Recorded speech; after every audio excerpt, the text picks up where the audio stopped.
The Dark Forest by Hugh Walpole. I spring in the train. His was the first figure to catch my eye that evening in Petrograd. He stood under the dusky lamp in the vast, gloomy Warsaw station, with exactly the expression that I was afterwards to know so well, impressed not only upon his face, but also upon the awkwardness of his arms that hung stiffly at his side, upon the baggy looseness of his trousers at the knees, the unfastened straps of his long black military boots.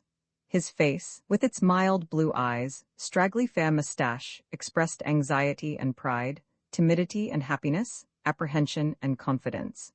He was in that first moment of my sight of him as helpless, as unpractical, and as anxious to please as any lost dog in the world, and he was also as proud as Lucifer.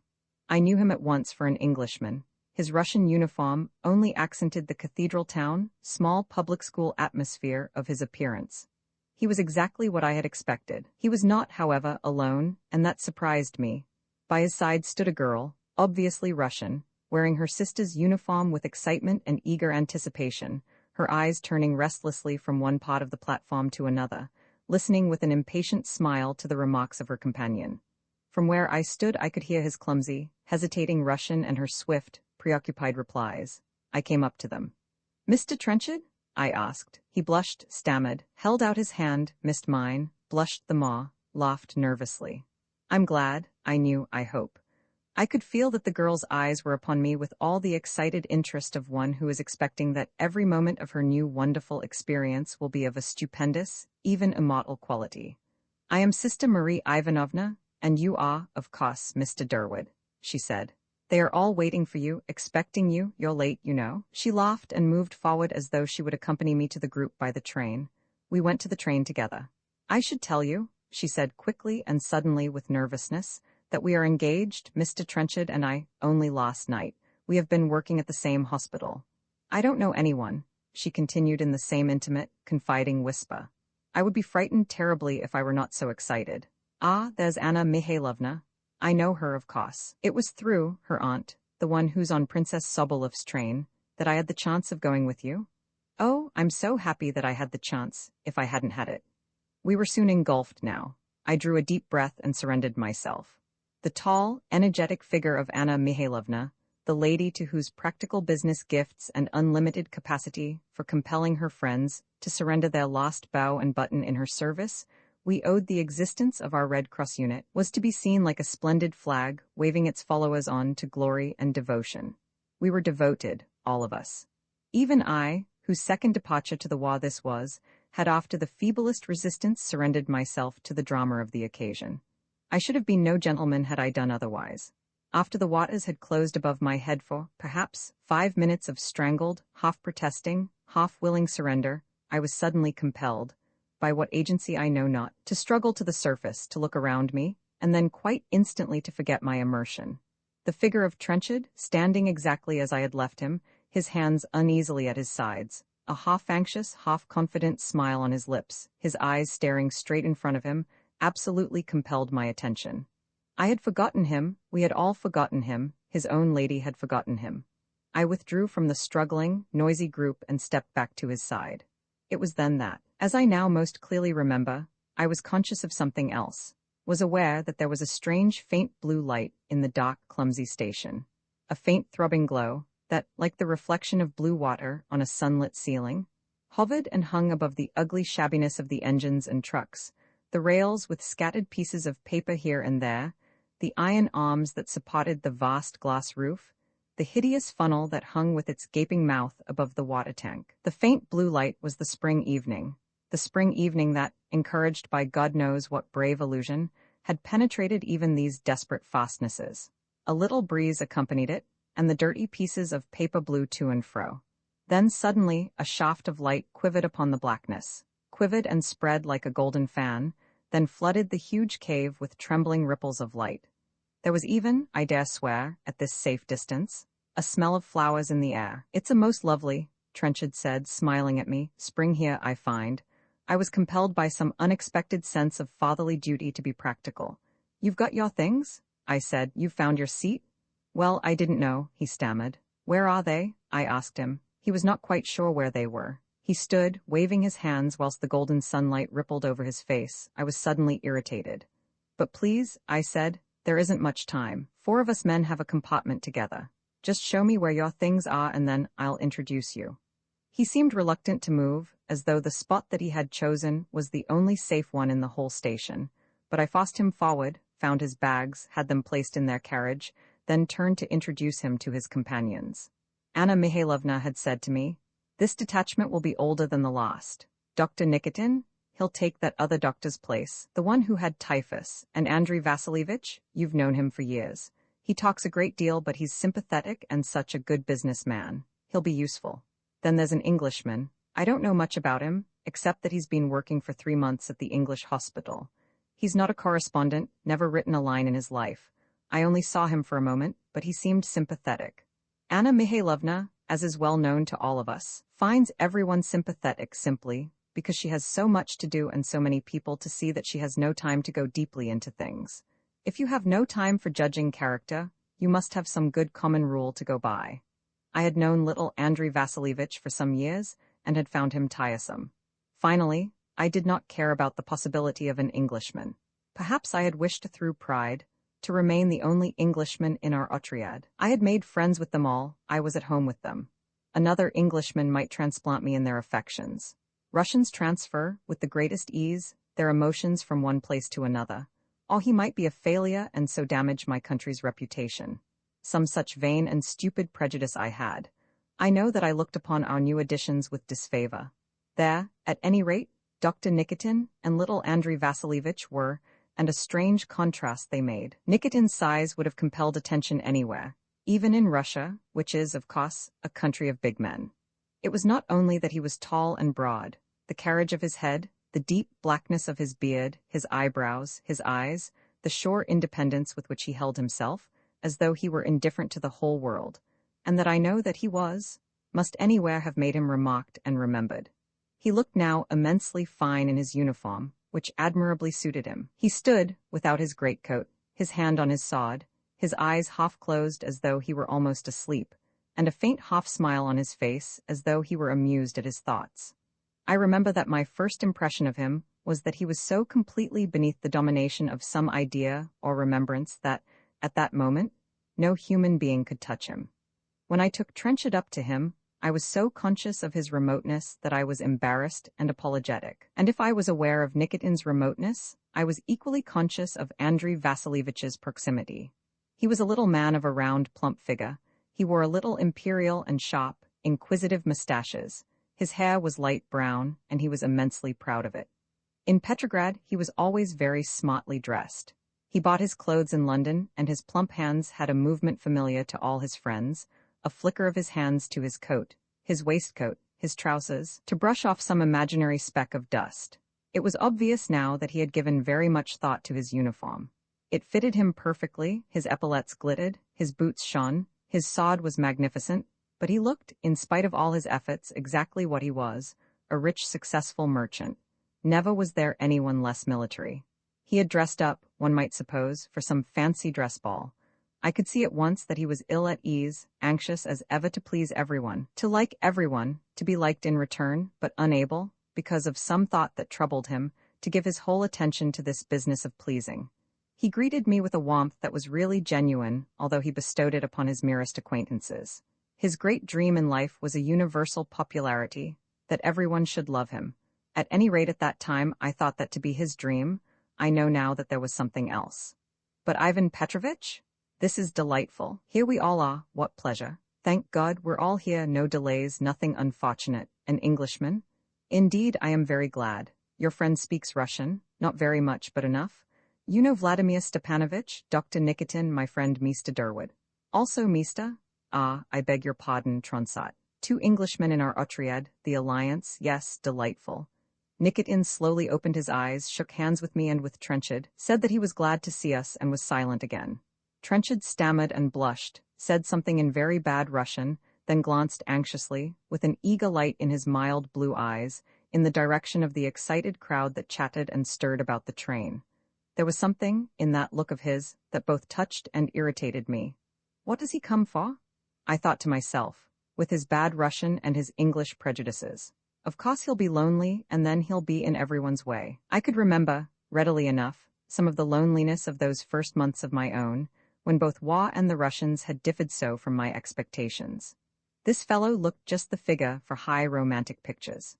He had doubtless seen Russia in the colors of the pleasant superficial books of travel that have of late, in England, been so popular, books that see in the Russian a blessed sort of idiot unable to read or write but vitally conscious of God, and in Russia a land of snow, icons, mushrooms, and pilgrims.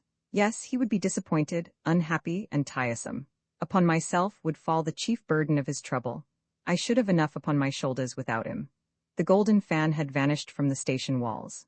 A dim, pale glow, with sparkles as of gold dust shining here and there upon that grimy world, faltered and trembled before the rattle and roar that threatened it. Nevertheless, spring was with us at our departure. As the bells rang, as the ladies of our committee screamed and laughed, as Anna Mikhailovna showered directions and advice upon us, as we crowded backwards into our compartment before the first jolt of the departing train, spring was with us, but of course we were all of us too busy to be aware of it. Nikitin, I remember, reduced us very quickly, for all practical purposes, to a company of 3. He lowered one of the upper beds, climbed into it, stretched himself out, and lay in silence staring at the carriage roof. His body was a shadow in the half-light, touched once and again by the gesture of the swinging lamp that swept him out of darkness and back into it again. The remaining 3 of us did not during either that evening or the next day make much progress. At times there would have cost tea, and then the 2 sisters who were in a compartment close at hand joined us. Marie Ivanovna, Trenchard's lady, was quieter than she had been before. Her face, which now seemed younger than ever, wore a look of important seriousness, as though she were conscious of the indecency of her earlier excitement. She spoke very little, but no one could be in her presence without feeling the force of her vitality like some hammer, silent but of immense power, beating relentlessly upon the atmosphere. Its effect was the stronger in that one realized how utterly at present she was unable to deal with it. Her very helplessness was half of her power, half of her danger too. She was most certainly not beautiful. Her nose was too short, her mouth too large, her forehead, from which her black hair was brushed straight back, too high. Her complexion was pale, and when she was confused, excited, or pleased, the color came into her face in a faint flush that ebbed and flowed but never reached its full glow. Her hands were thin and pale. It was her eyes that made her so young. They were so large and round and credulous, scornful sometimes, with the scorn of the very young for all the things in the world that they have not experienced, but young, especially in all their urgent capacity for life, in their confidence of carrying through all the demands that the high gods might make upon them. I knew as I looked at her that at present her eagerness for experience was stronger, by far, than her eagerness for any single human being. I wondered whether Trenchard knew that. He was, beyond discussion, most desperately in love.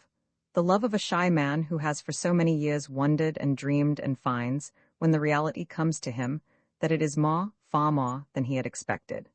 When she came in to us, he sat very quietly by her side and talked, if he talked at all, to the other sister. A stout, comfortable woman with no illusions, no expectations, immense capacity, and an intensely serious attitude to food and drink. Trenchard let his eyes rest upon his lady's face whenever she was unaware, but I could see that he was desperately anxious not to offend her. His attitude to all women, even to Anna Petrovna, the motherly sister, was that of a man who has always blundered in their company, who has been mocked, perhaps, for his mistakes. I could see, however, that his pride in his new possession, his pride in his happiness, carried with it an absolute assurance of his security. He had no doubts at all. He seemed, in this, even younger than she. Through all that long spring day, we wandered on, wandering it seemed as the train picked its way through the fields under a sky of blue thin and fine like glass, through a world so quiet and still that birds and children sang and called as though to reassure themselves that they were not alone. Nothing of the war in all this. At the stations, there were officers eating zetichi soup and veal, and drinking glasses of weak tea. There were endless mountains of hot meat pies. The icons in the restaurants looked down with benignancy and indifference upon the food and the soldiers, and beyond the station, the light green trees blowing in the little wind. The choruses of the soldiers came from their trains as though it were the very voice of spring itself. It sounded in the distance like Baranisha, Baranisha, pop. Baranisha, pop, so la ba, inisha la. The bell rang. Officers with meat pies in their hands came running across the platform. We swung on again through the green golden day. Andrei Vasilievich of course chatted to us all. It was his way, and after a very brief experience of it, one trained oneself to regard it as an inevitable background, like the jerking and smoke of the train, the dust, the shrill Russian voices in the next compartment, the blowing of paper to and fro in the corridor. I very quickly discovered that he was intensely conscious of Nikitin, who scarcely throughout the day moved from his upper bunk. Andrei Vasilievich handed him his tea, brought his meat pies and sandwiches from the station, and offered him newspapers. He did not, however, speak to him, and I was aware that throughout that long day, he was never once unconscious of him. His chatter, which was always the most irrepressible thing in the world, had, perhaps, today some direction behind it. For the first time in my long acquaintance with Andrei Vasilievich, he interested me. The little man was distressed by the heat and dirt. His fingers were always flickering about his clothes. He was intensely polite to everyone, especially to Trenchard, paying him many compliments about England and the English. The English were the only sportsmen in the world.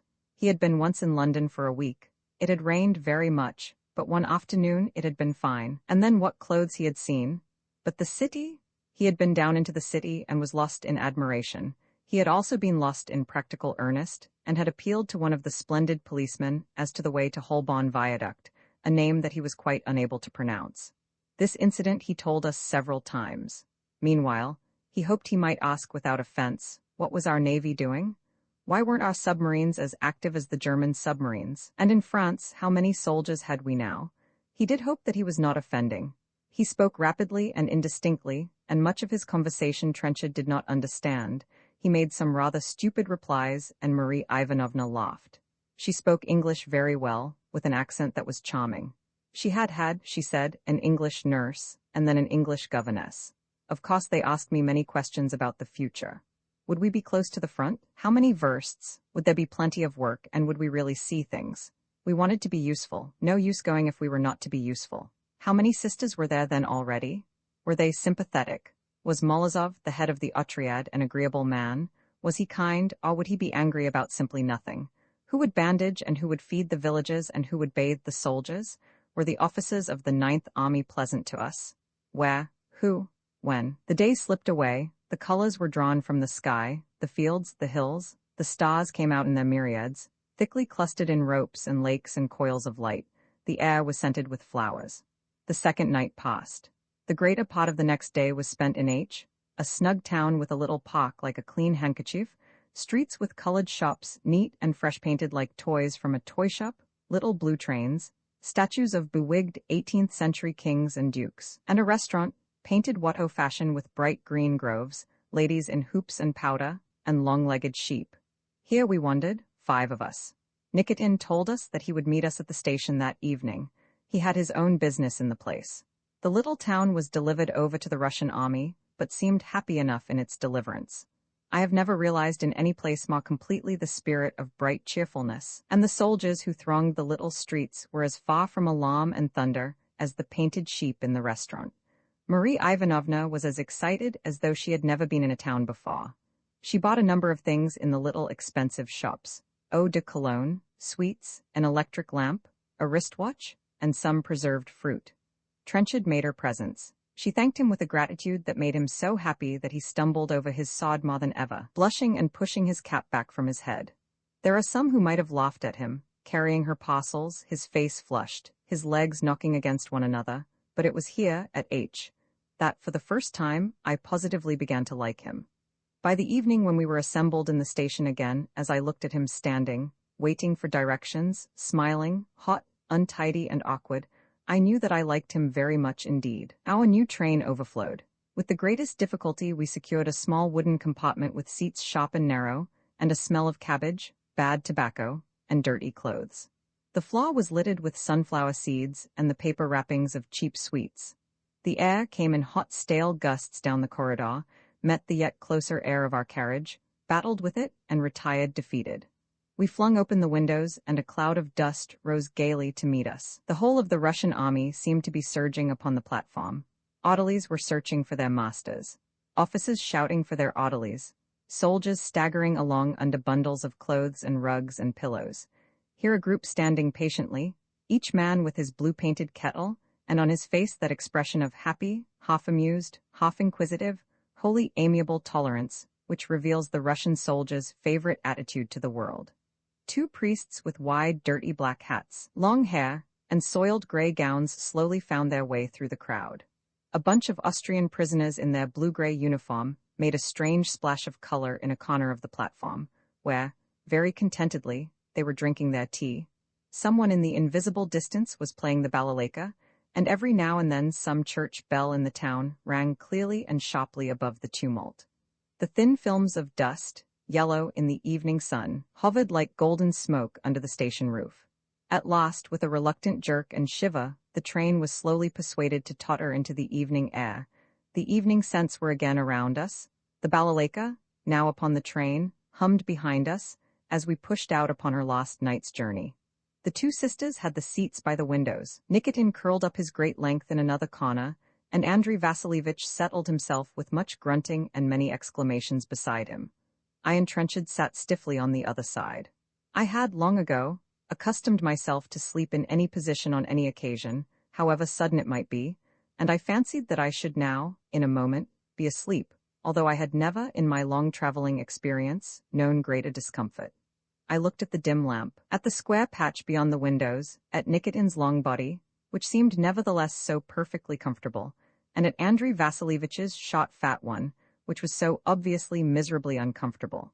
I smelt the cabbage, the dust, the sunflower seeds. First one bone, then another ached. In the center of my back there was an intolerable irritation.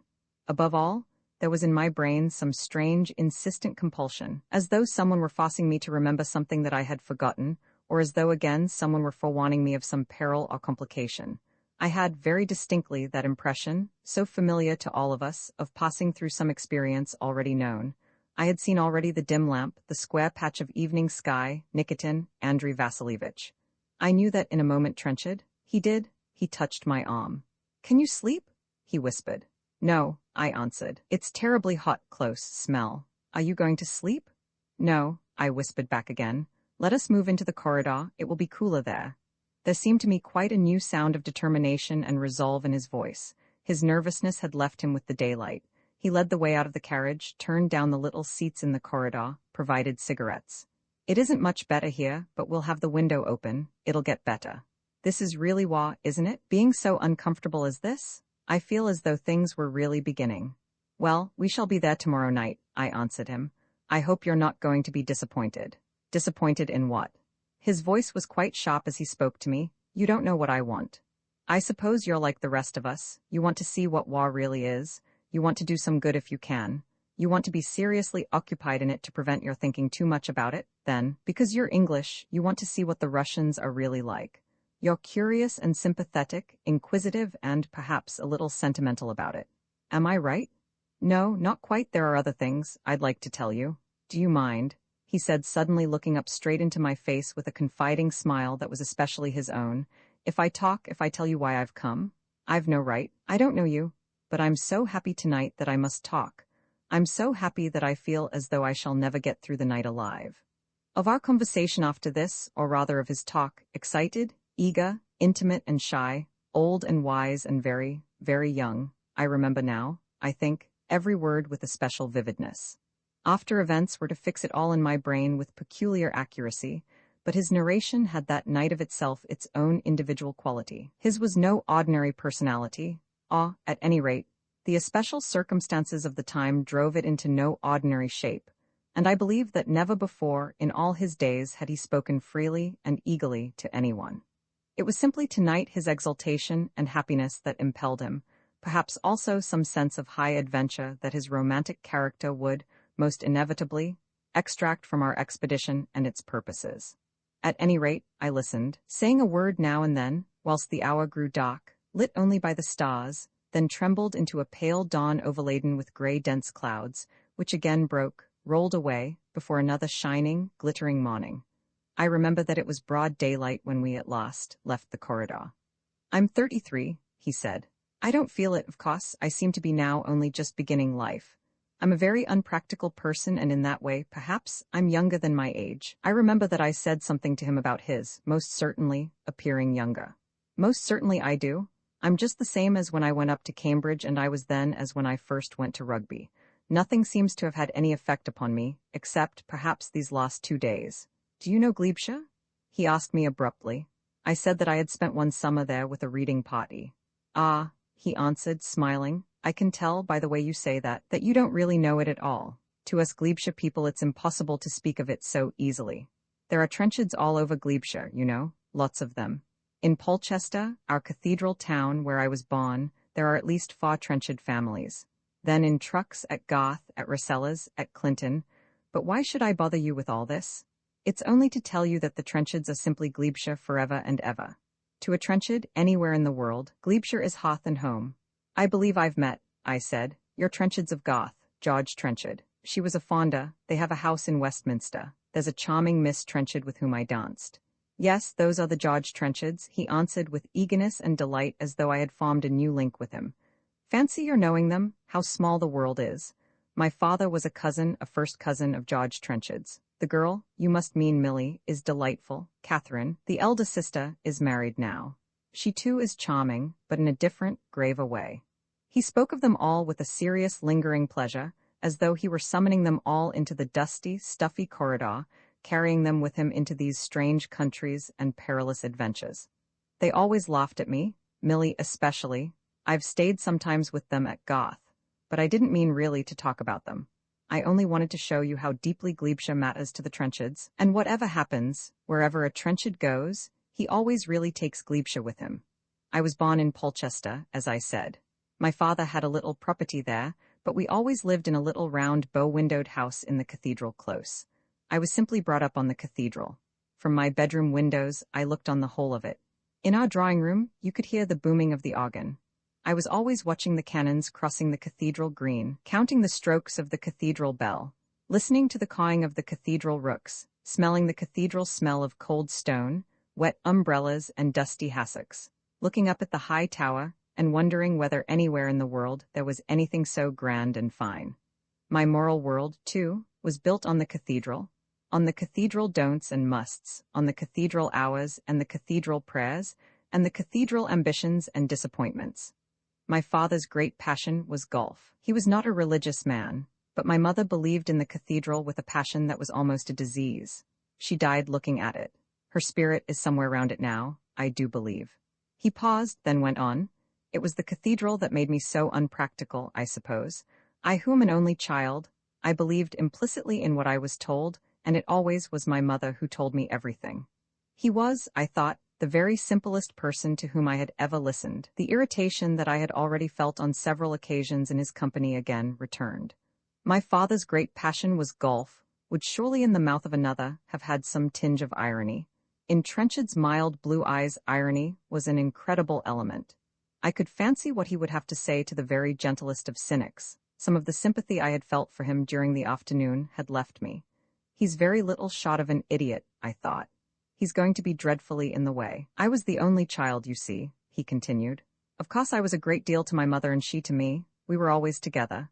I don't think that even when I was very young I believed all that she told me. She seemed to me always to take everything for granted. Heaven to me was so mysterious, and she had such definite knowledge. I always liked things to be indefinite, I do still. He laughed, paused for a moment, but was plainly now off on his fine white horse, charging the air, to be stopped by no mortal challenge. I had for a moment the thought that I would slip from my seat and leave him.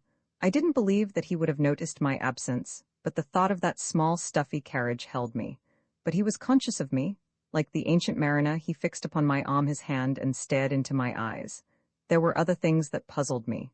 There was, for instance, the chief doctor in our town. He was a large, fat, jolly red-faced man, clean-shaven, with white hair. He was considered the best doctor in the place. All the old maids went to him. He was immensely jolly. You could hear his laugh from one end of the street to the other. He was married, had a delightful little house, where his wife gave charming dinners. He was stupid and self-satisfied. Even at his own work he was stupid, reading nothing, careless and forgetful, thinking about golf and food only all his days. He was a snub too, and would give up anyone for the people at the castle. Even when I was a small boy, I somehow knew all this about him. My father thought the world of him and loved to play golf with him. He was completely happy and successful and popular.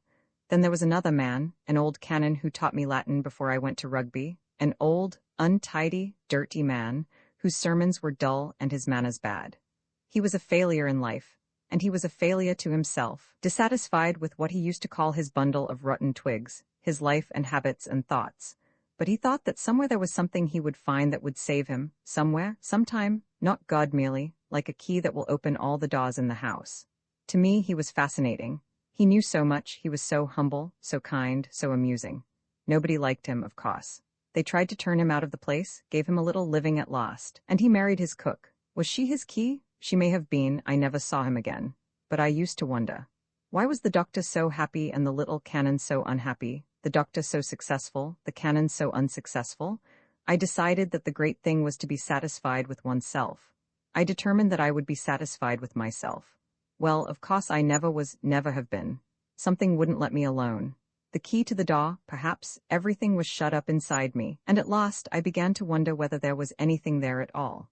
When at 19 I went to Cambridge, I was very unhappy. Whilst I was there, my mother died. I came back to the little bow-windowed house and lived with my father. I was quite alone in the world. In spite of myself, I had a little movement of impatience.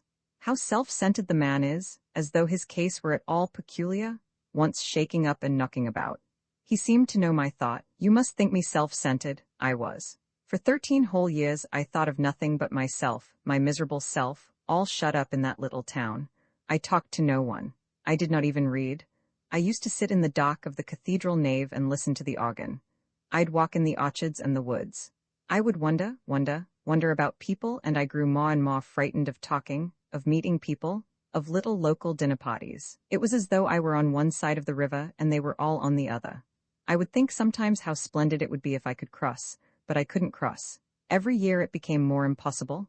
You wanted someone to take you out of yourself, I said, and then shuddered at my own banality, but he took me very seriously. I did, of course, he answered. But who would bother? They all thought me impossible. The girls all laughed at me, my own cousins. Sometimes people tried to help me. They never went far enough. They gave me up too soon. He evidently thinks he was worth a lot of trouble, I thought irritably, but suddenly he laughed. That same doctor one day spoke of me, not knowing that I was near him, or perhaps he knew and thought it would be good for me. Oh, Trenchard, he said. He ought to be in a nunnery, and he'd be quite safe, too. He'd never cause a scandal. They thought of me as something not quite human. My father was very old now. Just before he died, he said, I'd like to have had a son. He never noticed me at his bedside when he died. I was a great disappointment to him. Well, I said at last, to break a long pause that followed his last words, what did you think about all that time you were alone? I used to think always about two things, he said very solemnly. One was love. I used to think how splendid it would be if only there would be someone to whom I could dedicate my devotion. I didn't care if I got much in return or no, but they must be willing to have it ready for me to devote myself altogether. I used to watch the ladies in our town and select them, one after another. Of course they never knew, and they would only have laughed had they known. But I felt quite desperate sometimes. I had so much in me to give to someone, and the years were all slipping by, and it became, every day, more difficult. There was a girl. Something seemed to begin between us. She was the daughter of one of the canons, dark-haired, and she used to wear a lilac-colored dress. She was very kind. Once when we were walking through the town, I began to talk to her. I believe she understood, because she was very, very young, only about 18, and hadn't begun to laugh at me yet. She had a dimple in one cheek, very charming. But some man from London came to stay at the castle, and she was engaged to him. Then there were Catherine and Milly Trenchard, of whom we were talking. Catherine never laughed at me. She was serious and helped her mother about all the household things and the village where they lived. Afterwards she ran away with a young man and was married in London. Very strange, because she was so serious. There was a great deal of talk about it at the time. Milly, too, was charming. She laughed at me, of course, but she laughed at everyone. At any rate, she was only cousinly to me. She would not have cared for my devotion. As he spoke, I had a picture in my mind of poor Trenchard searching the countryside for someone to whom he might be devoted, tongue-tied, clumsy, stumbling and stuttering, a village Don Quixote with a stammer and without a Dulcinea. They must have been difficult years, I said, and again cursed myself for my banality. They were, he answered very gravely. Very difficult. And your other thoughts? I asked him. They were about death, he replied. I had from my very earliest years a great terror of death. You might think that my life was not so pleasant that I should mind very greatly leaving it, but I was always thinking, hoping that I should live to be very old, even though I lost all my limbs and faculties. I believed that there was life of some sort after death, but just as I would hesitate outside a house a quarter of an hour from terror of meeting new faces, so I felt about another life. I couldn't bear all the introductions and the clumsy mistakes that I should be sure to make. But it was more personal than that. I had a horrible old uncle who died when I was a boy. He was a very ugly old man, bent and whitened and gnarled, a face and hands twisted with rheumatism. I used to call him Quilp to myself. He always wore, I remember, an old-fashioned dress, velvet knee breeches, a white stock, black shoes with buckles. I remember that his hands were damp and hair grew in bushes out of his ears. Well, I saw him once or twice and he filled me with terror like a figure out of the tapestry up at the castle. Then he died. Our house was small and badly shaped, full of dark corners, and after his death he seemed to me to haunt the place. He figured death to me, and until I was quite old, until I went to rugby, I fancied that he was sitting in a dark corner, on a chair, waiting, with his hands on his lap, until the time came for him to take me. Sometimes I would fancy that I heard him moving from one room to another, bringing his chair with him. Then I began to have a dream that frequently recurred all the time that I was growing up. It was a dream about a huge dark house in a huge dark forest. It was early morning, the light just glimmering between the thick, damp trees. A large party of people gathered together in a high, empty room prepared for an expedition. I was one of them, and I was filled with sharp, agonizing terror. Sometimes in my dream, I drank to give myself courage, and the glass clattered against my lips. Sometimes I talked with one of the company. The room was very dark, and I could see no faces. Then we would start trooping out into the bitterly cold morning air. There would be many horses and dogs. We would lead off into the forest, and soon, it always happened, I would find myself alone with the dripping trees high around me, and the light that seemed to grow no lighter, and the intense cold. Then suddenly, it would be that I was the hunted, not the hunter. It was death whom we were hunting, death for me, my uncle, and I would fancy him waiting in the darkness, watching me, smiling, hearing his hunters draw off the scent, knowing that they would not find him, but that he had found me. Then my knees would fail me, I would sink down in a sweat of terror, and wake, brrrah, I can see it now. He shook himself, turning round to me as though he were suddenly ashamed of himself, with a laugh half shy, half retrospective. We all have our dreams, he continued, but this came too often, again and again. The question of death became my constant preoccupation as I grew to think I would never see it, nor hear men speak of it, nor. And you have come? I could not but interrupt him. Here to the very fortress? Why, man? I know, he answered, smiling at me. It must seem to you ridiculous, but I am a different person now, very different. Now I am ready, eager for anything. Death can be nothing to me now, or if that is too bold, at least I may say that I am prepared to meet him, anywhere, at any time. I want to meet him, I want to show. We have all, I said, in our hearts perhaps come like that, come to prove that our secret picture of ourselves, that picture so different from our friends' opinion of us, is really the true one. We can fancy them saying afterwards, well, I never knew that so-and-so had so much in him. We always knew. No, you see, Trenchard said eagerly, there can be only one person now about whose opinion I care. If she thinks well of me? You are very much in love, I said, and loosed, as I had expected, the torrents of his happiness upon me. I was in Polchester when the war broke out. The town received it rather as though a first-class company had come from London to act in the assembly rooms for a fortnight. It was dramatic and picturesque and pleasantly patriotic. They see it otherwise now, I fancy. I seemed at once to think of Russia. For one thing, I wanted desperately to help, and I thought that in England they would only laugh at me as they had always done. I am short-sighted. I knew that I should never be a soldier. I fancied that in Russia they would not say, "Oh, John Trenchard of Polchester. He's no good," before they'd seen whether I could do anything. Then of course I had read about the country, Tolstoy and Turgenev, and a little Dostoevsky, and even Gorky and Chekhov. I went quite suddenly, making up my mind one evening. I seemed to begin to be a new man out of England. The journey delighted me. I was in Moscow before I knew. I was there 3 months trying to learn Russian. Then I came to Petrograd, and through the English embassy found a place in one of the hospitals, where I worked as a senator for 3 months. I did not leave England until November, so that I have been in Russia now just 6 months. It was in this hospital that I met Miss Krasovsky, Marie Ivanovna. From the first moment I loved her, of course, and she liked me. She was the first woman since my mother who had really liked me. She quickly saw my devotion and she laughed a little, but she was always kind. I could talk to her and she liked to listen. She has, great ideals, great hopes and ambitions. We worked together there and then, afterwards, in those beautiful spring evenings in Petrograd when the canals shone all night and the houses were purple, we walked. The night before last night I begged her to marry me, and she accepted. She said that we would go together to the war, that I should be her knight and she my lady, and that we would care for the wounds of the whole world. Ah, what a night that was! Shall I ever forget it? After she had left me, I walked all night and sang. I was mad. I am mad now, that she should love me, she, so beautiful, so pure, so wonderful. I at whom women have always laughed. Ah, God forgive me, my heart will break. As he spoke, the heavy gray clouds of the first dawn were parting, and a faint, very liquid blue, almost white and very cold, hovered above dim, shapeless trees and fields. I flung open the corridor window, and a sound of running water and the first notes of some sleepy bird met me. "And her family?" I said. "Who are they, and will they not mind her marrying an Englishman?" "She has only a mother," he answered.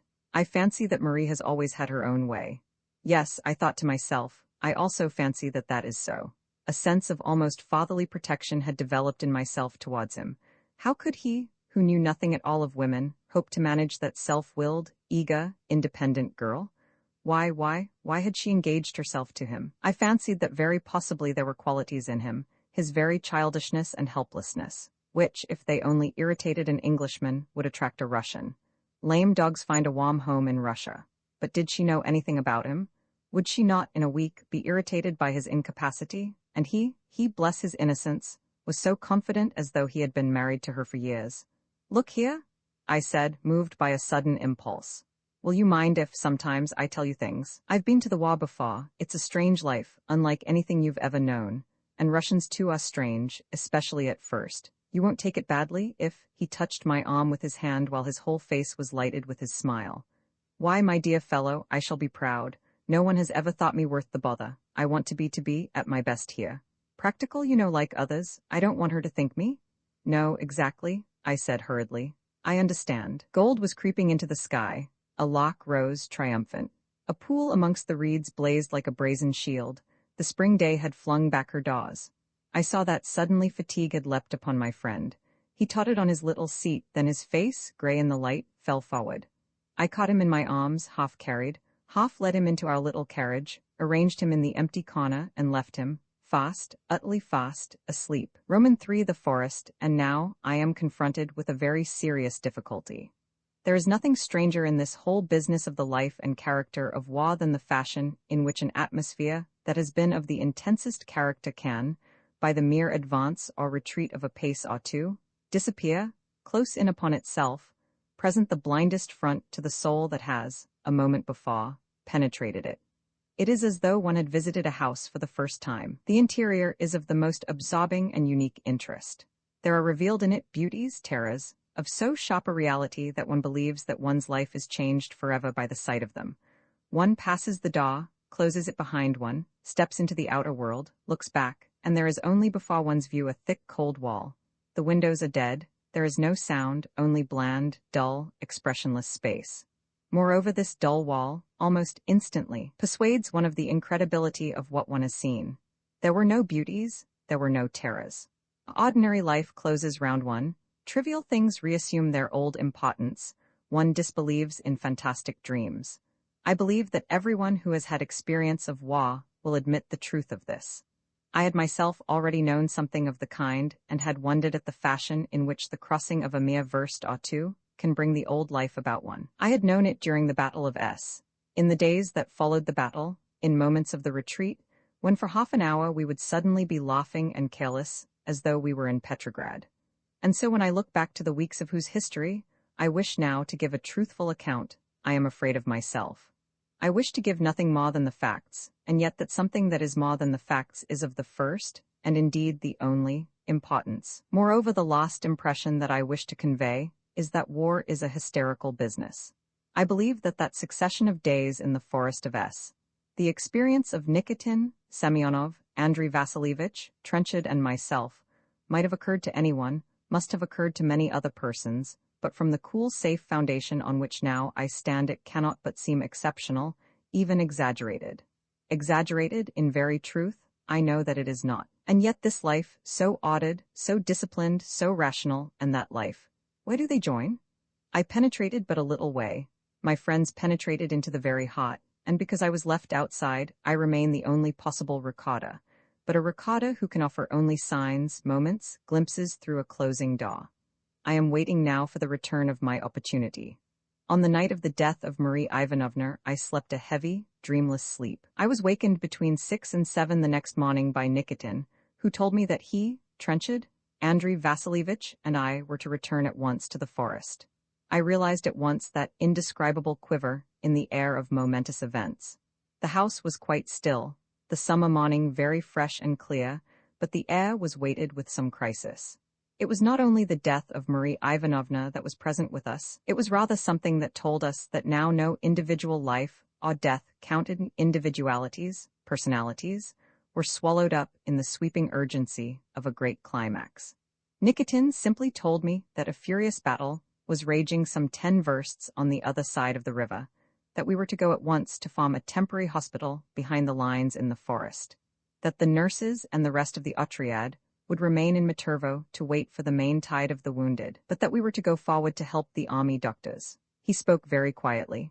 We said nothing of Marie Ivanovna. I dressed quickly and on going out found the wagons waiting, some 15 or 20 Sanitas and Trenchard and Andrei Vasilievich. The 4 of us climbed into one of the wagons and set off. I did not see Semyonov. Trenchard was pale, there were heavy black lines under his eyes, but he seemed calm, and he stared in front of him as though he were absorbed by some concentrated self-control. For the first time in my experience of him, he seemed to me a strong, independent character. We did not speak at all. I could see that Andrei Vasilievich was nervous. His eyes were anxious, and now and then he moistened his lips with his tongue. When we had crossed the river and began to climb the hill, I knew that I hated the forest. It was looking beautiful under the early morning sun, its green so delicate and clear, its soft shadows so cool, its birds singing so carelessly, the silver birches, lines of light against the dark spaces. But this was all to me now as though it had been arranged by some ironic hand. It knew well enough who had died there yesterday, and it was preparing now, behind its black recesses, a rich harvest for its malicious spirit.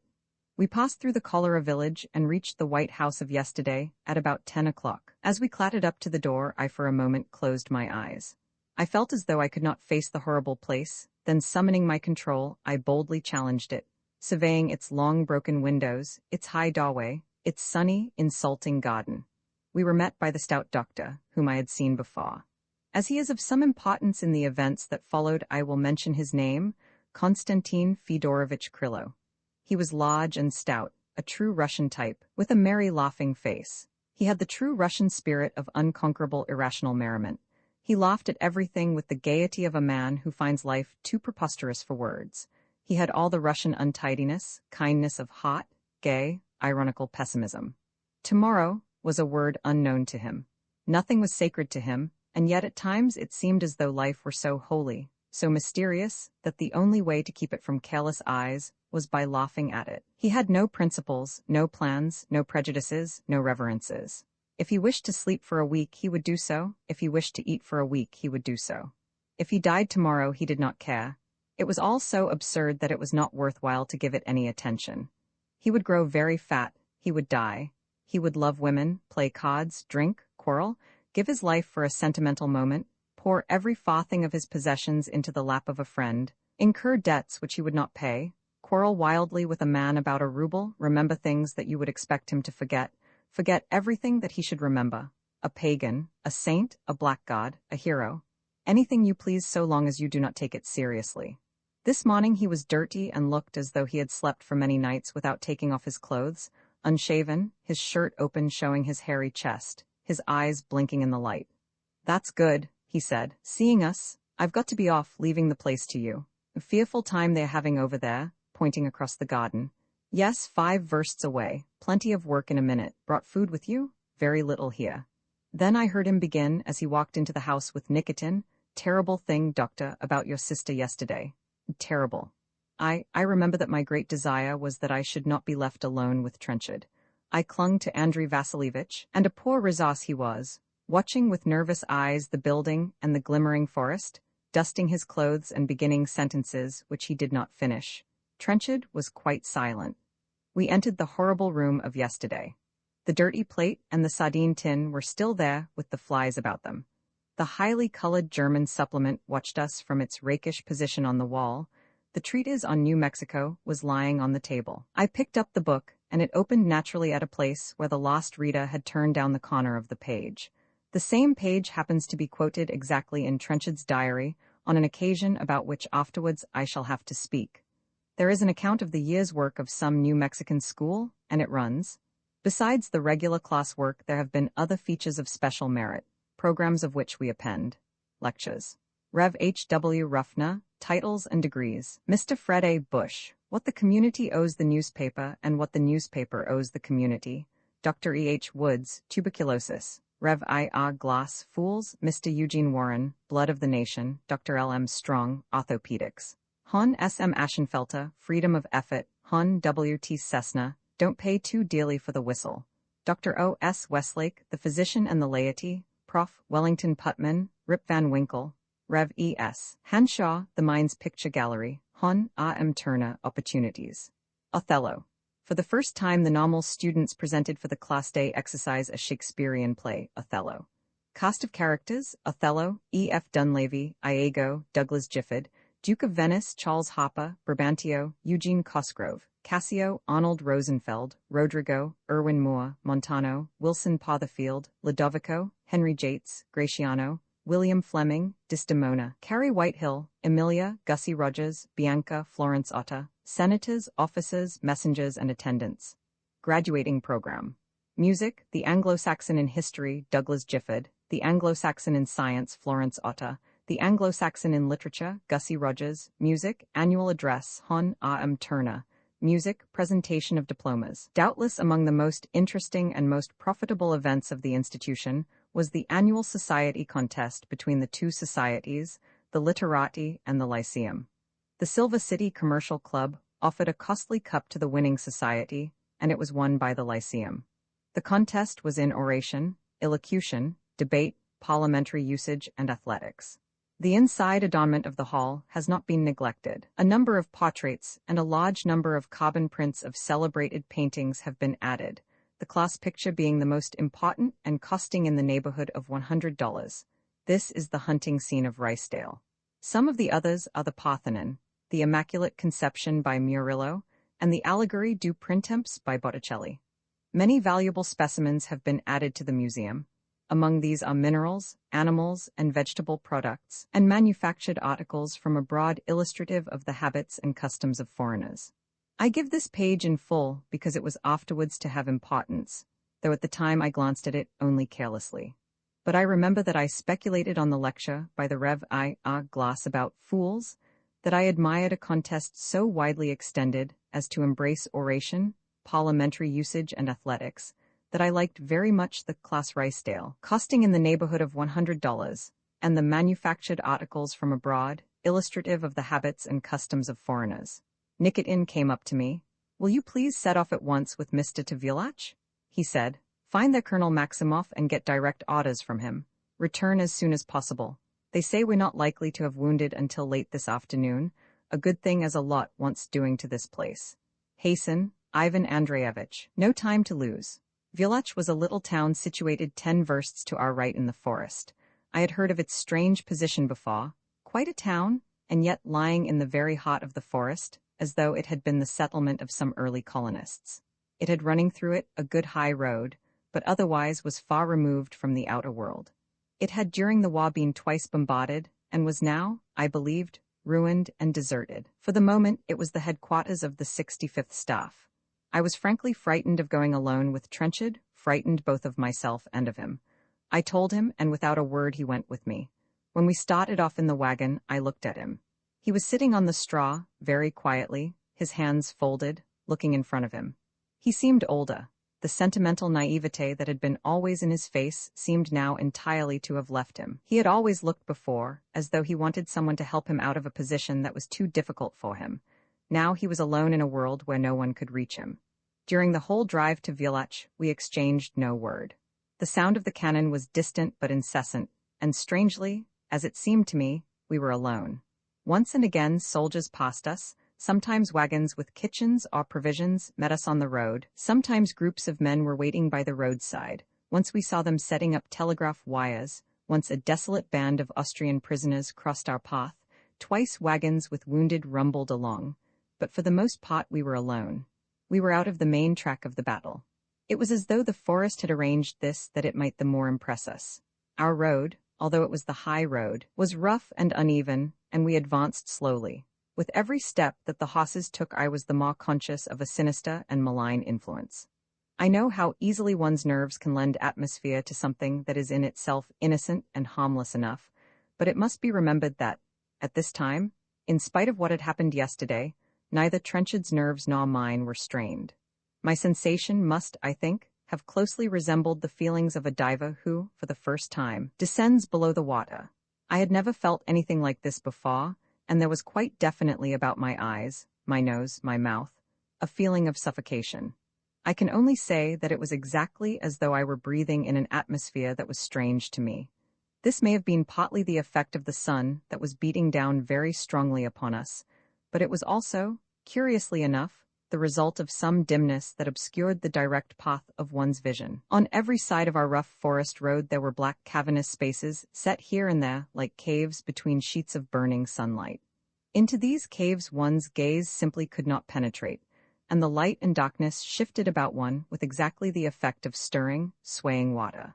Although the way was quite clear, and the road broad, I felt as though at any moment our advance would be stopped by an impenetrable barrier, a barrier of bristled thickets, of an iron wall, of a sudden, fathomless precipice. Of cost to both Trenchard and myself there were, during this drive, thoughts of his dream. We both recognized, although at this time we did not speak of it, that this was the very place that had now grown so vivid to us. Ah, this is how it looks in sunlight. I would think to myself, having seen it always in the early morning and cold. Behind me the long white house, the hunters, the dogs. No, they were not here in the burning, suffocating sunlight, but they would come, they would come. The monotony of the place emphasized its vastness. It was not, I suppose, a great forest, but today it seemed as though we were winding further and further, through labyrinth after labyrinth of clouding obscurity, winding towards some destination from which we could never again escape. Pum, pum, pum, whispered the cannon. Whir, the shadowy, trembling background echoed. Then, with a sudden lifting of the curtain, Villach was revealed to us. Ruined towns and villages were, by this time, no new sight to me, but this place was different from anything that I had ever seen before. From the bend of the little hill we looked down upon it, and the sight of it made me shudder. It was the deadest place in the world. All white under the sun it lay there, like the bleached bones of some animal picked clean long ago by the birds. Not a sound came from it, not a movement could be discerned in it. I could see, standing out straight from the heart of it, what must have been once a fine church.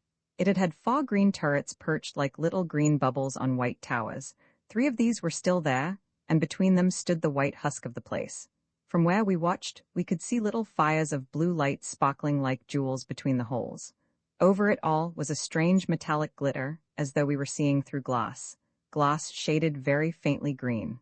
Under this green shadow, which seemed very gently to stain the air, the town was indeed like a lost city beneath the sea. Catching our breaths, we plunged down into the fantastic depths. As we descended the hill, we were surprised by the silence. Not a soul to be seen. We had expected to find the place filled with the soldiers of the 65th Division. Our driver on this day was the man Nikolai, whom I have mentioned before as attaching himself from the very beginning to Trenchard's service. He had been Trenchard's unofficial servant now for a long time, saying very little, always succeeding, in some quiet fashion of his own, in accompanying Trenchard on his expeditions. Nikolai was one of the quietest human beings I have ever known. His charming, ugly face was in repose a little gloomy, not thoughtful so much as expectant, dreamy, perhaps, but also very practical and unidealistic. His smile changed all that. In a moment his face was merry, even good-humoredly malicious, suspicious, and a little ironical. He had the thick, stolid body of the Russian peasant who is trained to any endurance, any misfortune that God might choose to send it. His attachment to Trenchard had been so unobtrusive that Morozov had officially permitted it without realizing that he had permitted anything. It was so unobtrusive that I myself had not, during these last weeks, noticed it. Today, I saw Nikolai glance many times at Trenchard. His eyes were anxious and inquiring. He looked at him rather as a dog may look at his master, although there was here no dumb submission, nor any sentimental weakness. I should rather say that Nikolai looked at Trenchard as one free man may look at another. "What is the matter with you?" His eyes seemed to say. "But I know, a terrible thing has happened to you. At any rate, I am here to be of any use that I can." "Nikolai," I said, "why is there no one here?" "Ni mogu zednat, Your Honor." "Well, the first soldier you see you must ask." "Tak tochno. Who said you were to drive us?" "Vladimir Stepanovich, Your Honor." "Are you going to remain with us?" "Tak tochno." His eyes rested for a moment on Trenchard, then he turned to his horses. We were entering the town now, and it did, indeed, present to us a scene of desperate desolation. The place had been originally built in rising tiers on the side of the valley, and the principal street had leading out of it, up the hill, steps rising to balconied houses that commanded a view of the opposite hill. Almost every house in this street was in ruins. Sometimes the ruins were complete, only an isolated chimney of broken stone wall remaining. Sometimes the shell was standing, the windows boarded up with wood. Sometimes almost the whole building was there, a gaping space in the roof the only sign of desolation, and there remained the ironical signs of its earlier life. Many of the buildings had their titles still upon them. In one place, I saw the blackened and almost illegible plate of a lawyer, in another a large, still fresh-looking advertisement of a dentist. Here there was the large lettering, tobacconist. There upon a trembling wall the tattered remains of an announcement of a sale of furniture. Once, most ironical of all, a gaping and smoke-stained building showed the half-torn remnant of a cinematograph picture, a fat gentleman in a bowler hat entering with a lady on either arm a gaily painted restaurant. Over this, in big letters, the word, "Foss." Although we saw no soldiers, we were not entirely alone.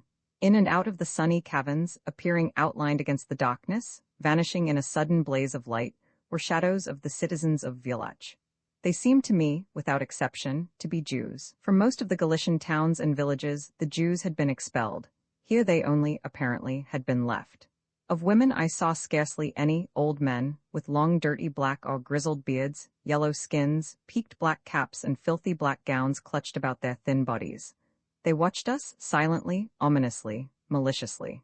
They crept from door to door, stole up the stone steps and vanished, appeared, as it seemed, right beneath our horses' feet and disappeared. If we caught them with our eyes, they bowed with a loathsome, trembling subservience. There were many little Jewish children, with glittering eyes, naked feet, bare scrubby heads and white faces. Nikolai at length caught an old man and asked him where the soldiers were. The old man replied in very tolerable Russian that all the soldiers had gone last night, not one of them remained, but he believed that some more were shortly to arrive. They were always coming and going, he said. We stayed where we were, under the blazing sun, and held counsel. In every doorway, in every shadow, there were eyes watching us. The whole town was overweighted, overwhelmed by the brooding forest. From where we stood I could see it rising on every side of us like a trembling, threatening green wave. In the furious heat of the sun, the white ruins seemed to jump and leap. "Well," I said to Trenchard, "what's to be done?" He pulled himself back from his thoughts. He had been sitting in the cot, quite motionless, his face white and hidden, as though he slept. He raised his tired, heavy eyes to my face. "Do?" he said. "Yes," I answered impatiently. "Didn't you hear what Nikolai said? There are no soldiers here. We can't find Maximov because he isn't here. We must go back, I suppose." "Very well," he answered indifferently. "I'm not going back," I said, "until I've had something to drink, tea or coffee. I wonder whether there's anything here, any place we could go to." Nikolai inquired. Old Shylock pointed with his bony finger down the street. "Very fine restaurant there," he said. "Will you come and see?" I asked Trenchard. "Very well," said Trenchard. I told Nikolai to stay there and wait for us. I walked down the street, followed by Trenchard. I found on my left, at the top of a little flight of steps, a house that was for the most part untouched by the general havoc around and about it. The lower windows were cracked and the door open and gaping, but there stood, quite bravely with new paint, the word "Restoration" on the lintel, and there were even curtains about the upper windows. Passing through the door, we found a room decently clean, and behind the little bar, a stout red-faced Galician in white shirt and grey trousers, a citizen of the normal world. We were just then his only customers. We asked him for tea and sat down at a little table in the corner of the room. He did not talk to us, but stood in his place humming cheerfully to himself and cleaning glasses. He was a rogue, I thought, looking at his little eyes, but at any rate a merry rogue. He certainly had kept off from him the general death and desolation that had overwhelmed his neighbors. I sat opposite to Trenchard and wondered what to say to him. His expression had never varied. As I looked at him, I could not but think of the strength of his eyes, of his mouth, the quiet concentration of his hands, a different figure from the smiling, uncertain man on the Petrograd station. How many years ago? Our tea was brought to us. Then quite suddenly Trenchard said to me, "Did she say anything before she died?" "No," I answered quietly. "She died instantly, they told me." "How exactly was she killed?" His eyes watched my face without falter, clearly, gravely, steadfastly. "She was killed by a bullet, stepped out from behind her shelter, and it happened at once. She can have suffered nothing." "And Semyonov let her?" "He could not have prevented it. It might have happened to anyone." "I would have prevented it," he said, nodding his head gravely. He was silent for a little, then with a sudden jerk he said, "Where has she gone?" "Gone?" I repeated stupidly after him. "Yes, that's not death to go like that. She must be somewhere still, somewhere in this beastly forest." "What afterwards, when you saw her, what, her face?" "She looked very peaceful, quite happy." "No restlessness in her face, no anxiety?" "None. But all that life, that energy, it can't have stopped, quite suddenly, it can't. She can't have wanted not to know all those things that she was so eager about before." He was suddenly voluble, excited, leaning forward, staring at me.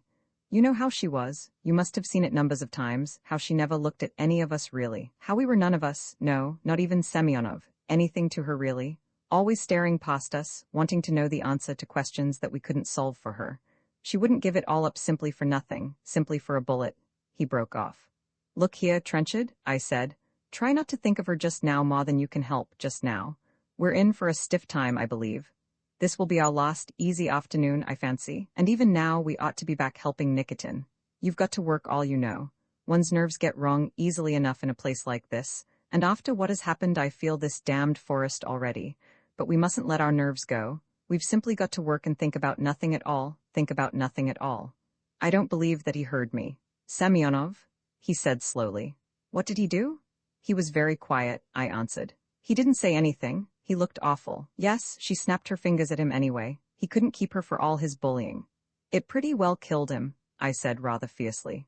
"Look here, Trenchard, don't think of yourself or of her. Everyone's in it now. There isn't any personality about it. We've simply got to do our best and not think about it. It's thinking that beats one if one lets it." "Semyonov, Semyonov," he repeated to himself, smiling. No, he had not power over her. Then looking at me very calmly, he remarked, "This death, you know, Durwood, it simply doesn't exist. It can't stop her. It can't stop anyone if they're determined. I'll find her before Semyonov does, too." Then, as though he had waked from sleep, he said to me, his voice trembling a little, "Am I talking queerly, Durwood? If I am, don't think anything of it. It's this heat and this place. Let's get back." He only spoke once more. He said, "Do you remember that first drive, ages ago, when we saw the trenches and heard the frogs and I thought there was someone there?" "Yes," I said, "I remember." "Well, it's rather like that now, isn't it? A pretty girl, 22 or 23 years of age, obviously the daughter of the red-faced proprietor, came up to us and asked us if we would like any more tea. She would be stout later on. Her red cheeks were plump and her black hair arranged coquettishly in little shining curls. She smiled on us. "No more tea?" she said. "No more," I answered. "You will not be staying here?" "Not tonight. We have a nice room here." "No, thank you." "Perhaps one of you?" "No, we are returning tonight." "Perhaps for an hour or two." Then smiling at me and laughing a little, "I have known many officers, very many." "No, thank you," I said sternly. "I have a sister," she said. She turned, crying, "Marie, Marie?" A little girl, who could not have been more than 14 years of age, appeared from the background. She also was red-cheeked and plump. Her hair also was arranged in black, shining curls. She stood looking at us, half smiling, half defiant, sucking her finger. "She also has known officers," said the girl. "She would be very glad if you cared." I heard their father behind the bar humming to himself. "Come out of this?" I said to Trenchard. "Come away." He followed me quietly, bowing very politely to the staring sisters. "Go on," I said to Nikolai. "Drive on. No time to waste. We've got work to do." On our return we found that the press of work was not as yet severe. Half the building belonged to us, the remaining half being used by the officers of the battery. Nikitin had arranged a large room, that must I think have been a dining room in happier days, with beds. To the right was the operating room. Overhead were our bedrooms, and the room where originally I had sat with Marie Ivanovna was a general meeting place.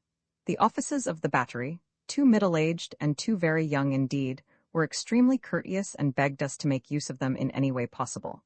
They were living in the raggedest fashion, a week's growth of beard on their chins, their beds unmade, the floor littered with ends of cigarettes, pieces of paper, journals. Been here weeks, they apologetically explained to us. Come in and have a meal with us whenever you like. They resembled animals in a cave. When they were not on duty, they played chemin de fer and slept. Meanwhile, for 3 days and nights our work was slight. The battle drew further away into the forest. Wagons with wounded came to us only at long intervals. The result of these 3 days was a strange new intimacy between the four of us. I have never in all my life seen anything more charming than the behavior of Nikitin and Andrei Vasilievich to Trenchard. There is something about Russian kindness that is both simpler and more tactful than any other kindness in the world. Tact is too often another name for insincerity, but Russian kindheartedness is the most honest impulse in the Russian soul, the quality that comes first before anger, before injustice, before prejudice, before slander, before disloyalty, and overrides them all. They were, of course, conscious that Trenchard's case was worse than their own. Marie Ivanovna's death had shocked them, but she had been outside their lives and already she was fading from them. Trenchard was another matter. Nikitin seemed to me for the first time in my knowledge of him to come down from his idealistic dreaming. He cared for Trenchard like a child, but never obtrusively. Trenchard seemed to appreciate it, but there was something about him that I did not like. His nerves were tensely strained. He did his work with his eyes fixed upon some impossible distance. He often did not hear us when we spoke to him. And so, the three of us formed a kind of hedge about him to protect him, a hedge of which he was perfectly unconscious. He was very silent, and I would have given a great deal to hear again one of those Glebsha stories that I had once found so tiresome. That some plan or purpose was in his head one could not doubt. We had, all of us, much in common in our characters. We liked the sentimental, easy-colored view of life. We suddenly felt a strange freedom here in this place. For myself, on the 3rd day, I found that Marie Ivanovna was most strangely present with me, and on the afternoon of that day, our wounded quiet on their beds, our wagons sent into the tent with no prospect of their return for several hours, we sat together, Nikitin, Andrei Vasilievich and I, looking out through a break in the garden towards the forest, and talked about her. The weather was now very heavy, certainly a thunderstorm was coming. I was also weighted down by an intense desire for sleep, at the same time knowing that if I were to fling myself on my bed sleep would not come to me. This is an experience that is not unusual at the front, and officers have told me that in the middle of a battle, when there comes a sudden lull, their longing for sleep has been so overpowering that no imminent danger could lift it from their eyes. We sat there then, and talked in low voices of Marie Ivanovna. I was aware of the buzzing of the flies, of the dull yellow light beyond the windows, of the forest crouching a little as it seemed to me like a creature who expects a blow. We were all half asleep perhaps, the room dark behind us, and we talked of her as we might talk of a picture, a book, an experience ended and dismissed, something outside our present affairs, and yet I knew that for me at any rate she was not outside them. I felt as though at any moment she might enter the room. We discussed her aloofness, her sudden happiness and her sudden distress, her intimacies and withdrawals, Nikitin and Andrei Vasilievich slowly elaborating her into a high romantic figure. Behind her, behind all our thoughts of her, there was the presence of Semyonov. Nothing was stranger during our time here than the way that Semyonov had always kept us company. Our consciousness of relief from him had begun it. We had been more under his influence than any of us had cared to confess, and, in his presence, had checked our natural impulses. I also was strongly aware of him through Trenchard. Trenchard seemed now to have a horror of him that could be explained only by the fact that he held him responsible for Marie Ivanovna's death. It's a good thing, I thought to myself, that Semyonov's not here. These hours of waiting, when there was nothing to do, was bad for all our nerves. Upon this afternoon, I remember that after a time silence fell between us. We were all staring in front of us, seeing pictures of other places and other people. I was aware, as I always was, of the forest, seeing it shine with its sinister green haze, seeing the white bleached town, the huddled villages waiting for their food, but seeing yet more vividly the deep silences, the dark hollows, the silent avenues of silver birch. Against this were the figures of the people who were dear to me. It is strange how Wa selects and brings forward as one's eternal company the one or two souls who have been of importance in one's life. One knows then, in those long, long threatening pauses, when the battle seems to gather itself together before it thunders its next smashing blow, those who are one's true companions. Certain English figures were now with me outlined against the forest, and joined together with them Marie Ivanovna as I had last seen her, turning round to me by the door and smiling upon me. I did truthfully feel, as Trenchard had said to me, that she was not dead. I sat, staring before me, conjuring her to appear. The others also sat there, staring in front of them. Were they also summoning some figure? I knew, as though Andrei Vasilievich had told me, that he was thinking of his wife. And Nikitin? He sat there, lying back on the old sofa that Marie had used, his black beard, his long limbs, his dark eyes giving him the color of some Eastern magician. He did indeed, with his intense, absorbed gaze, seem to be casting a spell. As I looked, Andrei Vasilievich caught his glance. They exchanged the strangest flash, something that was intimate and yet foreign, something appealing and yet hostile. It was as though Andrei Vasilievich had said, "I know you are thinking of her. Leave her to me," and Nikitin had replied, "My poor friend, what can you do?" "I do as I please." I know at least that I saw Andrei Vasilievich frown, make as though he would get up and leave the room, then think better of it, and sink back into his chair. I remember that just at that moment Trenchard entered. He joined us and sat on the sofa near Nikitin without speaking, staring in front of him like the rest of us. His face was tired and old, his cheeks hollow. I waited and the silence began to get on my nerves. Then there came an interruption. The door opened quite silently. We all turned our eyes towards it without moving our heads. In the doorway stood Semyonov. We were startled as though by a ghost. I remember that Andrei Vasilievich jumped to his feet, crying. Trenchard never moved. Semyonov, with his usual stolid self-possession, came towards us, greeted us, then turning to me said, "I've come to take your place, Ivan Andreyevich." "My place?" I stammered. "Yes, you're wanted there. You're to return at once in the britchka, in half an hour if you don't mind. And you'll stay?" "And I'll stay." No one else said anything. I remember that I had some half intention of protesting, of begging to be allowed to remain.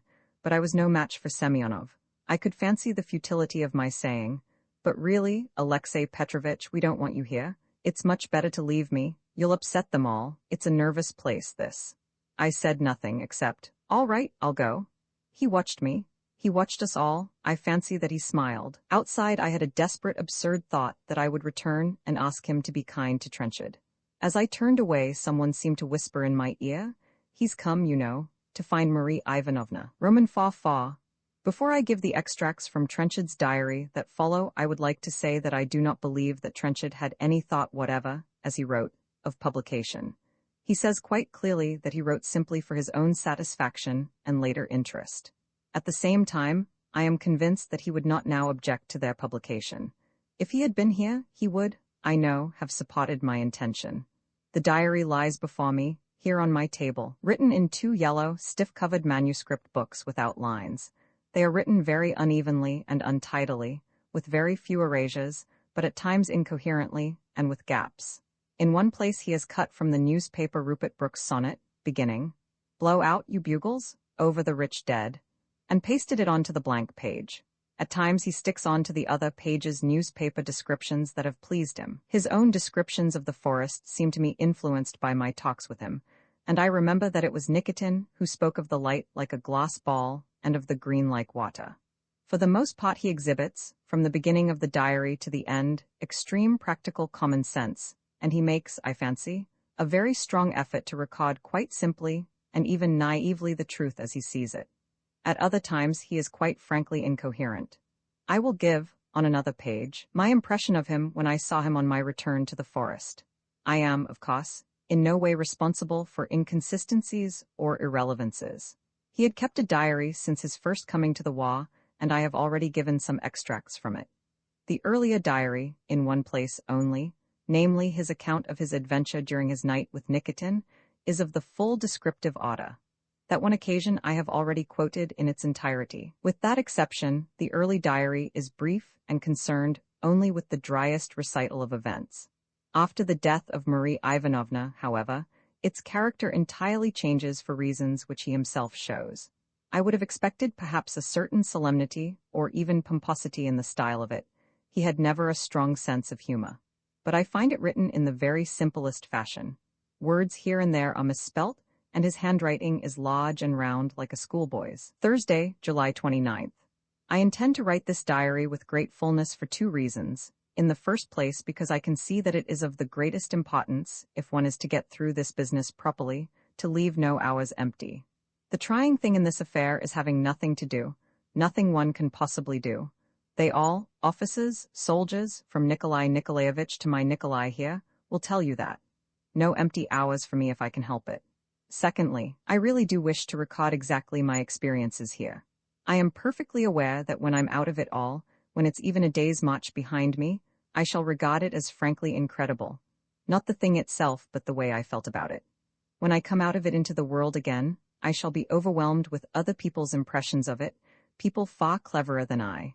There will be brilliant descriptions of battles, of what it feels like to be under fire, of marches, victories, retreats, wounds, death, everything.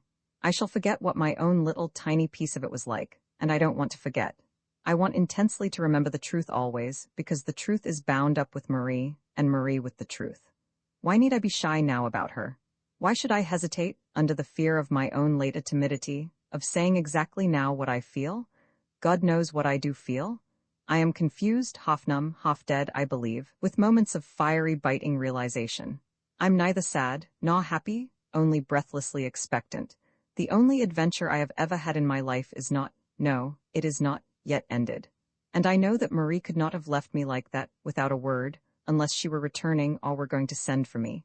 Meanwhile, today a beastly thing has happened, a thing that will make life much harder for me here. All the morning there was work. Bandaged 20, had 50 in altogether, sent 34 on, kept the rest. 2 died during the morning. This isn't really a good place to be, it's so hemmed in with trees. We ought to be somewhere more open. The forest is unhealthy too. There's been fighting in and out of it almost since the war began. It can't be healthy. In this hot weather the place smells. Then there are the flies. I write them with a capital letter because I've got to keep my head about the flies. Does anyone at home or away from this infernal strip of fighting realize what flies are? Of course one's read of the tropical sots, all red and stinging, all white and bloated. What you like, evil and horrid, but these here are just the ordinary household kind. Quite ordinary, but sheets, walls of them. I came into the little larder place near our sitting room this morning. I thought they'd painted the walls black during the night. Then, at my taking the cover off some sugar, it was exactly as though the walls hovered and then fell inward, breaking into black dust as they fell. They'll cluster over a drop of wine on the table just like an evil black flower with gray petals. With one's body they can play tricks beyond belief. They laugh at one, hovering at a distance, waiting. They watch one with their wicked little eyes. Yes, I shall have to be careful about flies. I've had a headache all day, but then in the afternoon there was a thunderstorm hovering somewhere near, and there was no work to do. I feel tired too, and yet I can't sleep. Later in the afternoon we were all sitting together, very quiet, not talking. I was thinking about Semyonov then. I wondered whether he felt her death. How had he taken it? Durwood would tell me so little. I was so glad, all the same, that he wasn't here. And yet, in the strangest way, I would like to have spoken to him, to have asked him, if I had dared, a little about her. He was the only man to whom she really gave herself. I don't grudge him that, but there's so much that I want to know. And yet I'd die rather than ask him. Die, that's an old phrase now. Death would tell me much more than Semyonov ever could. Just when we were sitting there, he came in. It was the most horrible shock. I don't want to put it melodramatically, but that was exactly what it was. I had been thinking of him, thinking even of speaking to him, but I had known at the time that he wasn't here, that he couldn't be here. Then there he was in the doorway, square and solid and grave and scornful. Now the horrible thing is that the moment I realized him I felt afraid. I didn't feel anger or hatred or fine desires for revenge, anything like that, simply a miserable, contemptible fear. It seems that as soon as I climb out of one fear, I tumble into another. They are not physical now, but worse. Later, the last bit seems rather silly, but I'll leave it. As to Semyonov, of course he was very quiet and scornful with all of us.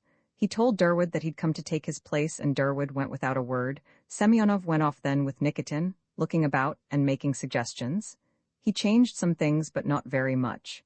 We had been pretty intimate, all of us, before he came. I had really felt this last day that Vladimir Stepanovich and Andrei Vasilievich were understood by me. Russians come and go so. At one moment they are close to you, intimate, open-hearted, then suddenly they shut up, are miles away, look at you with distrust and suspicion. So with these two. On Semyonov's arrival, they changed absolutely. He shut them up, of course. We were all as gloomy at supper as though we were deadly enemies. But the worst thing was at night. Durwood and I had slept in one little room, Vladimir Stepanovich and Andrei Vasilievich in another. Of course, Semyonov took Durwood's bed. There was nowhere else for him to go. I don't know what he thought about it. Of course, he said nothing.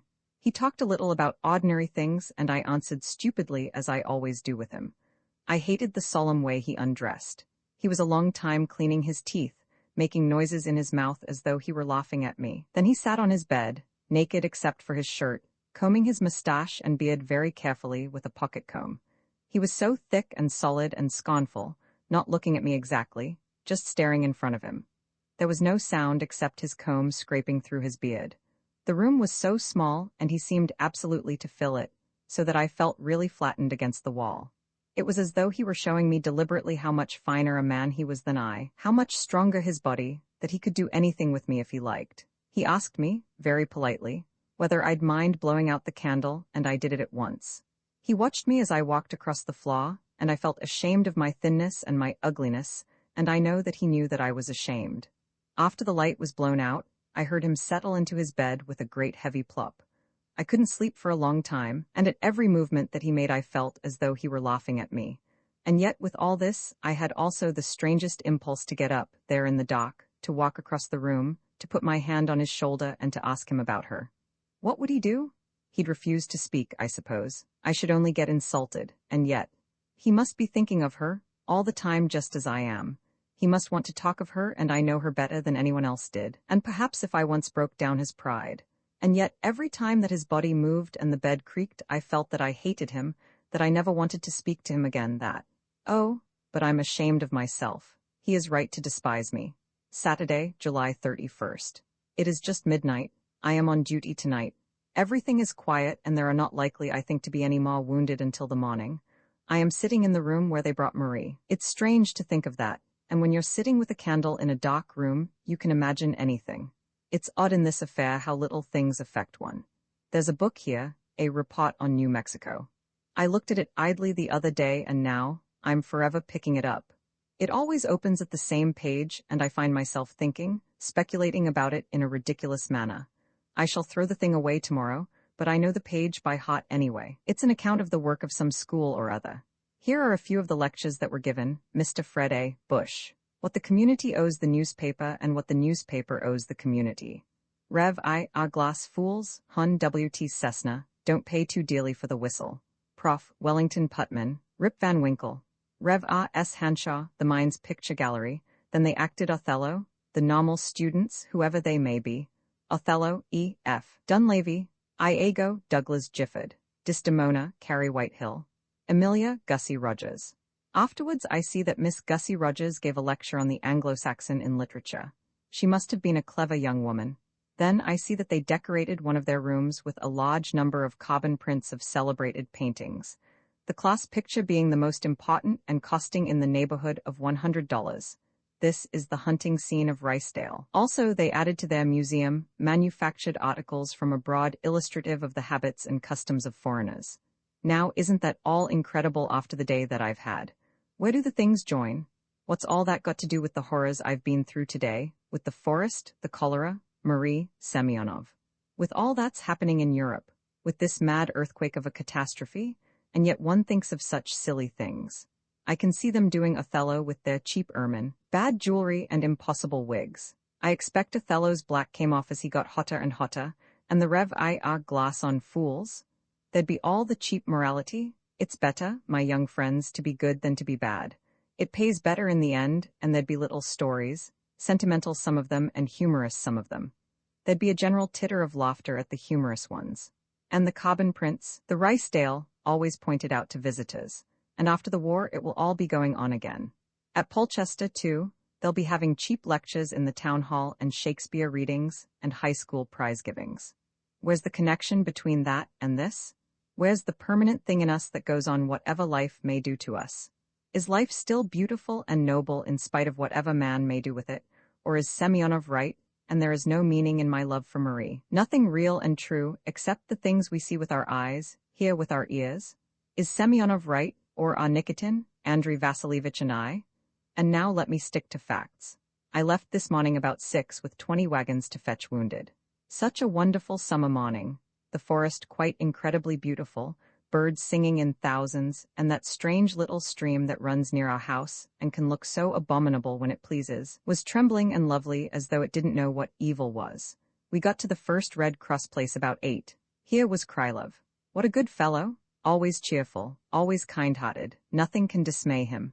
A Russian type that's common enough in spite of all the profound pessimism of the Russian heart that we're always hearing of. There he was anyway, working like a butcher before a feast day. Dirty-looking barn they were working in, and it smelt like hell. Cannon pretty close too. They say the Austrians are fearfully strong just here, and of course our ammunition is climbing down to less than nothing. Looks as though we were going to have a hot time soon. I turned in and helped Krylov all the morning, and somehow his fat, ugly face, his little exclamations, his explosive comical rages, his sudden rough kindnesses did one a world of good. We filled the wagons and sent them back. Then about midday, under a blazing hot sun, we went on with the others. Is there any place in the globe hot and suffocating quite as this forest is? Even in the open spaces one can't breathe, and there's never any proper shade under the trees. At first we were at a loss. No one seemed quite to know where the Vengrovsky polk were. I had to go on alone and reconnoiter. I was right out in the open then, and more alone than one could believe. Cannon were blazing away, and one battery seemed just behind me, and yet I couldn't see it. I could see nothing, only great ridges of hills with the forest like gigantic torrents of green water under the mist, and just at my feet cornfields thick with cornflowers. Then I saw rather a wonderful thing. I came to the edge of my hill and looked down into a cup of a valley. Quite a little valley with the green waves towering on every side of it. Through the mist there shimmered below me a blue lake. I was puzzled. There was no water here that I knew, but by this time the forest has so bewitched my senses that I'm ready to believe anything of it. There it was, anyway, a blue lake, shifting a little under gold haze. I climbed down the hill a yard or two, and then you can believe that I jumped. My blue lake was Austrian prisoners, nothing more nor less. Has anyone quite seen them like that before, I wonder? And isn't this forest really the old witch's forest, able to do what it pleases with anything? There they were, hundreds of them, covering the whole floor of the little valley. I walked down into the middle of them, found an officer, asked him about wounded, and got directed some 2 versts in front of me. Then I climbed up the hill back to my wagons and we started off. We went down the hill round by the road and came to the prisoners, crossed a stream and plunged into a shining, dazzling nightmare. Where the cannon were I don't know, all a considerable distance away, I suppose, because the only sign of shell were the little breaking puffs of smoke in the blue sky with just a pin flash of light as they broke. But really amongst that welter of wooded hill, the sounds were uncanny. They'd be under one's feet, over one's head, in one's ear, up against one's stomach, straight in the small of one's back. Since my night with nicotine physical fear really seems to have left me, the whole outward paraphernalia of the war has become an entirely commonplace thing, but it was the forest that I felt, exactly as though it were playing with me. Wasn't there an old medieval torture when they shot arrows at their victim, always just missing him, first on one side, then on another, until at last, tired of the game, they fixed him through the head? Well, that's what the old beast was trying to do to me, anything to doubt what's real and what is not, anything to make me question my senses. We tumbled quite suddenly on to some men, a small Red Cross shelter, and 200 or 300 soldiers sitting under the trees by the road resting, most of them sleeping. The doctor in the Red Cross place, a small fussy man, was ill-tempered and overworked. There were at least 30 dead men lying in a row outside the shelter, and the army sanitors were bringing in more wounded every minute. Why weren't there more wagons? What was the use of coming with so few?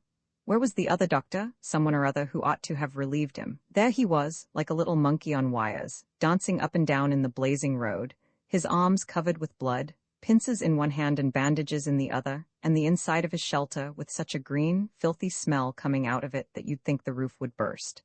I filled 7 of my wagons, sent them back and went forward with the remaining 3. We were climbing now, up through the forest road, the shell, very close, making a terrific noise, and in between the scream of the shell the birds singing like anything. The road turned the corner, and then we were in the middle of it. Now here's the worst thing I've seen with my eyes since I came to the war. Worst thing I shall ever see perhaps. One looks back, you know, to one of those old average afternoons at Polchester, my father coming back from golf, I myself going into the old red-walled garden for tea, with some novel under my arm, the cathedral bell ringing for evensong just over the wall across the green, then slowly dropping to its close, then the faint murmur of the organ. Some bird twittering in a tree overhead, buttered toast in a neat pile placed carefully over hot water to keep it warm, honey, heavy homemade cake, perhaps the local weekly paper with the "Do you know that?" column demanding one's critical attention. One's annoyed because tomorrow some tiresome fellow's coming to luncheon, because one wishes to buy some china that one can't afford, because the wife of the precentor said to the dean's sister that young Trenchard would be an old man in a year or two. One sips one's tea, the organ leads the chants, the sun sinks below the wall. There's the forest road hot like red-hot iron under the sun. It winds away into the forest, but so far as the eye can see it is covered with things that have been left by flying men, such articles. Swords, daggers, rifles, cartridge cases, of course, but also books, letters, a hairbrush, underclothes, newspapers, these tilings in thick, tangled profusion, rifles in heaps, cartridge cases by the hundred. Under the sun up and down the road there are dead and dying, Russians and Austrians together. The forest is both above and below the road, and from out of it there comes a continual screaming. There is every note in this babel of voices, mad notes, plaintive notes, angry notes, whimpering notes. One wounded man is very slowly trying to drag himself across the road, and his foot, which is nearly severed from his leg, waggles behind him. One path that leads from the road to the forest is piled with bodies and is a stream of blood. Some of the dead are lying very quietly in the ditch, their heads pillowed on their arms. Every now and then something that you had thought dead stirs. And the screaming from the forest is incessant, so that you simply don't hear the shell, now very close indeed. There is, you know, that world somewhere with the Rev. Someone lecturing on fools and the class Risedale costing in the neighborhood of $100. At least, it's very important if I'm to continue to keep my head steady that I should know that it is there. It seemed that we were the first Red Cross people to arrive. Oh, what rewards would I have offered for another 10 wagons? How lamentably insufficient our 3 cots appeared standing there in the road, with this screaming forest on every side of one. As I waited there, overwhelmed by the blind indifference of the place, listening still to the incredible birds, seeing in the business-like attentions of my senators only a further incredible indifference, a great stream of soldiers came up the road, passing into the first line of trenches, only a little deeper in the forest. They were very hot, the perspiration dripping down their faces, but they went through to the position without a glance at the dead and wounded. No concern of theirs, that. Life had changed, they had changed with it. Meanwhile they did as they were told. We worked there, filling our wagons. The selection was a horrible difficulty. All the wounded were Austrians, and how they begged not to be left. It would be many hours, perhaps, before the next Red Cross division would appear. An awful business. One man dying in the wood tore at his stomach with an unceasing gesture, and the air came through his mouth like gas screaming through an escape hole. One Austrian, quite an old man, died in my arms in the middle of the road. He was not conscious, but he fumbled for his prayer book, which he gave me, muttering something. His name, Schneidha Georgi Pelmanosta, was written on the first page. We started for home at length. Our drive back was terrible. I find that I cannot linger any longer over this affair. Our cots drove over rough stones and ruts, and we were 4 hours on the journey. Our wounded screamed all the way. One man died. My candle is nearly out. I must find another. In one of its frantic leaps just now, I fancied that I saw Marie standing near the door. She looked just as she always did, very kind though smiling. Of course it was only the candle.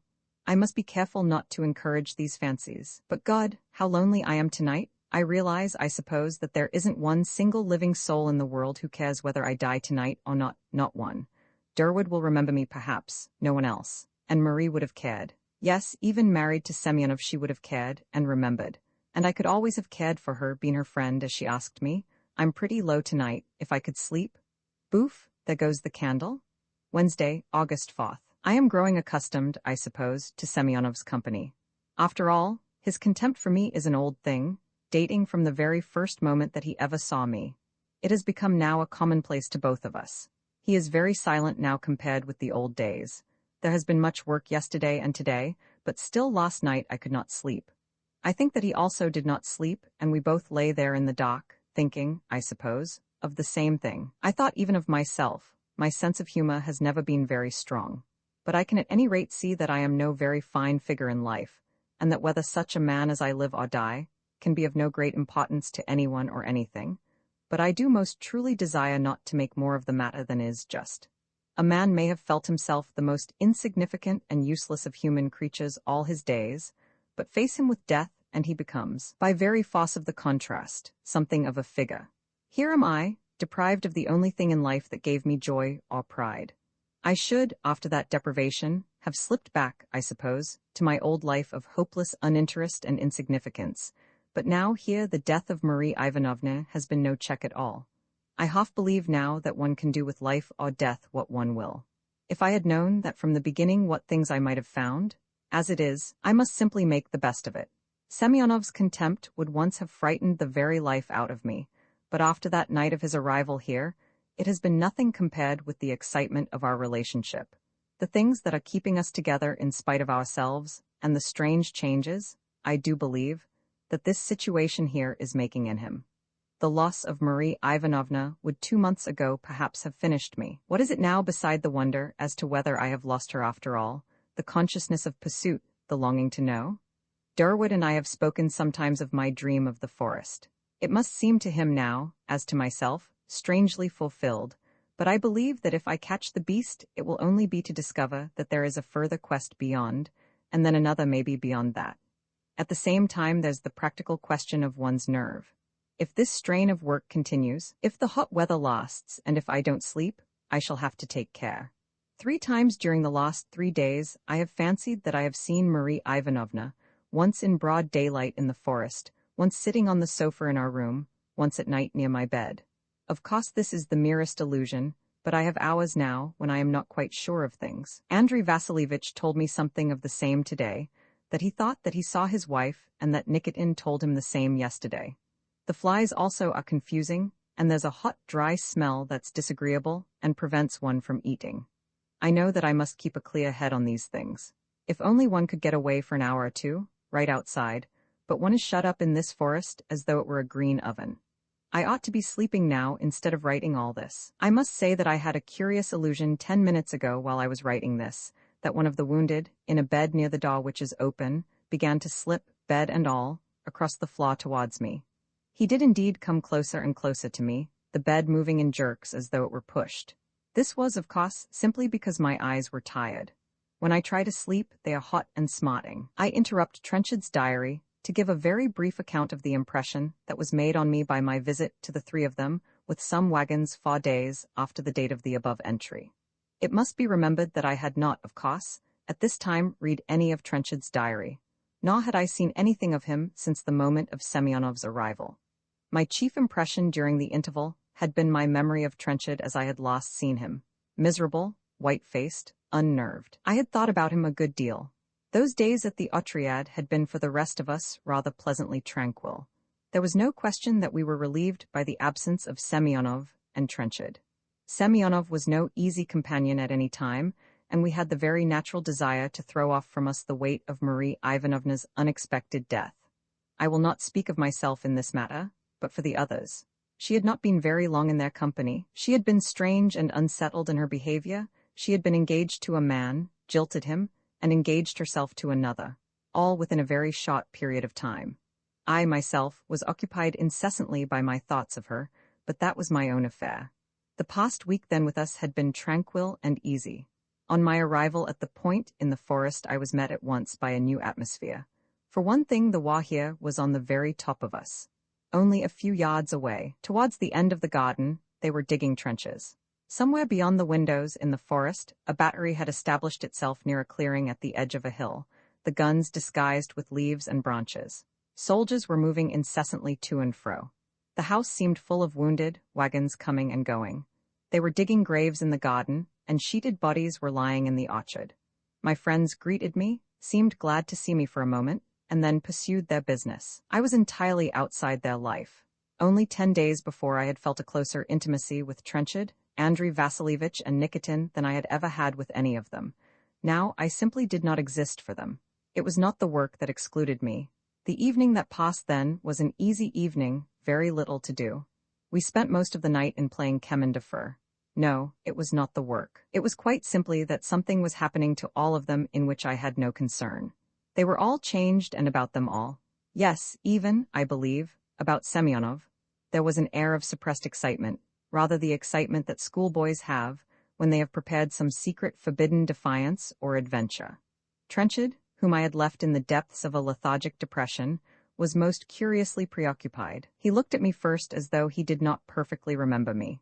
He, assuredly, was not well. His eyes were lined heavily, his white cheeks had a flush of red that burnt there feverishly, and he seemed extraordinarily thin. He was restless, his eyes were never still, and I saw him sometimes fix them, in a strange way, upon some object as though he would assure himself that it was there. He was obviously under the influence of some deep excitement. He told me that he was sleeping badly, that his head ached, and that his eyes hurt him, but he did not seem distressed by these things. He was too strongly absorbed by something to be depressed. He treated me and everything around him with impatience, as though he could not wait for something that he was expecting. I have seen in this business of the war strange things that nerves can do with the human mind and body. I have seen many men who remain with their nerves as strong as steel from the first to the last. But this is, I should say, the exception and only to be found with men of a very unimaginative character. As regards Trenchard, one must take into account his recent loss, the sudden stress of incessant, exhausting work, the flaming weather, and the constant companionship of the one human being of all others most calculated to disturb his tranquillity. But in varying degrees, I think that everyone in this place was at this time working under a strain of something abnormal and uncalculated. The very knowledge that the attack was now being pressed severely, and that we had so little ammunition with which to reply, was enough to strain the nerves of everyone. Trenchard told me, in the course of the conversation that I had with him during my second day's stay, that his visit to the lines some days earlier, this is the visit of which he speaks in his diary, had greatly upset him.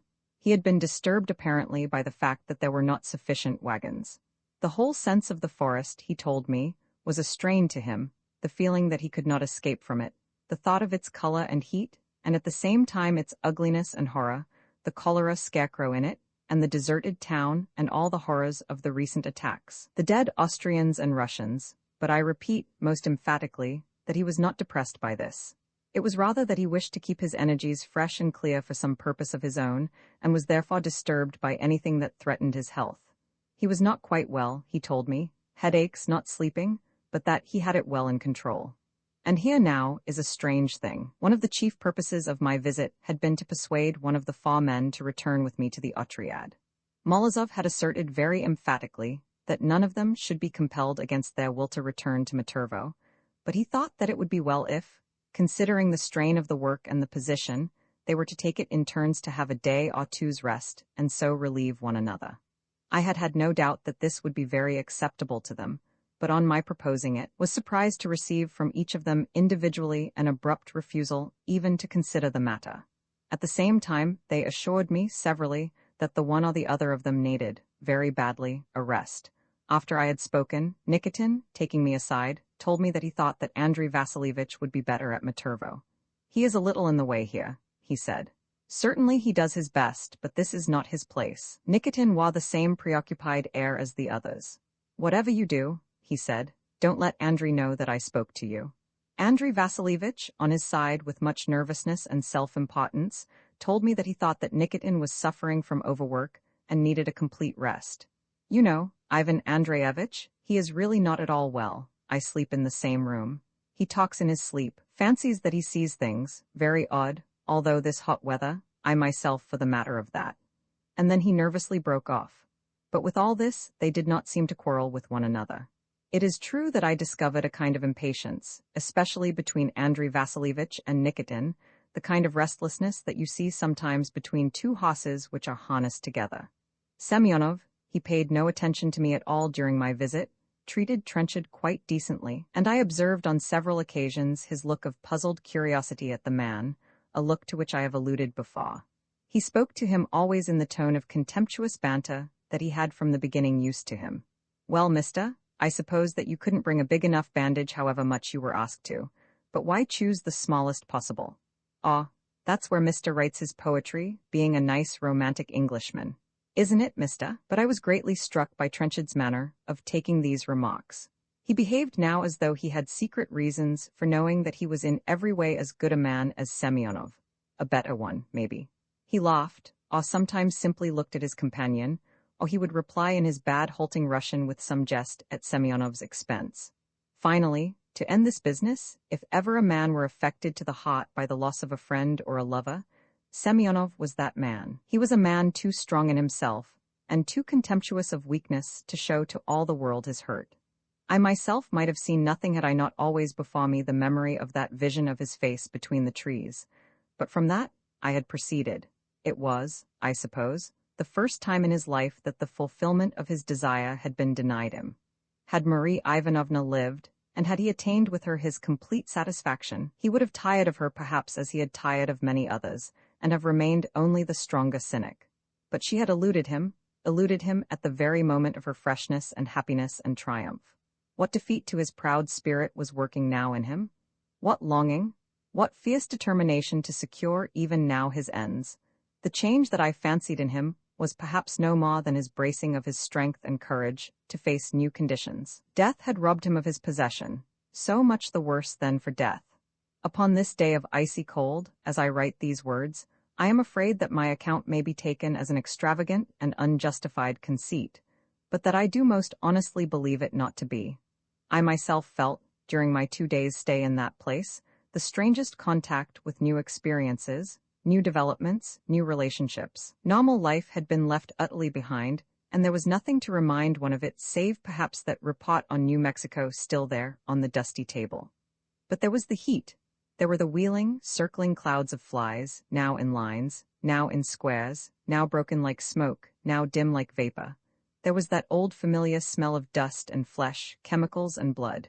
There were the men dying and broken, fighting like giants, defeating fears and terrors that hung like gray shadows about the doors and windows of the house.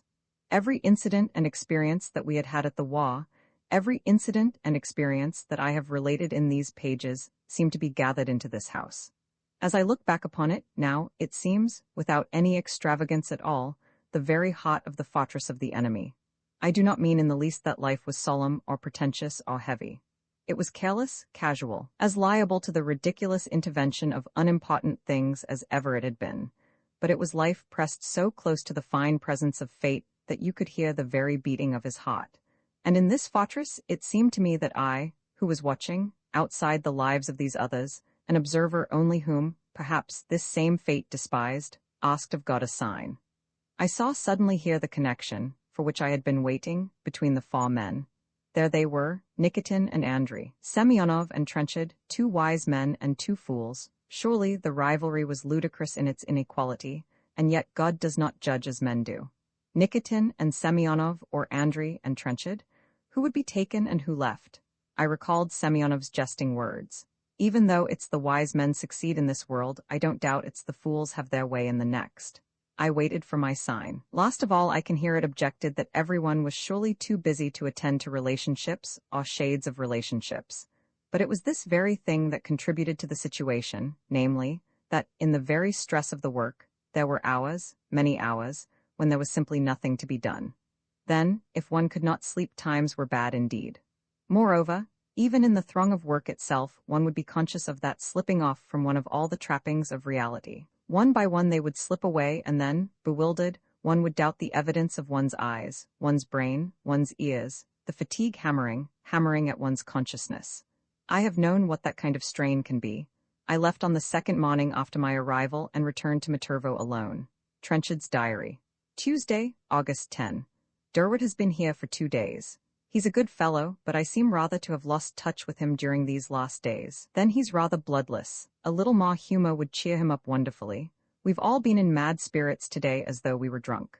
The battery officers have got a gramophone that we turned on. We danced a bit, although it's hot as hell.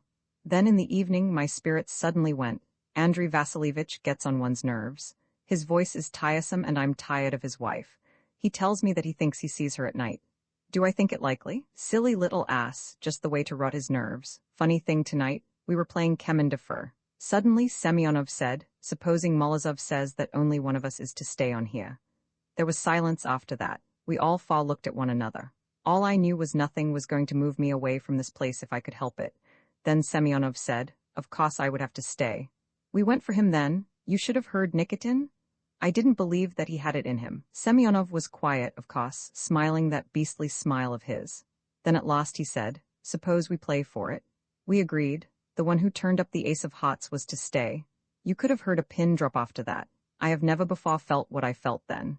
If I had to return and leave Semyonov here, they say that the attack may develop in this direction at any moment, if Semyonov were to be here and I not.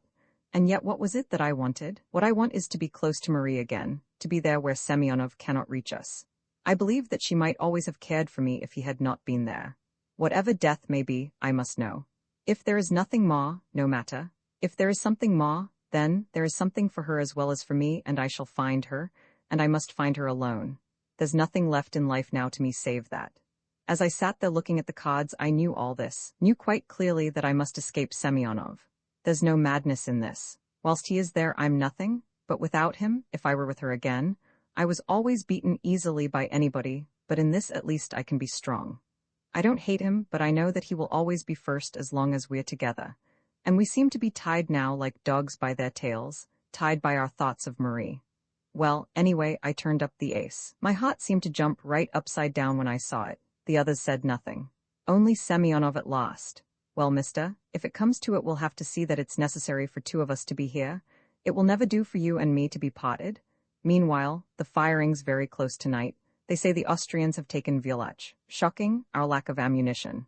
God, the heat. The door closes behind them. Trenchard's diary. Saturday, August 14th. Captain T died this afternoon at 4:30. A considerable shock to me. He was so young, so strong. They all said that he had a remarkable future. He had dined with us several times at Matervo, and his vitality had always attracted me, vitality restrained and drilled towards some definite purpose. He might have been a great man. His wound in the stomach did not hurt him, I think. He was wonderfully calm at the last.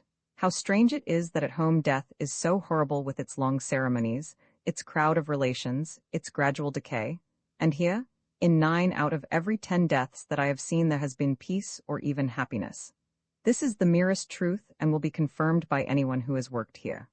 Again and again, I have seen that strange flash of surprised, almost startled interest. Again and again, I have been conscious, behind not in the eyes, of the expression of one who is startled by fresh conditions, a fine view, a sudden piece of news.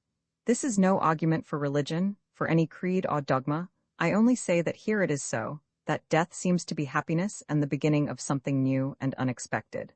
I believe that even so haughty a cynic as Semyonov would support me in this. I and Semyonov were alone with young Captain T when he died. Semyonov had liked the man and had done everything possible to save him, but he was absorbed by his death, absorbed as though he would tear the secret of it from the body that looked suddenly so empty and so meaningless. "Well, I'm glad he was happy," he said to me. Then he stood, looking at me curiously. I returned the look. We neither of us said anything. These are all commonplaces, I suppose, that I am discovering. The only importance is that some 10 million human beings are, in this war, making these discoveries for themselves, just as I am. Who can tell what that may mean? I have seen here no visions, nor have I met anyone who has seen them, but there are undoubted facts, not easy things to discount. Sunday, August 15. Things are pretty bad here. The Austrians have taken Villach. Both on the right and on the left they have advanced. They may arrive here at any moment. The magnificence of the Russian soldier is surely beyond all praise. I wonder whether people in France and England realize that for the last 3 months, here he has been fighting with 1 bullet as against 10. He stands in his trench practically unarmed against an enemy whose resources seem endless. But nothing can turn him back. Whatever advances the Germans may make, I see Russia returning again and again. I do from the bottom of my soul, and what is of more importance, from the sober witness of my eyes, here believe that nothing can stop the impetus born of her new spirit. This war is the beginning of a world history for her. Krylov this afternoon said that he thought that we should leave this place, get out our wagons and retire. But how can we? At this moment, how can we? We are just now at the most critical meeting of the ways. The extra 12 versts back to Matervo may make the whole difference to many of the cases, and the doctors of the division, Krylov himself admits, have got their arms full. We simply can't leave them. There has been some confusion here. There doesn't seem any responsible person to give us orders. Colonel Maximov has forgotten us, I believe. In any case, I think that we must stay on here for another day and night. Perhaps we shall get away tomorrow. I had a queer experience this afternoon. I don't want to make too much of it, but here it is. I went up to my room this afternoon at 5 to get some sleep, as I'm on duty tonight. I lay down and shut my eyes and then, of course, as I always do, immediately saw Marie Ivanovna. I know quite clearly that this present relationship to her cannot continue for long, or I shall be off my head. I can see myself quite clearly as though I were outside myself, and I know that I'm madder now than I was a week ago. For instance, in this business of Marie Ivanovna, I knew then that my seeing her was an illusion. Now I am not quite sure. I knew a week ago that I saw her because she is so much in my thoughts, because of the intolerable heat, because of the flies and the forest, because of Semyonov. I am not sure now whether it is not her wish that I should see her. She comes as she came on those last days before she left me, with all the kindness in her eyes that no other human being has ever given me before, nor will ever give me again. Today, I looked and was not sure whether she were gone or no. I was not sure of several things in the room, and as I lay there I said to myself, is that really a looking-glass or no? If I tried, could I touch it, or would it fade from under my hand? The room was intolerably close, and there was a fly who persecuted me. As I lay there, he came and settled on my hand. He waited, watching me with his wicked, sneering eyes, then he crept forward and waited again, rubbing his legs one against the other. Then, very slyly, laughing to himself, he began to tickle me. I slashed with my hand at him, he flew into the air, sneering, then with a little ping settled on the back of my neck. I vowed that I would not mind him. I lay still. He began then to crawl very slowly forward towards my chin, and it was as though he were dragging spidery strands of nerves through my body, fitting them all on to stiff, tight wires. He reached my chin, and then again, sneering up into my eyes, he began to tickle. I thought once more that I had him, but once again he was in the air. Then, after waiting until I had almost sunk back into sleep, he did the worst thing that a fly can do, began, very slowly, to crawl down the inside of my pince-nez. I had been trying to read. He got between the glass and my eyelash and moved very faintly with his damnable legs. Then my patience went. I did what during these last days I have vowed not to do, lost my control, jumped from my bed, and cursed with rage. Then, with my head almost bursting with heat and my legs trembling, I had an awful moment. I thought that I was really mad. I thought that I would get the looking-glass and smash it, and that then I would jump from the window. In another moment, I thought that something would break in my head, the something with which I kept control over myself. I seemed to hear myself praying aloud. "Oh God, let me keep my reason. Oh God, let me keep my reason." And I could see the forest like a great green hot wave rising beyond the window to a towering height ready to leap down upon me. Then Semyonov came in. He stood in the doorway and looked at me. He must have thought me strange, and I know that I waited, staring at him, feeling foolish as I always do with him. But he spoke to me kindly, with the sort of kindness that there is sometimes in his voice, patronizing and reluctant of course. "You can't sleep, mister?" he said. "No," I answered and said something about flies. "What have you been doing to the looking-glass?" he asked, laughing, for there the thing was on the floor, broken into pieces. "I am sure that I never touched it." "That's unlucky," he said.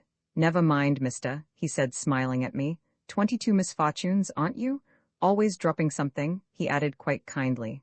"More perhaps than the rest of us. Wash your face in cold water. It's this infernal heat that worries us all." I remember then that he poured the water into the blue tin basin for me and then, taking the tin mug himself, poured it in cupfuls over my hands and arms. I afterwards did the same for him. At that moment I very nearly spoke to him of Marie. I wished desperately to try, but I looked at his face, and his eyes, laughing at me as they always did, stopped me.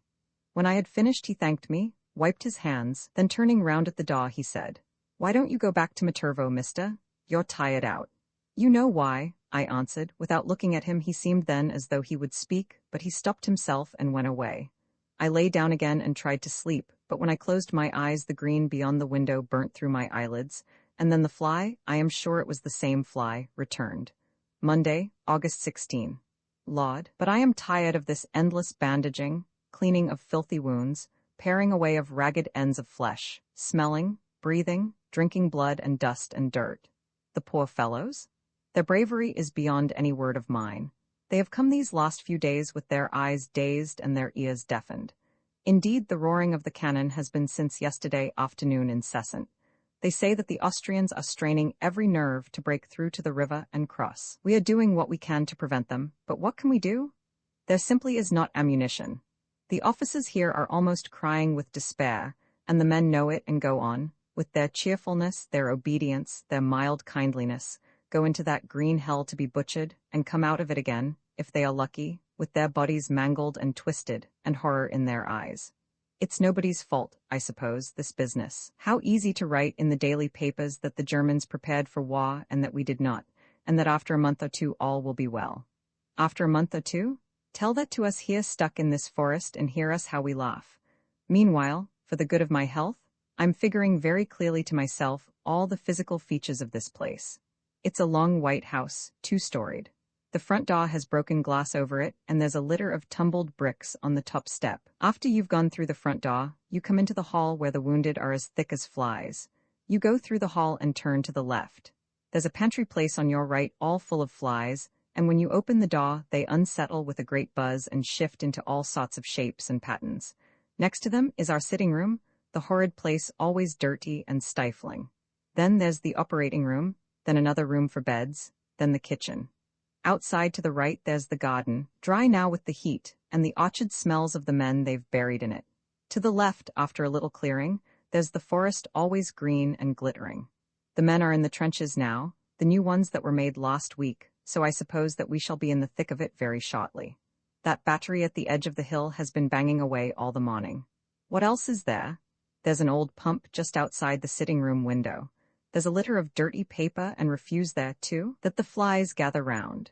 There's an old barn away to the right where some horses are and 2 cows. I have to keep my mind on these things because I know they are real. You can touch them with your hands and they'll still be there even if you go away. They won't walk with you as you move. So I must fasten on to these things about which there can't be any doubt. In the same way I like to remember that book in the sitting room, Mr. Glass, who lectured on fools, the Ricedale, and the normal pupils who acted Othello. They're real enough and are probably somewhere now quietly studying, or teaching, or sleeping. I envy them. A thing that happened this morning disturbed us all. 4 soldiers came out of the forest quite mad. They seemed rational enough at first and said that they'd been sent out of the first-line trenches with contusion. One of them had a bleeding finger, but the others were untouched. Then one of them, a middle-aged man with a black beard, began quite gravely to tell us that the forest was moving. They had seen it with their own eyes. They had watched all the trees march slowly forward like columns of soldiers, and soon the whole forest would move and would crush everyone in it. It was all very well fighting Austrians, but whole forests was more than anyone could expect of them. Then suddenly one of them cried out, pointing with his finger, "See, Your Honor, there it comes. Ah, let us run, let us run." One of them began to cry. It was very disagreeable. I saw Andrei Vasilievich, who was present, glance anxiously through the window at the forest, and then gravely check himself and look at me nervously to see whether I had noticed. The men afterwards fell into a strange kind of apathy. We sent them off to Matervo in the afternoon. I want now to remember as exactly as possible a strange conversation I had this evening with Semyonov. I came up when it was getting dusk to the bedroom. One of the Austrian batteries was spitting away over the hill, but we were not replying. Everything this afternoon has looked as though they were preparing for a heavy attack.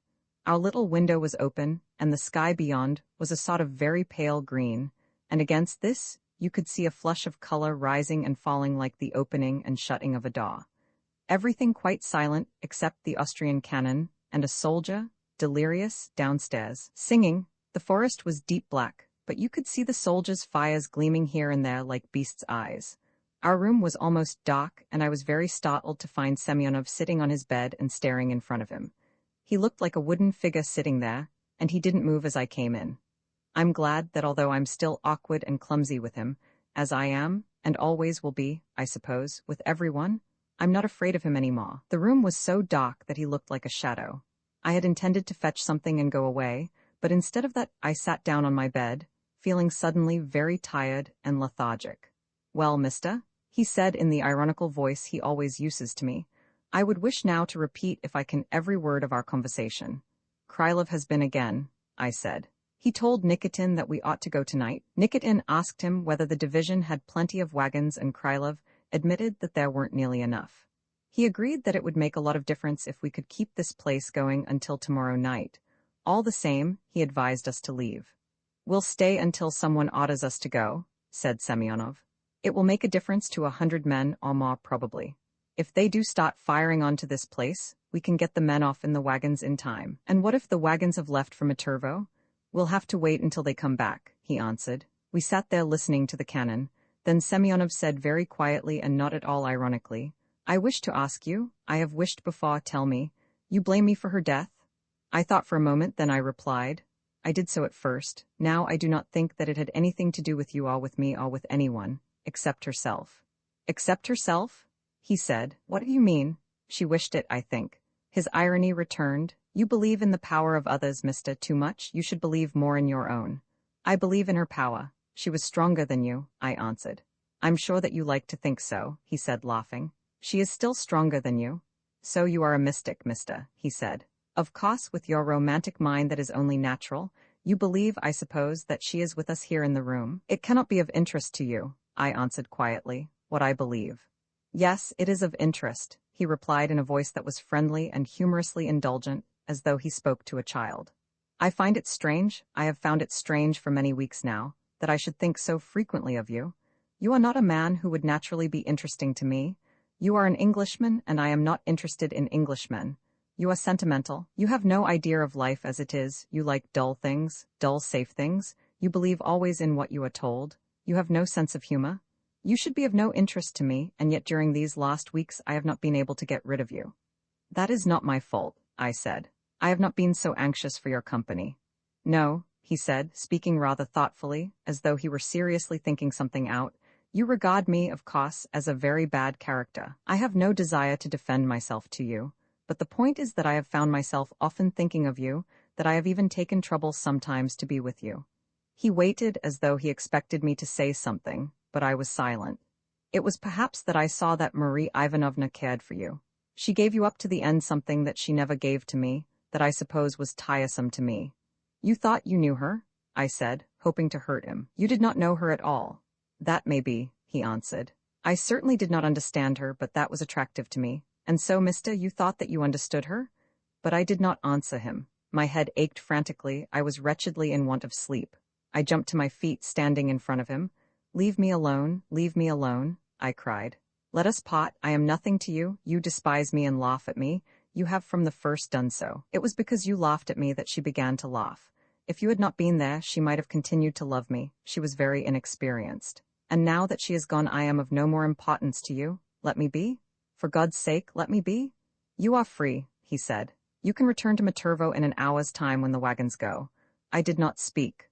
"No, you will not go," he went on, "because you think that she is here, she died here, and you believe that she is not dead. I also will not go for my own reasons." Then he jumped off his bed, stood upright against me, his clothes touching mine. He put his hand on my shoulder. "No, mister, we will remain together. I find you really rather charming. And you are changed, you know. You are not the silly fool you were when you first came to us." I moved away from him. I could not bear the touch of his hand on my shoulder. I had, I repeat, no fear of him. He might laugh at me or no as he pleased, but I did not want his kindness. "My beliefs seem to you the beliefs of a child," I said, trying to speak more calmly. "Well then, leave me to them. They at least do you no harm. I love her now as I loved her when I first saw her. I cannot believe that I shall never be with her again, but that is my own affair and matters to no one but myself." He answered me, "You have a simple fashion of looking at things which I envy you. I assure you that I am not laughing at you. You believe, if I understand you, that after your death you will meet her again. You are afraid that if I die before you she will belong to me, but that if you die first you will be with her again as you were at the beginning. Is not that so?" I did not answer him. "I swear to you," he continued, "that I am not mocking you. What my own thoughts maybe does not interest you, but I have not, in my life, found many things or persons that are worth one's devotion, and she was worthy of being loved as you love her. Such days as these in such a place as this must bring strange thoughts to any man. When we return to Maturvo tomorrow night, I assure you that you will see everything differently." He felt, I suppose, that he had been speaking too seriously, because the ironic humor with which he always treated me returned. "Here, mister, at any rate we are. I'm sorry for you, tiresome to be tied to someone as uncongenial as myself, but be a little sorry for me too. You're not, you know, the ideal companion I would have chosen." "Why did you come?" I asked him. Durwood was here, we were doing very well. Without me, he caught me up. Yes, I suppose so, but your fascination is so strong that... He broke off laughing, then continued almost sharply. Here we are anyway. Tonight and tomorrow, we are going to be lively enough if I know anything about it. I'll do you the justice, mister, of saying you've worked admirably here. I wouldn't have believed it of you. Let us both of us drop our romantic fancies, we've no time to spare. Then, turning at the door, he ended. And you needn't hate me so badly, you know? She cared for you in a way that she never gave me. Perhaps after all, in the end, you will win. He gave me one last word. All the same, I don't give her up to you, he said. When I came downstairs again, it was to find confusion and noise. In the first place, little Andrei Vasilievich was quarreling loudly with Nikitin. He was speaking Russian very fast, and I did not discover his complaint. There was something comic in the sight of his small body, towering to a perfect tempest of rage, his plump hands gesticulating and always his eyes, anxious and self-important, doing their best to look after his dignity. Nikitin explained to me that he had been urging Andrei Vasilievich to return to Matervo with the wagons. There's no need, he said, for us all to stay. It's only taking unnecessary risks, and somebody should take charge of the wagons. There's Fedor Konstantinovich, said Andrei, naming a feldsher and stammering in his rage. He's irresponsible enough. Then, seeing that he was creating something of a scene, he relapsed into a would-be dignified sulkiness, finally said he would not go, and strutted away. There were many other disturbances, men coming and going, one of the battery officers appearing for a moment dirty and disheveled, and always the wounded drowsy or in delirium, watching with dull eyes the evening shadows, talking excitedly in their sleep. Semyonov called me to help in the operating room. Within the next 2 hours, he had carried out 2 amputations with admirable cool composure. During the second one, when the man's arm tumbled off into the basin and lay there amongst the filthy rags with the dirty white fingers curved, their nails dead and gray, I suddenly felt violently sick. A senator took my place, and I went out into the cool of the forest, where a silver pattern of stars swung now above the branches, and a full moon, red and cold, was rising beyond the hill. After a time I felt better, and, finding that I was not needed for a time, I wrote this diary. Tuesday, August 17th. It is just 6 o'clock, a most lovely evening. Strangely enough, everything is utterly quiet, not a sound anywhere. You might fancy yourself in the depths of England somewhere. However, considering what has happened today, and what they expect will happen now at any moment, the strain on our nerves is pretty severe, and as usual at such times, I will fill in my diary. This is probably the last time that I write it here, as we move as soon as the wagons return, which should be in about 2 hours from now. All our things are packed, and I shall slip this book into my bag as soon as I have written this entry. But I have probably 2 or 3 hours clear for writing, as everything is ready for departure. Meanwhile, I am wonderfully tranquil and at peace, able to think clearly and rationally for the first time since Marie's death. I want to give an account of the events since my last entry minutely, and as truthfully as my memory allows me. At about 11:30 last night, Semyonov and I went up to our bedroom to sleep, Nikitin being on duty. There was not much noise, the cannon sounding a considerable distance away, but the flashlights and rockets against the night sky were wonderful, and when we had blown out the candle, our dark little room leapt up and down or turned round and round, the window flashing into vision and out again. Semyonov was almost immediately asleep, but I lay on my back and, of course, as usual, thought of Marie. My headache of the evening still raged furiously, and I was in desperately low spirits. I had been able to eat nothing during the preceding day. I lay there half asleep, half awake, for, I suppose, a long time, hearing the window rat tle sometimes when the cannon was noisy and feeling under the jerky reflections on the wall as though I were in an old shambling cab driving along a dock road. I thought a good deal about that talk with Semyonov that I had. What a strange man! But then, I do not understand him at all. I don't think I understand any Russian, such a mixture of hardness and softness as they are, kind and then indifferent, cruel and then sentimental. But I understand people very little, and in all my years at Polchester, there was never one single person whom I knew. Semyonov is perfectly right, I suppose, from his point of view to think me a fool. I lay there thinking of Semyonov. He was sleeping on his back, looking very big under the clothes, his beard square and stiff, lit up by the flashing light and then sinking into darkness again. I thought of him and of myself, and of the strange contrast that we were, and how queer it was that the same woman should have cared for both of us. And I know that, although I did not hate him at all, I would give almost anything for him not to have been there, never to have been there. Whilst he was there, I knew that I had no chance. Marie had not laughed at me during those days at Petrograd. She had believed in me then, and I had been worth believing in. If people had believed in me more, I might be a very different man now. I was almost asleep, scarcely conscious of the room, when suddenly I heard a voice cry, "Marie, Marie, Marie," 3 times. It was a voice that I had never heard before, strong but also tender, full of pain, with a note in it too of a struggling self-control that would break in a moment and overwhelm its possessor. As I look back at it, I remember that I felt the passion and strength in it so violently that I seemed to shrink into myself, as though I were witnessing something that no man should see, and as though also I were conscious of my own weakness and insignificance. It was Semyonov. The flashlight flashed into the room, shining for an instant upon him. He was sitting up in bed, his shirt open and his chest bare. His eyes were fixed upon the window, but he was fast asleep. He seemed to me a new man. I had grown so accustomed to his sarcasm, his irony, that I had almost persuaded myself that he had never truly loved Marie, but had felt some sensual attraction for her that would, by realization, have been at once satisfied. This was another man. Here was a struggle, an agony that was not for such men as I.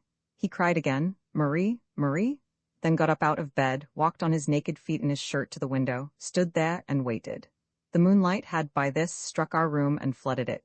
He turned suddenly and faced me. I could not believe that he did not see me, but I could not endure the unhappiness in his eyes, and I turned, looking down. I did not look at him again, but I heard his feet patter back to the bed.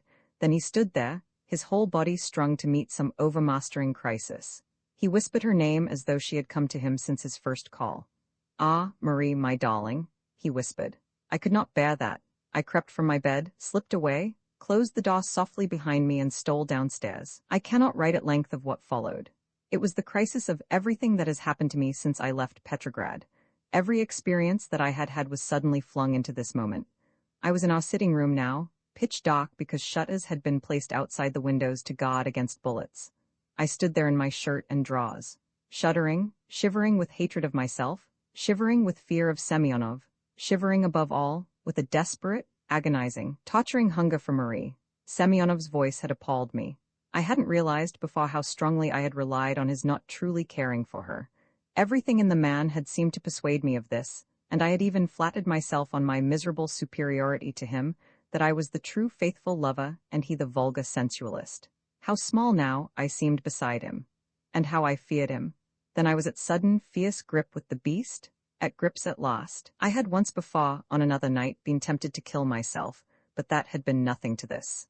Now sick and ill, faint for food, I swayed there on the floor, hearing always in my ear, give way, you'll be in front of him, you'll have left him behind you, he can do nothing. A moment more and you can be with her, and he cannot reach you?" I do not know how long I fought there. I was not fighting with an evil devil, a fearful beast as in my dreams I had always imagined it. I was fighting myself.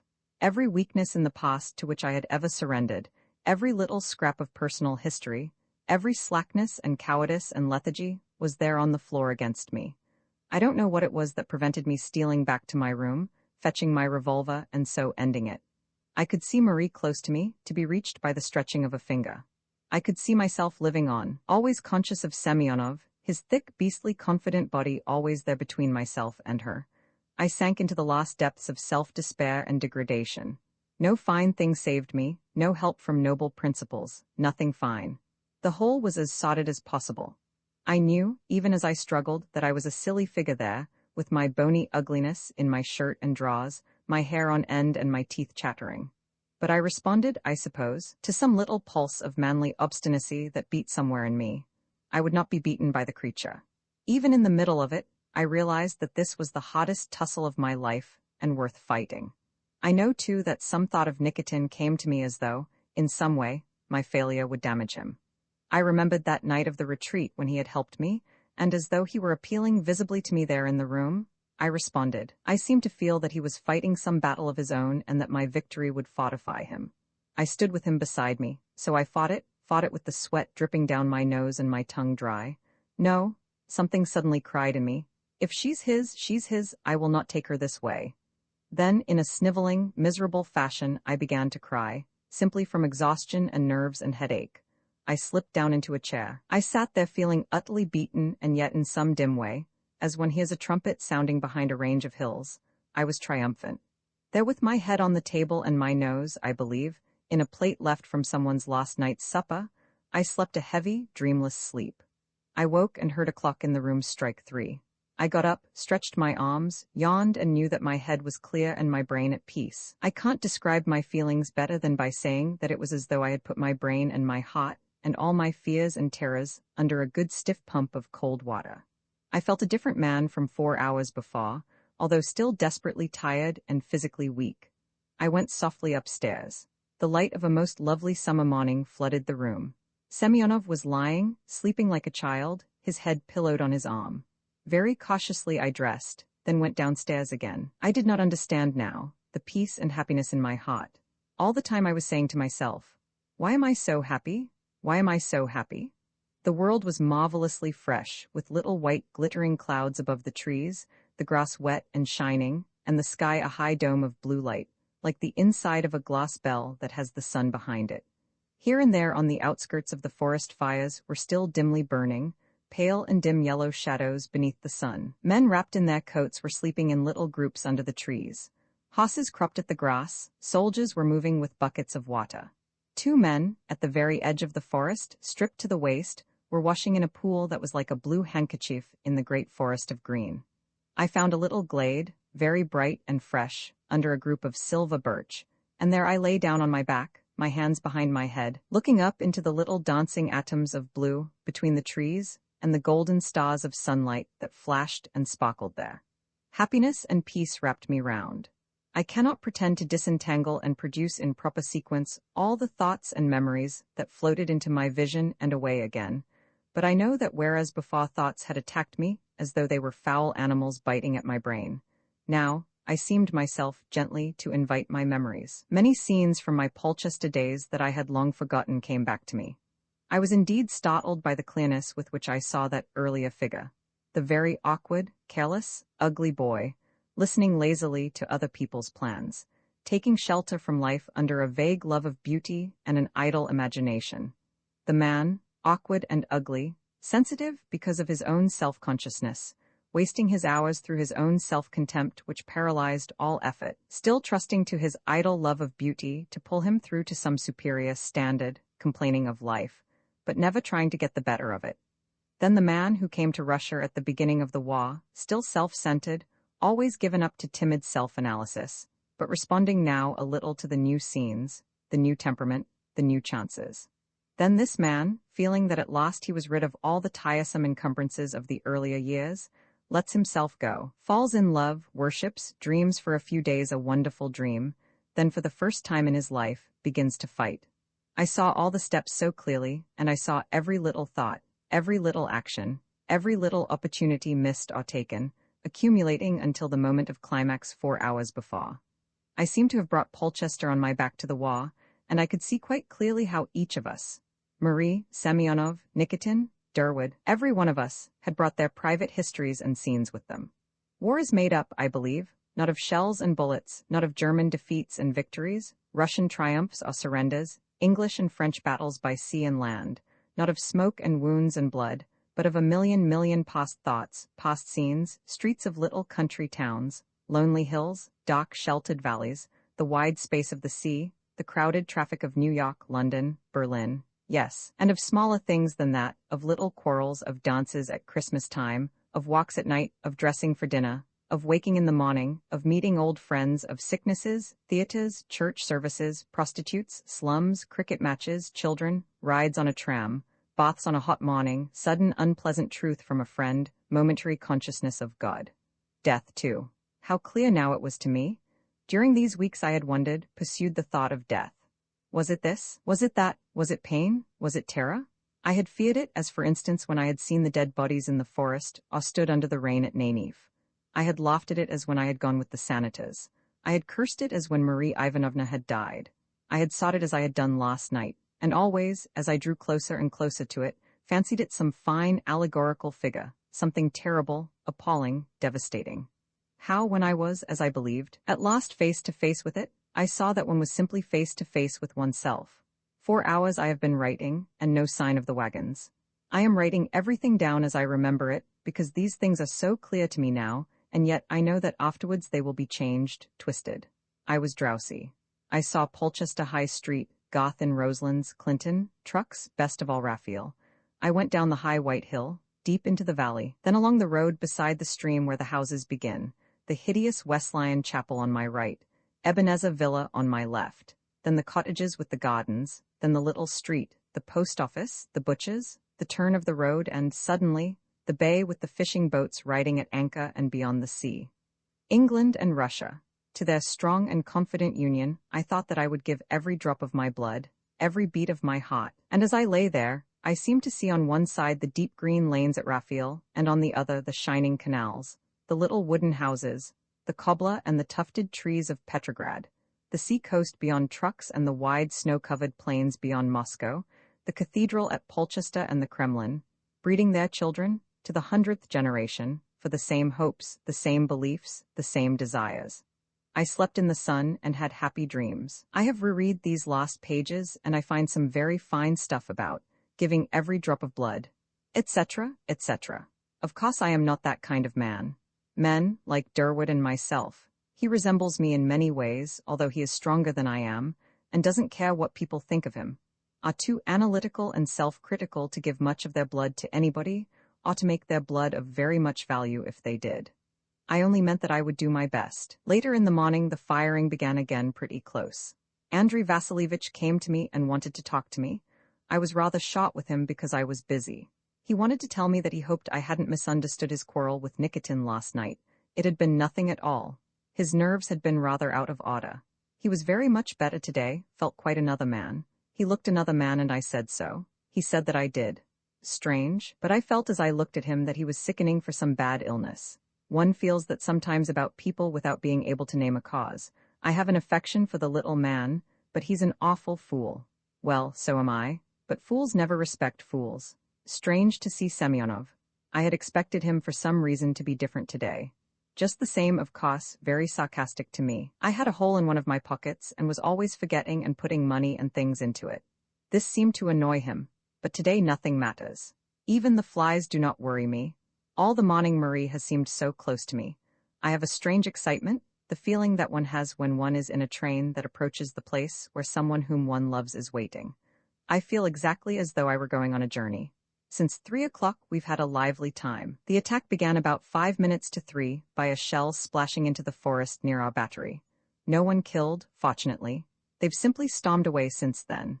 I don't seem to be able to realize it and have been sitting in my room writing as though they were 100 miles away. One so used to the noise. Everything is ready. We've got all the wounded prepared. If only the wagons would come.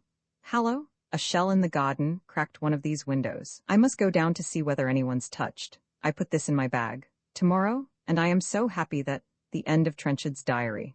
These are the lost words in Trenchard's journal. It fills about half the second exercise book. The lost pages are written in a hand very much clearer and steadier than the earlier ones. I would like now to make my account as brief as possible. Upon the afternoon of August 16, we were all at Matervo, extremely anxious about our friends. Molozov was in a great state of alarm.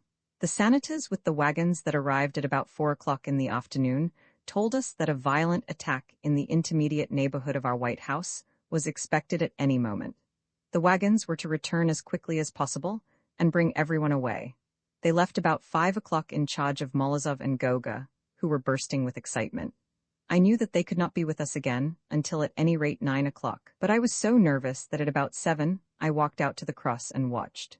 It was a very dark night, but the sky was simply on fire with searchlights and rockets, very fine behind the forest and reflected in the river. The cannonade was incessant, but one could not tell how close it was. At last, at about 8:30, I could endure my ignorance no longer, and I went down the hill towards the bridge. I had not been there more than 10 minutes, and had just seen a shell burst with a magnificent spurt of fire high in the wood opposite, when our wagons suddenly clattered up out of the darkness. I saw at once that something was wrong. The horses were being driven furiously, although there was now no need, as I thought, for haste. I could just see Semyonov in the half-light, and he shouted something to me. I caught one of the wagons as it passed, and nearly crushed Goga. We were making so much noise that I had to shout to him. Well, I cried. Then I saw that he was crying, his arms folded about his face, sobbing like a little boy. What is it? I shouted. Mister, he said, Andrei Vasilievich. I looked round. One of the senators nodded. Then there followed a nightmare of which I can remember very little. It seems that at about 4 in the afternoon the Austrians made a furious attack. At about 7 our men retreated and broke. They were gradually beaten back towards the river. Then, out of Matervo, the Moskovsky polk made a magnificent counterattack, rallied the other division, and finally drove the Austrians right back to their original trenches. From 9 o'clock until 12, we were in the thick of it. After midnight, all was quiet again. I will not give you details of our experiences, as they are not all to my present purpose. At about 1:30 in the morning, I found Nikitin standing in the garden, looking in front of him across the river, over which a very faint light was beginning to break. I touched him on the arm and he started, as though he had been very far away. How did Trenchard die? He answered at once, very readily. About 3 o'clock the shells were close. The wagons arrived a little before 7, so we had fully 4 anxious hours. We had everything ready all the afternoon, and of course, just then we couldn't go out to fetch the wounded, and I think that the army sanitors were working in another direction, so that we had nothing to do, which was pretty trying. I didn't see Mister until just before 7. He had been busy upstairs about something, and then at the sound of the wagons he came out. I had noticed that all day he had seemed very much quieter and more cheerful. He had been in a wretched condition on the earlier days, nervous and overstrained, and I was very glad to see him so much better. We were all working then, moving the wounded from the house to the wagons. We couldn't hear one another speak, the noise was so terrific. Andrei and Mister were directing the sanitors near the house. Semyonov and I were near the wagons. I had looked up and shouted something to Andrei when suddenly I heard a shell that seemed as though it would break right over me. I braced myself, as one does, to meet it. For a moment I heard nothing but the noise. My nostrils were choked with the smell and my eyes blinded with dust. But I knew that I had not been hit, and I stood there, rather stupidly, wondering. Then cleared. I saw that all the right corner of the house was gone, and that Semyonov had run forward and was kneeling on the ground. With all the shouting and firing, it was very difficult to realize anything. I ran to Semyonov. Andrei, but I can't. He must have been right under the thing and was blown to pieces. Mister, strangely enough, lying there with his arms spread out, seemed to have been scarcely touched, but I saw at once when I came to him that he had only a few moments to live. He had a terrible stomach wound but was suffering no pain, I think. Semyonov was kneeling, with his arm behind his head, looking straight into his eyes. Mister, he said several times, as though he wanted to rouse him to consciousness. Then, quite suddenly, Mister seemed to realize. He looked at Semyonov and smiled, one of those rather timid, shy smiles that were so customary with him. His eyes, though, were not timid. They were filled with the strangest look of triumph and expectation. The two men looked at one another, and I, seeing that nothing was to be done, waited. Semyonov then, speaking as though he and Mister were alone in all this world of noise and confusion, said, "You've won, Mister, you've won." He repeated this several times as though it was of the utmost importance that Mister should realize his words. Mister, smiling, looked at Semyonov, gave a little sigh, and died.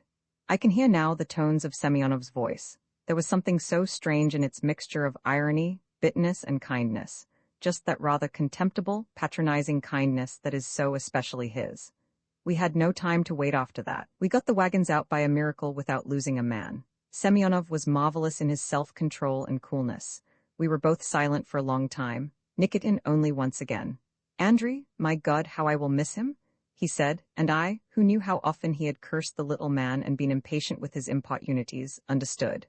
"I have lost more, far more, than Andrei," he said. "I talked to you once, Ivan Andreyevich. You will understand that I have no one now who can bring her to me. I think that she will never come to me alone. I never needed her as he did. No more dreams." We were interrupted by Semyonov, who, carrying a lantern, passed us. He saw us and turned back. "We must be ready by 7, he said sharply. "A general retirement. Ivan Andreyevich, do you know whether Mister had friends or relations to whom we can write?" "I heard of nobody," I answered. Nobody. Just before he turned, my eyes met his. He appeared to me as a man who, with all his self-control, was compelling himself to meet the onset of an immeasurable, devastating loss. He gave us a careless nod and vanished into the darkness. II, the schoolhouse, the greater part of the next day, was spent by us in the little town of Sp. Cyrillicletophore. 57 Cyrillicleta fa 5a ve a f pe Cyrillicleta fa 57 Cyrillicleta fa 5a ve Cyrillicascyrillicef. A comfortable place, very slightly disturbed by the fact that it had been already the scene of fa battles. There was just this effect, as it seemed to me, that the affairs of the day were carried on with a kind of somnolent indifference. Pes Cyrillicleta fa 57 Cyrillicleta fa 5a ve a ka pes Cyrillicleta fa 57 Cyrillicleta fa 5a ve a paragraph ve Cyrillicascyrilliciri you may auto your veal. Ve Cyrillicascyrillica, the waiter seemed to say, ve a yeri but, whether you will get it or no, is entirely in the hands of God. It is, therefore, of no avail that I should hurry, or that you should show temper should the veal not appear. At any moment, your desire for veal, and my ability to bring it you may have ceased forever. Ve Cyrillicascyrillica, for the rest, the town billowed with trees of the youngest green, also birds of the tenderest age, if one may judge by their happiness at the spring weather. There were many old men in white smocks and white trousers, and women in brightly colored kerchiefs. But except for the young birds, it was a silent place. I had much business to carry through, and saw the rest of our company only at luncheon time. It was after luncheon that I had a little conversation with Marie Ivanovna. She chose me quite deliberately from the others, moved our chairs to the quieter end of the little balcony where we were, planted her elbows on the table, and stared into my face with her large, round, credulous eyes. I find on looking back that I have already used exactly those adjectives. That may stand. I mean that emphatically, and beyond every other impression she made. Her gaze declared that she was ready to believe anything that she were told, and the more in the telling the better. She spoke, as always, with that sense of restrained, sharply disciplined excitement, as though her eager vitality were some splendid, if ferocious animal struggling at its chain. Ve Cyrillicascyrilliciri you talk to John pe Cyrillicleta fa 57 Cyrillicleta fa 5a ve a f m a. Not Trenchad pe Cyrillicleta fa 57 Cyrillicleta fa 5a ve a f ella st night. Ve Cyrillicascyrillica she said. Ve a yeri yes. Ve Cyrillicascyrillica I said, smiling into her eyes. Ve Cyrillicascyrilliciri kn ow pe Cyrillicleta fa 57 Cyrillicleta fa 5a ve a f llnig ht pe Cyrillicleta fa 57 Cyrillicleta fa 5a ve a f he told me. He ve Cyrillicascyrillichas splendid, isn ve ashcha tihi? Splendid? Ve Cyrillicascyrillica ve Cyrillicascyrilliciri like him very much. Ve Cyrillicascyrillica I answered. Ve a yeri a h. You must all like him. Udon ve ashcha tkn ow pe Cyrillicleta fa 57 Cyrillicleta fa 5a ve a f his thoughts. His ideals pe Cyrillicleta fa 57 Cyrillicleta fa 5a ve a f they are wonderful. He ve Cyrillicascyrillichas like some knight of the Middle Ages. Pe Cyrillicleta fa 57 Cyrillicleta fa 5a ve a ka pe Cyrillicleta fa 57 Cyrillicleta fa 5a ve a paragraph a. But you ve ashcha ll think that silly, Mr. Not Durwood. You ve ashcha re a practical Englishman. I hate practical Englishmen. Ve Cyrillicascyrillica ve Cyrillicascyrilliciri thank you. Ve Cyrillicascyrillica I said, laughing. Ve a yeri no, but I do. You sneer at everything beautiful. Here in Russia we ve ashcha re ma simple. And John ve Cyrillicascyrillichas very like a Russian in many ways. Don ve ashcha t you think he is? Ve Cyrillicascyrillica ve Cyrillicascyrilliciri ven ve ashcha t known him, long enough pe Cyrillicleta fa 57 Cyrillicleta fa 5a ve a f ve Cyrillicascyrillica I began. Ve a yeria h, udon ve ashcha t like him? I see udon ve ashcha t. Pe Cyrillicleta fa 57 Cyrillicleta fa 5a ve a ka pe Cyrillicleta fa 57 Cyrillicleta fa 5a ve a paragraph no. It ve Cyrillicascyrillichas no use your saying anything. He isn ve ashcha t English enough for you. T ve Cyrillicascyrillichas what it is. You think him unpractical, unworldly. Well, so he is. Do you think I ve ashcha d ever be engaged to an ordinary Englishman? I ve ashcha d die of ennui in a week. Oh, yes, I would. But you like John, really? Don ve ashcha t you? Ve Cyrillicascyrillica ve Cyrillicascyrilliciri I tell you that I do.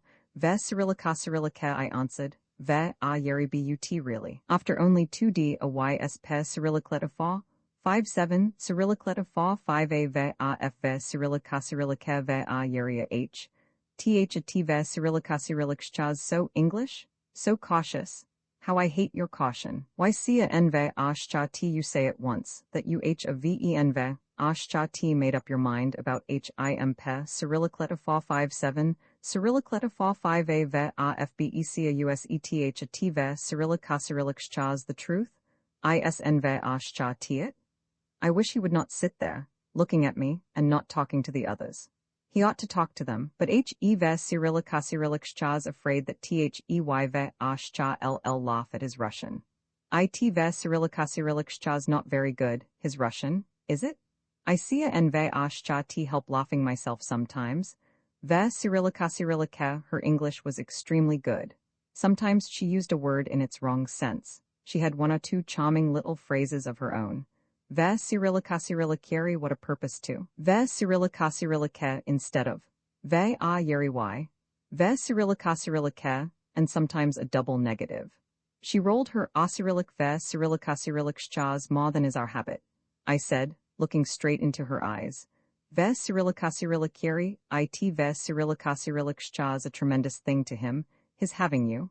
I can see that although I ve ashcha ve known him so short a time. He ve cyrillica cyrillic, a very lucky man, a nd pe cyrillicleta fa 5-7, cyrillicleta fa 5a ve a f a nd pe cyrillicleta fa 5-7, cyrillicleta fa 5a ve a f if his luck were to go. I think that he ve ashcha d simply die. There, that isn ve ashcha t a very English thing to have said, is it? Ve cyrillica cyrillica ve cyrillica cyrillicari, why did you say it? Ve cyrillica cyrillica, she cried sharply.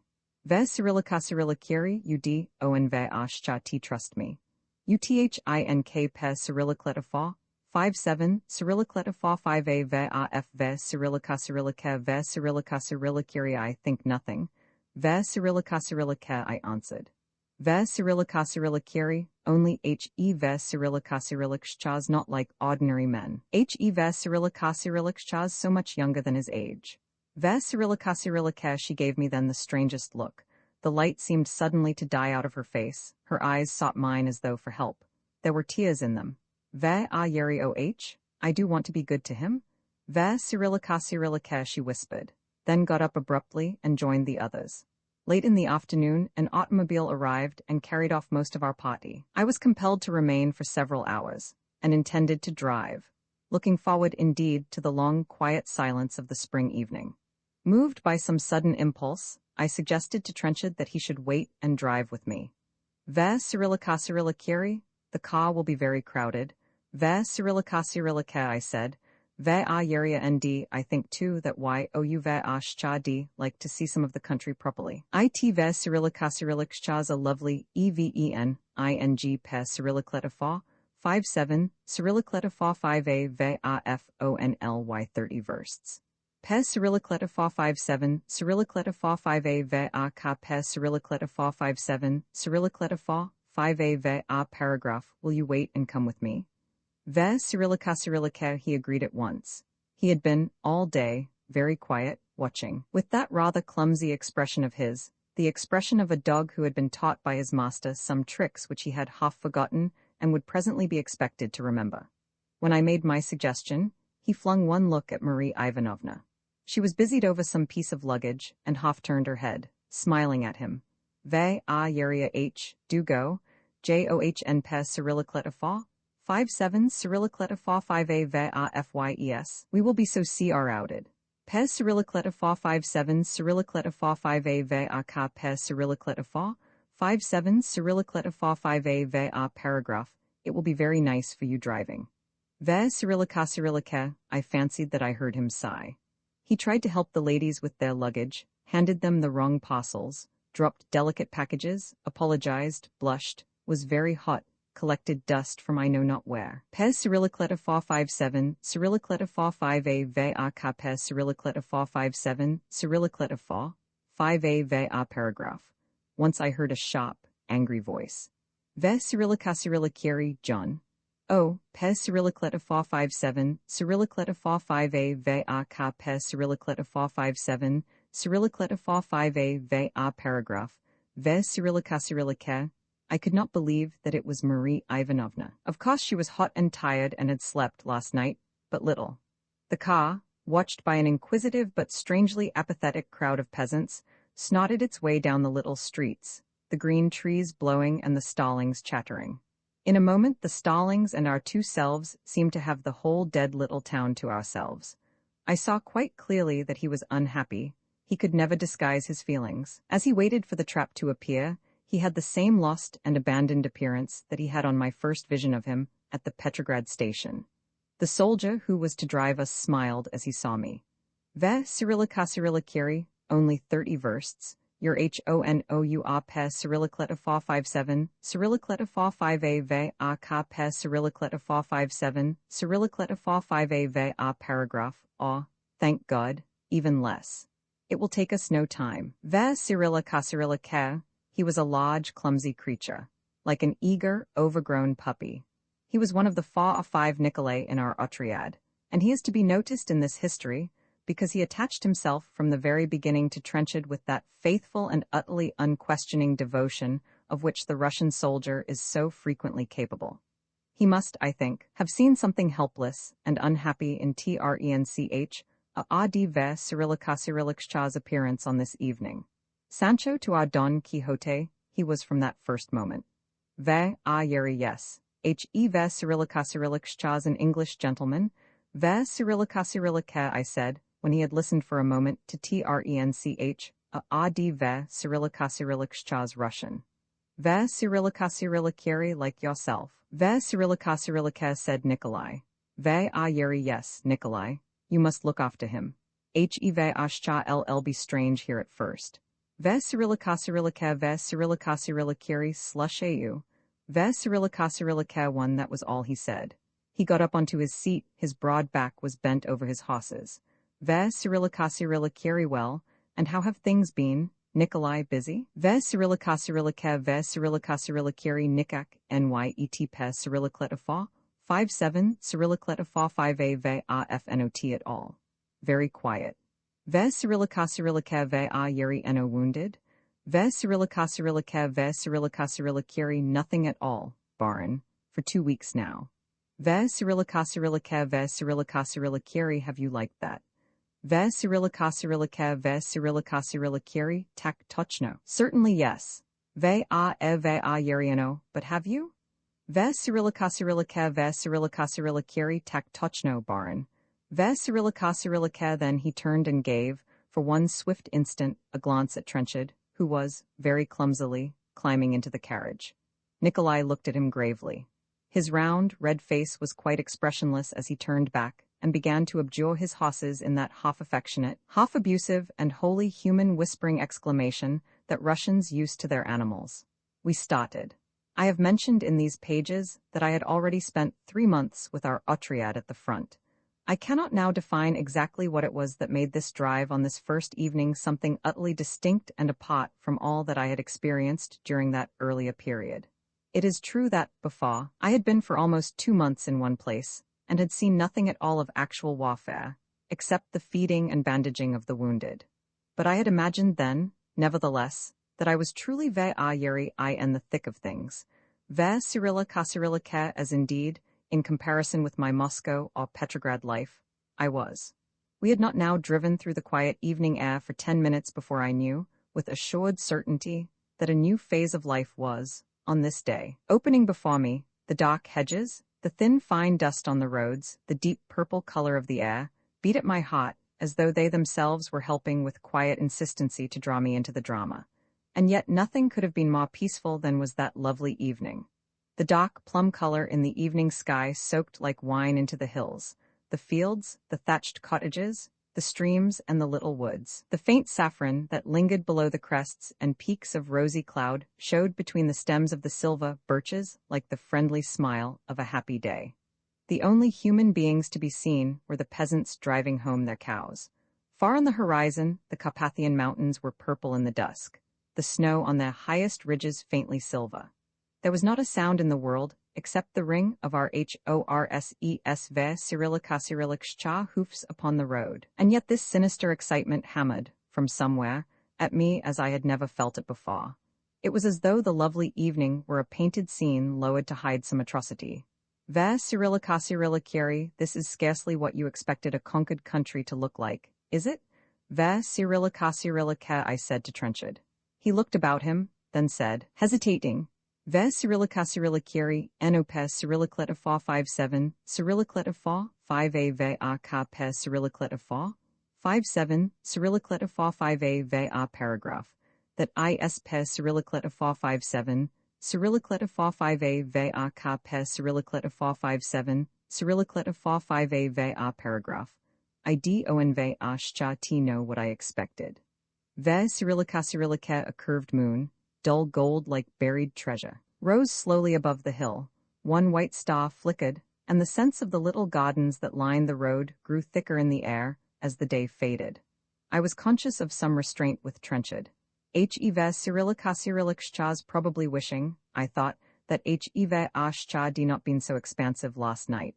He doesn ve ashcha t trust me. Once he said abruptly, Ve Cyrillica they ve ashcha ll give me pe Cyrillicleta 457, Cyrillicleta 45a ve a ka pe Cyrillicleta 457, Cyrillicleta 45a ve a paragraph, won ve ashcha tth, pe Cyrillicleta 457, Cyrillicleta 45a ve a ka pe Cyrillicleta 457, Cyrillicleta 45a ve a paragraph. Work to do. It would be terrible if the w at sn ve ashcha t work.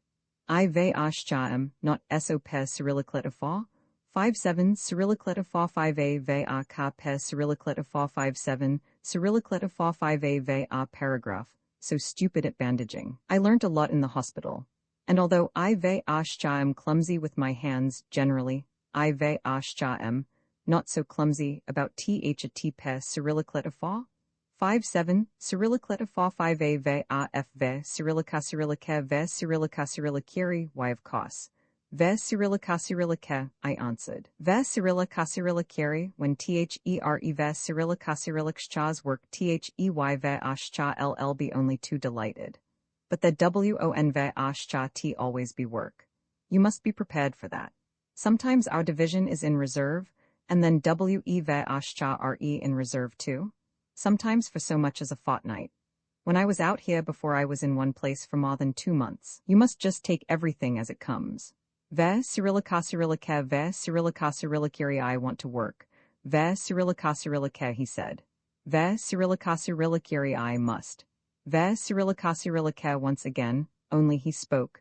Ve Cyrillicari that little fat man who traveled with us. Pe Cyrillicleta 457, Cyrillicleta 45a ve a ka pe Cyrillicleta 457, Cyrillicleta 5a ve a paragraph, ve Cyrillica ve Cyrillicari, Andrei Vasilievich? Ve Cyrillica I said. Ve a Yuri yes. Pe Cyrillicleta 457, Cyrillicleta 45a ve a ka pe Cyrillicleta 457, Cyrillicleta 45a ve a paragraph, he interests me. You knew him before. Ve a Yuri yes. I ve ashcha ve known him slightly for some years. Ve Cyrillica ve Cyrillicari, what has he come for? Ve Cyrillica's frightened out of his life. Ve Cyrillica ve Cyrillicari frightened? Ve a Yuri yes. He himself told me. He says that ve Cyrillica's very nervous, but that he must do everything that everyone else does pe Cyrillicleta 457, Cyrillicleta 5a ve affor, a certain reason. He got very excited when he talked to me and asked me whether I thought it would all be very terrible. Ve Cyrillica ve Yuri he is a nervous, fussy little man. Russians are not cowards, but Andrei Vasilievich lost his wife last year. He was very devoted to pe Cyrillicleta 457, Cyrillicleta 5a ve afvery. He is miserable without her, they say. Perhaps he has come to the war to forget her. Ve Cyrillica I was surprised at trench a ve Cyrillica's interest. I had thought him so wrapped in his own especial affair that nothing outside it could occupy him. But he continued, Ve a yeri h e knew the tall d o c t o a pe Cyrillicleta fa 57, Cyrillicleta fa 5a ve Cyrillicasyrilla kef, Nikitin pe Cyrillicleta fa 57, Cyrillicleta fa 5a ve a fbefore, didn ve ashcha tihi. Ve a e ve a yeri yes. Pe Cyrillicleta fa 57, Cyrillicleta fa 5a ve a ka pe Cyrillicleta fa 57, Cyrillicleta fa 5a ve a paragraph, Nikitin knew his wife. Ve a yeri ohic. Pe Cyrillicleta fa 57, Cyrillicleta fa 5a ve a ka pe Cyrillicleta fa 57, Cyrillicleta fa 5a ve a paragraph, Nikitin seems to despise him pe Cyrillicleta fa 57, Cyrillicleta fa 5a ve Cyrillicasyrilla think he despises all of us. Ve Cyrillicasyrilla ve a yeri oh no. Th a t ve Cyrillicasyrilla only his mana. Many Russians look as though they were despising their neighbors when, as a matter of fact, they ve ashcha re really despising themselves. They ve ashcha re very fond of despising themselves. Their contempt allows them to do what they want to. Ve Cyrillicasyrilla ve Cyrillicasyrilla don ve ashcha t think Nikitin despises himself. He looks 2 ppy pe Cyrillicleta fa 5-7, Cyrillicleta fa 5a ve a f a t least. Happy is not the word. Perhaps triumphant is what I mean. Ve a e ve a yeria h, if you begin speculating about Russian expression, why ou ve ashcha re lost. They express so much in their faces that you think you know all their deepest feelings. But they ve ashcha re not their deep feelings that you see, only their quick transient emotions that change every moment. Ve Cyrillicasyrilla I fancied, just at that time, that I had studied the Russian character very intently, and it was perhaps agreeable to me to air my knowledge before an Englishman who had come to Russia for the first time so recently. But Trenchard did not seem to be greatly impressed by my cleverness. He spoke no more. We drove then in silence whilst the moon, rising high, caught color into its dim outline. Like a scimitar unsheathed, the trees and hedges grew, with every moment, darker. We left the valley through which we had been driving, slowly climbing the hill, and here, on the top of the rising ground, we had our first glimpse of the outposts of the Wa. A cottage had been posted on the highest point of the hill. Now all that remained of it was a sheet of iron, crumpled like paper, propped in the centre by a black and solitary post, trailing thence on the ground amongst tumbled bricks and refuse. This sheet of iron was silver in the moonlight, and stood out with its solitary black support against the night sky, which was now breaking into a million stars. Behind it stretched a flat plain that reached to the horizon. Ve Cyrillicasyrilla there, ve Cyrillicasyrilla I said to Trenchard, ve a yeri there ve Cyrillicasyrilla your first glimpse of actual warfare. What do you say to every house in your village at home like that? It ve Cyrillicasyrilla ghastly enough if you see it as I have done, still smoking, with the looking-glasses and flower-pots and pictures lying about. Ve Cyrillicasyrilla but Trenchard said nothing. We started across the plain and at once, as with Ve Cyrillicasyrilla childer roland ve Cyrillicasyrilla for mock. No sooner was I fairly found pledged to the plain, after a pace or two, than, pausing to throw backward a last view o ve ashcha the safe road, ve ashcha tws gone, grey plain all round, nothing but plain to the horizon ve Cyrillicasyrilla bound. I might go on, naught else remained to do. Our ve a yeri esa fero a d ve Cyrillicasyrilla was a rough and stony track. Far in front of us on the rising hill that bounded the horizon, a red light watched us like an angry eye. There were cornfields that stirred and whispered, but no hedges, no trees, and not a house to be seen.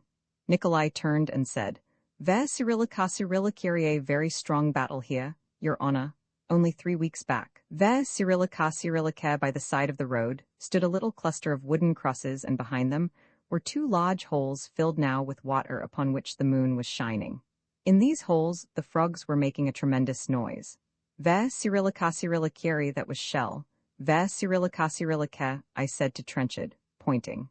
The frogs drowned my voice. There was something of a melancholy triumph in their cry, and their voices seemed to be caught up and echoed by thousands upon thousands of other frogs inhabiting the plain.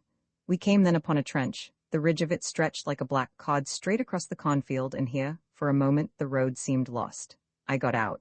Ve Cyrillicasirilla Kiri here, Trenchard, you must come and look at this. Your first Austrian trench, you may find treasure. Ve Cyrillicasirilla. We walked along in single file for some time, and then suddenly I lost him. The trench, just where we were, divided into two. I waited thinking that in a moment he would appear.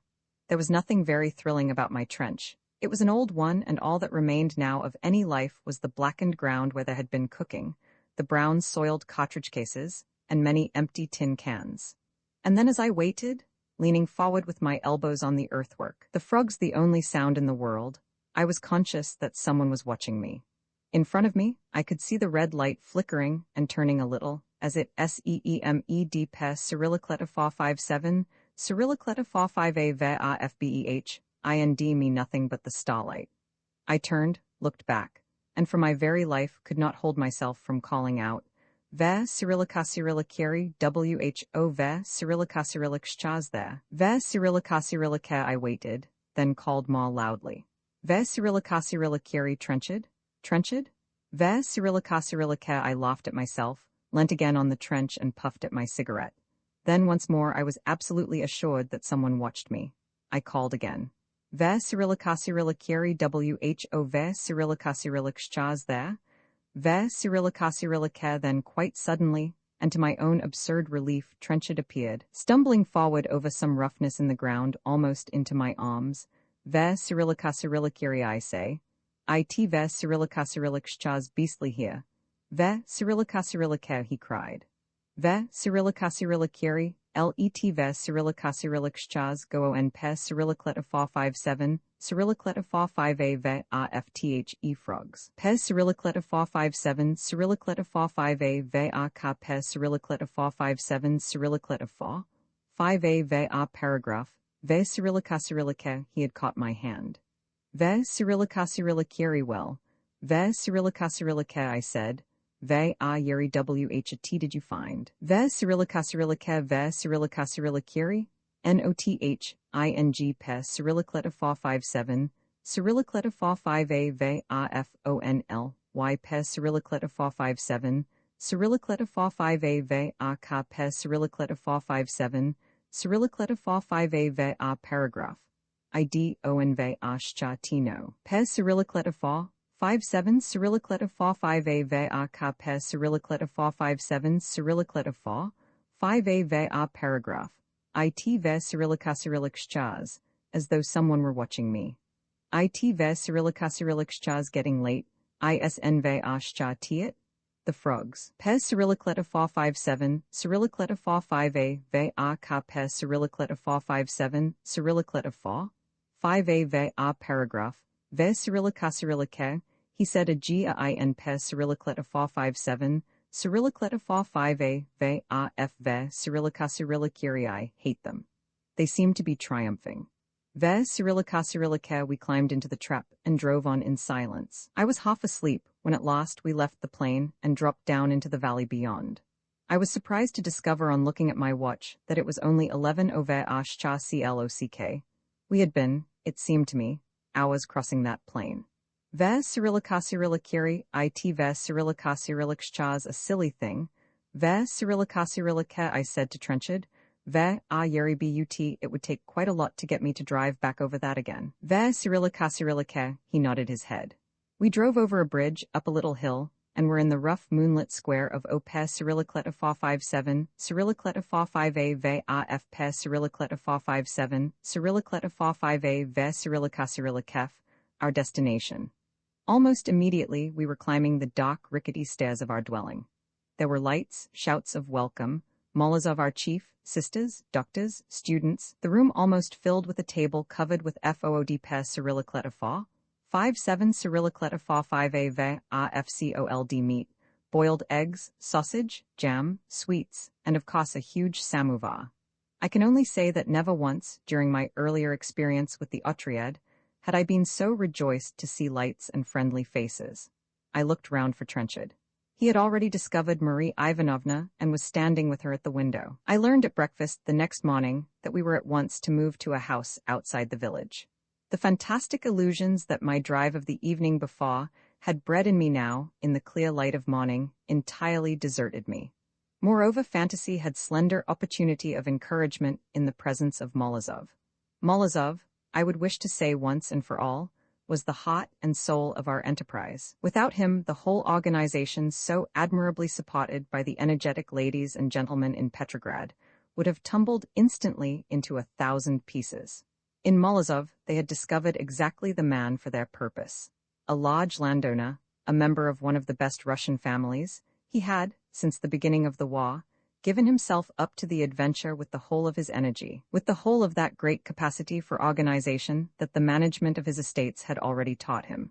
He was in appearance short, squarely built, inclined, although he was only 32 or 3, to be stout. He wore a dark black mustache and his hair was already gray. He was a Russian of the purest blood and yet possessed all the qualities that the absolute Russian is supposed to lack. He was punctual to the moment, sharply accurate in all his affairs, a shrewd psychologist, but never a great talker and, above all, a consummate diplomatist.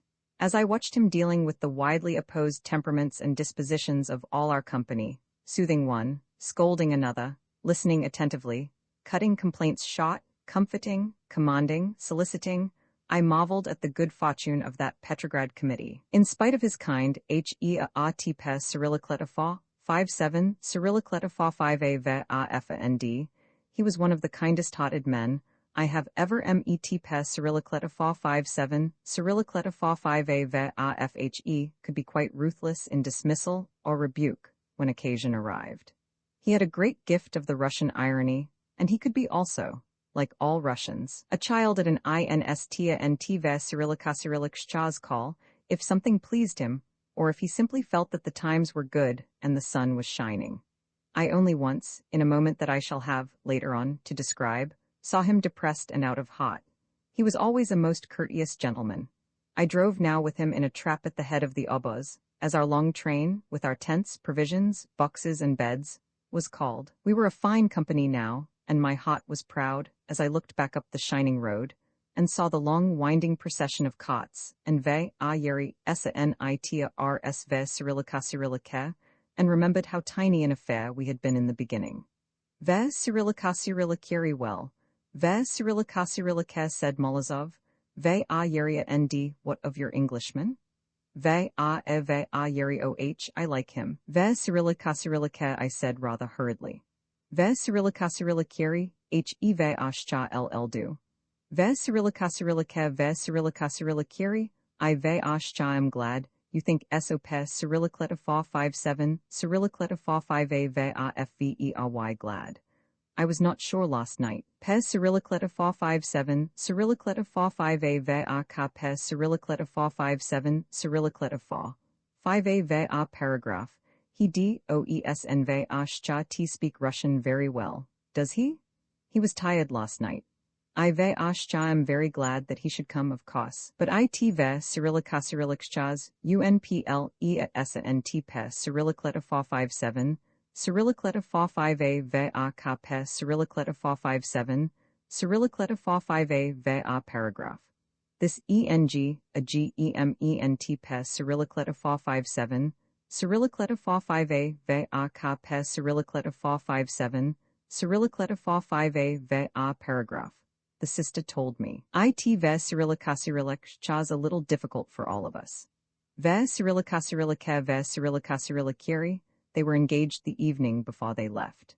Ve Cyrillica ve Cyrillica know pe Cyrillicletophor 5-7, Cyrillicletophor 5a ve a ka pe Cyrillicletophor 5-7, Cyrillicletophor 5a ve a paragraph, nothing to do about it. But it would have been better otherwise. And Andrei Vasilievich, whatever put it into Anar Mihailov ve Cyrillica's head to send him?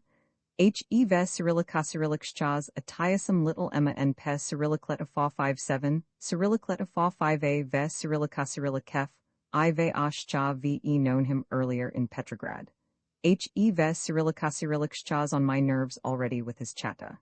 No, it ve Cyrillica's too bad. What can he do with us? Ve Cyrillica ve a yeri he has a very good business head. Ve Cyrillica I said. Ve Cyrillica and he ve Cyrillica's not really a bad little man.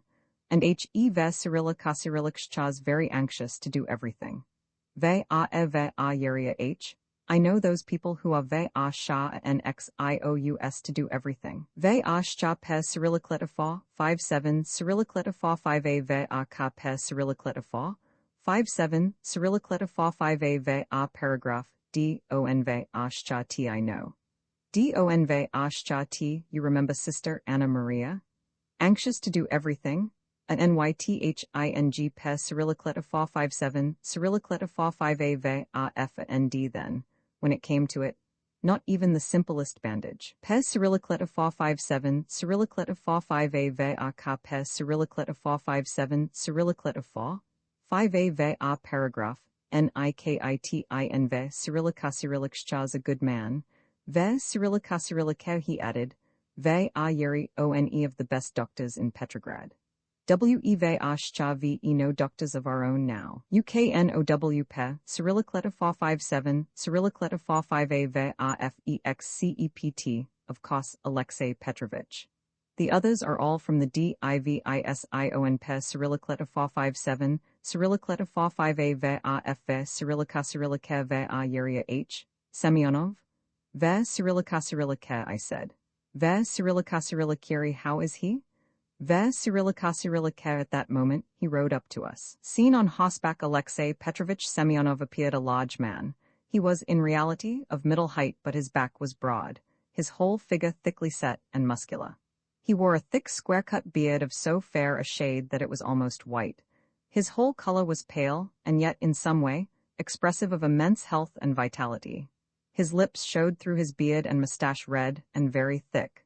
His every movement showed great self-possession and confidence. He had, indeed, far more personality than any other member of our otriad. Although he was an extremely capable doctor, his main business in life seemed to be self-indulgence. He apparently did not know the meaning of the word ve yeri restrin. Ve Cyrillica, the serious questions in life to him were food, drink, women. He believed in no wom ve Cyrillica's virtue, and no ve Cyrillica's sincerity. He hailed anyone as a friend, but if he considered someone a fool, he said so immediately. He concealed his opinions from no one. When he was at work, his indulgence seemed for the moment to leave him. He was a surgeon of the first order and loved his profession.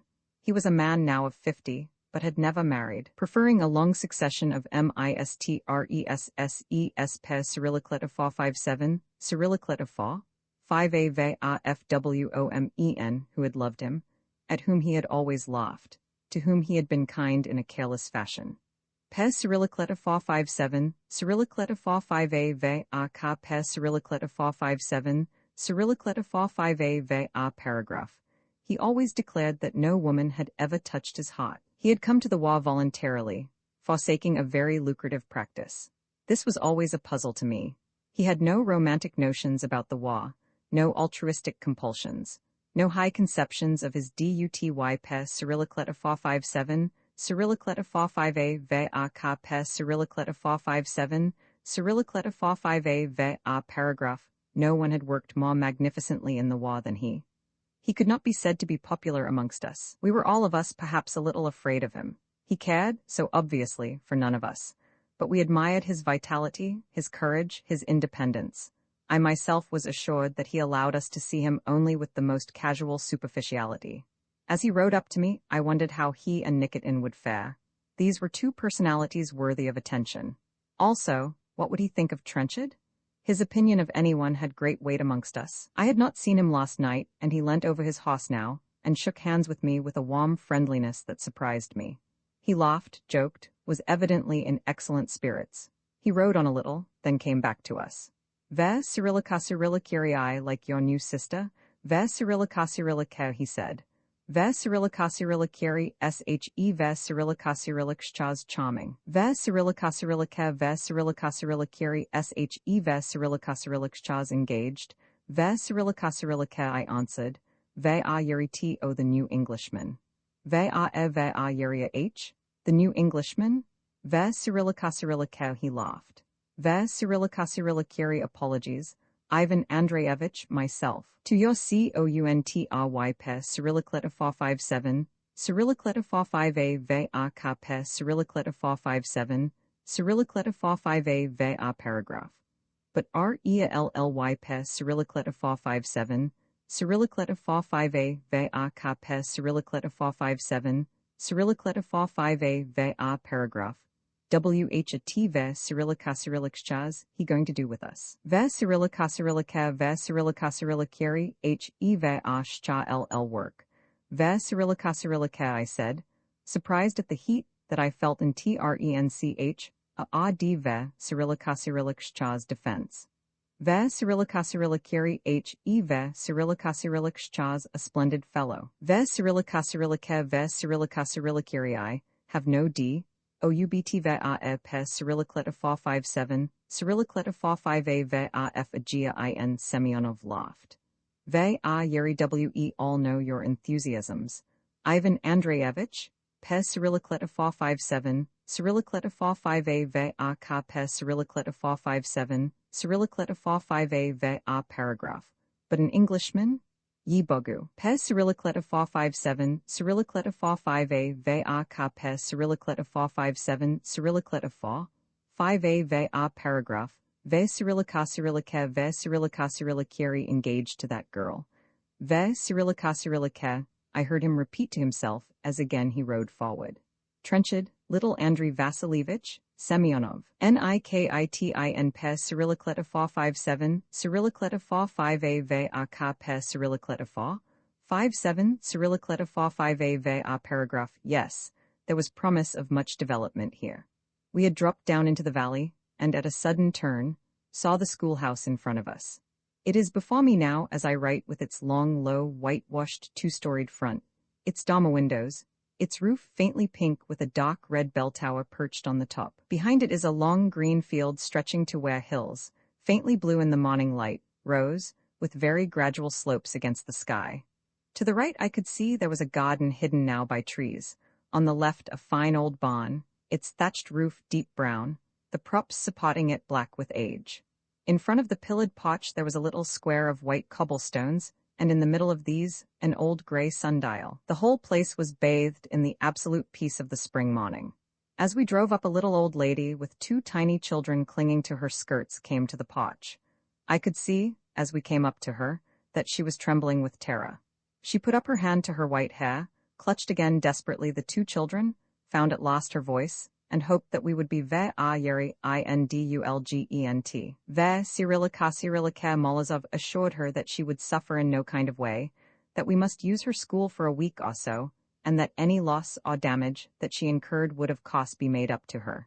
She was then, of a sudden, immensely fluent, explaining that her HUSB AND pe Cyrillicleta 457, Cyrillicleta 5a va Yeri, a most excellent husband to me in every way, one might say pe Cyrillicleta 457, Cyrillicleta 45a vafh been dead, 15 years now, that her two sons were both fighting for the Austrians, that she looked after the school assisted by her daughter.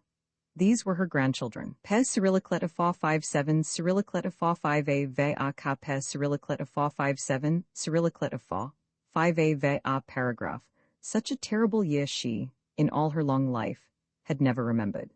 She, pe Cyrillicleta 457, Cyrillicleta 45a va ka pe Cyrillicleta 457, Cyrillicleta 45a va paragraph. The arrival of the rest of the obos silenced her. She remained, with wide-open staring eyes, her hand at her breast, watching, saying absent-mindedly to the children, Ve Cyrillicari, now Katya. Pe Cyrillicleta 457, Cyrillicleta 45a va ka pe Cyrillicleta 457, Cyrillicleta 45a va paragraph, now Anna. Pe Cyrillicleta 457, Cyrillicleta 45a va ka pe Cyrillicleta 457, Cyrillicleta 45a va paragraph. See what youve re about. Ve Cyrillica, the school was spotlessly clean. In the schoolroom, the rough benches were marked with names and crosses. On the whitewashed walls were colored maps of Galicia and tables of the Austrian kings and queens. On the blackboard still an unfinished arithmetical sum, and on the a STEAV Cyrillic desk, a pile of exercise books. In a moment everything was changed. The sanitas had turned the schoolroom into a dormitory. Another room was to be our dining room, another a bedroom for the sisters. In the high-rafted kitchen, our midday meal was already cooking. The little cobbled cot was piled high with luggage. In the field beyond the house, the sanitas had pitched their tents. I walked out into the little Garden Cyrillicleta 457, Cyrillicleta 45A VAF, a charming place with yew hedges, a lichen-covered well and old thick apple trees, and here I found an old man in a broad-brimmed straw hat tending the bees. The hives were open, and he was working with a knife, whilst the bees hung in a trembling, hovering cloud about him. I spoke to him, but he paid no attention to me at all. I watched him, then spoke again. He straightened himself, then looked at me for a moment with eyes full of scorn. Words of fury, of abuse perhaps, seemed to tremble on his lips. Then shaking his head, he turned his back upon me and continued his work. Behind us, I could hear the soldiers breaking the garden fence to make stakes for their tents. Here we were for a fortnight, and it was strange to me, in the days of stress and excitement that followed, to look back to that fortnight and remember that we had, so many of us, been restless and discontented at the quiet of it. Oddly enough, of all the many backgrounds that were, during the next months, to follow in procession behind me, there only remained to me, with enduring vitality, this schoolhouse at Opes Cyrillicleta 457, Cyrillicleta 45A VAF Pes Cyrillicleta 457, Cyrillicleta 45A Ve Cyrillica Cyrillikef, the banks of the river Nesta, which I had indeed good reason to remember, and finally the forest of S Pes Cyrillicleta 457 Cyrillicleta 4, 5A VAF Pes Cyrillicleta 4, 57 Cyrillicleta 45A Ve Cyrillica Cyrillikef. How strange a contrast, that schoolhouse with its little garden and white cobbles, and that forest which will, to the end of my life, ever haunt my dreams. And yet, by its very contrast, how fitting a background to our prologue this schoolhouse made. I wonder whether Nikitin sees it still in his visions. Trenchard and Semyonov Pes Cyrillicleta 4, 57 Cyrillicleta 45A VA Pes Cyrillicleta 4, 57 Cyrillicleta 45A VA paragraph. Does it mean anything to them, where they now are? First of them all, Marie Ivanovna. Pes Cyrillicleta 457, Cyrillicleta 45A VA Pes Cyrillicleta 457, Cyrillicleta 45A VA paragraph. I see her still, bending over the well, looking down, then suddenly flinging her head back, laughing as we stood behind her, the sunlight through the apple trees flashing in her eyes. Pes Cyrillicleta 4, 57 Cyrillicleta 45A VA Pes Cyrillicleta 4, 57 Cyrillicleta 4, 5A VA paragraph. That fortnight must be to many of us of how ironic, of how tragic a tranquility. So we settled down and did our best to become happily accustomed to one another. Our own immediate company numbered 20 or so Pes Cyrillicleta 4, 57 Cyrillicleta 45A Ve Cyrillica Cyrillikef Molozov, 2 doctors, myself, Trenchard and Andrei Vasilievich, the 2 new sisters and the 3 former ones, 5 or 6 young Russians, gentlemen of ease and leisure who had had some Ve a Yeribia Ndia Ging Ve Cyrillica Cyrillikef practice at the Petrograd hospitals, and 3 very young medical students directly attached to our 2 doctors. In addition to these, there were the doctors, sisters, and students belonging to the Army ITSELF Pes Cyrillicleta 4, 57 Cyrillicleta 45A VAFTH E65th Division of the 9th Army. These sometimes lived with us and sometimes by themselves. They had at their head Colonel Oblonsky, a military doctor of much experience and wide knowledge.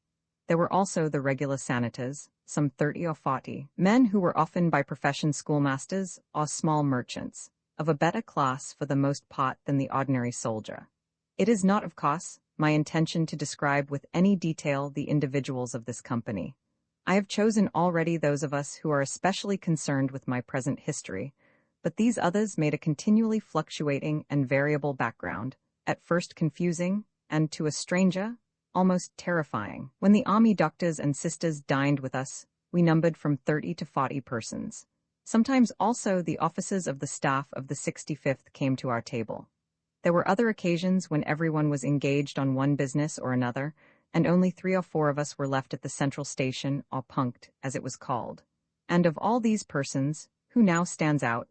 I can remember a sister, short, plain, with red hair, who felt that she was treated with insufficient dignity, whose voice rising in complaint is with me now.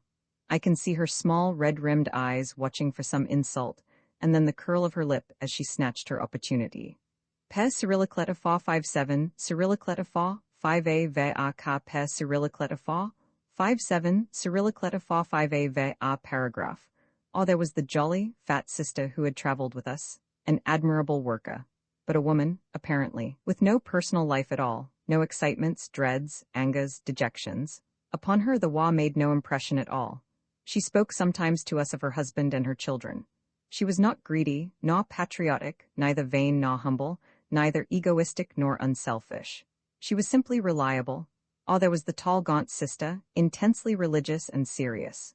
She was regarded by all of us as an excellent woman, but of course we did not like her. One would say to another, Ve Cyrillica Cyrilliciri sister, K Pes Cyrillicleta fa 57, Cyrillicleta fa 5a ve af Pes Cyrillicleta fa 57, Cyrillicleta fa 5a ve Cyrillica Cyrillicef. What an excellent worker. Ve yeri yes. How she works. Ve Cyrillica Cyrillica ve Cyrillica Cyrilliciri splendid, splendid. Ve Cyrillica Cyrillica. When owing to the illness of her old mother, she was compelled to return to Petrograd, what relief we all felt. How gay was our supper the night of her departure. There was something very childish at the heart of all of us. Of the young gentlemen from Petrograd, I remember only 3. The family name of one was Ivanov, but he was always known to the Otriad as Goga, a pet diminutive of George. He was perhaps the youngest person whom I have ever known. He must have been 18 years of age. He looked about 11, with a round red face and wide-open eyes that expressed eternal astonishment. Like Mr. Not Toots ve Cyrilla Kasirilikcha, his mind was continually occupied with his tailor, and he told me on several occasions that he hoped I should visit him in Petrograd, because there in the house of his mother he had many splendid suits, shirts, ties, that it would give him pleasure to show me. In spite of this little weakness, he showed a most energetic character, willing to do anything for anybody, eager to please the whole world. I can hear his voice now. Ve Cyrillica Cyrilliciri ye Bogu? Ivan Andreyevich? Pes Cyrillicleta fa 57, Cyrillicleta fa 5a ve a ka Pes Cyrillicleta fa 57, Cyrillicleta fa 5a ve a paragraph. Imagine my position. There was General Polanov and the whole staff. Pes Cyrillicleta fa 57, Cyrillicleta fa 5a ve a ka Pes Cyrillicleta fa 57, Cyrillicleta fa 5a ve a paragraph. What to do? Only 3 versts from the position 2, and already 6 ove a shcha clock.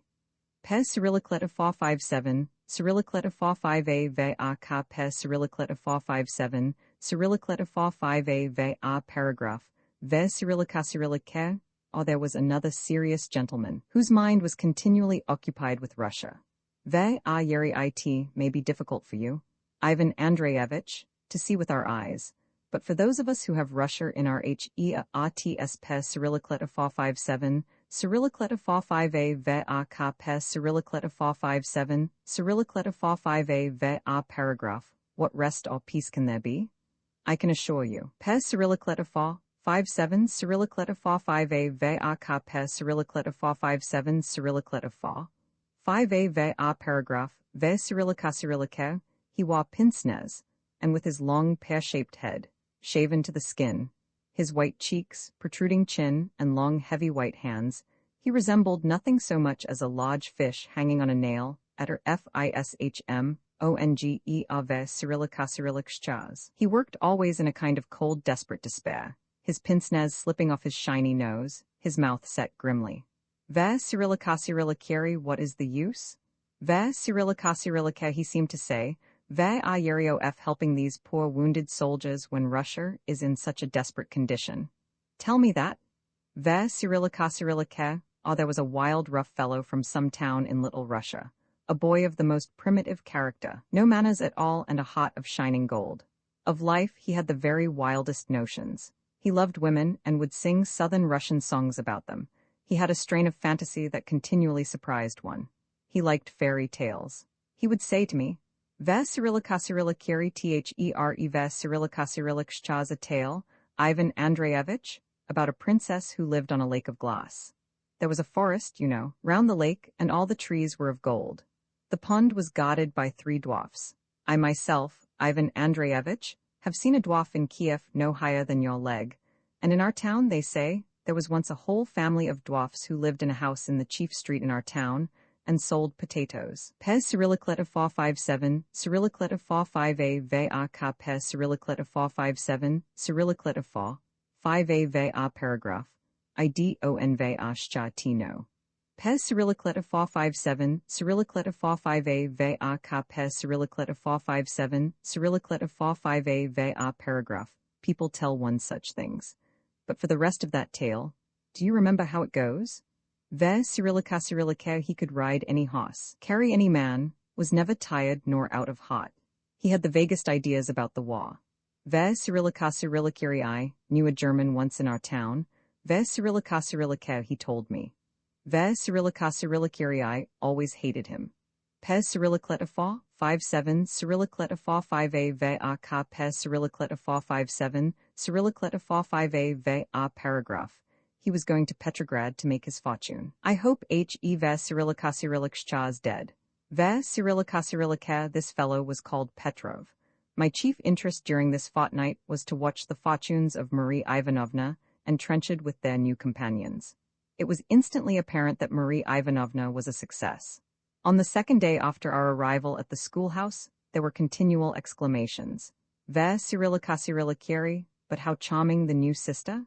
How sympathetic. Pez Cyrillicleta 457, Cyrillicleta 45a VAK Pez Cyrillicleta 457, Cyrillicleta 4, 5a VA paragraph. Have you talked to the new sister?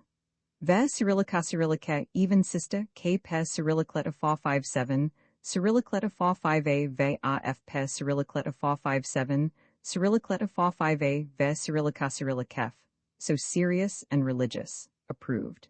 It was evident at once that Marie Ivanovna was, on her side, delighted with everyone. I could see that at present she was assured that what she wanted from life would be granted to her. She gave herself, with complete confidence, to anyone and everyone, and with that triumphing vitality that one felt in her from the first moment of meeting her, she carried all before her. In the hospital at Petrograd they had been, I gathered, Ve Yeria LL serious and old. Ve Cyrillica had treated her, I fancy, with some sternness. Here, at any rate, Ve Yeri Serious and Old Ve Cyrillica she would not find us. We welcomed, with joy, her youth, her enthusiasm, her happiness. Semyonov, who never disguised nor restrained his feelings, was from the first instant strangely attracted to her. She, I could see, liked him very much, felt in him his strength and capacity and scorn of others.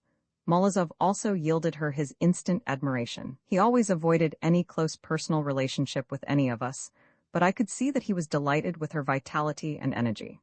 She pleased the older sisters by her frank and quite honest desire to be told things, and the younger sisters by her equally honest admiration of their gifts and qualities.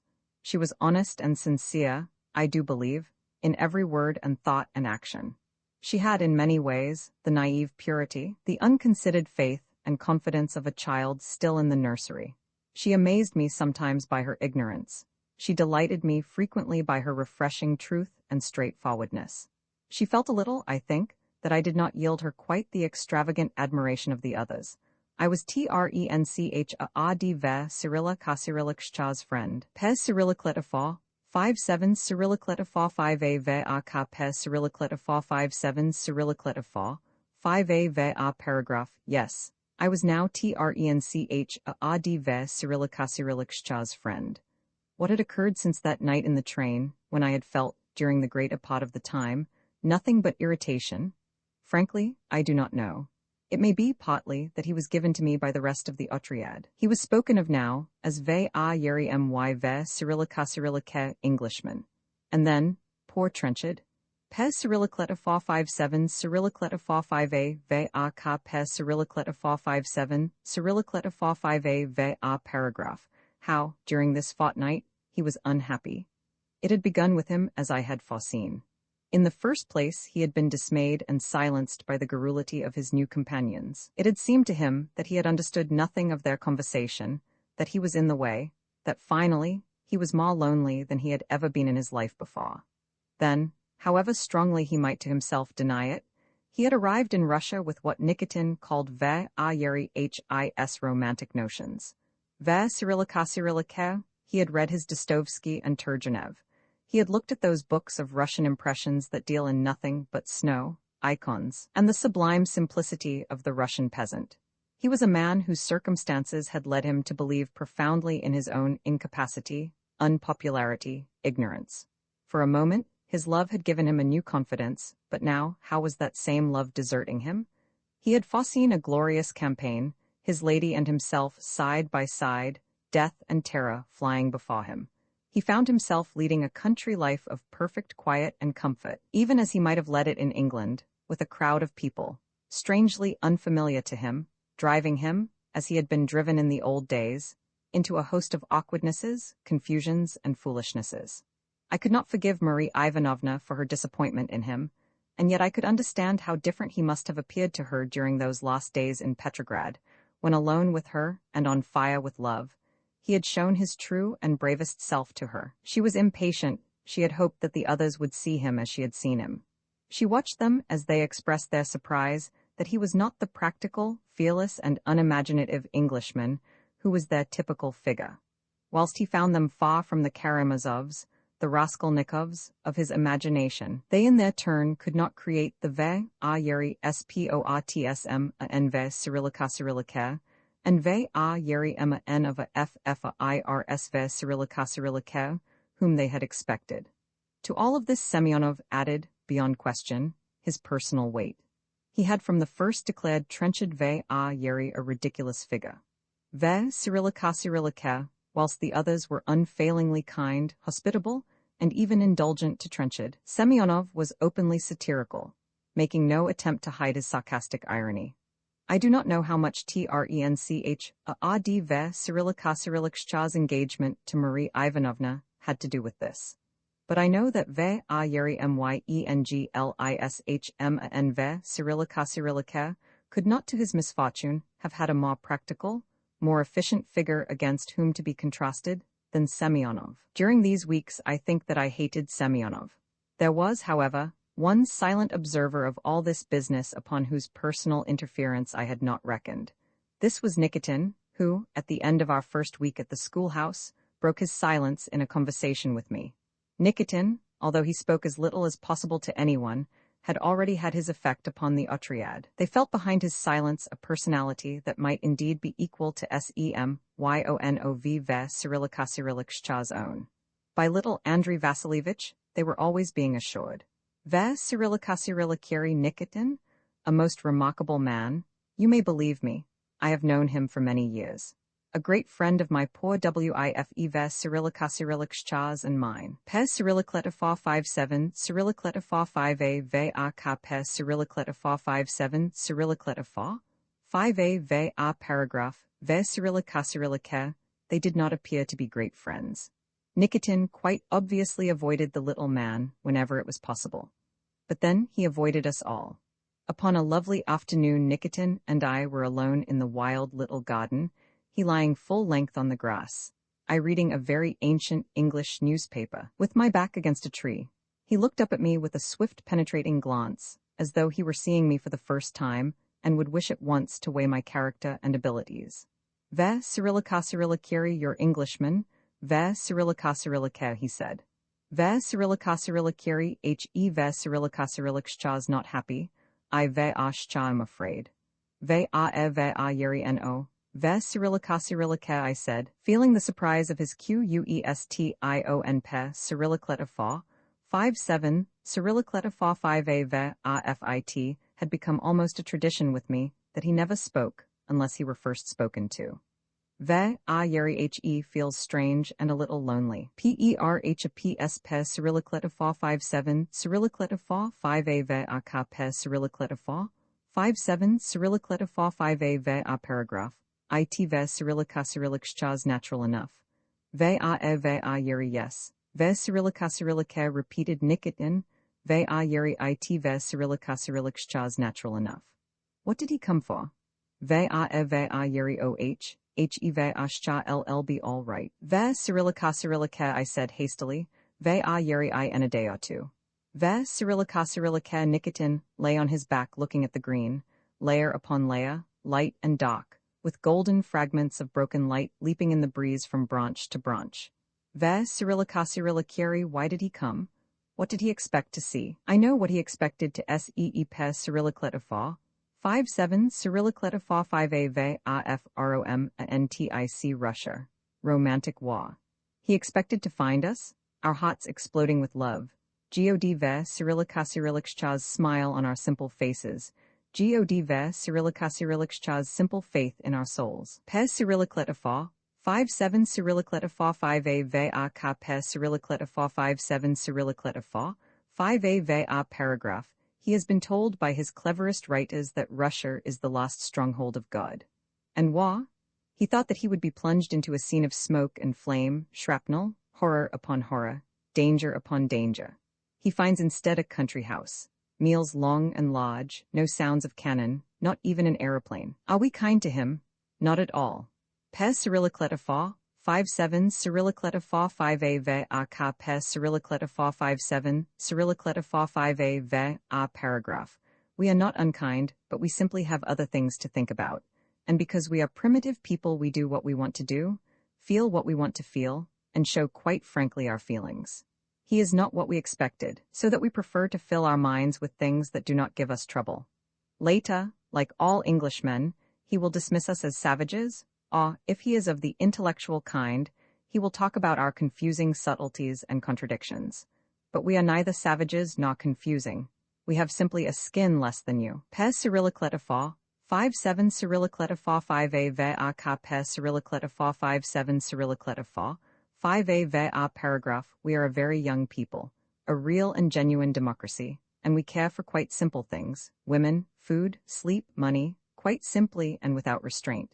We show our eagerness, our disgust, our disappointment, our amusement simply as the mood moves us. In Moscow, they eat all day and are not ashamed. Why should they be? In Kiev, they think always about women, and do not pretend otherwise. Pe Cyrillicletifa 5-7 Cyrillicletifa 5a ve a ka pe Cyrillicletifa 5-7 Cyrillicletifa 5a ve a paragraph, and so on. We have, of course, no sense of time, nor method, nor system.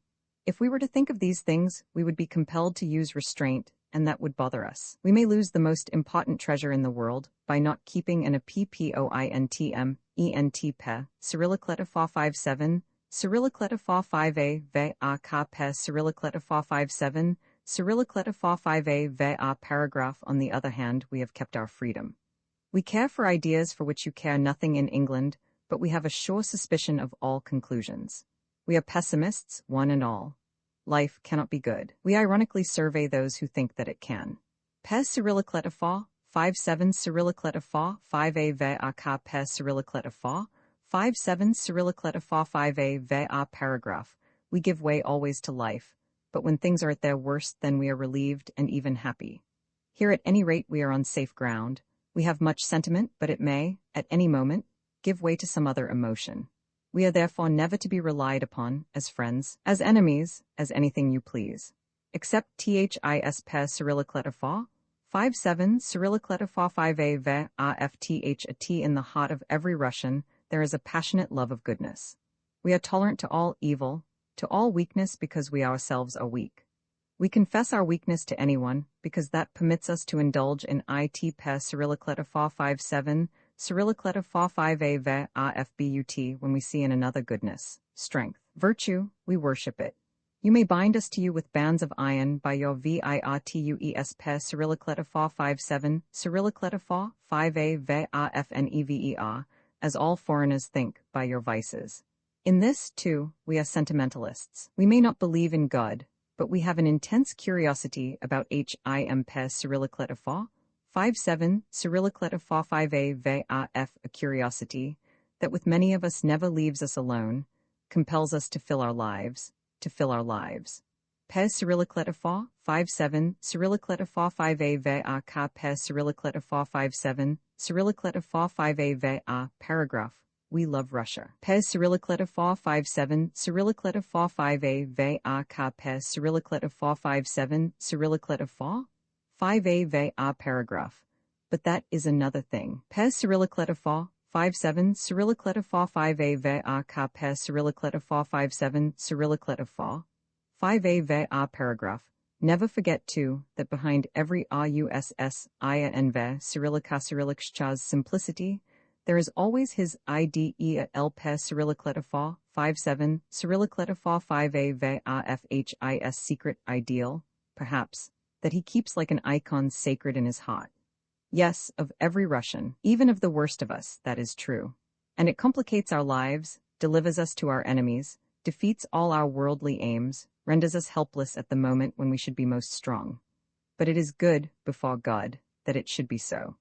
Pes Cyrillicletafa 57 Cyrillicletafa, 5a ve a ka pes Cyrillicletafa, 57 Cyrillicletafa 5a ve a paragraph, ve Cyrillicascyrillice, he suddenly sprang up and stood before me. Ve Cyrillicascyrilliciri tomorrow, I shall think OTHERWISE pes Cyrillicletafa 57 Cyrillicletafa 5a ve a FND, yet this is part of the truth that I have told you. Pes Cyrillicletafa 57 Cyrillicletafa 5a ve a ka pes Cyrillicletafa 57 Cyrillicletafa 5a ve a paragraph, and your Englishman. I like HIM pes Cyrillicletafa 57 Cyrillicletafa 5a ve a ka pes Cyrillicletafa 57 Cyrillicletafa 5a ve a paragraph, I like him. That girl will treat him badly, of course. How can she do otherwise? He sees her like TUAGENEV ve Cyrillicascyrillichchaz leza. Well, she is not that. No girl in Russia today is like TUAGENEV ve Cyrillicascyrillichchaz leza. And IT ve Cyrillicascyrillichchaz a good thing. Ve Cyrillicascyrillice, he SMILED pe Cyrillicletafa 57 Cyrillicletafa 5a ve AFTH a T strange, happy, confident, mysterious smile that I had seen first on the Petrograd platform. Then he turned and walked slowly towards the house. What Nikitin had said about TRENCH, a d ve Cyrillicascyrillichchaz expectation of ve a yeri ROMANTICW a ve Cyrillicascyrillice was perhaps true, in different degrees, of all of us. Even I, in spite of my earlier experience, felt some irritation at this delay, and to those of us who had arrived flaming with energy, bravery, resolution to make their name before Europe, this feasting in a country garden seemed a deliberate insult. Was this ve a yeri ROMANTICW? Ve Cyrillicascyrillice these long meals under the trees, deep sleeps in the afternoon when the pigeons cooed round the little red bell tower, and the pump creaked in the cobbled courtyard, and the bees hummed in the garden? Bees, cold water shining deep in the well, and the samovar chuckling behind the flower beds, and 15 versts away the Austrians challenging the Russian nation. Pes Cyrillicletafa 57 Cyrillicletafa 5a ve a ka pes Cyrillicletafa 57 Cyrillicletafa 5a ve a paragraph, ve Cyrillicascyrilliciri you know. Ve Cyrillicascyrillice, Andrei Vasilievich said to me, ve a yeri it ve Cyrillicascyrillichchaz very disheartening. Ve Cyrillicascyrillice, Marie Ivanovna at the end of the first week spoke her mind. I found her one evening before supper leaning over the fence, gazing across the long flat field, pale gold in the dusk with the hills like gray clouds beyond it. Ve Cyrillicascyrilliciri they tell me. Ve Cyrillicascyrillice she said, turning to me. Ve a yeri that we may be another fortnight like this. Ve a yeri yes. Ve Cyrillicascyrillice I said. Ve a yeri it ve Cyrillicascyrillichchaz quite possible, or even longer. We see a n ve a t provide wounded and battles for you if there are en ve a t any. Ve Cyrillicascyrillice ve Cyrillicascyrilliciri, but there are? Ve Cyrillicascyrillice she cried. Ve Cyrillicascyrilliciri, isn ve a t, the whole of Europe fighting, and isn ve a t, it's simply disgusting of us to be sitting down here, eating and sleeping, just as though we were in a dacha in the country, at least in the hospital in Petrograd. I was working pes Cyrillicletafa 57 Cyrillicletafa 5a ve a ka pes Cyrillicletafa 57 Cyrillicletafa 5a ve a paragraph here. Pes Cyrillicletafa 57 Cyrillicletafa 5a ve a ka pes Cyrillicletafa 57 Cyrillicletafa 5a ve a paragraph. Ve Cyrillicascyrillice ve Cyrillicascyrilliciri we ve a ve got to stick to our division. Ve Cyrillicascyrillica, I answered. Ve Cyrillicascyrilliciri, they see and ve ashcha t have it in reserve very long. When it goes, we ve ashcha ll go. The whole secret of leading this life out here is taking exactly what comes as completely as you can take it. If it ve Cyrillicascyrillic's a time for sleeping and eating, sleep and ea t pe Cyrillicleta fa, 5-7, Cyrillicleta fa 5a ve a fthere ve ashcha ll be days enough, when you ve ashcha ll get nothing of either. Ve Cyrillicascyrillica, she laughed then, swinging round to me, with the dusk round her white nurse ve Cyrillicascyrillic's cap and her eyes dark with her desires and hopes and disappointments. Ve a yeri I ve ashcha vi, no right to be discontented. Pe Cyrillicleta fa 5-7, Cyrillicleta fa 5a ve a ka pe Cyrillicleta fa 5-7, Cyrillicleta fa 5a ve a paragraph. Everyone is so good to me. I love them a ll pe Cyrillicleta fa 5-7, Cyrillicleta fa 5a ve a fevenu, Mr. Not Durwood. But I want to begin. I want to see what it ve Cyrillicascyrillic's like, to find what there is there that frightens them, or makes them happy. We had a young officer in our hospital who died. He was 2 ill pe Cyrillicleta fa 5-7, Cyrillicleta fa 5a ve a ka pe Cyrillicleta fa 5-7, Cyrillicleta fa 5a ve a paragraph. He could tell us nothing. But he was so excited by something pe Cyrillicleta fa 5-7, Cyrillicleta fa 5a ve a ka pe Cyrillicleta fa 5-7, Cyrillicleta fa 5a ve a paragraph. Something he was in the middle of. Pe Cyrillicleta fa 5-7, Cyrillicleta fa 5a ve a ka pe Cyrillicleta fa 5-7, Cyrillicleta fa 5a ve a paragraph. Who was it? What was it? I must be there, hunt it out, find that I ve ashcha am strong enough not to be afraid of anything. Ve Cyrillicascyrillica, she suddenly dropped her voice, changing with sharp abruptness. Ve Cyrillicascyrilliciri and John? Ve Cyrillicascyrillic's not happy here, is he? Ve Cyrillicascyrillica, ve Cyrillicascyrilliciri, you should know. Ve Cyrillicascyrillica, I answered. Ve a yeri better than any of us. Ve Cyrillicascyrillica, ve Cyrillicascyrilliciri, why should I know? Ve Cyrillicascyrillica, she replied, flaming out at me. Ve Cyrillicascyrilliciri, you always blame me about him, but you are unfair. I want him to be happy pe Cyrillicleta fa 5-7, Cyrillicleta fa 5a ve Cyrillicascyrillica phi would make him so if I could. But ve Cyrillicascyrillic's so strange, so different from his time at the hospital. He will scarcely speak to me or to anyone. Why sia and ve ashcha t he be agreeable to everyone. I want them to like him, but how can they when he won ve ashcha t talk to them, and runs away if they come near him? Ve Cyrillicascyrillic's disappointed perhaps at its being so quiet here. It isn ve ashcha t what he expected to find it, but then isn ve ashcha t that the same for all of us. And we don ve ashcha t sulk all day. Ve Cyrillicascyrillic's disappointed with me perhaps, but he won ve ashcha t tell me what he wants.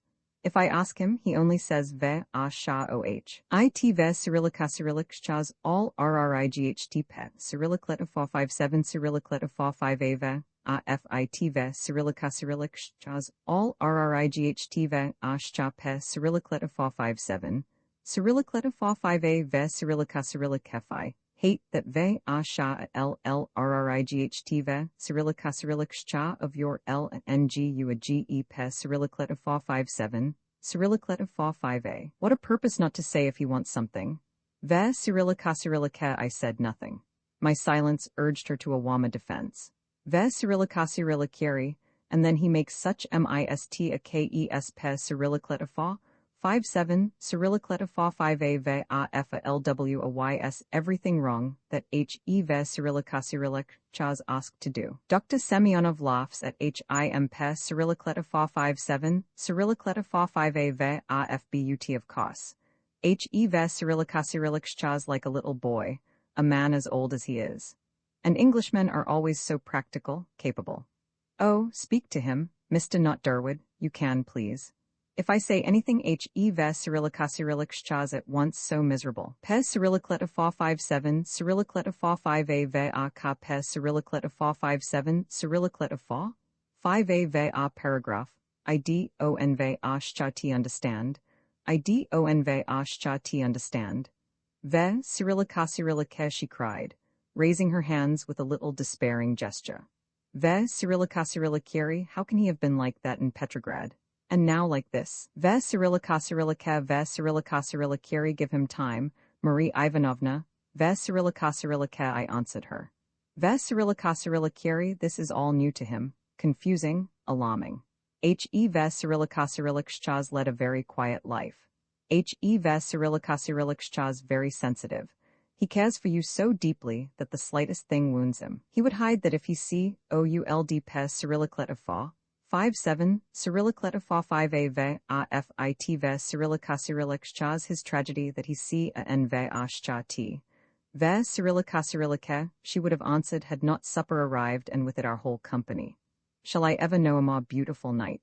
As we sat there the moon came up, red gold and full. The stars were clustered so thickly between the trees that their light lay heavy like smoke upon the air. The little garden seemed to be never still as our candlelight blew in the breeze, so it hovered and trembled about us, the trees bending beneath their precious load of stars, shuddering in their happiness at so good an evening. We sat there as though we had known that it was to be our last night of peace. Pes Cyrillicletifa, 5-7, Cyrillicletifa 5a va ka pes Cyrillicletifa 5-7, Cyrillicletifa, 5a va paragraph. Many times the glasses of tea were filled. Many times the little blue tin boxes of sweets were pushed up and down the table.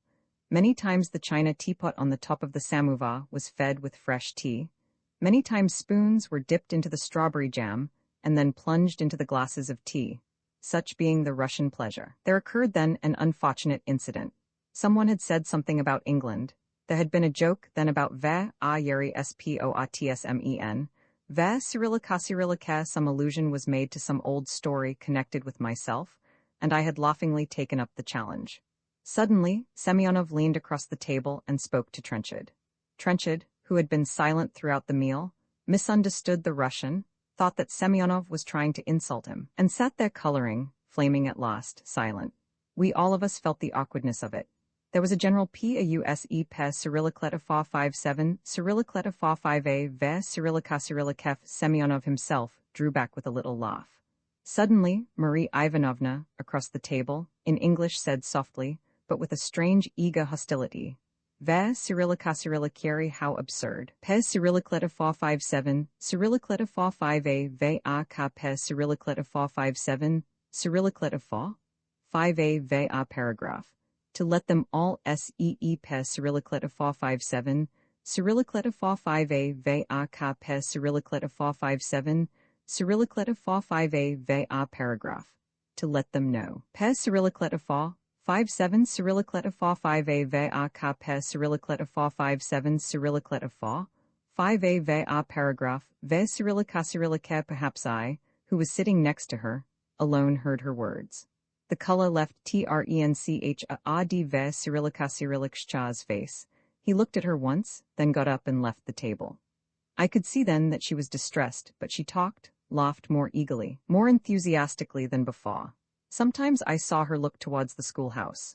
When there came an opportunity, I rose and went to find him. He was standing near his bed, his back to the door, his hands clenched. Ve Cyrillicasirillike, I say, come out a gia in pes Cyrillicletifa, 5-7, Cyrillicletifa 5a ve afjust, as though nothing had happened. No one noticed anything, only I. Pes Cyrillicletifa, 5-7, Cyrillicletifa 5a ve a ka pes Cyrillicletifa 5-7, Cyrillicletifa, 5a ve a paragraph. Ve Cyrillicasirillike, he turned to me, his face working and with a passionate gesture. In a voice that choked over the words, he cried. Ve Cyrillicasirillike, she should not have said it. She should not pes Cyrillicletifa 5-7, Cyrillicletifa 5a ve a ka pes Cyrillicletifa 5-7, Cyrillicletifa 5a ve a paragraph. Everyone there.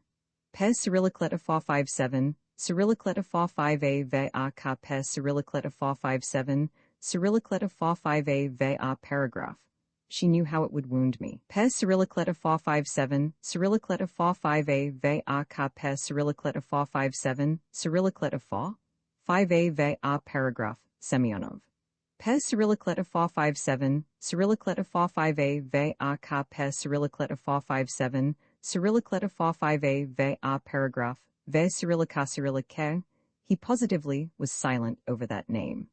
The mild expression of his eyes, the clumsy kindness of his mouth, gave a ludicrous expression to his rage. Ve Cyrillica Cyrilliciri, wait.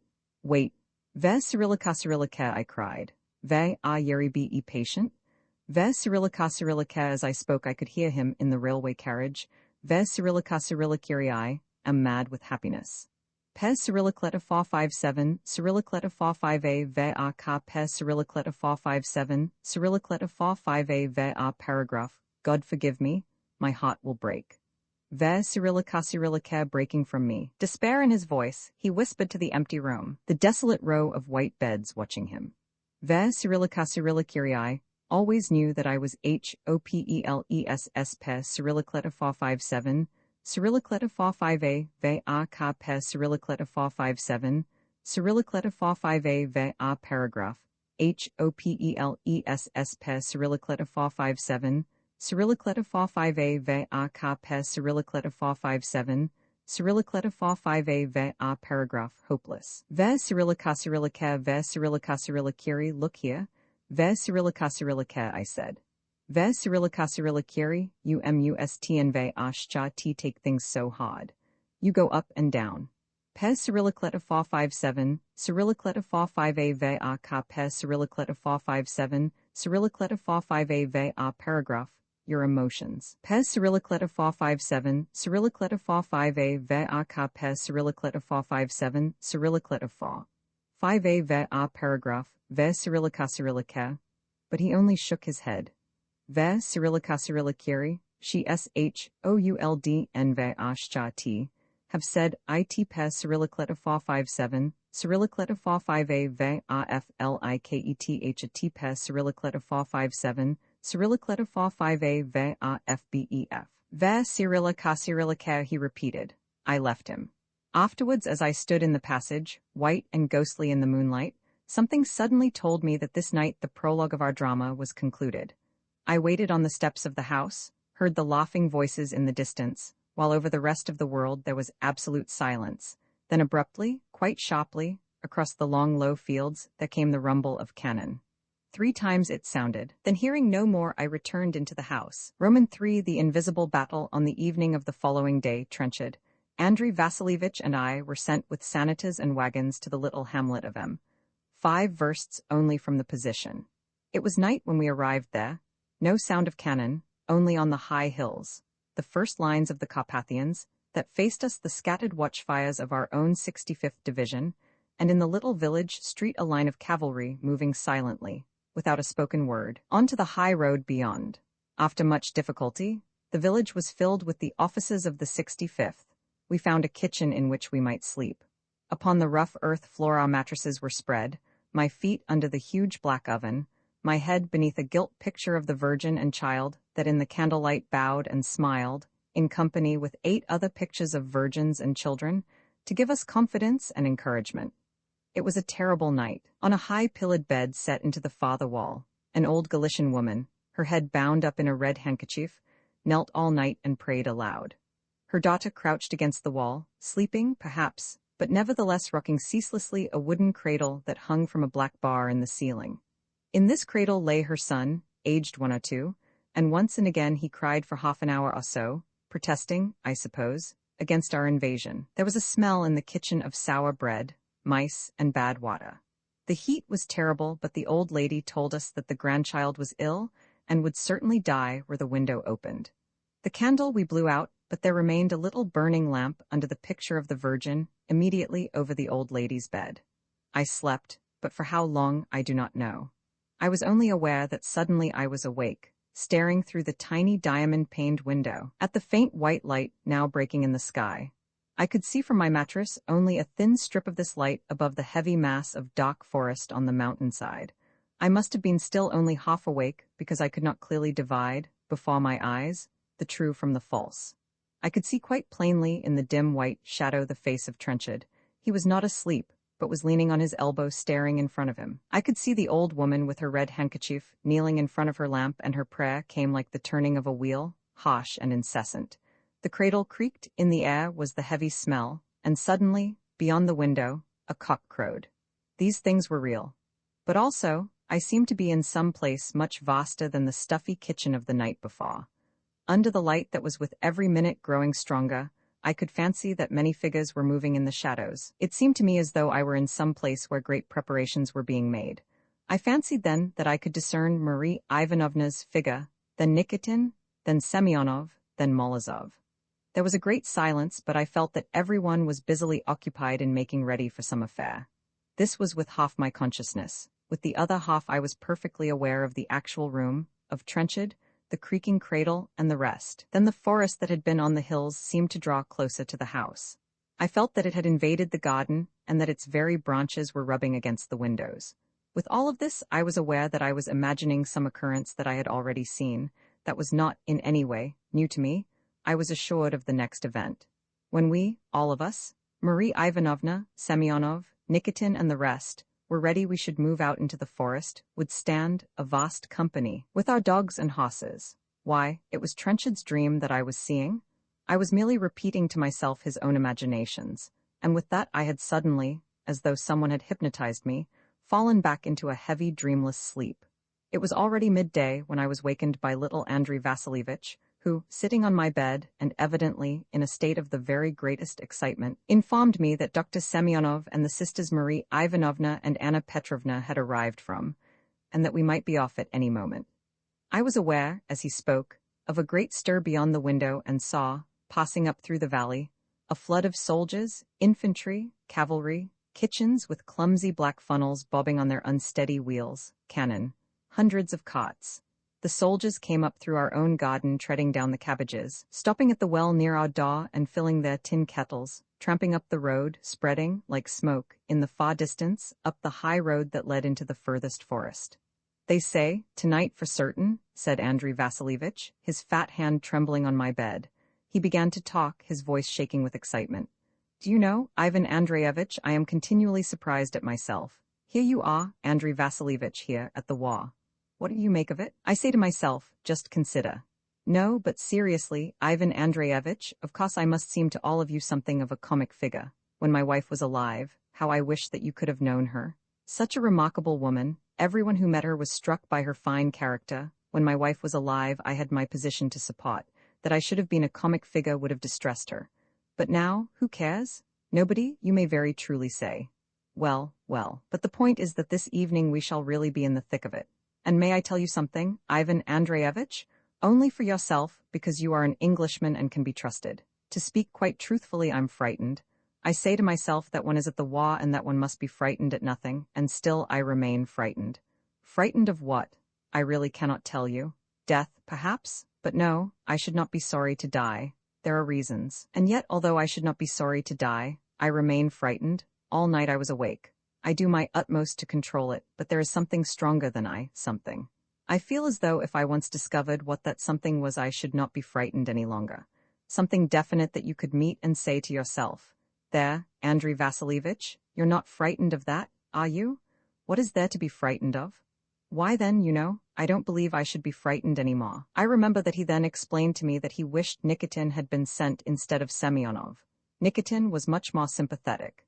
"You seem very fond of Nikitin," I said. "We are friends, we have been friends for many years. My wife was very fond of him. I am a lonely man, Ivan Andreyevich, since the death of my wife, and to be with anyone who knew her is a great happiness, yes, a great happiness." "And Semyonov?" I asked. "I have nothing to say against Alexei Petrovitch," he answered stiffly. When later I joined the others at the cottage higher up the road taken by the doctors of the division, I discovered Trenchard in an ecstasy of happiness. He did not speak to me, but his shining eyes, the eagerness with which standing back from the group he watched us all, told me everything. Marie Ivanovna had been kind to him, and when I found her in the center of them, her whole body alert with excitement, I forgot my anger at her earlier unkindness, or, if I remembered it, laid it to the charge of my own imagination or Trenchard's sensitiveness. Indeed, we were all excited. How could we fail to be? There was some big business toward, and in it we were to have our share. We were, perhaps this very day, to penetrate into the reality of the thing that for 9 months now we had been watching. All of us, with our little private histories like bundles on our backs, are venturing out to try our fortune. What are we going to find? I remember indeed that early on that afternoon I felt the drama of the whole affair so heavily that I saw in every soldier who passed me a messenger of fate. They called me to a meal. Eat, now? How absurd it seemed? Semyonov watched me cynically. Eat and then sleep, he said. Oh, you'll be no use to anyone. Afterwards I went back to the kitchen and slept. That sleep was the end of my melodrama. I was awakened by a rough hand on my shoulder to find it dark beyond the windows and Semyonov watching me impatiently. Come, get up. It's time for us to start. And then moved out. I was conscious that I was cold and irritable. I looked back with surprised contempt to my earlier dramatic emotions. I was hungry. I put on my overcoat, shivered, came out into the evening, saw the line of wagons silhouetted against the sky, listened to the perfect quiet on every side of me, yawned and was vexed to find Trenchard at my side. Why, this is actually dull? I thought to myself. It is as though I were going to some dinner that I know beforehand will be exceedingly tiresome, only then I should get some food. I was disappointed at the lack of drama in the affair. I looked at my watch. It was 10 o'clock. Semyonov was arranging everything with a masterly disregard of personal feelings. He swore fine Russian oaths, abused the senators, always in his cold, rather satirical voice, his heavy figure moving up and down the road with a practical, vivid alertness that stirred my envy and also my annoyance. I felt utterly useless. He ordered me on to my wagon in a manner that, in my present half-sleepy, half-surly mood, seemed to me abominably abrupt. Trenchard climbed up, very clumsily, after me. I leaned back on the straw, let my arms fall and lay there, flat on my back, staring straight into the sky. With that my mood suddenly changed. I was at peace with the whole world. Tonight was again thick with a heavy burden of stars that seemed to weigh like the silver lid of some mighty box heavily down upon us, until trees and hills and the dim Carpathians were bent flat beneath the pressure. I lying upon my back, seeing only that sheet of stars, in my nostrils the smell of the straw, rocked by the slow dreamy motion of the wagon, was filled with an exquisite ease and lethargy. I was going into battle, was I? I was to have tonight the supreme experience of my life? It might be that tonight I should die. Only last week 2 members of the Red Cross, a nurse and a doctor, had been killed. It might be that these stars, this straw, this quiet night were round me for the last time. It did not matter to me. Nothing could touch me. My soul was somewhere far away, upon some business of its own. And how happy was my body without the soul, how contented, how undisturbed. I could fancy that I should go, thus rocking, into battle and then die before my soul had time to return to me. What would my soul do then? Find some other body, or go wandering, searching for me? A star, a flash of light like a cry of happiness or of glad surprise, fell through heaven and the other stars trembled at the sight. My wagon stopped with a jerk. Some voice asked, what the devil were we doing filling the road with our cots at the exact moment that such and such a division wished to move? I heard Semyonov's voice, very cold, official and polite. Then again, well, in God's name, hurry then. Taking up the road? Hurry, I tell you. On we jogged again. Trenchard's voice came to me. He had been, it might be, talking for some time. And so I'm not surprised, Durwood, that you thought me a terrible fool to show my feelings as I've done this last fortnight. But you don't know what it is to me, to have something at last in your hands that you've dreamed of all your life and never dared to hope for. To have it and feel that at any moment it may slip away and leave you in a worse state than you were before. I'd been wishing, these last weeks, that I'd never met her, that I'd simply come to the war by myself. But now, today, when she spoke to me as she did, asked me to forgive her for what happened last night, my God, Durwood, I to forgive her. But I'll show her this very night what I can do, this very night. They'll give me a chance, won't they? It would be terrible if they didn't. Semyonov won't give me a chance if he can help it. What have I done to Semyonov that he should hate me? What have? But I didn't answer Trenchard. That part of me that had any concern with him and his affairs was far away, but his voice had stirred some more active life in me. I thought to myself now, will there be some concrete, definite moment in this affair when I shall say to myself, ah, there it is. There's the heart of this whole business. There's the enemy. Slay him and you have settled the matter. Ah, perhaps, now I've seen the secret. Now I've hunted the animal to his lair. This is war, this thing here. Now all my days I remain quiet. There is nothing more to fear. Or would it be perhaps that I should face something and be filled then with ungovernable terror so that I should run for my life, run, hide me in the hills, cover up my days so that no one shall ever find me again. I raised myself on my elbow and looked at the country. We jolted over a little brook, brushed through a thicket of trees, came onto a path running at the forest's foot, and saw on our left a little wooden house, a high wood fire burning in front of it. I looked at my watch. It was 1 o'clock. Already a very faint glow throbbed in the sky. Out of the forest, at long intervals, came a dull, booming sound like the shutting of a heavy iron door. The wagons drew up. We had arrived at our destination. "We shall be here," I heard Semyonov say, "some 5 hours or so. You'd better sleep if you can." A group of soldiers round the wood fire were motionless, their faces glowing, their bodies dark. Our wagons, drawn up together, resembled in the twilight strange beasts. The 2 sisters lay down on one wagon, Semyonov, Andrei Vasilievich, Trenchard and I on another. My irritated mood had returned. I had been the last to climb onto the straw, and the others had so settled themselves that I had no room to lie flat. Semyonov's big body occupied half the wagon, Andrei Vasilievich's boots touched my head, and at intervals his whole body gave nervous jerks. It was also quite bitterly cold, which was curious enough after the warmth of the earlier nights, and always, at what seemed to be regular intervals, there came, from the forest, the banging of the iron door. I felt a passionate irritation against Andrei Vasilievich. Why could he not keep quiet? What, after all, was he doing here? I could hear that he was dreaming. He muttered some woman's name, Sasha, Sasha, Sasha. "Can't you keep still?" I whispered to him, but in the cold I myself was trembling. The dawn came at last with reluctance, flushing the air with color, then withdrawing into cold gray clouds, then stealing out once more behind the forest in scattered strips of pale green gold, then suddenly sending up into the heaven a flock of pink clouds like a flight of birds, that spread in extending lines to the horizon, covering at last a sky now faintly blue, with rosy bars. The flame of the soldiers' fire grew faint. White mists rose in the fields, the cannon in the forest ceased, and the birds began. I sat up on the cot, looked at my sleeping companions, and thought how unpleasant they looked. Semyonov like a dead man, Andrei Vasilievich like a happy pig, Trenchard like a child who slept after a scolding. I felt intense loneliness. I wanted someone to comfort me, to reassure me against life, which seemed to me suddenly now perilous and remorseless. Moreover, someone seemed to be reviewing my life for me and displaying it to me, laying bare all its uselessness and insignificance. But I'm in no way a fine fellow. I could fancy myself crying. I'm sleepy and cold and hungry. If you'll remove Andrei Vasilievich's boots for me, I'll lie flat on this wagon, and you can let loose every shrapnel in the world over my head, and I'll never stir. I thought I was interested in your war, and I'm not. I thought no discomfort mattered to me, but I find that I dislike so much being cold and hungry that it outweighs all heroism, all sense of danger. Let me alone. Then something occurred. Looking down over the side of the cot, I saw, to my great surprise, Marie Ivanovna. "You?" I whispered. "Hush," she answered. "Come down." I let myself down, and at once she put her hand into mine. "Walk with me just a little way," she whispered, "to those trees and back." I had noticed at once that her voice trembled. Now I perceived that her whole body was shaking. Her hand gave little startled quivers under mine. "You're cold," I said. "No, I'm not cold," she answered, still in a whisper, although we were now some way from the wagons. "I'm frightened, Mr. Durwood, that's what's the matter, desperately frightened." "Nonsense," I answered her. "You, frightened? Never. But I am.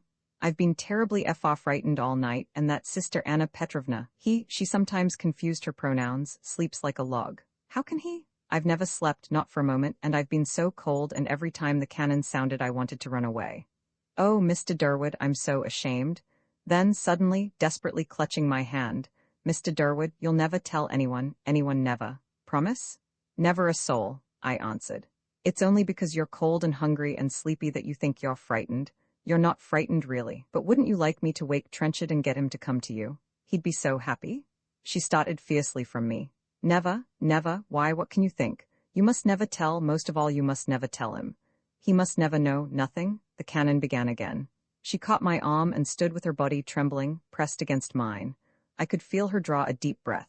As I looked at her, her face white in the dawn, her large eyes staring like a child's, her body so young and slender, she seemed another creature, utterly, absolutely apart from the woman of this last fortnight. "Look here," I said to her sternly. "You mustn't go on like this. You've got work to do today. You've simply got to hold yourself in, to tell yourself that nothing can touch you. Why, tonight you'll laugh at me if I remind you of this. You'll—" But there was better tonic than my words. Semyonov's voice came to us. "Hullo, you there? It's 5 o'clock, we're moving. She drew herself sharply away from me. She raised her head, smiled at me, then said, "Thank you, Mr. Durwood. It's all well now. There's Dr. Semyonov, let us go back." She greeted him with a voice that had in it not the slightest tremor. "There comes now a difficult matter." During the later months, when I was to reflect on the whole affair, I saw quite clearly that that hour between our leaving the wooden house and arriving in the trenches bridged quite clearly for me the division in this business between imagination and reality. That is, I was never after this to speak of war as I would have spoken of it an hour before. I was never again to regard the paraphernalia of it with the curiosity of a stranger. I had become part of it. This hour, then, may be regarded as in some ways the most important of all my experiences. It is certainly the occasion to which, if I were using my invention, I should make the most. Here, then, is my difficulty. I have nothing to say about it. There's nothing at all to be made of it. I may say at once that there was no atom of drama in it. At one moment, I was standing with Marie Ivanovna under the sunrise. At another, I was standing behind a trench in the heart of the forest with a battery to my left and a battery to my right, a cuckoo somewhere not very far away, and a dead man with his feet sticking out from under the cloth that covered him peacefully beneath a tree at my side. There had, of course, been that drive in the wagons, bumping over the uneven road, whilst the sun rose gallantly in the heavens and the clanging of the iron door grew, with every roll of our wheels, louder and louder. But it was rather as though I had been lifted in a sheet from one life, a life of speculation, of viewing war from a superior and safe distance, of viewing indeed all catastrophe and reality from that same distance, into the other. I had been caught up, had hung for a moment in midair, had been planted in this new experience. For us all, there must have been at this moment something of this passing from an old life into a new one, and yet I dare swear that not for any one of us was there any drama, any thrill, any excitement. We stood, a rather lonely little group, in the forest clearing whilst the soldiers in the trench flung us a careless glance, then turned back to their business of the day with an indifference that showed how ordinary and drab a thing custom had made it. Yes, we made a desolate little group. Semyonov had gone to a house on the farther side of the road up which we had come, a house that flew the Red Cross flag. We had only the right to care for the wounded of certain divisions, and our presence had to be reported. We were left then, Marie Ivanovna, Anna Petrovna, Andrei Vasilievich, Trenchard and I, all rather close together, uncomfortable, desolate and shy, as boys feel on their first day at school. The battery on our left was very near to us, and we could see the sharp flash of its flame behind the trees. The noise that it made was terrific, a sharp, angry, clumsy noise, as though some huge giant clad in mail armor was flinging his body, in a violent rage, against an iron door that echoed through an empty house. My same iron door that I had heard all night. The rage of the giant spread beyond his immediate little circle of trees, and one wondered at the men in the trenches, because they were indifferent to his temper. The noise of the more distant batteries was still, as it had been before, like the clanging of many iron doors, very mild and gentle against the clamor of our own enraged fury. The Austrian reply seemed like the sleepy echo of this confusion, so sleepy and pleasant that one felt almost friendly to the enemy. Our own battery was inconsistent in his raging. Had he only chosen to fling himself at his door every 3 minutes, say, or even every minute, we could have prepared ourselves, but he was moved by nothing, apparently, but his own irrational impulse. There would be a pause of 2 minutes, then 3 furious explosions, then a pause of 5 minutes, then another explosion. I mastered quickly my impulse to leap into the air at every report by a kind of prolonged extension in my mind of one report into another. Little Andrei Vasilievich was not so successful. At each explosion, his body jerked as though it had been worked by wires. Then he glanced round to see whether anyone had noticed his agitation, then drew himself up, brushed off imaginary dust from his uniform, coughed and frowned. Trenchard stood close to Marie Ivanovna and looked at her anxiously once or twice as though he would like to speak to her. But she, holding herself very stiffly, watched with sternness the whole world as though she personally had arranged the spectacle and was responsible for its success. Soon Semyonov came back and said that he must go on to some further trenches to discover the best position for us. To my intense surprise, Andrei Vasilievich asked whether he might accompany him. I fancy that he felt that he would venture anything to escape our adjacency to the battery. So they departed, leaving us more forlorn than before. We sat down on the stretches. Anna Petrovna, fat, heavy, phlegmatic, silent. Marie Ivanovna silent too, but with a look now of expectation in her eyes, as though she knew that something was coming for her very shortly. Trenchard near her, trying to be cheerful, but conscious of the dead soldier under the tree from whom he seemed unable to remove his eyes. There was, in the open space near us, a kipiatelnik, that is, a large boiler on wheels in which tea is made. To this the soldiers were crowding with their tin cans. The cuckoo, far away now, continued his cry. At long intervals, out of the forest, a wounded soldier would appear. He seemed to be always the same figure, sometimes wounded in the head, sometimes in the leg, sometimes in the stomach, sometimes in the hand, but always the same, with a look in his eyes of mild protest because this had happened to him, also a look of dumb confidence that someone somewhere would make things right for him. He came either to us or to the Red Cross building across the road, according to his company. One soldier with a torn thumb cried bitterly, looking at his thumb and shaking his head at it, but he alone showed any emotion. The others suffered the sting of the iodine without a word, walking off when they were bandaged, or carried by our sanitors on the stretchers, still with that look of wonder and trust in their eyes. And how glad we were when there was any work to do? The sun rose high in the sky, the morning advanced. Semyonov and Andrei Vasilievich did not return. For the greater part of the time we did not speak, nor move. I was conscious of an increasing rage against the battery. I felt that if it was to cease I might observe, be interested, feel excitement. As it was, it kept everything from me. It kept everything from me because it insistently demanded my attention, like a vulgar, garrulous neighbor who persists in his tiresome story. Its perpetual hammering had soon its physical effect. A sick headache crept upon me, seized me, held me. I might look at the soldiers, sleeping now like dead men in the trench. I might look at the Red Cross flag, lazily flapping in the breeze across the road. I might look at the copse with the soiled marble feet under the tree. I might look at Trenchard and Marie Ivanovna silent and unhappy on the stretches, on Anna Petrovna comfortably slumbering with an open mouth.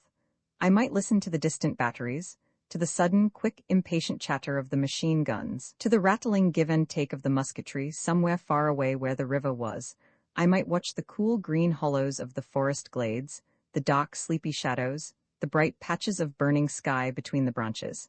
I might say to myself that all these things together made the impression of my first battle. And then would know, in my heart, that there was no impression at all, no thrill, no drama, no personality, only a sick throb in my head and a cold hand upon my chest and a desire to fling myself into any horror, any danger, if I could but escape this indigestible monotony. Once Trenchard, treading very softly as though everyone around him were asleep, came across and talked to me. "You know," he said in a whisper, "this isn't at all what I expected." "You needn't whisper," I answered irritably. "That battery's making such a noise that I can't hear anything you say." "Yes, isn't it?" he said with a little sigh. "It's very unpleasant indeed. Do you think Semyonov's forgotten us? We've been here a good many hours and we aren't doing very much." "No," I answered. "We're doing nothing except get sick headaches." There was a pause, then he said, "Where is everything?" "Everything? What?" "Well, the battle, for instance." "Oh, that's down the hill, I suppose. We're trying to cross the river and they're trying to prevent us." "Yes," he answered. "But that isn't exactly what I mean. It's hard to explain, but even if we were to see our soldiers trying to cross the river and the Austrians trying to prevent them, that wouldn't be exactly the real thing, would it? It would only be a kind of sideshow, rather unimportant like that dead man there." But my headache prevented my interest in his speculations. I said nothing. He added as though to himself, "Perhaps each individual soldier sees the real thing for himself, but can't express what he sees." As I still made no answer, with another little sigh he got up and walked back, on tiptoe, to the side of Marie Ivanovna. Then suddenly, in the early hours of the afternoon, to our intense relief, Semyonov and Andrei Vasilievich appeared. Semyonov was as ever short, practical, and unemotional. "Been a long time, I'm afraid. We found it difficult to see exactly where would be the best place. And after all, we've got to separate. One sister's wanted at the Red Cross over there. They've asked for our help. The other will come with me on to the position until this evening. You three gentlemen, if you'll be so good, will wait here until a wagon comes. Then it will take you down to the trenches at the bottom of the hill. Then, if you don't mind, I would like you to wait until dusk when we shall go out to fetch the wounded." "Is that clear?" We answered yes.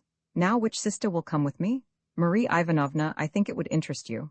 No danger, except a stray shrapnel or two. Will you come?" There leapt upon us then, with an agitation that seemed to silence the very battery itself, Trenchard's voice. No, no, Marie, no, it's dangerous. Semyonov says so, your first day. He spoke in English, his voice trembling. I turned to see his face white, his eyes wide open and at the same time blind. He passionately addressed himself to Marie Ivanovna and to her alone. But she turned impatiently. Why, of course, doctor, I'm ready at once. Trenchard put his hand on her arm. You are not to go? Marie, do you hear? I have a right, I tell you, you are not to go. Don't be so stupid, John. She shook off his arm. Please, doctor, I'm ready. Semyonov turned to Trenchard with a smile. Mister, they all called him Mister now. It will be quite well, I will look after her. You, Trenchard could not control his voice. You can't prevent shrapnel bullets. You don't care, you? Semyonov's voice was sharp. I think it better that Sister Marie Ivanovna should come with me. You understand, the rest of you? We shall meet at dusk. Trenchard only said, Marie, then turned away from us. Anna Petrovna, who had said nothing during this scene, and had, indeed, seemed to be oblivious of it, plunged with her heavy, clumsy walk across the road to the Red Cross house. The doctor and Marie Ivanovna disappeared behind the trench. I was, as was always my case with Trenchard, both sympathetic and irritated. It was difficult for him, of course, but what did he expect the girl to do? Could he have supposed for a single moment that she would remain? Could it be possible that he knew her so little as that? And why make a scene now before Semyonov when he obviously could do nothing? I knew, moreover, with a certainty that was almost ironic in its clarity, that Marie Ivanovna did not love, did not, perhaps, even care for him. By what moment in Petrograd, a moment flaming with their high purposes and the purple shadows of a Russian, white night, had she been entranced into some glorious vision of him? On the very day that followed, she had known, I was convinced, her mistake. At the station she had known it, and instead of the fine Sir Galahad, without reproach, of the previous night, she saw some figure that, had she been English-born, would have appeared to her as Alice's white knight perchance, or at best the warm-hearted Uncle Toby, or that most Christian of English heroes, Parson Adams. I could imagine that life had been so impulsive, so straightforward, so simple a thing to her that this sudden implication in an affair complicated, and even dishonest, caused her bitter disquiet. Looking back now, I could trace again and again the sudden flashes, through her happiness, of this distress. He perhaps should have perceived it, but I could understand that he could not believe that his treasure had at last, after all these years, been given to him for so brief a moment. He would not believe it. Well, I knew that his eyes must very soon be opened to the truth. As I turned to see him sitting on the stretcher with his back to me, his head hanging a little as though it were too heavy for his neck, his back bent, his long arms fallen loose at his sides, I thought that Alice's white knight he, in solemn truth, presented. He had a talent for doing things to his uniform. His cap, instead of being raised in front, was flat, his jacket bulged out above his belt, and the straps on his boot had broken from their holdings. He filled the pockets of his trousers, in moments of absent-minded absorption, with articles that he fancied that he would need, sometimes food, black bread and sausage, sometimes a large pocket-knife, a folding drinking glass, a ball of string, a notebook. These things protruded, or gave his clothes a strange bulky look, fat in some places, thin in others. As I saw him, his shoulder blades seemed to pierce his coat. I could fancy with what agitation his hands were clenched. We sat down, the three of us together, and again the battery leapt upon us. Now the sun was hot above the trees, and the effect of the noise behind us was that we ourselves, every 2 or 3 minutes, were caught up, flung to the ground, recovered, breathless, exhausted, only to be hurled again. How miserable we were, how lost, how desolate. Trenchard hearing in every sound the death of his lady, Andrei Vasilievich dreaming, I fancy, that he had been caught in some cage out of which he would never again escape. I, sick, almost blind with headache, and yet exasperated, irritated by the emptiness of it all. If only we might run down that hill, there surely we should find. At the very moment when the battery had finished, as it seemed to me, its work of smashing my head into pulp, the wagon arrived. Now, I thought to myself as I climbed onto the straw, I shall begin to be excited. We, all three of us, kneeling on the cot, peered forward into the dim blue afternoon. We were very silent, only once Trenchard said to me, "Perhaps we shall find her down here, where we're going. What do you think, Derwood?" "I'm afraid not," I answered. "But still she'll be all right. Semyonov will look after her." "Oh, Semyonov," he answered. How joyful we were to leave our battery behind us. As the trees closed around it, we could fancy its baffled rage. Other batteries now seemed to draw nearer to us, and the whole forest was filled with childish quarreling giants. But as we began to bump down the hill, out of the forest stranger sounds attacked us. On either side of us were cornfields, and out of the heart of those from under our very feet, as it seemed there were explosions of a strange, stinging metallic kind, not angry and human as the battery had been, but rather like some huge bottle cracking in the sun. These huge bottles, one could fancy them green and shining somewhere in the con, cracked one after another. Positively, the sound intensified the heat of the sun upon one's head. There were two now, for the first time in our experience, shrapnel. They were not over us, but ran somewhere on our right across the valley. Their sound was fireworks and nothing more, so that alarm at their gentle holiday temper was impossible. Brock's fireworks on a Thursday evening at the Crystal Palace. Oneself a small boy sitting with both hands between one's knees, one's mouth open, a damp box of chocolates on one's lap, the murmured ah of the happy crowd as the little gentle pop showed green and red against the blue night sky. Ah, there was the little pop. And after it a tiny curling cloud of smoke in the air, the whole affair so gentle, so kind even. There, sighing overhead they go, 5, 6 little curls of smoke, and then beneath our very horses' feet again, a huge green bottle cracking in the sun. And with all this noise not a living soul to be seen, we had before us as we slowly bumped down the hill a fair view.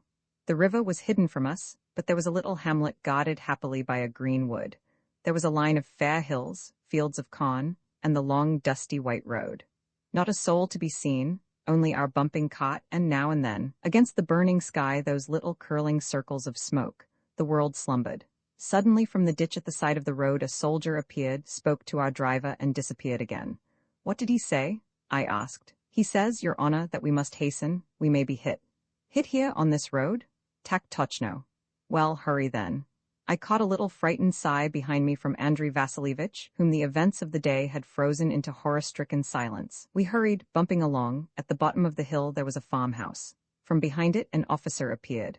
What are you doing there? You're under fire. Red Cross? Ah yes, we had a message about you. Dr. Semyonov? Yes, please come this way. Hurry, please. We were led across the farmyard and almost tumbled into a trench at the farther end of it. It wasn't until I felt someone touch my shoulder that I realized my position.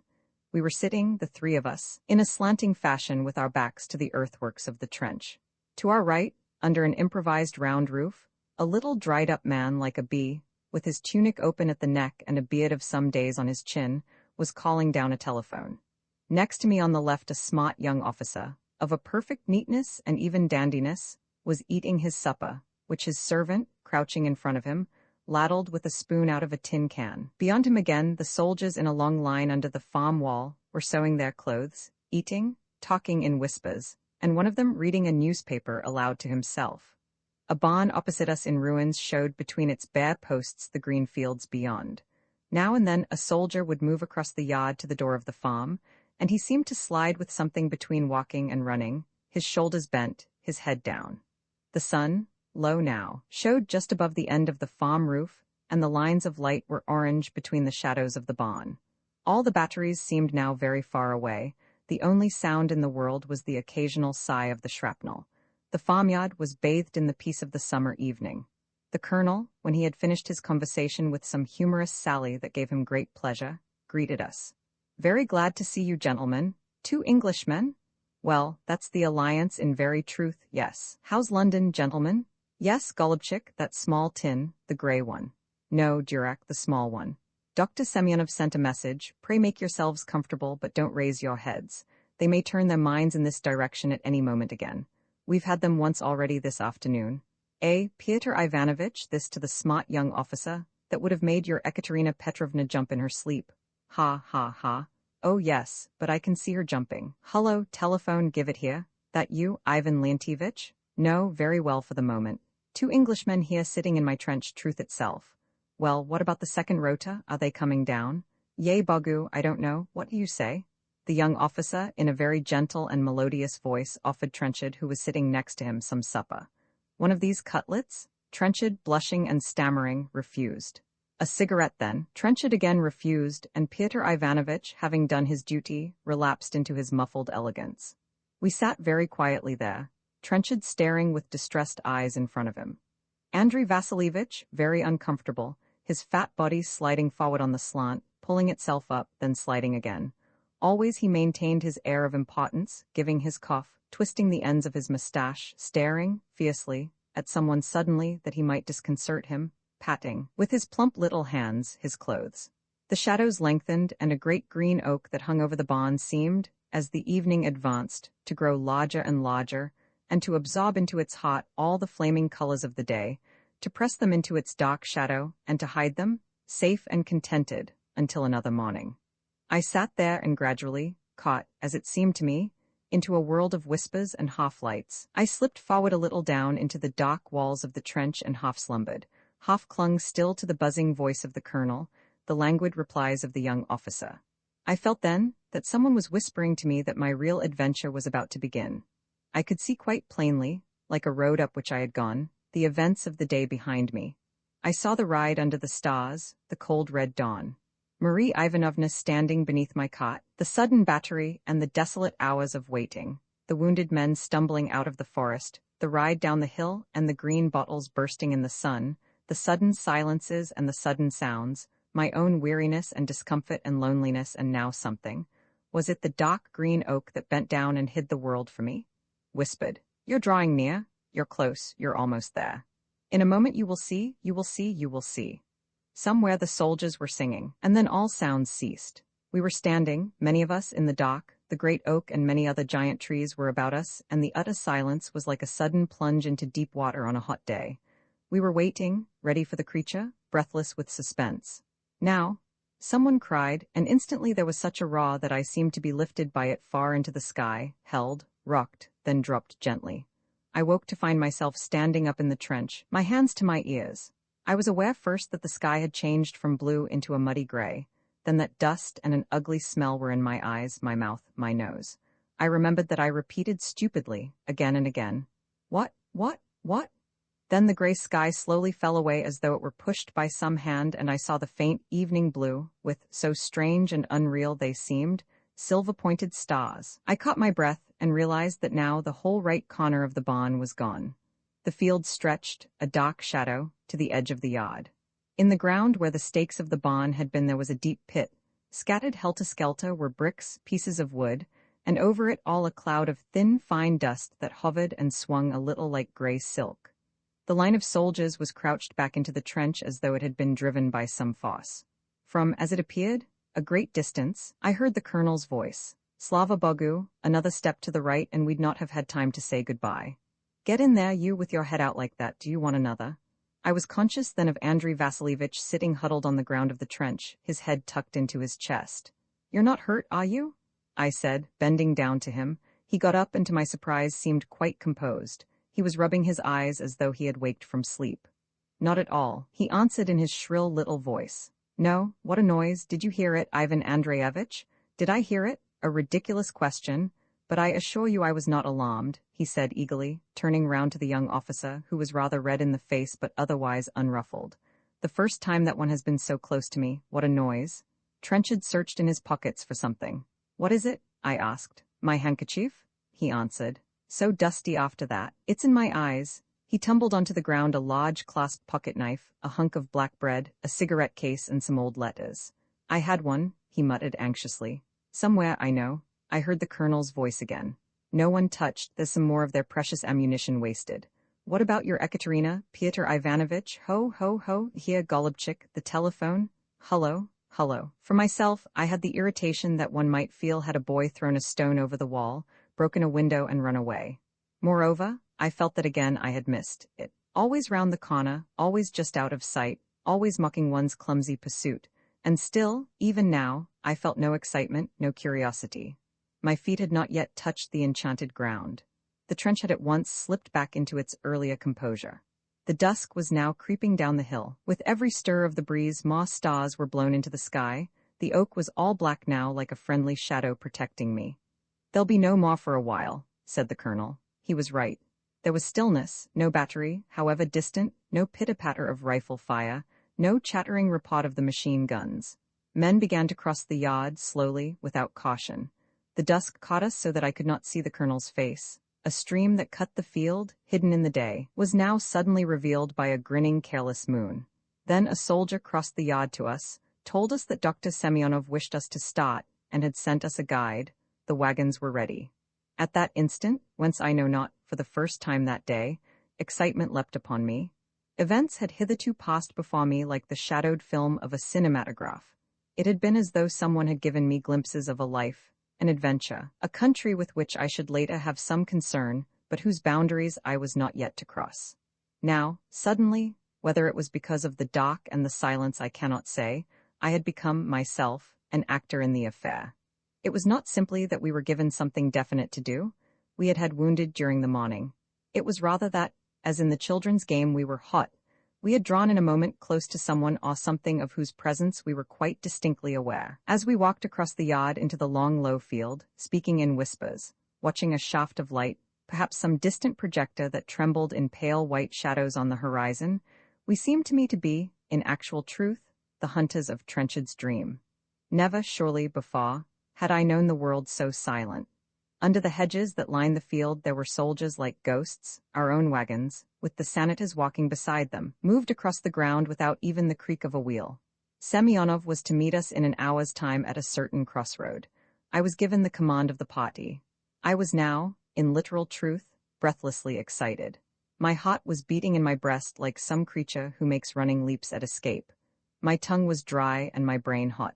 But I was happy with a strange exultation that was unlike any emotion that I had known before. It was in part the happiness that I had known sometimes in rugby football or in tennis when the players were evenly matched and the game hard, but it was more than that. It had in it something of the happiness that I have known, after many days at sea, on the first view of land, but it was more than that. Something of the happiness of possessing, at last, some object which one has many days desired and never hoped to attain, but more, too, than that. Something of the happiness of danger or pain that one has dreaded and finds, in actual truth, give way before one's resolution. But more again than that. This happiness, this exultation that I felt now but dimly, and was to know more fully afterwards, but never, alas, as my companions were to know it, is the subject of this book. The scent of it, the full revelation of it, has not, until now, been my reward. I can only, as a spectator, watch that revelation as it came afterwards to others more fortunate than I. But what I write is the truth as far as I, from the outside, have seen it. If it is not true, this book has no value whatever. We were warned by the soldier who guarded us not to walk in a group, and we stole now, beneath a garden wall, white under the moon, in a long line. I could hear Trenchard behind me stumbling over the stones and ruts, walking as he always did with little jerks, as though his legs were beyond his control. We came then on to the high road, which was so white and clear in the moonlight that it seemed as though the whole Austrian army must instantly whisper to themselves, "Ah, there they are," and fire. The ditch to our right, as far as I could see, was lined with soldiers, hidden by the hedge behind them, their rifles just pointing on to the white surface of the land. Our guide asked them their division, and was answered in a whisper. The soldiers were ghosts. There was no one, save ourselves, alive in the whole world. Then a little incident occurred.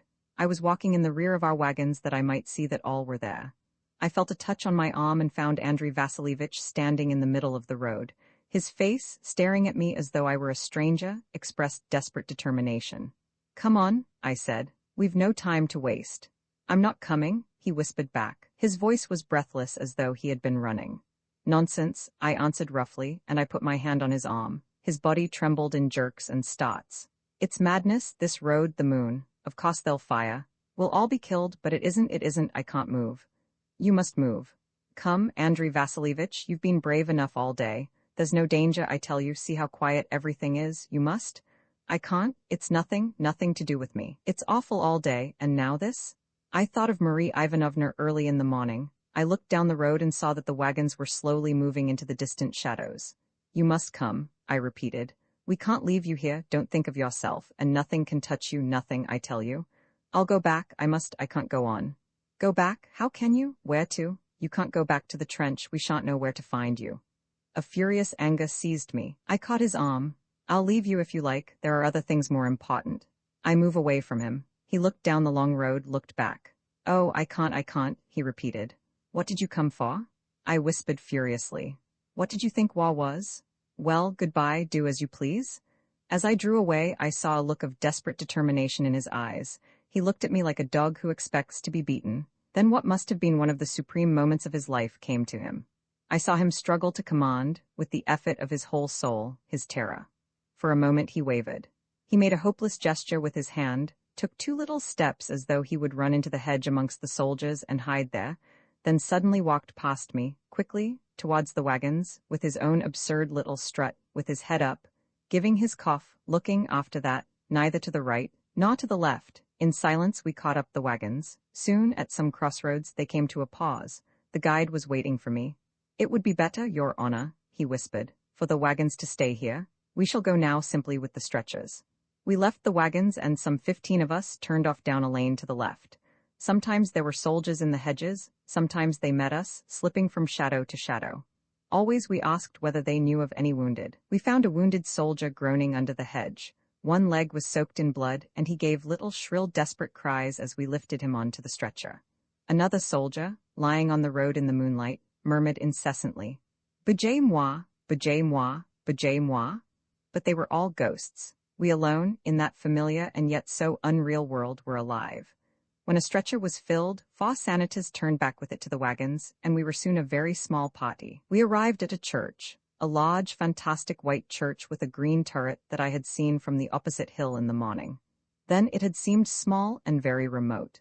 I had been told that much firing had been centering round it, and it seemed now for me very strange that we should be standing under its very shadow, its outline so quiet and grave under the moon, with its churchyard, a little orchard behind it, and a garden, scenting the night air, close at hand. Here in the graveyard there was a group of wounded soldiers, in their eyes that look of faithful expectation of certain relief.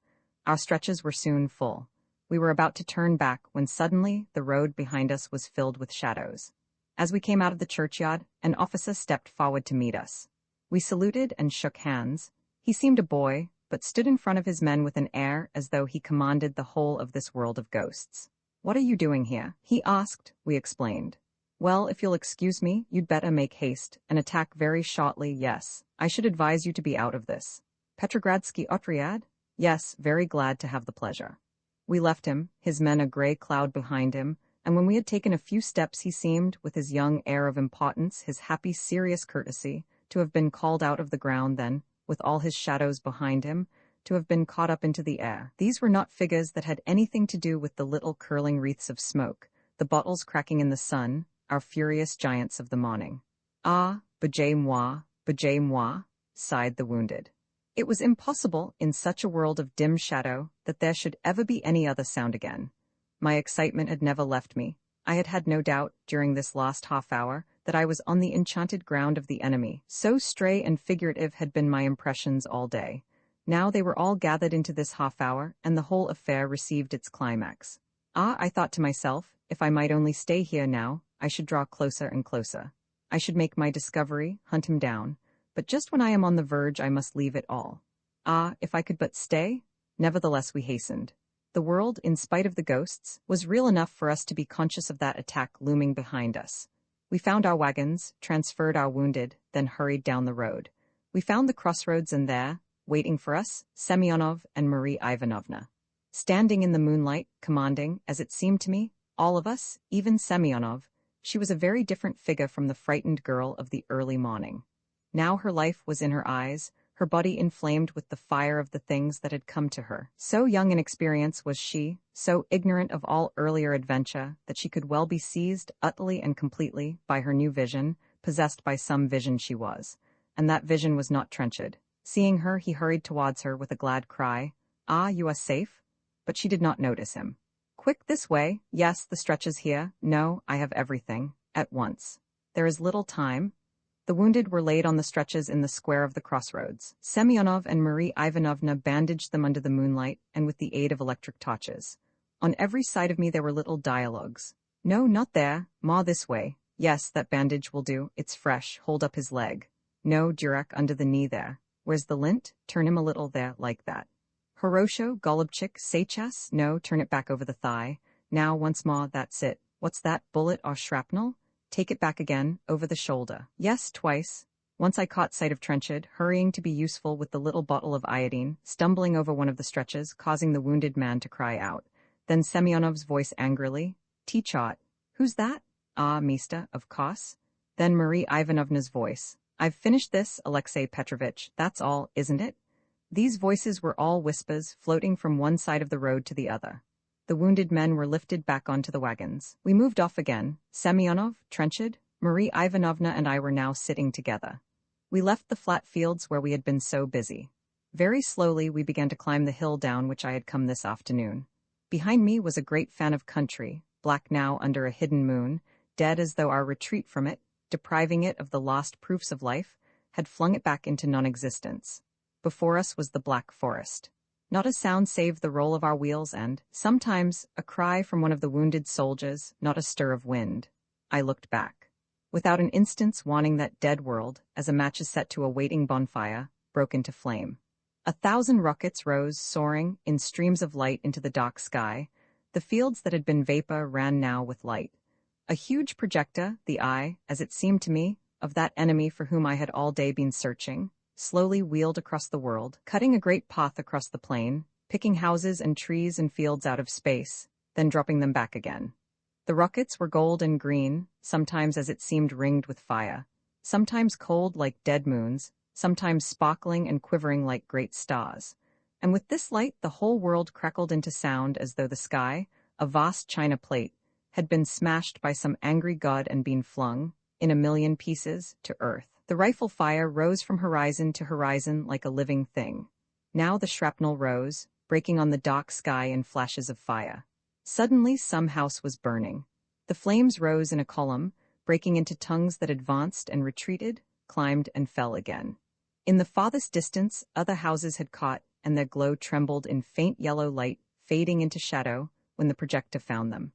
With a roar at our back, our own cannon began. The world bellowed and shook and trembled at our feet. We reached the top of the hill. I caught one final vision, the picture seeming to sway with all its lights, its shadows, its giant eye that governed it, its colors and its mist, like a tapestry blown by wind. I saw in our wagon, their faces lighted by the fire, Semyonov and Marie Ivanovna. Semyonov knelt on the wooden barrier of the cot, his figure outlined square and strong. She was kneeling behind him, her hands on his shoulders. Her face was exultant, victorious. She seemed to me the inspirer of that scene, to have created it, to hold it now with the authority of her gaze. Behind her Trenchard was in shadow. We were on the hilltop, the cannon, as it seemed, on every side of us. We hung for a moment so, the sky flaming up to our feet. Then we had fallen down between the woods, every step muffling the sounds. Everything was dark as though a curtain had been dropped. Semyonov turned round to me. Well, he said, there's your battle. You've been in the thick of it today. I saw his eyes turn to Marie Ivanovna as though already he possessed her. I was suddenly tired, disappointed, exhausted. We've not been in the thick of it, I answered. We have missed it, all day we have missed it. I tried to settle down in my wagon. I beg your pardon, I said irritably to Trenchard, but your boot is in my neck. Roman fa Nikitin, but this is not my story. If I have hitherto taken the chief place, it is because, in some degree, the impressions of Trenchard, Marie Ivanovna, Andrei Vasilievich must, during those first days, have run with my own. We had all been brought to the same point, that lost vision from the hill of the Battle of S, and from that day we were no longer apprentices. I now then retire. What happened to myself during the succeeding months is of no matter, but 2 warnings may be offered. The first is that it must not be supposed that the experiences of myself, of Trenchard, of Nikitin in this business found their parallel in any other single human being alive. It would be quite possible to select every individual member of our otriad and to prove from their case that the effect of war upon the human soul, whether Russian or English, was thus and thus. A study, for example, might be made of Anna Petrovna to show that the effect of war is simply nothing at all, that anyone who pretends to extract cases and contrasts from the contact of war with the soul is simply peddling in melodrama. Anna Petrovna herself would certainly have been of that opinion. Or one might select Sister K, and prove from her case that the effect of war was to display the earthly failings and wickedness of mankind, that it was a punishment hurled by an irate God upon an unrepentant people, and that anyone who saw beauty or courage in such a business was a sham sentimentalist. Sister K would take a gloomy joy in such a denunciation. Or if one selected the boy Gogor, it would be simply to state that war was an immensely jolly business, in which one stood the chance of winning the Georgian medal, and thus triumphing over one's schoolfellows, in which people were certainly killed, but it couldn't happen to oneself, Meals were plentiful, there were horses to ride, one was spoken to pleasantly by captains and even generals. Moreover, one wore a uniform.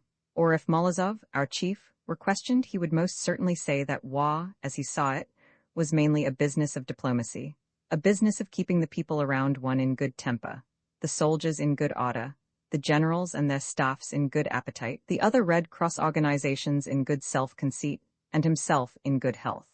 All these things he did most admirably, and he had, moreover, a heart that felt as deeply for Russia as any heart in the world. But see the matter psychologically or even dramatically he would not. He had his own nerves, and on occasion he displayed them, but war was for him, entirely, a thing of training opposed to training, strategy opposed to strategy, method and system opposed to method and system. For our doctors again, war was half an affair of blood and bones, half an affair of longing for home and children. The army doctors contemplated our voluntary efforts with a certain irony. What could we understand of war when we might, if we pleased, return home at any moment? Why, it was simply a picnic to us. No, they saw in it no drama whatever. Nevertheless, how are we to be assured that these others, Anna Petrovna, Sister K, Goga, the doctors had not their own secret view? The subject here is simply the attitude of certain private persons with whom I was allowed some intimacy. For the rest, one has no right to speak. There comes then the second difficulty, namely, that of Nikitin, Andrei Vasilievich, Semyonov, and Marie Ivanovna. One can only present a foreign point of view. Of Nikitin and Andrei Vasilievich, at least, I was the friend, but however deeply a Russian admits an Englishman into friendship he can, to the very last, puzzle, confuse, utterly surprise him. The Russian character seems, superficially, with its lack of restraint, its idealism, its impracticality, its mysticism, its material simplicities, to be so readily grasped that the surprise that finally remains is the more dumbfounding. Perhaps, after all, it is the very closeness of our resemblance the one to the other that confuses us. It is, perhaps, that in the Russian's soul the East can never be reconciled to the West. It is perhaps that the Russian never reveals his secret ideal, even to himself. Far distant is it then from his friend. It may be that towards other men the Russian is indifferent, and towards women his relation is so completely sexual that his true character is hidden from her. Whatever it be, that surprise remains. For to those whom Russia and her people draw back again and again, however sternly they may resist, this sure truth stands, that here there is a mystery that may never be discovered. In the very soul of Russia the mystery is stirring. Here the restlessness, the eagerness, the disappointment, the vision of the pursuit is working, and some who are outside her gates she is drawn into that same search. I am not sure whether I may speak of Nikitin as my friend. I believe that no one in our Otriad save Trenchard could make, with truth, this claim. But for his own reasons, or, perhaps, for no reason at all, he chose me on 2 occasions as his confidant, and of these 2 occasions I can recall every detail.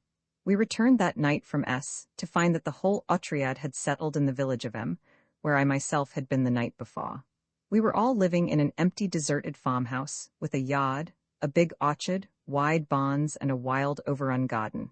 We were, I think, a little disappointed at the very languid interest that the history of our adventures roused, but the truth was that the wounded had begun to arrive in great numbers, and there was no time for travelers' stories.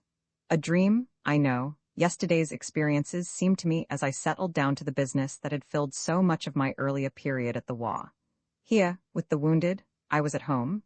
The bare little room, the table with the bottles and bandages and scissors, the basins and dishes, the air ever thicker and thicker with that smell of dried blood, unwashed bodies, and iodine that is like no other smell in the world. The room would be crowded, the sanitors supporting legs and arms and heads, nurses dashing to the table for bandages or iodine or scissors, 3 or 4 stretchers occupying the floor of the room with the soldiers who were too severely wounded to sit or stand, these soldiers often utterly quiet, dying perhaps, all watching with eyes that realized only dreams and shadows, the little window square, the strip of sky, the changing colors of the day. Then the sitting soldiers, on ordinary of a marvelous and most simple patience, watching the bandaging of their arms and hands and legs, whispering sometimes, "Bejay moi, bejay moi," dragging themselves up from their desperate struggle for endurance to answer the sanitors who asked their name, their regiments, the nature of their wounds. Sometimes they would talk, telling how the thing had happened to them. And there, your honor, before I could move, she had come such a noise, A terrible thing, I called out Zemliak. Here it is, I said, and he. But as a rule they were very quiet, starting perhaps at the sting of the iodine, asking for a bandage to be tighter or not so tight, sometimes suddenly slipping in a faint to the ground, and then apologizing afterwards. And in their eyes always that look as though, very shortly, they would hear some story so marvelous that it would compensate for all their present pain and distress. There would be the doctors, generally 2 at a time, Semyonov, unmoved, rough apparently in his handling of the men, but always accomplishing his work with marvelous efficiency, abusing the nurses and sanitors without hesitation if they did not do as he wished, but never raising his soft, ironic voice, his square body of a solidity and composure that nothing could ruffle, his fair beard, his blue eyes, his spotless linen, all sharing in his self-assured superiority to us all. One of the division doctors, Alexei Ivanovitch, a man from Little Russia, beloved of us all, whether in the Otriad or the army, a character possessing it seemed none of the Russian moods and sensibilities, of the kindest heart but no sentimentality, utterly free from self-praise, self-interest, self-assertion, humorous, loving passionately his country and, with all his Russian romance and even mysticism, packed with practical common sense. Another division doctor, a young man, carving for himself a practice out of Moscow merchants, crammed with all the latest inventions and discoveries, caring for nothing save his own career, and frankly saying so, but a lively optimist whose belief in his own powers was quite refreshing in its sincerity. In such a place, and under such conditions, Semyonov had at the earlier period been master of us all. The effect of his personality was such that we had, every one of us, believed him invincible. The very frankness of his estimate of the world and ourselves, as the most worthless and incompetent bundle of rubbish, caused us to yield completely to him.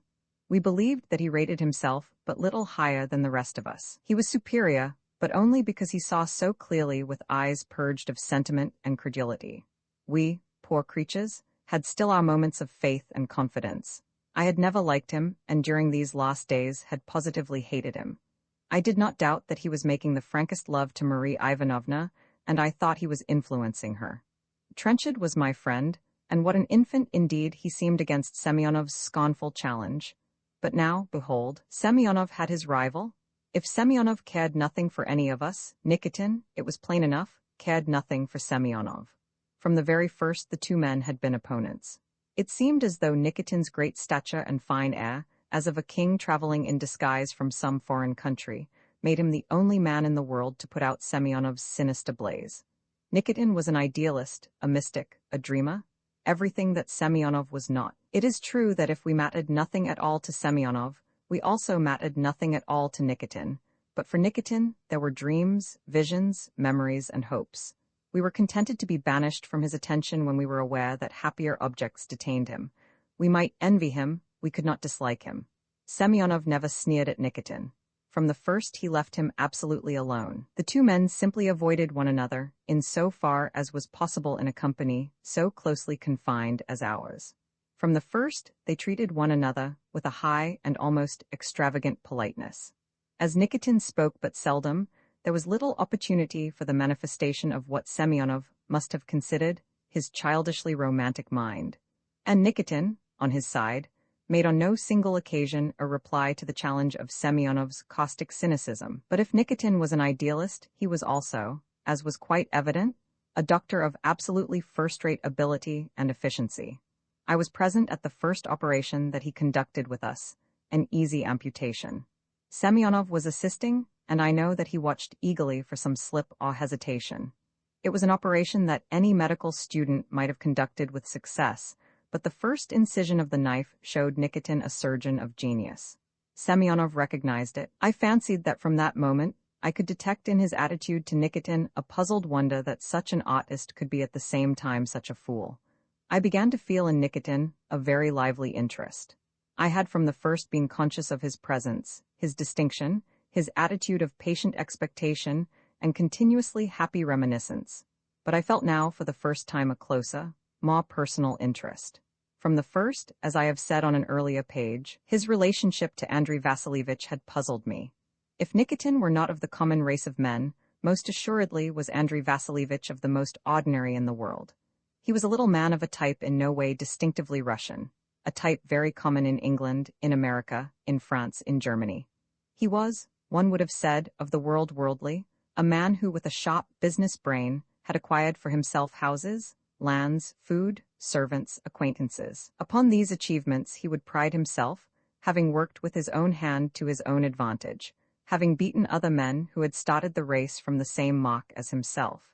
He would be a man of a kindly disposition, hospitable, generous at times when needs were put plainly before him, but yet of little imagination, conventional in all his standards, readily influenced outside his business by any chance acquaintance, but nevertheless having his eye on worldly advantage and progress. He would be timid of soul, playing always for safety, taking the easiest way with all emotion, treading always the known road, accepting day by day the creed that was given to him. He would be, outside his brain, of a poor intelligence, accepting the things of art on the standard of popular applause, talking with a stupid garrulity about matters of which he had no first-hand knowledge, proud of his position as a man of the world, wise in the character and moods of men of which, in reality, he knew nothing. Had he been an Englishman or a German, this would have been all, and yet, because he was a Russian, this was not even the beginning of the matter.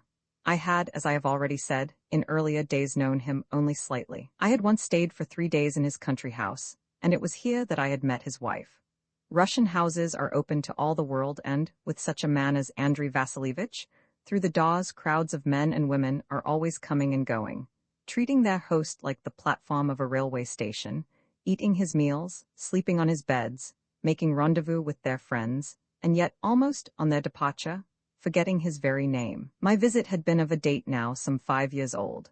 I can only remember that his wife did not make any very definite impression upon me, a little quiet woman, of a short figure, with kind, rather sleepy eyes, a soft voice, and the air of one who knows her housewifely business to perfection and has joy in her knowledge. Not interesting, I would have judged her, but I had during my stay no personal talk with her. It was only after my visit that I was told that this quiet woman was the passion of Andrei Vasilievich's life. He had been over 30 when he had married her. She had been married before, had been treated, I was informed, with great brutality by her husband who had left her. She had then divorced him. Praise of her, I discovered, was universal. She was apparently a woman who created love in others, but this by no marked virtues or cleverness. No one said of her that she was brilliant, charming, fascinating. People spoke of her as though here at least there was someone of whom they were sure. Someone, too, who made them the characters they wished to be. Someone, finally, who had not surrendered herself, who gave them her love but not her whole soul, keeping always mystery enough to maintain her independence. No scandal was connected with her name.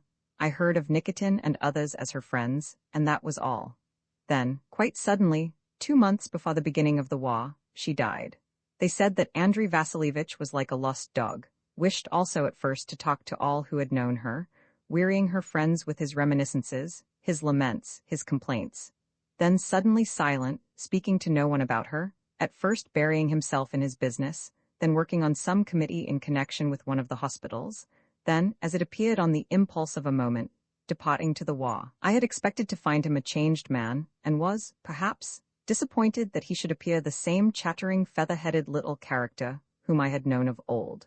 Nevertheless, I knew well enough that there was more here than I could see, and that the root of the matter was to be found in his connection with Nikitin. In our Otriad, friendships were continually springing up and dying down. Someone would confide to one that so-and-so was wonderfully sympathetic. From the other side, one would hear the same.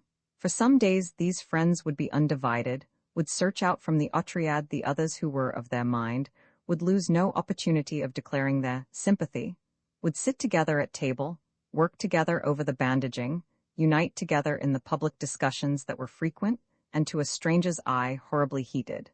Then very soon there would come a rift. How could that Russian passionate longing for justified idealism be realized? Once more there were faults, spots on the sun, selfishness, bad temper, narrowness, what you please, and at every fresh disappointment would my companions be as surprised as though the same thing had not happened to them only a fortnight ago. But only last week you liked him so much. How could I know that he would hold such opinions? Never in my life have I been more surprised. So upon these little billows sailed the stout bark of Russian idealism, rising, falling, never overwhelmed, always bravely confident, never seeking for calm waters, refusing them indeed for their very placidity. But in the midst of these shifting fortunes there were certain alliances and relationships that never changed. Amongst these was the alliance of Nikitin and Andrei Vasilievich. Friendship it could not be called. Nikitin, although apparently he was kindly to the little man, yielded him no intimacy. It seemed to us a very one-sided business, depending partly upon Andrei Vasilievich's continual assertions that Nikitin was his oldest friend and the closest friend of his wife. That Nikitin was one of the most remarkable men in the world. That only his intimate friends could know how remarkable he was. Partly too upon the dog-like capacity of Andrei Vasilievich to fetch and carry for his friend, to put himself indeed to the greatest inconvenience. It was pathetic to see the flaming pleasure in the man's eyes when Nikitin permitted him to wait upon him, and how ironically, upon such an occasion, would Semyonov watch them both. In spite of Nikitin's passivity he did, I fancied, more than merely suffer this unequal alliance. It seemed to me that there was behind his silence some active wish that the affair should continue. I should speak too strongly if I were to say that he took pleasure in the man's company, but he did, I believe, almost in spite of himself, secretly encourage it. And there was, in spite of the comedy that persistently hovered about his figure and habits, some fine spirit in Andrei Vasilievich's championship of his hero. How he hated Semyonov, how he lost no single opportunity of trying to bring Nikitin forward in public, of proving to the world who was the greater of the two men. Something very single-hearted shone through the color of his loyalty. Nothing, I was convinced, could swerve him from his fidelity. That, at least, was until death. There arose then in these days of the wounded at M, a strange relationship between myself and Nikitin. Friendship, I have said, I may not call it. Nikitin afterwards told me it was my interest in the study of human character that led to his frankness, as though he had said, "Here is a man who likes to play a certain game. I also enjoy it. We will play it together, but when the game is finished we separate." Although discussions as to the characters of one or another of us were continuous, and to an Englishman at any rate, most strangely public, I do not think that the Russians in our Otriad were really interested in human psychology. One criticized or praised in order to justify some personal disappointment or pleasure. There was nothing that gave our company greater pleasure than to declare in full voice that so-and-so was a dear, most sympathetic, a fine man. Public praise was continuous and the most honest and spontaneous affair. If criticism sometimes followed with surprising quickness that was spontaneous too, all the emotions in our Otriad were spontaneous to the very extreme of spontaneity. But we were not real students of one another. We were content to call things by their names, to call silence silence, obstinacy obstinacy, good temper, and leave it at that. No one, I think, really considered Nikitin at all deeply. They admired him for his quiet, but would have liked him better had he shared some of their frankness. And that was all. It happened that for several days I worked in the bandaging room directly under Nikitin. The work had a peculiar and really unanalyzable fascination for me. It was perhaps the directness of contact that pleased me. I suppose one felt that here at any rate one was doing immediate practical good, relieving distress and agony that must, by someone, be immediately relieved. And at any rate, in the first days at M, when the press of wounded was terrific, we treated, in one day and night, 900 wounded soldiers. There could be no doubt of the real demand for incessant, tireless work. But there was in my pleasure more than this. It was as though, through the bodies of the wounded soldiers, I was helping to drive home the attack upon our enemy. By our enemy, I do not mean anything as concretely commonplace as the German nation. One scarcely considered Germany as a definite personality. One was resolved to cripple its power because one believed that power to be a menace to the helpless, the innocent, the lovers of truth and beauty.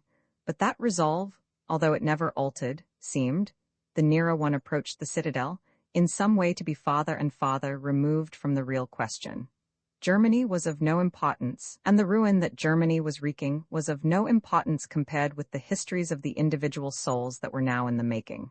Here were we, Nikitin, Trenchard, Sister K, Molozov, myself, and the others, engaged upon our great adventure.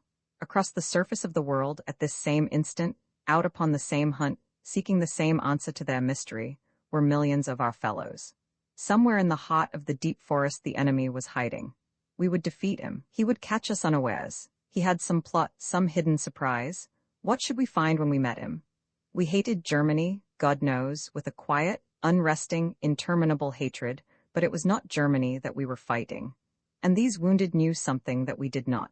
In the first moments of their agony when we met them, their souls had not recovered from the shock of their encounter. It was, with many of them, more than the mere physical pain. They were still held by some discovery at whose very doors they had been.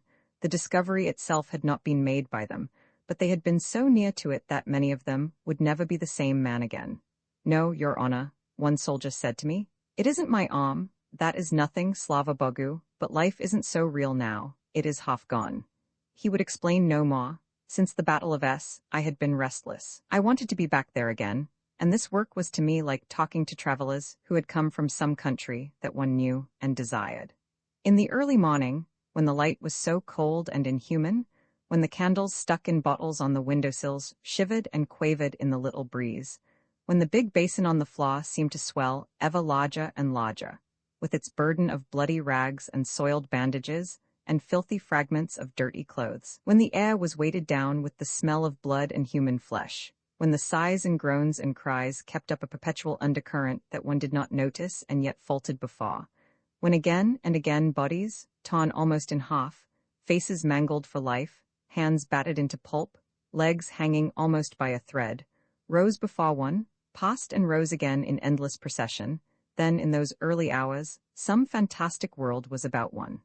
The poplar trees beyond the window, the little beechwood on the hill, the pond across the road, a round grey sheet of ruffled water, these things in the half-light seemed to wait for our defeat.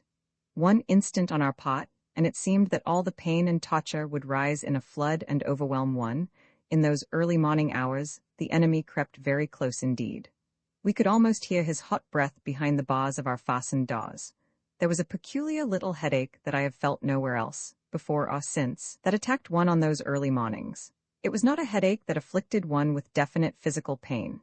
It was like a cold hand pressing upon the brow, a hand that touched the eyes, the nose, the mouth, then remained, a chill weight upon the head. The blood seemed to stop in its course, one's heart beat feebly, and things were dim before one's eyes. One was stupid and chose one's words slowly, looking at people closely to see whether one really knew them, even unsure about oneself, one's history, one's future. Neither hungry, tired, nor thirsty, neither sad nor joyful, neither excited nor dull, only with the cold hand upon one's brow, catching, with troubled breath, the beating of one's heart. In normal times the night duty was of course taken in rotation, but during the pressure of these 4 days we had to snatch our rest when we might. About midnight on the 5th day, the procession of wounded suddenly slackened, and by 2 o'clock in the morning had ceased entirely. The 2 nurses went to bed, leaving Nikitin, myself, and some sleepy sanitors alone. The little room was empty of all wounded, they having been removed to the tent on the farther side of the road. The candles had sunk deep into the bottles and were spluttering in a sea of grease. The room smelt abominably. The blood on the floor had trickled in thin red lines into the cracks between the boards, and the basins with the soiled bandages overflowed. There was absolute silence. One sanitor, asleep, had leaned, still standing, over a chair, and his shadow with his heavy hanging head high above the candle against the wall. Nikitin, seeming gigantic in the failing candlelight, stood back against the window. He did not keep, as did Semyonov, perfect neatness. A night of work left him with his hair on end, his black beard rough and disordered. His shirt sleeves were turned up, his arms stained with blood, and in his white apron he looked like some kingly butcher. I was tired, the cold headache was upon me. I wished that I could go, but I knew that both he and I must stay until 8 o'clock. While there was work to do nothing mattered, but now in the silence the whole world seemed as empty and foul as a drained and stinking tub. Nikitin looked at me. "You're tired," he said. "No, I'm not tired," I answered. "I shouldn't sleep if I went to bed, but I've got a headache that is not a headache. I smell a smell that isn't a smell. I'm going to be sick, and yet I'm not going to be sick." "Come outside," he said, "and get rid of this air." We went out and sat down on a wooden bench that bordered the yard. Before us was the high road that ran from the town of S into the very heart of the Carpathians. As the cold gray faded, we could catch the thin outline of those mountains, faint, like pencil lines upon the sky now washed with pink, covered in their nearer reaches by thick forests, insubstantial, although they were close at hand, like water or long clouds. We could see the road, white and clear at our feet, melting into shadow beyond us, and catching in the little misty pools the colored reflection of the morning sky. The air was very fresh, a cock behind me welcomed the sun, the cold band withdrew from my forehead.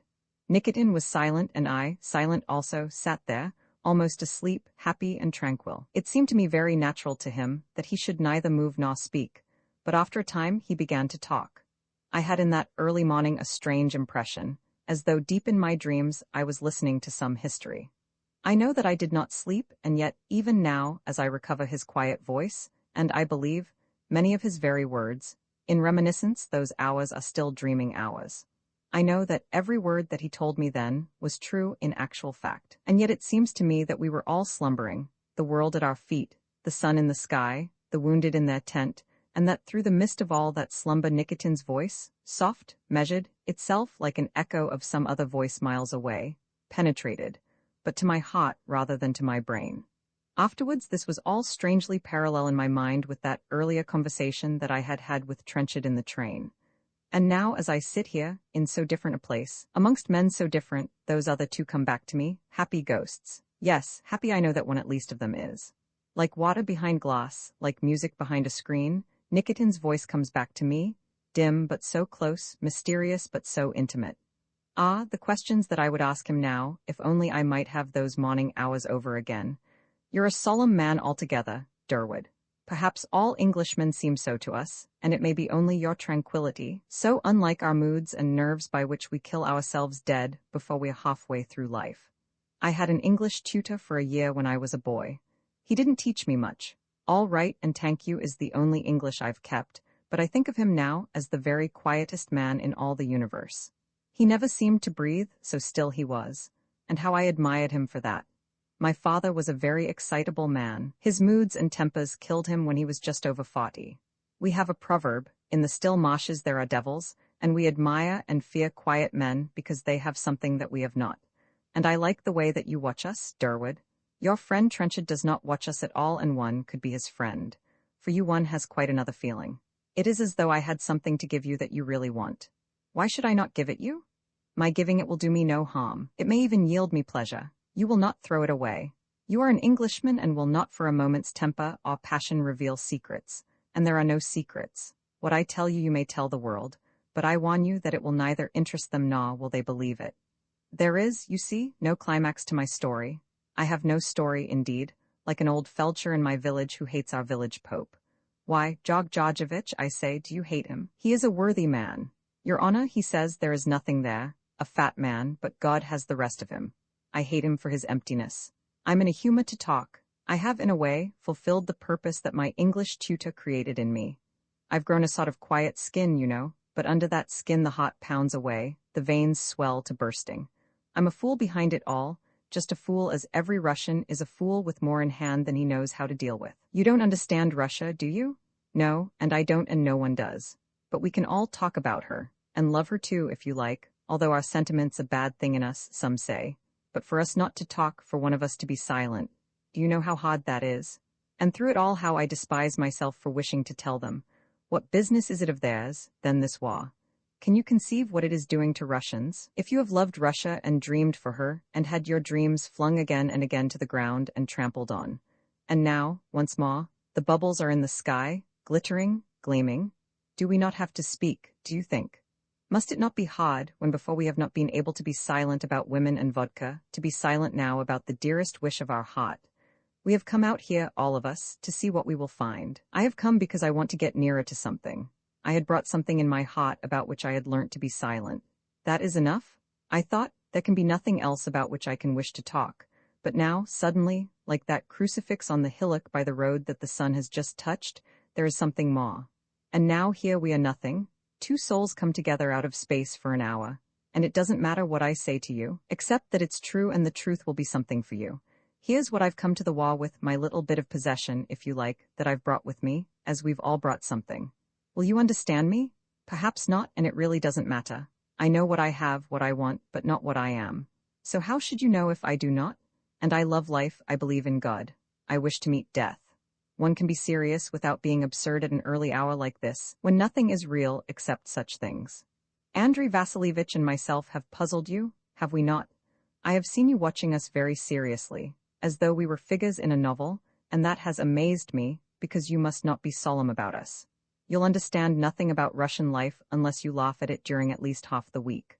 Almost 5 years ago, I met Andrei Vasilievich at a friend's house in Petrograd. He was an acquaintance of mine of some years' duration, but I had avoided him because he seemed to me the last kind of man whom I would ever care to know. I had been at this time 5 years in Petrograd and had now a good practice there as a surgeon. I was a successful man and I knew it, but I was also a disappointed man because my idealism, that was being forever wounded by my own actions, would not die. How I wished for it to die. I thought of the day when I should be without it as the day of liberation, of freedom. That had become my idea, I must tell you, the dominating idea of my life.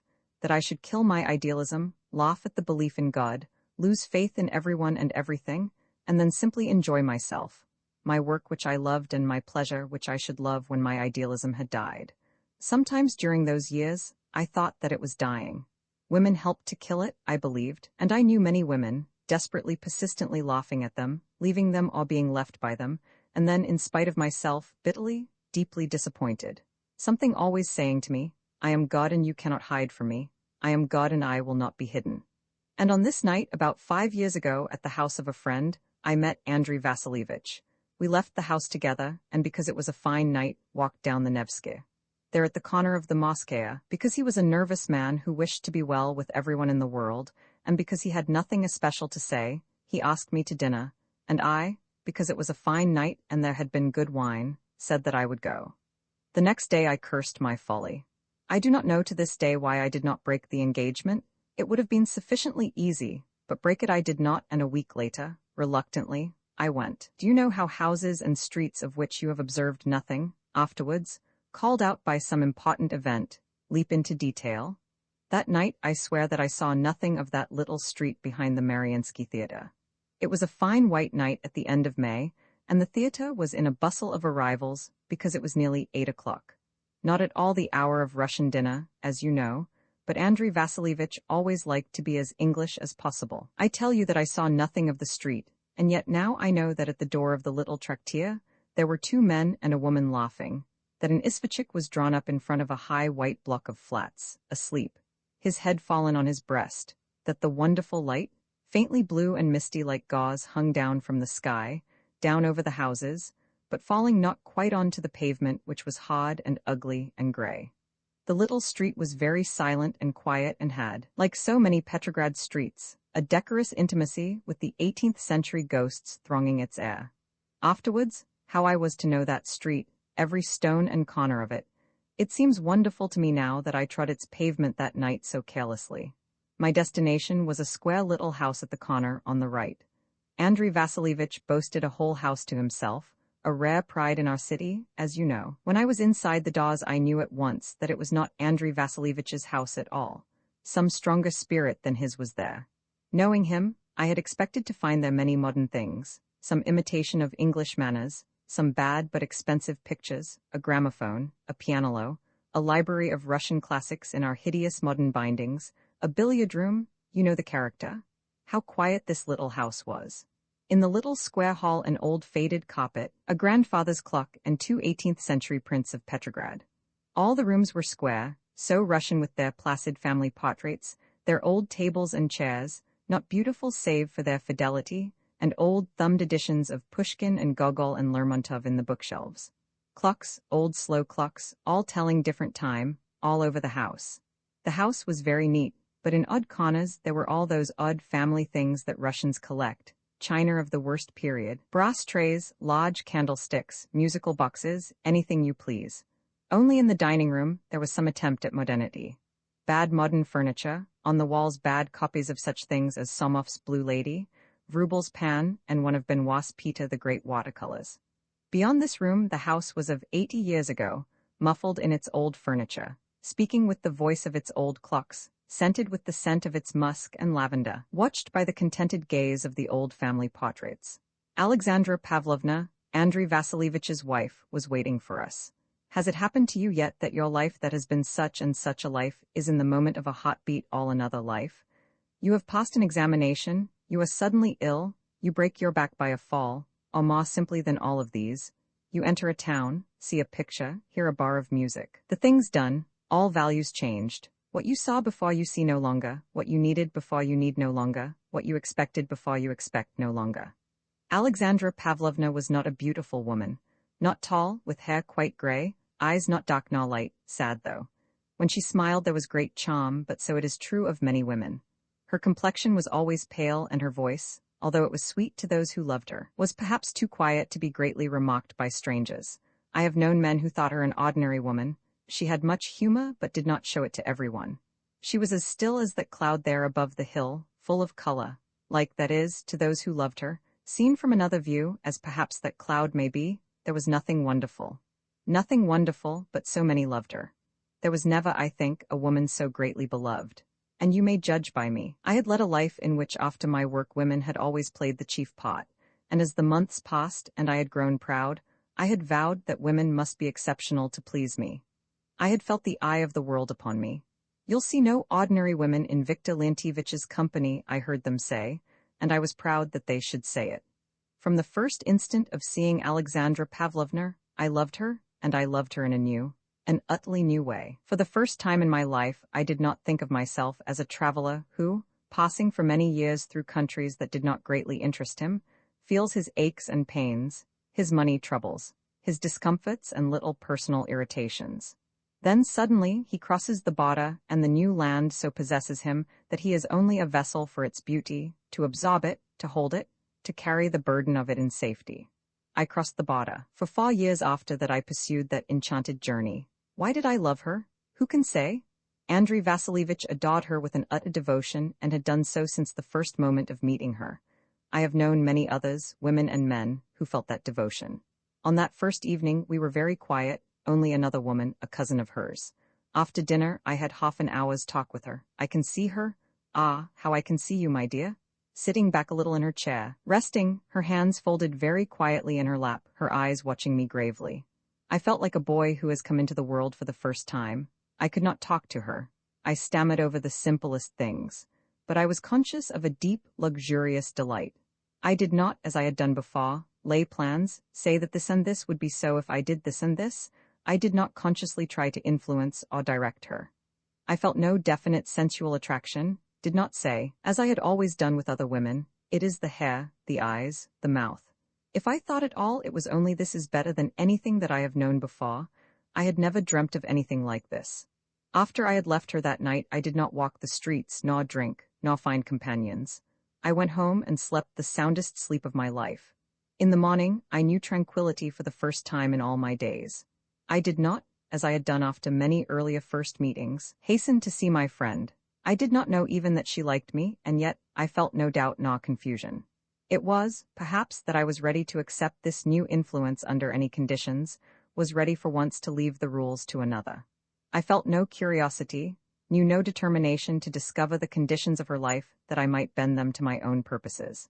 I was quite passive, untroubled, and of a marvelous, almost selfish happiness. Our friendship continued very easily. It soon came to our meeting every day. In the summer, they moved to their house in Finland, and I went to stay with them. But it was not until her return to Petrograd in September that I told her that I loved her.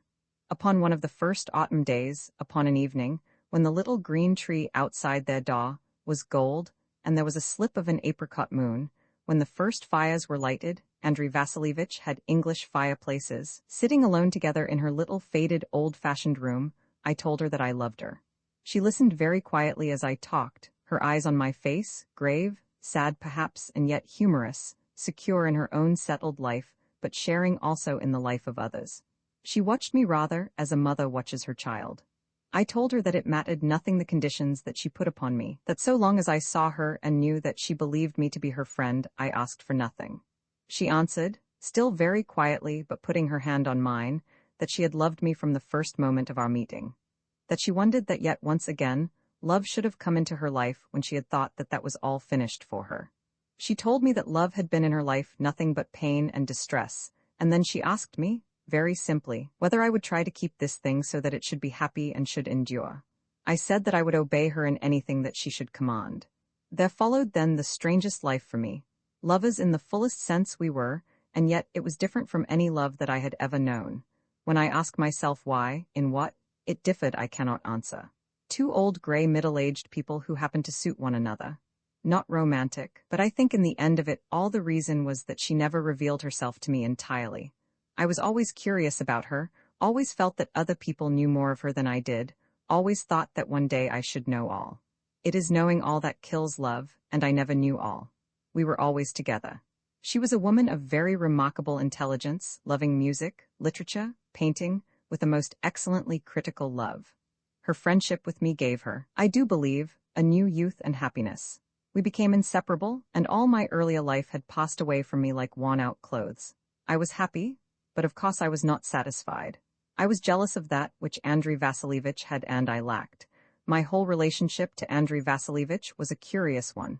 My friendship for his wife must, I am sure, have been torture to him. He knew that she had given me a great deal that she had never given to him. And yet, because he loved her so profoundly, he was only anxious that she should be happy. He saw that my friendship gave her new interests, new life even. He encouraged me, then, in every way, to stay with them, to be with them. He left us alone continually.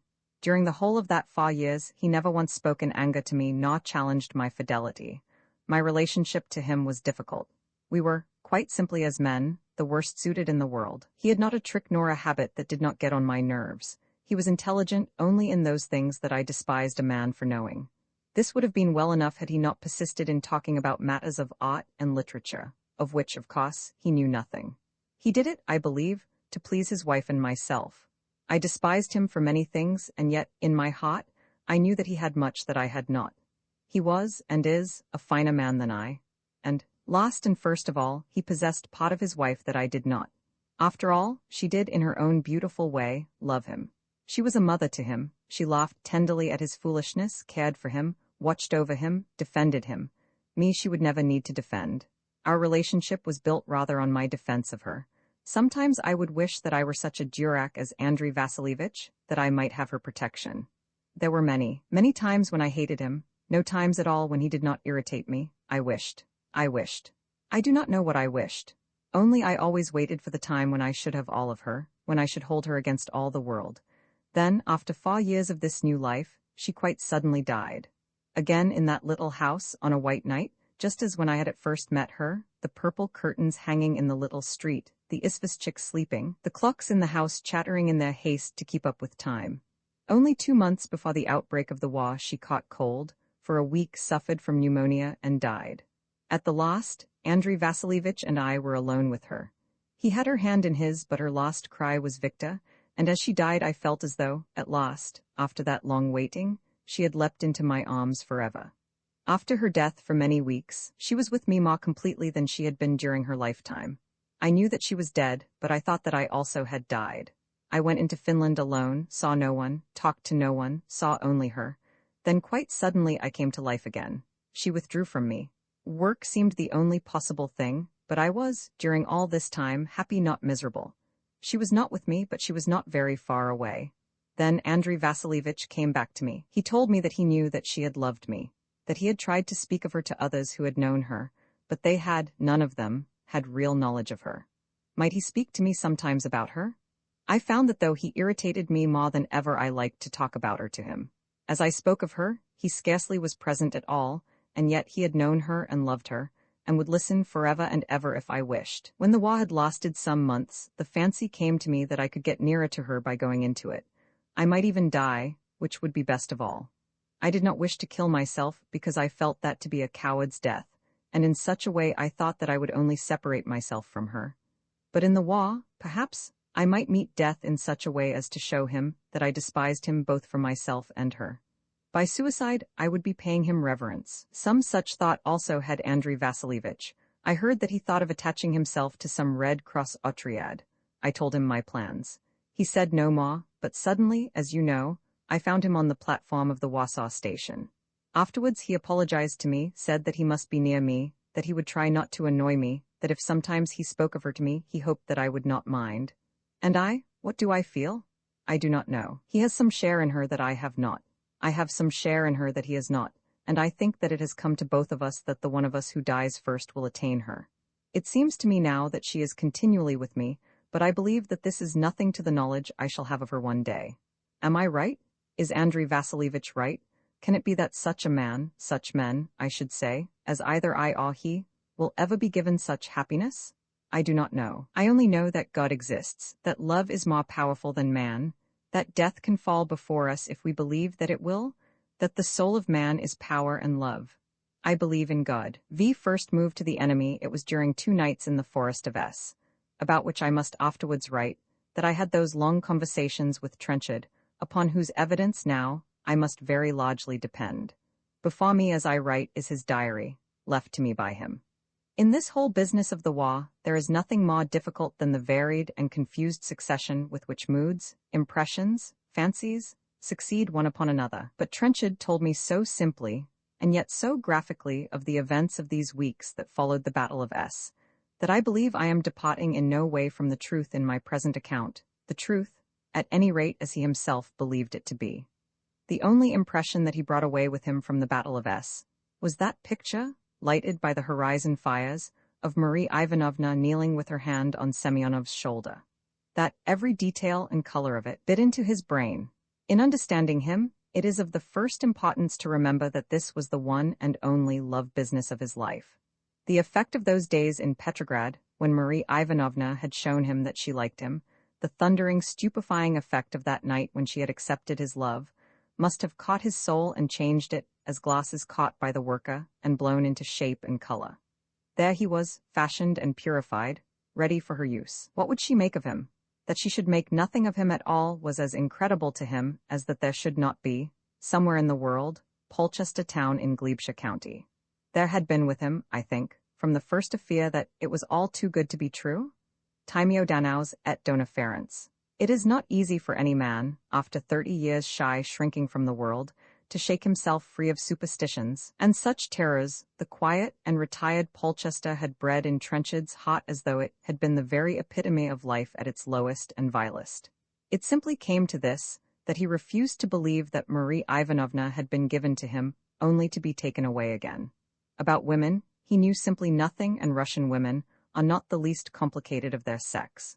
About Marie Ivanovna, he of course knew nothing at all. His first weeks in our Otriad had been like the painful return to drab reality after a splendid dream. After all, I am the hopeless creature I thought I was. What was there, in those days in Petrograd, that could blind me? His shyness returned, his awkwardness, his mistakes in tact and resource were upon him again, like a suit of badly made clothes. He knew this, but he believed that it could make no difference to his lady. So sure was he of himself in regard to her. She might be transformed into anything hideous or vile, and still now he would love her, that he could not believe that she would change. The love that had come to them was surely eternal. It must be, it must be, it must be. He failed altogether to understand her youth, her inexperience, above all her colored romantic fancy. Her romantic fancy had made him in her eyes for a brief hour something that he was not. After a month at the war, I believed that she had grown into a woman. She had loved him for an instant as a young girl loves a hero of a novel, and although she was now a woman, she must still keep her romantic fancy. He was no longer part of that, only a clumsy man at whom people laughed. She must, I think, have suffered at her own awakening, for she was honest, impetuous, pure, if ever woman was those things.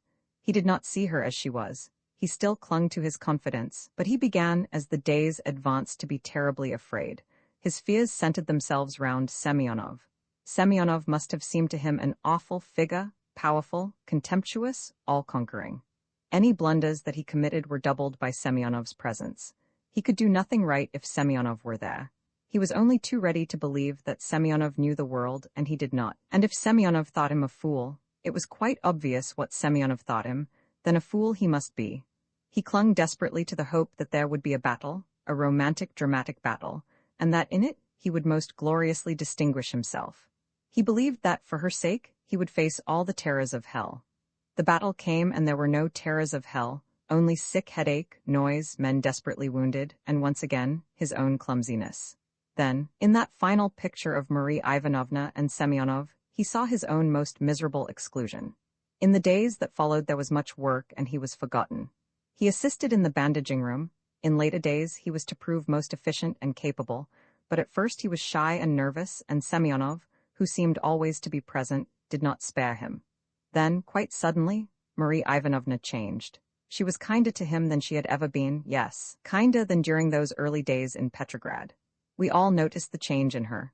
When she was with him in the bandaging room, she whispered advice to him, helped him when she had a free moment, laughed with him, put him, of course, into a heaven of delight. How happy at once he was. His clumsiness instantly fell away from him, he only smiled when Semyonov sneered. His Russian improved in a remarkable manner. She was tender to him as though she were much older than he. He has told me that, in spite of his joy, that tenderness alarmed him. Also, when he kissed her, she drew back a little, and she did not reply when he spoke of their marriage. But for 4 days he was happy. He used to sing to himself as he walked about the house in a high, cracked voice. One song, "I did but see her passing by." Another, "Early one morning." I can hear him now, his voice breaking always on the high notes. "Early one morning, just as the sun was rising, I heard a maid singing in the valley below. Ah, don't deceive me. Pray never leave me. How could you treat a poor maiden so?" His pockets were more full than ever of knives and string and buttons. His smile when he was happy lightened his face, changing the lines of it, making it if not handsome pleasant and friendly. He would talk to himself in English, ruffling his hands through his hair. And then, "At 3 o'clock I must go with Andrei Vasilievich? Oh, I wonder whether she'll mind if I ask." He had a large briar pipe at which he puffed furiously, but could not smoke without an endless procession of matches that afterwards littered the floor around him. "The tobacco's damp," he explained to us 100 times. "It's better damp." Then, quite suddenly, the blow fell. One evening, as they were standing alone together in the yard watching the yellow sky die into dusk, without any preparation she spoke to him. "John," she said, "I can't marry you." He heard her as though she had spoken to another man. It was as though he said, "Ah, that will be bad news for so-and-so." "I don't understand," he said, and instantly afterwards his heart began to beat like a raging beast and his knees trembled. "I can't marry you," she told him, "because I don't love you? Ah, I've known it a long time, ever since we left Petrograd. I've often wanted to tell you I've been afraid." "You can't marry me," he repeated, "but you must." Then hurriedly, "No, I shouldn't say that. You must forgive me, you have confused me. I'm very unhappy, I've been unhappy a long time. It was a mistake in Petrograd, I don't love you, but it isn't only that. You wouldn't be happy with me, you think now, but it's a mistake." He has told me that as the idea worked through to his brain, his only thought was that he must keep her at all costs, under any conditions, keep her. "You can't, you mustn't," he whispered, staring as though he would hold her by her eyes. "Don't you see that you mustn't? What am I to do after all this? What are we both to do? It's breaking everything. I shan't believe in anything if you—" "Ah, but no, you don't really mean anything." He saw that she was trembling and he bent forward, put his arm very gently round her as though he would protect her. But she very strongly drew away from him, looked him in the face, then dropped her eyes, let her whole body droop as though she were most bitterly ashamed.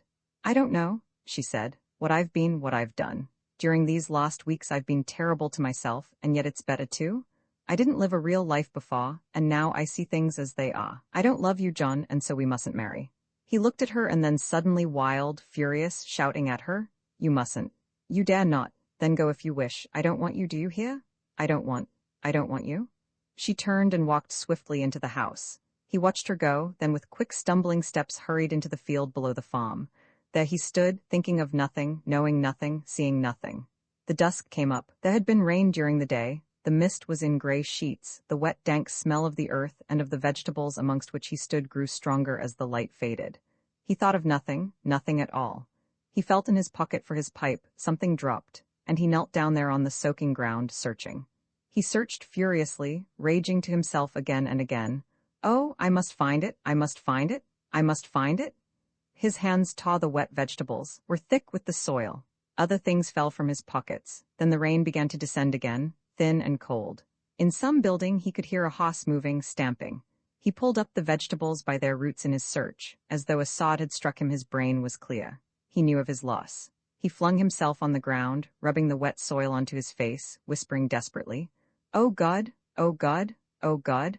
On the day following we did not know of what had happened. Trenchard was not with us, as he was sent about midday with some sanitors to bury the dead in a wood 5 miles from M. That must have been, in many ways, the most terrible day of his life, and during it, for the first time, he was to know that unreality that comes to everyone, sooner or later, at the war. It is an unreality that is the more terrible because it selects from reality details that cannot be denied, selects them without transformation, saying to his victim, These things are as you have always seen them, therefore this world is as you have always seen it.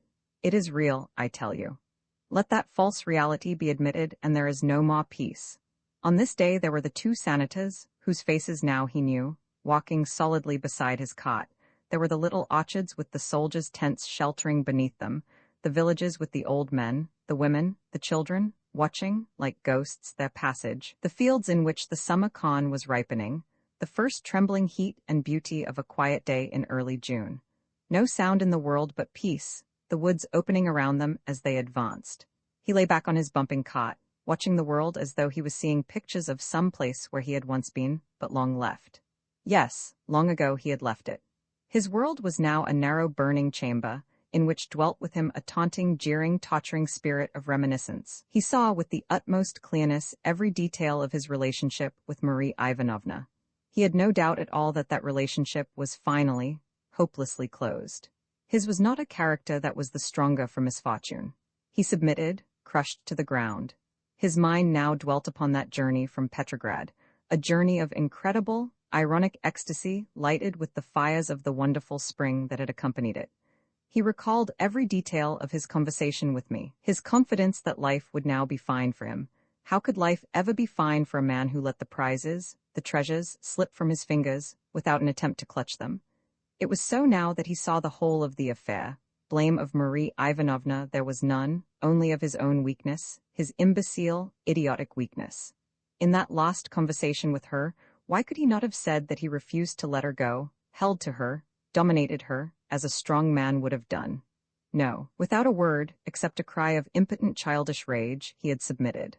So, all his life it had been, so, all his life it would be. He could only wonder now at his easy ready belief that happiness would last for him. Had happiness ever lasted? As a man began so he ended. Life laughed at him and would always laugh. Nevertheless he had that journey, 5 days of perfect unalloyed delight. Nobody could rob him of that. She had said to him that even at the beginning of the journey, she had known that she did not love him. She had known, but he had not. And even though he had cheated himself with the glittering bubble of an illusion, the splendor had been there. Meanwhile, behind his despair, there was something else stirring. He has told me that upon that afternoon, he was only very dimly, very, very faintly aware of it only fiercely to deny it. He knew, however stoutly he might refuse to acknowledge it, that the events of the last weeks had bred in him some curiosity, some excitement that he could not analyze. He would like to have thought that his life began and ended only in Marie Ivanovna, but the Battle of S had, as it were in spite of himself, left something more. He found that he recalled the details of that battle as though his taking part in it had bound him to something. Even it was suggested to him that there was something now that he must do outside his love for Marie Ivanovna, something that had perhaps no connection with her at all. In the very heart of his misery, he was conscious that a little pulse was beating that was strange to him, foreign to him. It was as though he were warned that he had embarked upon some voyage that must be carried through to the very end. He was, in truth, less completely overwhelmed by his catastrophe than he knew. As they now advanced and entered upon the first outworks of the Carpathians, the day clouded. They stumbled down into a little narrow brown valley and drove there by the side of an ugly naked stream, wandering sluggishly through mud and weeds. Over them, the woods, gray and sullen, had completely closed. The sun, a round glazed disk sharply defined but without color, was like a dirty plate in the sky. Up again into the woods, then over rough cot tracks, they came finally to a standstill amongst thick brushwood and dripping undergrowth. They could hear, very far away, the noise of cannon. The senators were inclined to grumble. "Nice sort of business, looking for dead men here, Your Honor. We must leave the cots here and go on foot. What's it wet for? It hasn't been raining." Why was it wet, indeed? A heavy brooding inertia, Trenchard has told me, seemed to seize them all. They were not pleasant trees, you know. I remember his afterwards telling me. All dirty and tangled, and we all looked dirty too. There was an unpleasant smell in the air, but that afternoon I simply didn't care about anything. Nothing mattered. I don't think that the senators at that time respected Trenchard very greatly. He wasn't, in any case, a man of authority, and his broken, stammering Russian wouldn't help him. Then there is nothing stranger than the fashion in which the Russian language will, if you are a timid foreigner, of a sudden willfully desert you. Be bold with it, and it may, somewhat haughtily, perhaps, consent to your use of it, be frightened of it, and it will despise you forever. Upon that afternoon it deserted Trenchard. Even his own language seemed to have left him. His brain was cold and damp like the woods around him. They passed through the thickets and came, to their great surprise, upon a trench occupied by soldiers. This surprised them because they had heard that the Austrians were many versts distant. The soldiers also seemed to wonder. They explained their mission to a young officer who seemed at first as though he would ask them something, then checked himself, gave them permission to pass through, and watched them with grave gaze. After they had crossed the barbed wire, the woods suddenly closed about them, as though a door had been softly shut behind them. The ground now squelched beneath their feet, the sky between the trees was like damp blotting paper, and the smell that had been only faintly in the air before was now heavy around them, blown in thick gusts as the wind moved through the trees. Shrapnel now could be distinctly heard at no great distance, with its hiss, its snap of sound, and sometimes rifle shots like the crack of a ball on a cricket that broke through the thickets. They separated, spreading like beaters in a long line. Soon, Trenchard told me, I was quite alone. I could hear sometimes the breaking of a twig or a stumbling footfall, but I might have been alone at the end of the world. It was obvious that the regimental sanitors had been there before us, because there were many new roughly made graves. There were letters too, and postcards lying about all heavy with wet and dirt. I picked up some of these, letters from lovers and sisters and brothers. One letter, I remember, in a large baby hand from a boy to his father telling him about his lessons and his drill, because he would soon be a soldier. One letter, too, from a girl to her lover saying that she had had a dream and knew now that her dear France, whom she loved with all her soul, would return to her. I am quite confident now that we shall be happy here again very soon. In such a place, those words. As he walked alone there, he felt, as I had felt before the Battle of S, that he had already been there. He knew those trees, that smell, that heavy overhanging sky. Then he remembered, as I had remembered, his dream. But whereas that dream had been to me only a reflected story, with him it had lasted throughout his life. He knew every step of that first advance into the forest, the look back to the long dim white house with shadowy figures still about it, the avenue with many trees, the horses and dogs down the first grey path, then the sudden loneliness, the quiet broken only by the dripping of the trees, always that had caught him by the throat with terror, and now today he was caught once again. He was watched. He fancied that he could see the eyes behind the thicket and hear the rustling movement of somebody. Today he could hear nothing. If at last his dream was to be fashioned into reality, let it be so. Did the creature wish to destroy him? Let it be so. He had no strength, no hope, no desire. It was there, he told me, when I scarcely knew what was real and what was not, that I saw that for which I was searching. I noticed first the dark grey-blue of the trousers, then the white skull.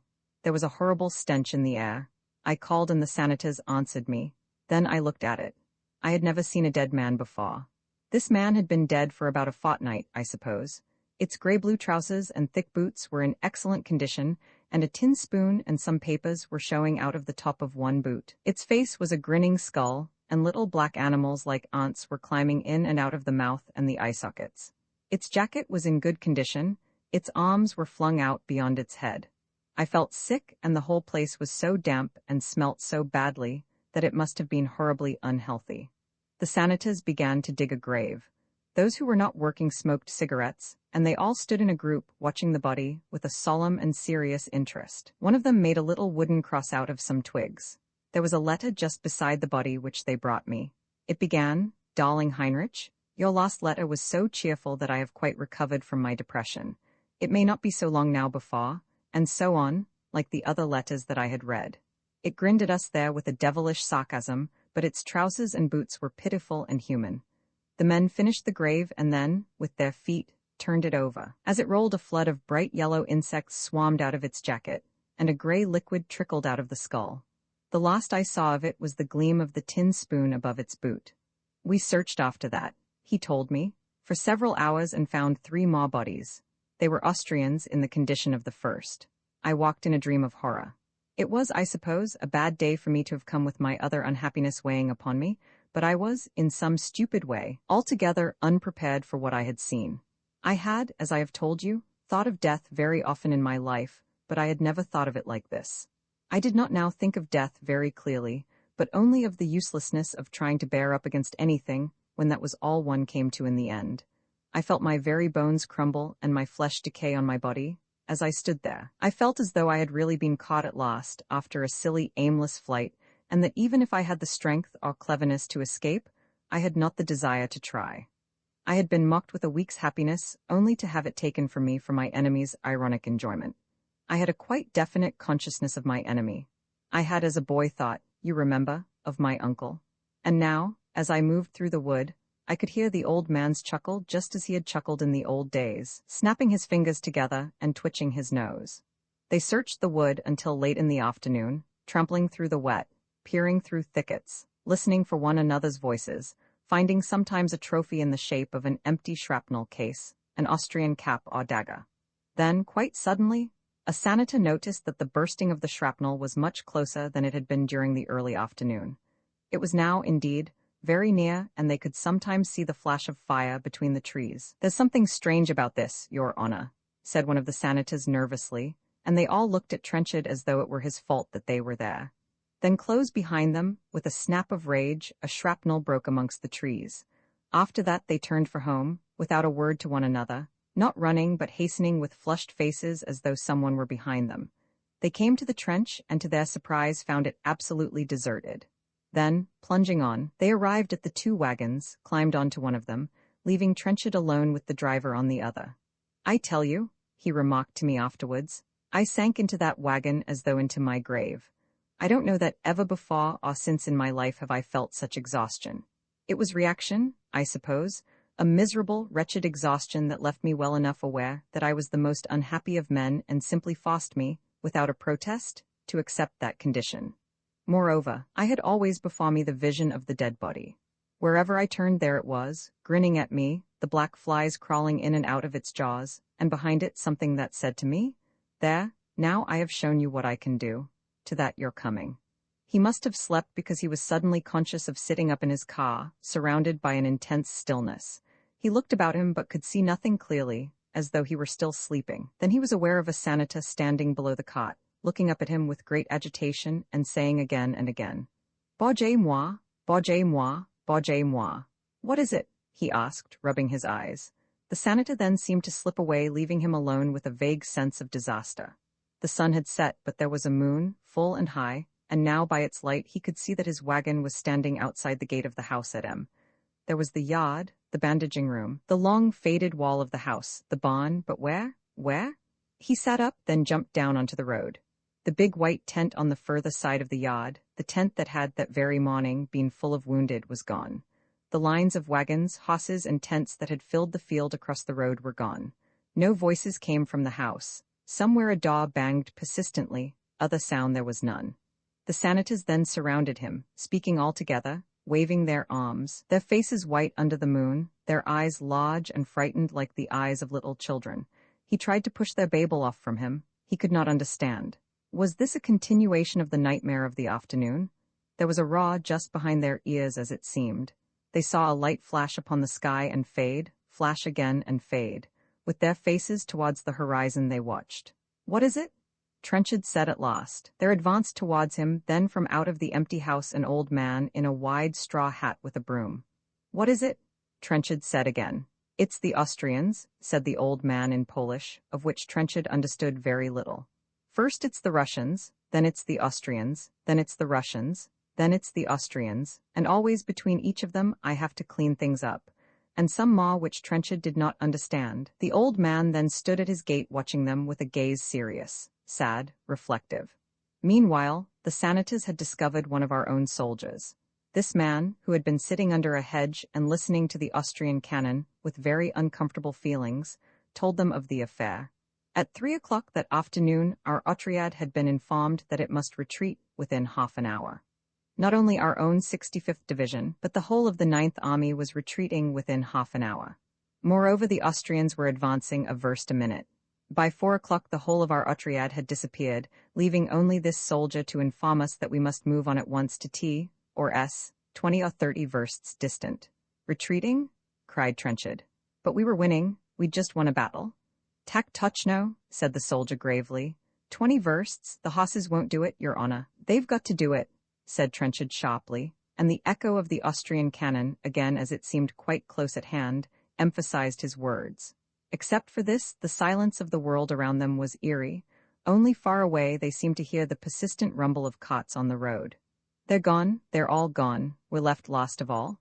And the Austrians advancing a verst a minute, he took a last look at the house which had seemed yesterday so absolutely to belong to them, and now was already making preparations for its new guests. As he gazed he thought of his agony in that field below the house.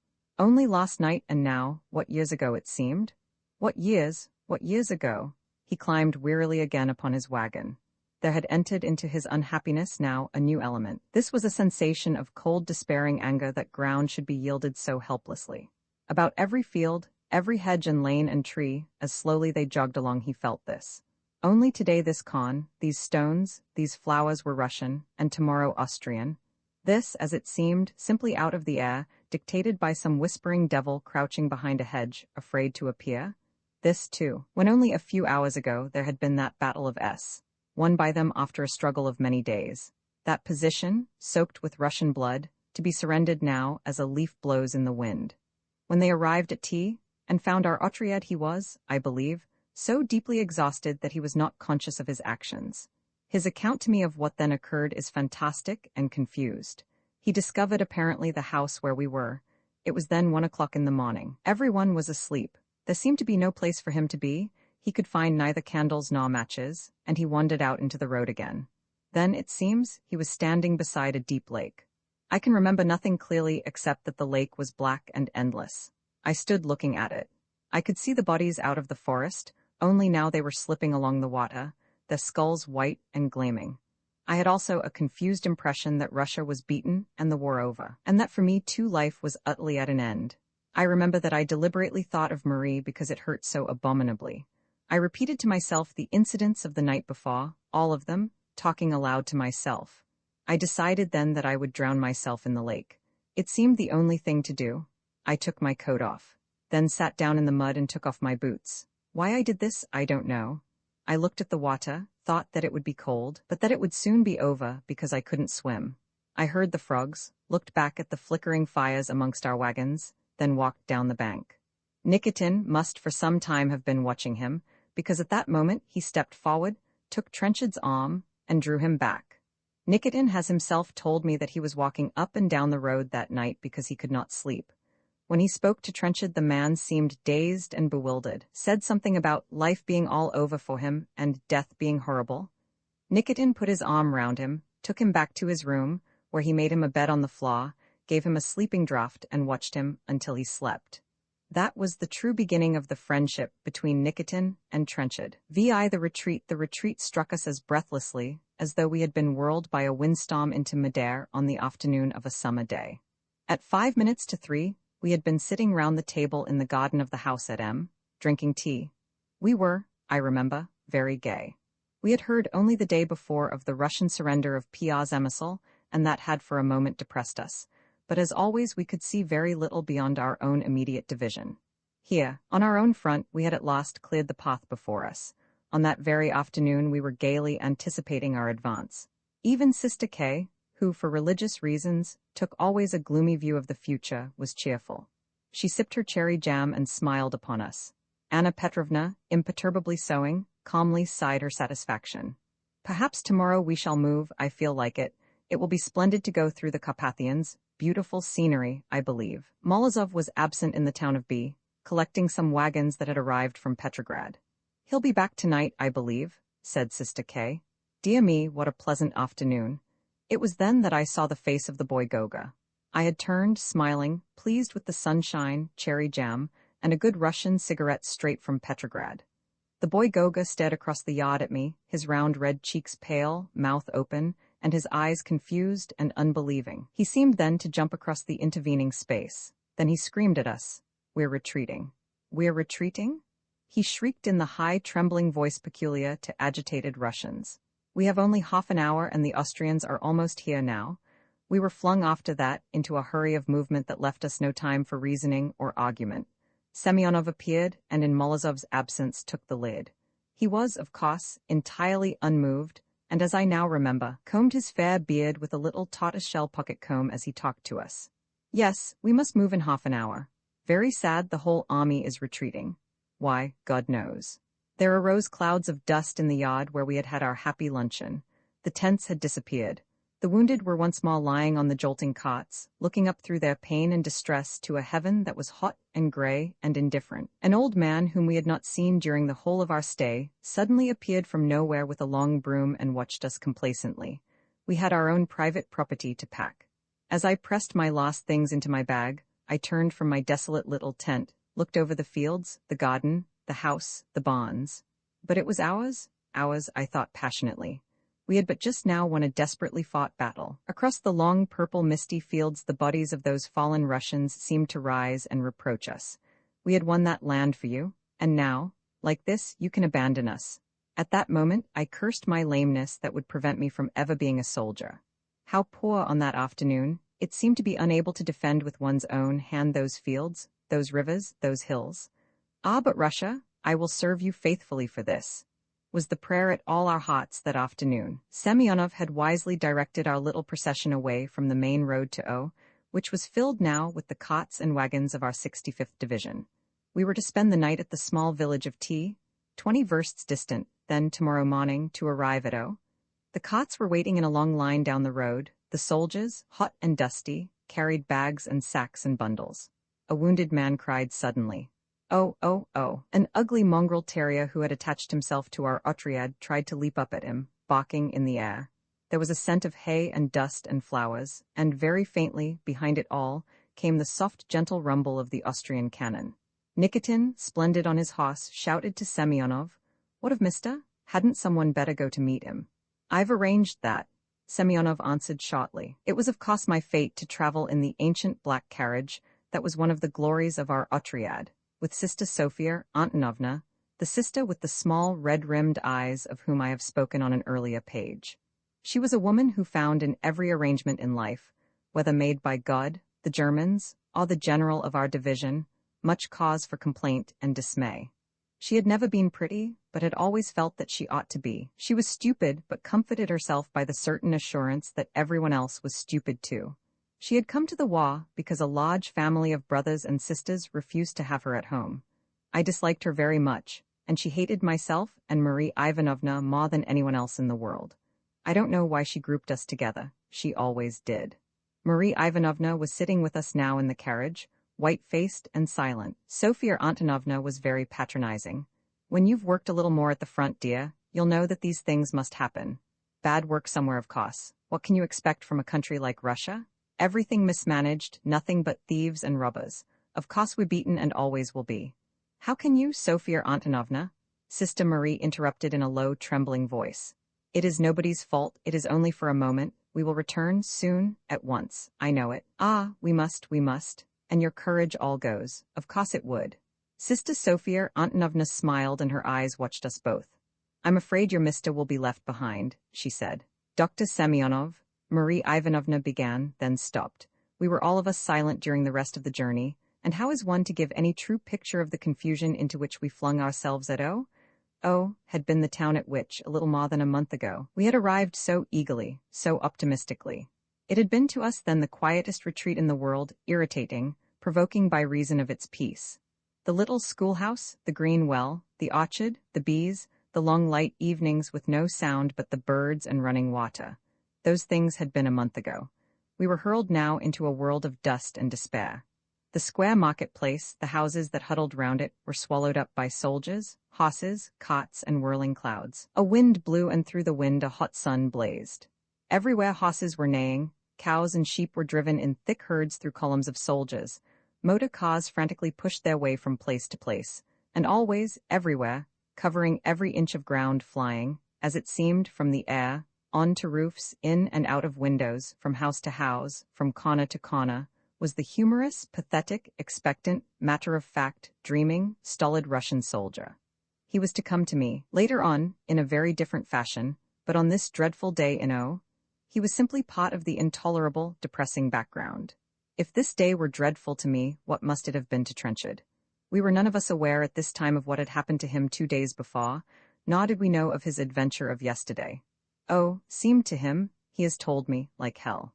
We spent the day gathered together in a large white house that had formerly been the town hall of O. It had, I remember, high empty rooms all gilt and looking-glasses.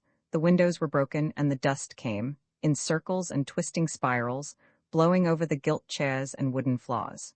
We made tea and sat miserably together. Semyonov was in some other part of the town. We were to wait here until Morozov arrived from B. There can be few things so bad as the sense of insecurity that we had that afternoon. The very ground seemed to have been cut away from under our feet. We had gathered enough from the officers of our division to know that something very disastrous somewhere had occurred. It was the very vagueness of the thing that terrified us. What could have happened? Only something very monstrous could have compelled so general a retirement. We might all of us be prisoners before the evening. That seemed to us, and indeed was afterwards proved in reality, to have been no slender possibility. There was no spot on earth that belonged to us. So firm and solid we had been at M. Even we had hung pictures on the walls and planted flowers outside the dining room.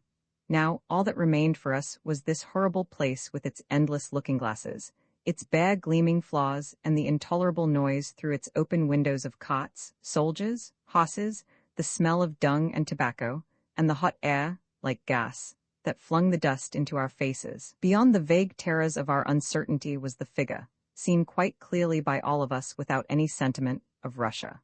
Certainly Trenchard and I could feel with less poignancy the appeal of her presence, and yet I swear that to us also on that day it was she of whom we were thinking. We had been until then her allies, we were now her servants. By Russia every one of us, sitting in that huge room, meant something different. To Goga she was home, a white house on the Volga, tennis, long evenings, early mornings, holidays in a tangled wilderness of happiness. To Sister K, she was wholly Russia, Russia of the Kremlin, of the Lavra, of a million icons in a million little streets, little rooms, little churches. To Sister Sophia she was Petrograd with cafes, novels by such writers as Verbitskaya and our own Jack London, the cinematograph, and the islands on a fine evening in May. To the student, like a white fish, she was a platform for frantic speeches, incipient revolutions, little untidy hysterical meetings in a dirty room in a back street, newspapers, the incapacities of the Duma, the robberies and villainies of the government.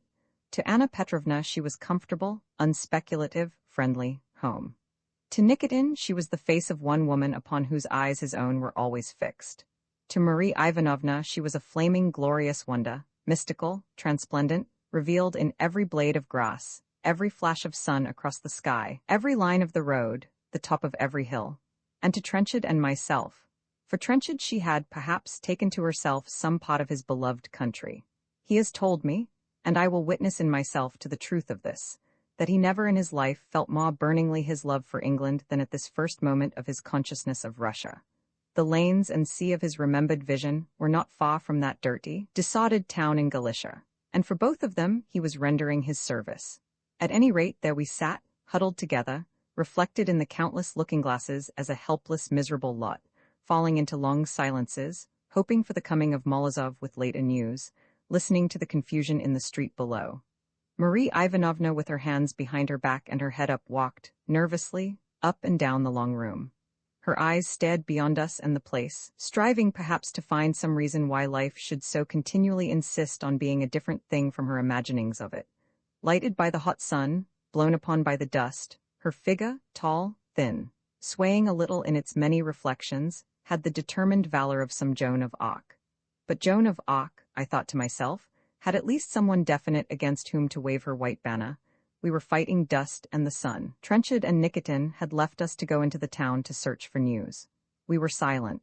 Suddenly, Marie Ivanovna, turning upon us all as though she hated us, cried fiercely, "I think you should know that Mr. Trenchard and I are no longer engaged."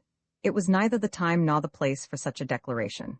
I cannot suggest why Marie Ivanovna spoke unless it were that she felt life that was betraying her so basely that she, herself, at least, must be honest. We none of us knew what to say. What could we say?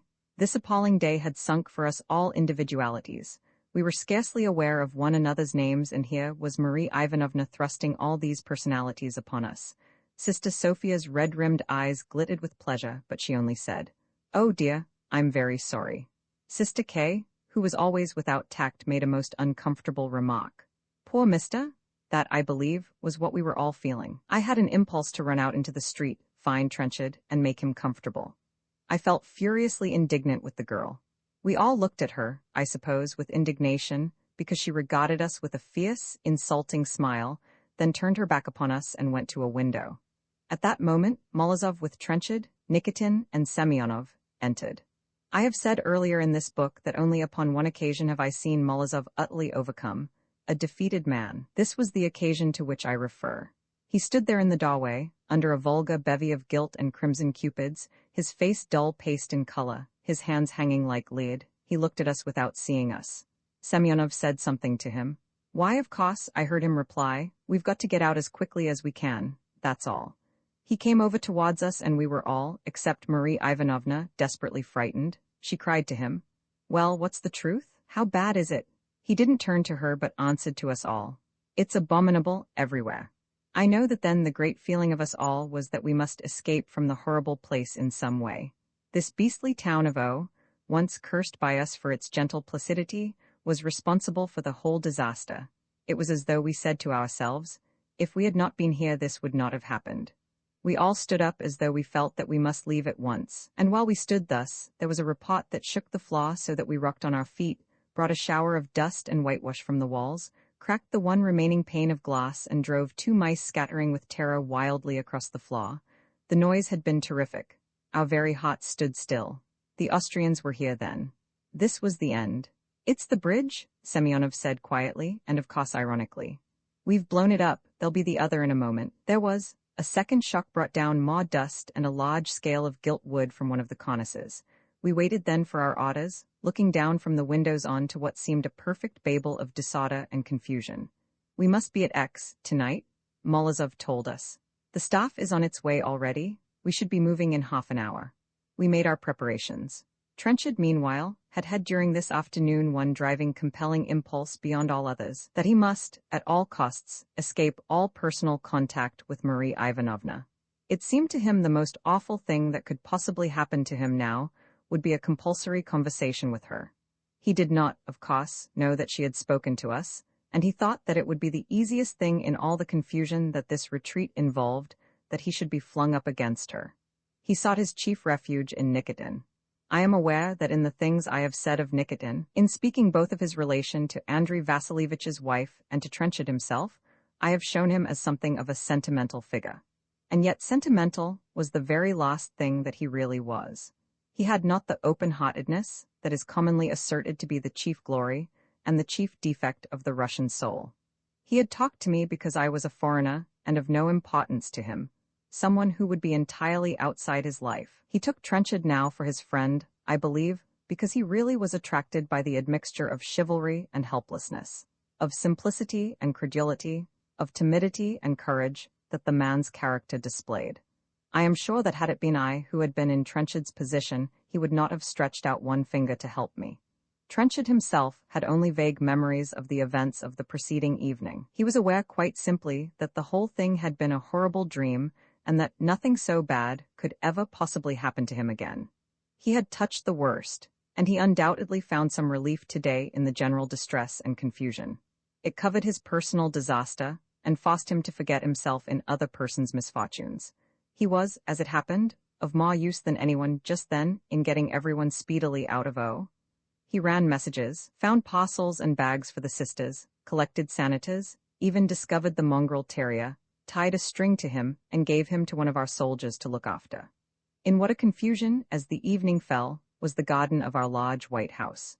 Huge wagons covered its lawn. Horses, neighing, stamping, jumping, were dragged and pulled and threatened. Officers, from stout colonels to very young lieutenants, came cursing and shouting, first this way and that. A huge bag of biscuits broke away from a provision van and fell scattering onto the ground. The soldiers, told that they might help themselves, laughing and shouting like babies, fell upon the straw. But for the most part there was gloom, gloom, gloom under the evening sky. Sometimes the reflections of distant rockets would shudder and fade across the pale blue. Incessantly, from every corner of the world, came the screaming rattle of cots, a sound like many pencils drawn across a gigantic slate, and always the dust rose and fell in webs and curtains of filmy gold, under the evening sun. At last Trenchard found himself with Morozov and Ivan Mihailovich, the student like a fish in the old black carriage. Morozov had flung the world to the devil, Trenchard afterwards said, and I sat there, you know, looking at his white face and wondering what I ought to talk about. Trenchard suddenly found himself narrowly and aggressively English. And it is certain that every Englishman in Russia on Tuesday thanks God that he is a practical man and has some common sense, and on Wednesday wonders whether anyone in England knows the true value of anything at all and is ashamed of a country so miserably without a passion for ideas. Tonight Trenchard was an Englishman. He had been really useful at O, and he had felt a new spirit of kindness around him. He did not know that Marie Ivanovna had made her declaration to us, and that we were therefore all anxious to show him that we thought that he had been badly treated. Moreover, he suspected, with a true English distrust of emotions, that the Russians before him were inclined to luxuriate in their gloom. Morozov's despair and Ivan Mikhailovich's passionate eyes and jerking white hands irritated him. He smiled a practical English smile and looked about him at the swaying procession of cots and soldiers with a practical eye. "Come," he said to Morozov, "don't despair. There's nothing really to be distressed about. There must be these retreats, you know. There must be. The great thing in this war is to see the whole thing in proportion. The whole thing. France and England and the Dardanelles and Italy, everything. In another month or two." But Morozov, frowning, shook his head. "This country, no method, no system. Nothing. It is terrible. That's a pretty girl," he added moodily, looking at a group of peasants in a doorway. "A very pretty girl?" he added, sitting up a little and staring. Then he relapsed. "No system, nothing," he murmured. "But there will be," continued Trenchard in his English voice. He told me afterwards that he was conscious at the time of a horrible priggish superiority. "Here in Russia you go up and down so, you've no restraint. Now if you had discipline—" But he was interrupted by the melancholy figure of an officer who hung on to our slowly moving carriage, walking beside it with his hand on the door. He did not seem to have anything very much to say, but looked at us with large melancholy eyes. He was small and needed dusting. "What is it?" asked Morozov, saluting. "I've had contusion," said the little officer in a dreamy voice. "Contusion? I don't feel very well. I don't quite know where I ought to go." "Our doctors are just behind," said Morozov. "You can come on with them." "Your doctors?" the little officer repeated dreamily. "Very well." But he continued with us. "I've had contusion," he said. "At M? Yes, and now I don't quite know where I am. I'm very depressed and unhappy. What do you advise?" "There are our doctors," Morozov repeated rather irritably. "You'll find them behind there." "Yes, I suppose so." The melancholy little figure repeated and disappeared. In some way this figure affected Trenchard very dismally, and drove all his English common sense away. We were moving now slowly through clouds of dust, and peasants who watched us from their doorways with a cold indifference that was worse than exultation. When we arrived, at 2 or 3 in the morning, at X, our destination, the spirits of all of us were heavily weighted. Tired, cross, dirty, driven, and pursued, and always with us that harassing fear that we had now no ground upon which we might rest our feet, that nothing in the world belonged to us, that we were fugitives and vagabonds by the will of God. As our carriage stopped before the door of the large white building in X, that seemed just like the large white building in O, the little officer was again at our side. "I've got contusion," he said. "I'm very unhappy, and I don't know where to go." Trenchard felt now as though in another moment he would tumble back again into his nightmare of yesterday. The house at X, indeed, was fantastic enough. I feel that I am in danger of giving too many descriptions of our various halting places. For the most part they largely resembled one another, large deserted country houses with broken windows, bare walls and floors, a tangled garden, and a tattered collection of books in the Polish language. But this building at X was like no other of our asylums. It was a huge place, a strange combination of the local town hall and the local theater. It was the theater that at that early hour in the morning seemed to our weary eyes so fantastic. As we peered into it, it was a huge place, already filled with wounded and lighted only by candles, stuck here and there in bottles. I could see, dimly, the stage at the back of the room, and still hanging, tattered and restless in the draught, a forgotten backcloth of some old play. I could see that it was a picture of a gay scene in an impossibly highly colored town. High marble stairs down, which flower girls with swollen legs came tripping into a marketplace filled with soldiers and their lovers, common perhaps. It seemed absurd enough there in the uncertain candlelight with the wounded groaning and crying in front of it. There was already in the air that familiar smell of blood and iodine, the familiar cries of, "Oh, Sestritsa, oh, Sestritsa," the familiar patient faces of the soldiers sitting up waiting for their turn, the familiar sharp voice of the senator. What division, what regiment, bullet or shrapnel? I remember that some wounded man in high fever was singing and that no one could stop him. He's dead, I heard Semyonov's curt voice behind me, and turning saw them cover the body on the stretcher with a sheet. Oh, oh, oh, oh, shrieked a man from the middle of whose back Nikitin, probing with his finger, was extracting a bullet. The candles flared, the ladies from Common wavered on the marble steps, the high, cracked voice of the soldier continued its song. I stood there with Trenchard and Andrei Vasilievich. Then we turned away. We're not wanted tonight, I said. We'd better get out of the way and sleep somewhere. There'll be plenty to do tomorrow. Little Andrei Vasilievich, whom during the retreat I had entirely forgotten, looked very pathetic. He was dusty and dirty and hated his discomfort. He did not know where to go and was in everybody's way. Nikitin was immensely busy and had no time to waste on his friend. Poor Andrei was tired and terribly depressed. What I say is, he confided to us in a voice that trembled a little, that we are not to despair. We have to retreat today, but who knows what will happen tomorrow? Everyone is aware that Russia is a glorious country and has endless resources. Well then, what I say is, an officer bundled into him, apologized but quite obviously cursed him for being in the way. Come along, said Trenchard, putting his arm on Andrei Vasilievich's sleeve. We'll find somewhere to sleep. Of course we're not in despair. Why should we be? You'll feel better tomorrow. They departed, and as they went I wondered at this new side in Trenchard's character. He seemed strong, practical, and almost cheerful. I, knowing his disaster, was puzzled. My lame leg was hurting me tonight. I found a corner to lie down in, rolled myself in my greatcoat, and passed through a strange succession of fantastic dreams in which Trenchard, Marie Ivanovna, Nikitin, and Semyonov all figured. Behind them I seemed to hear some voice crying, "I've got you all, I've got you all, you're caught, you're caught, you're caught."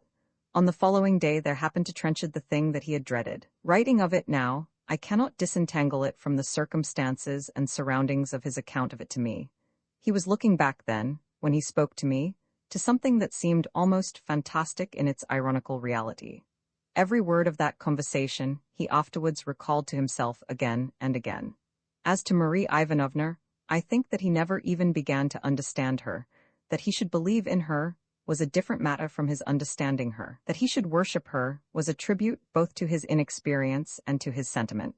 But his relation to her, and to this whole adventure of his, was confused and complicated by the fact that he was not, I believe, in himself, a sentimental man. What one supposed to be sentiment was a quite honest and naked lack of knowledge of the world. As experience came to him, sentiment fell away from him. But experience was never to come to him in regard to Marie Ivanovna. He was to know as little of her at the end as he had known at the beginning, and this whole conversation with her, of course, I have only his report of it, is clouded with his romantic conception of her. To that I might add also my own romantic conception. If Trenchard never saw her clearly because he loved her, I never saw her clearly because, why, I do not know.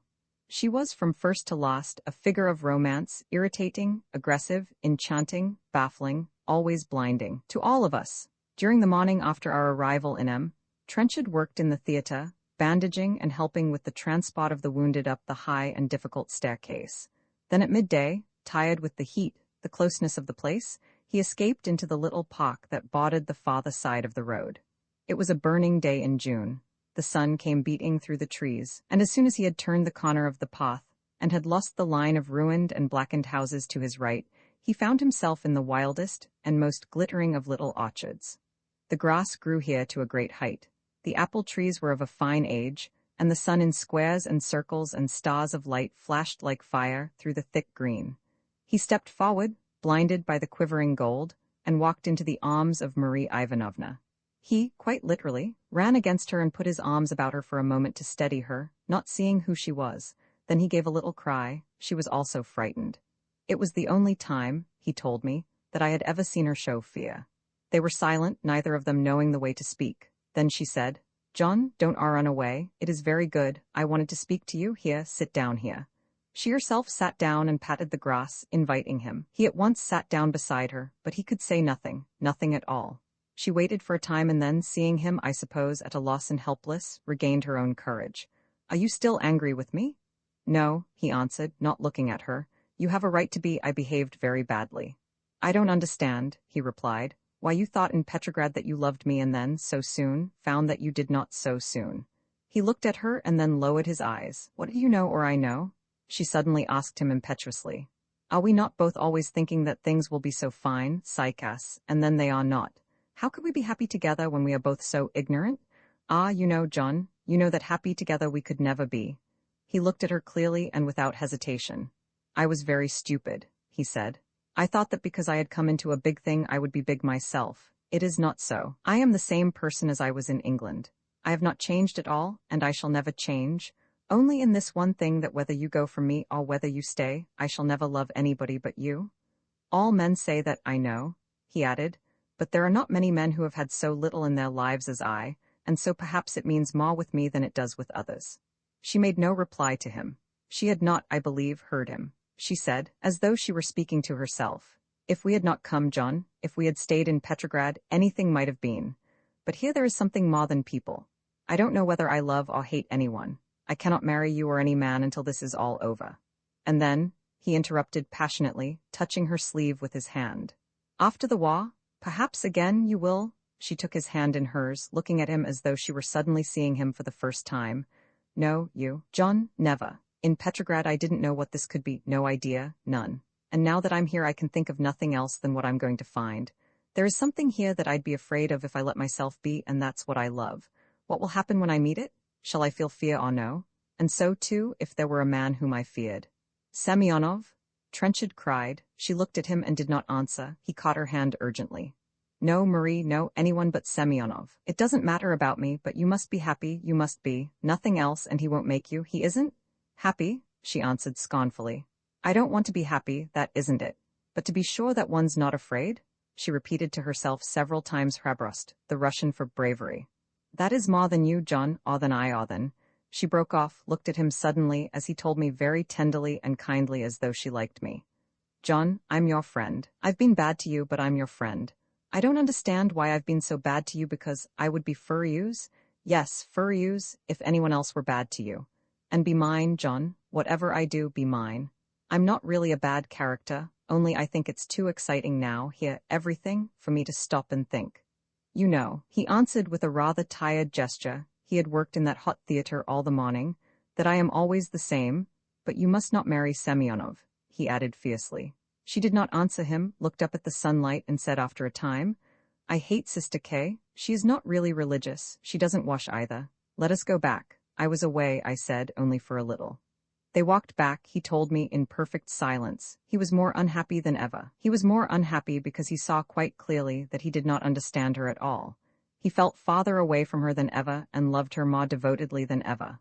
A desperate state of things. If he had taken that sentence of hers, I think it's too exciting, now, here, for me to stop and think. He would, I fancy, have found the clue to her, but he would not believe that she was so simple as that. In the 2 days that followed, days of the greatest discomfort, disappointment and disorder, his mind never left her for a moment. His diary for these 4 days is very short and unromantic. June 23rd. In X, morning worked in the theater. Bandaged 30. Operation 1 arm amputated. Learn that there has been a battle round the schoolhouse at O, where we first were. Wonderful weather. Spent some time in the park. Talked to him there. Evening moved 30 versts to P. Much dust, very slow, owing to the gods retreating at same time. Was with Durwood and Andrei Vasilievich in a podvoda, like the latter, but he's out of place here. Arrived 1:30. June 24th. Off early morning. This time black carriage with Sisters K and Anna Petrovna. More dust, thousands of soldiers passing us, singing as though there were no retreat. News from L, very bad. Say there's no ammunition. Arrived Nanif evening 7:30. Very hungry and thirsty. We could find no house for some hours. A charming little town in a valley. Nesta seems huge, very beautiful with wooded hills, but whole place so swallowed in dust impossible to see anything. Heaps of wounded again. I and Molozov in nice room alone. Have not seen him, all day. June 25th. This morning Nikitin, Sister K, Goga, and I attempted to get back to P, to see whether there were wounded. Started off on the carts, but when we got to the hill above the village, met the whole of our division coming out. The village abandoned, so back we had to go again through all the dust. Evening nothing doing. Everyone depressed. June 26th. Very early. 5:30 in the morning. We were roused and had to take part in an exodus like the Israelites. Most unpleasant, moving an inch an hour. Cossacks riding one down if one preferred to go on foot to being bumped in the haycot. Everyone in the depths of depression. Crossed the Nesta, a perfectly magnificent river. 5 versts further, then stopped at a farmhouse, pitched tents. Instantly hundreds of wounded. Battle fierce just other side of Nainif. Worked like a nigger, from 2 to 8 never stopped bandaging. About 10 went off to the position with Molozov. Strange to be back in the little town under such different circumstances. Dark as pitch, raining. Much noise, motors. Soldiers like ghosts though. Shrapnel all the time. Tired, depressed and nervous. Horrid waiting doing nothing. 2 houses under the shrapnel. Expected also at every moment bridge behind us to be blown up. At last, wagons filled with wounded. Started back and got home eventually, taking 2 hours over it. Very glad when it was over. We had arrived indeed, although we did not then know it and were expecting, every moment, to move back again, at the conclusion of our first exodus. Our only other transition, after a day or 2 longer at our farmhouse, was forward 4 versts to a tiny village on a high hill overlooking the Nesta, to the left of Nainif. This village was called Maturvo. Maturvo was to be our world for many weeks to come.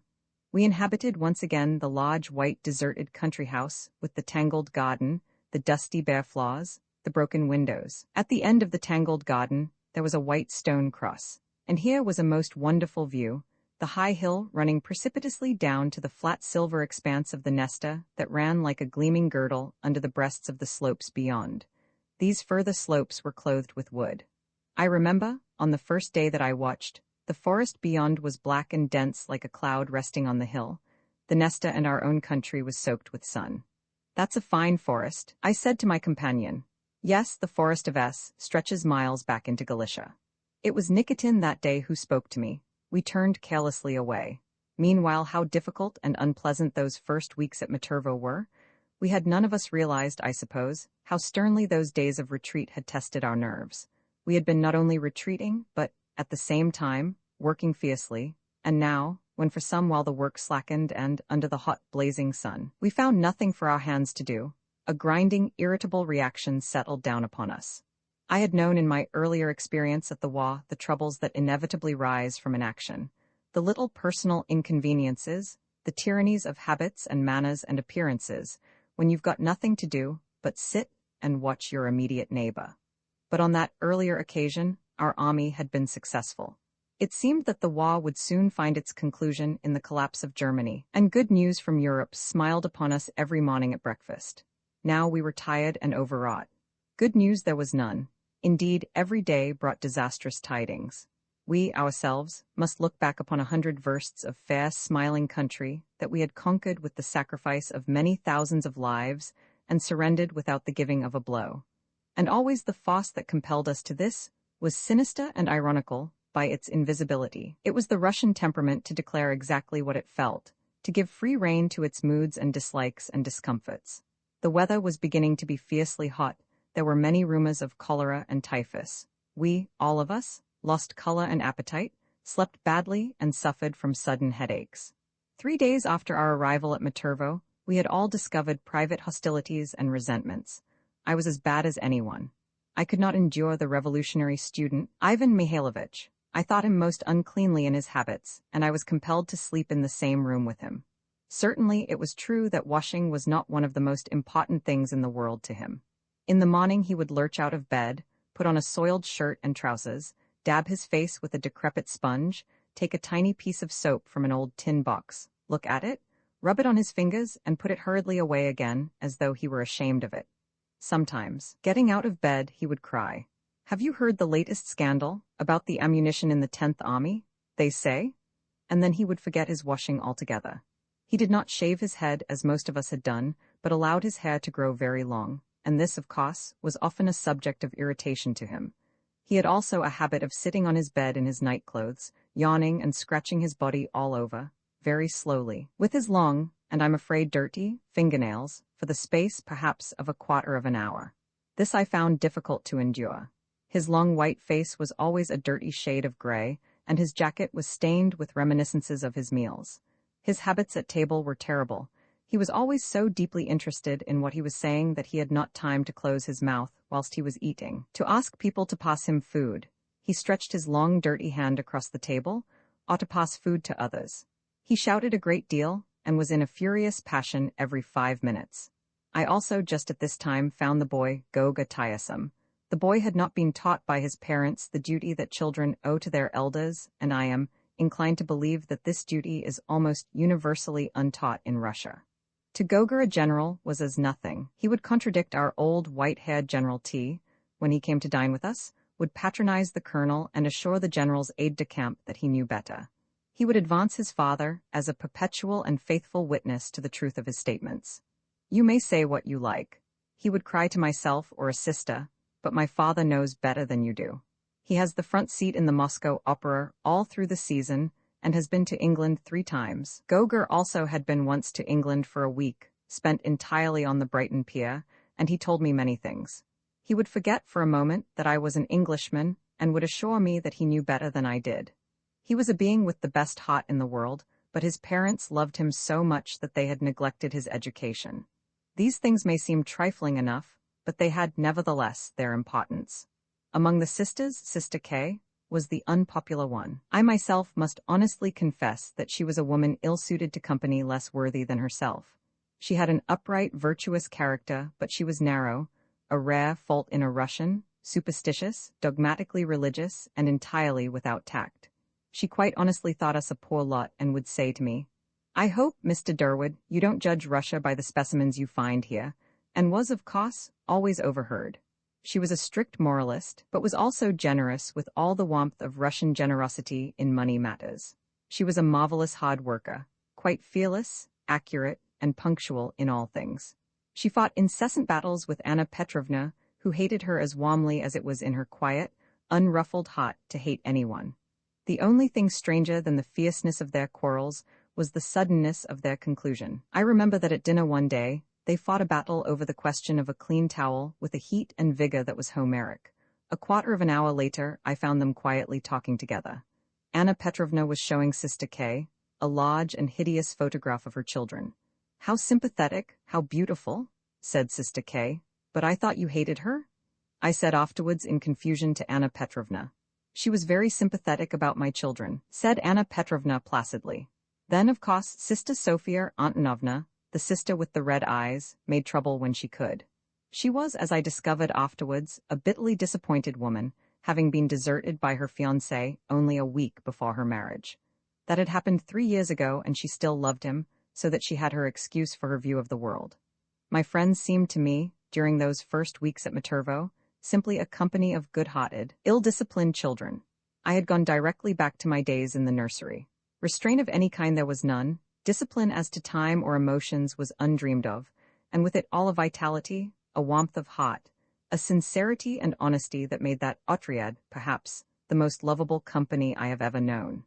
Russians are fond of sneering at themselves. For him who declares that he likes Russia and Russians, they have either polite disbelief or gentle contempt. In England we have qualities of endurance, of reliability, of solidity, to which, often enough, I long to return. But that warmth of heart that I have known here for 2 long years, a warmth that means love for the neglected, for the defeated, for the helpless, a warmth that lights a fire on every hearth in every house in Russia. That is a greater thing than the possessors of it know. Through all the little quarrels and disputes of our company, there ran the thread of the affair of Trenchard, Marie Ivanovna and Semyonov. Trenchard was lighted now with the pleasure of their affection, and Marie Ivanovna, who had been at first so popular amongst them, was held to be hard and capricious. She, at least, did not make it easy for them to like her.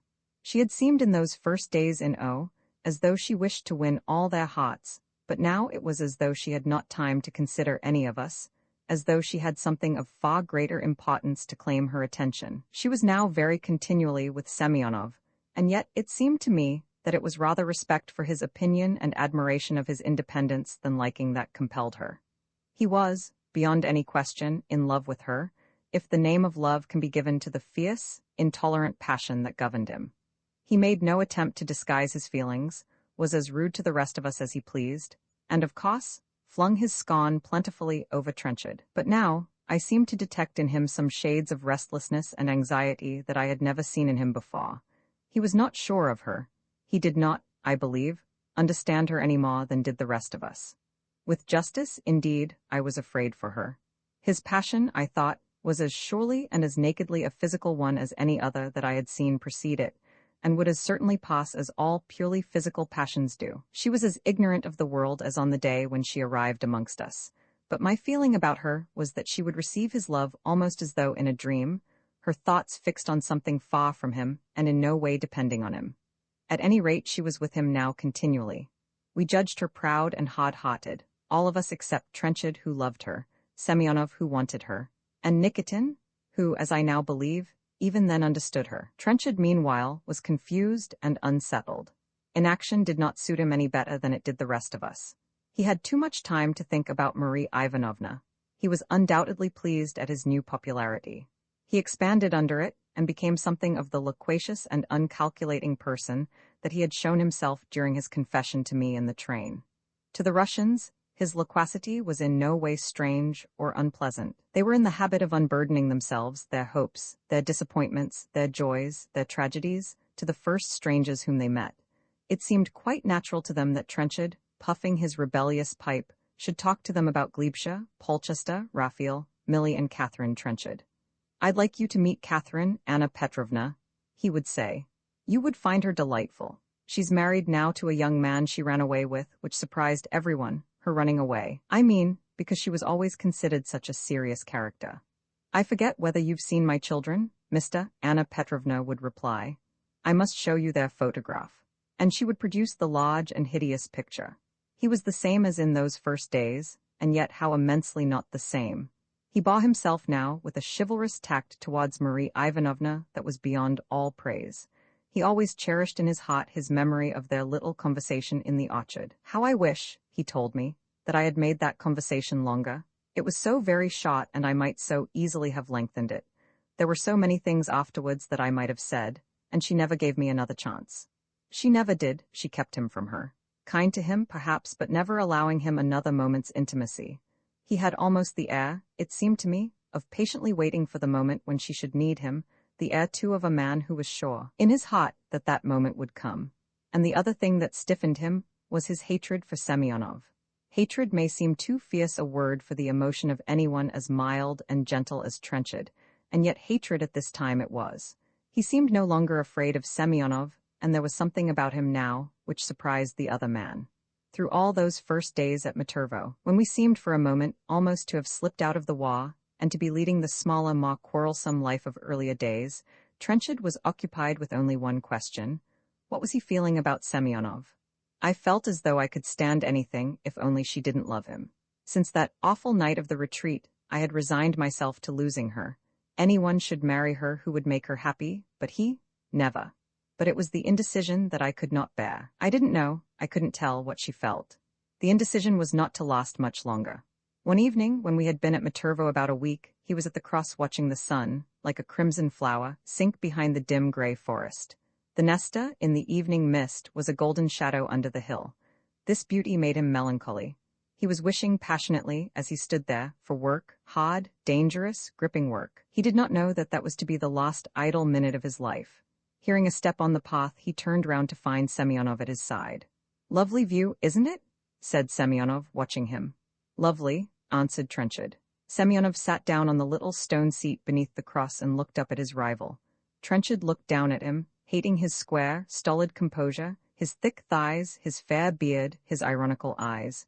"You're a beastly man," he thought. "How long are you going to be with us, do you think?"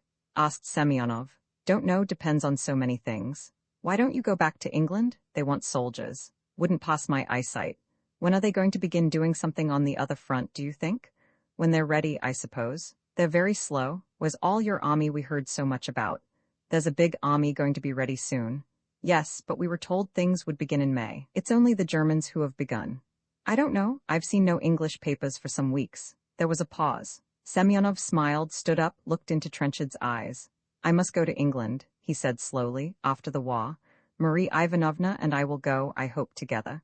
She told me today that that is one of the things that she hopes we will do together, later on."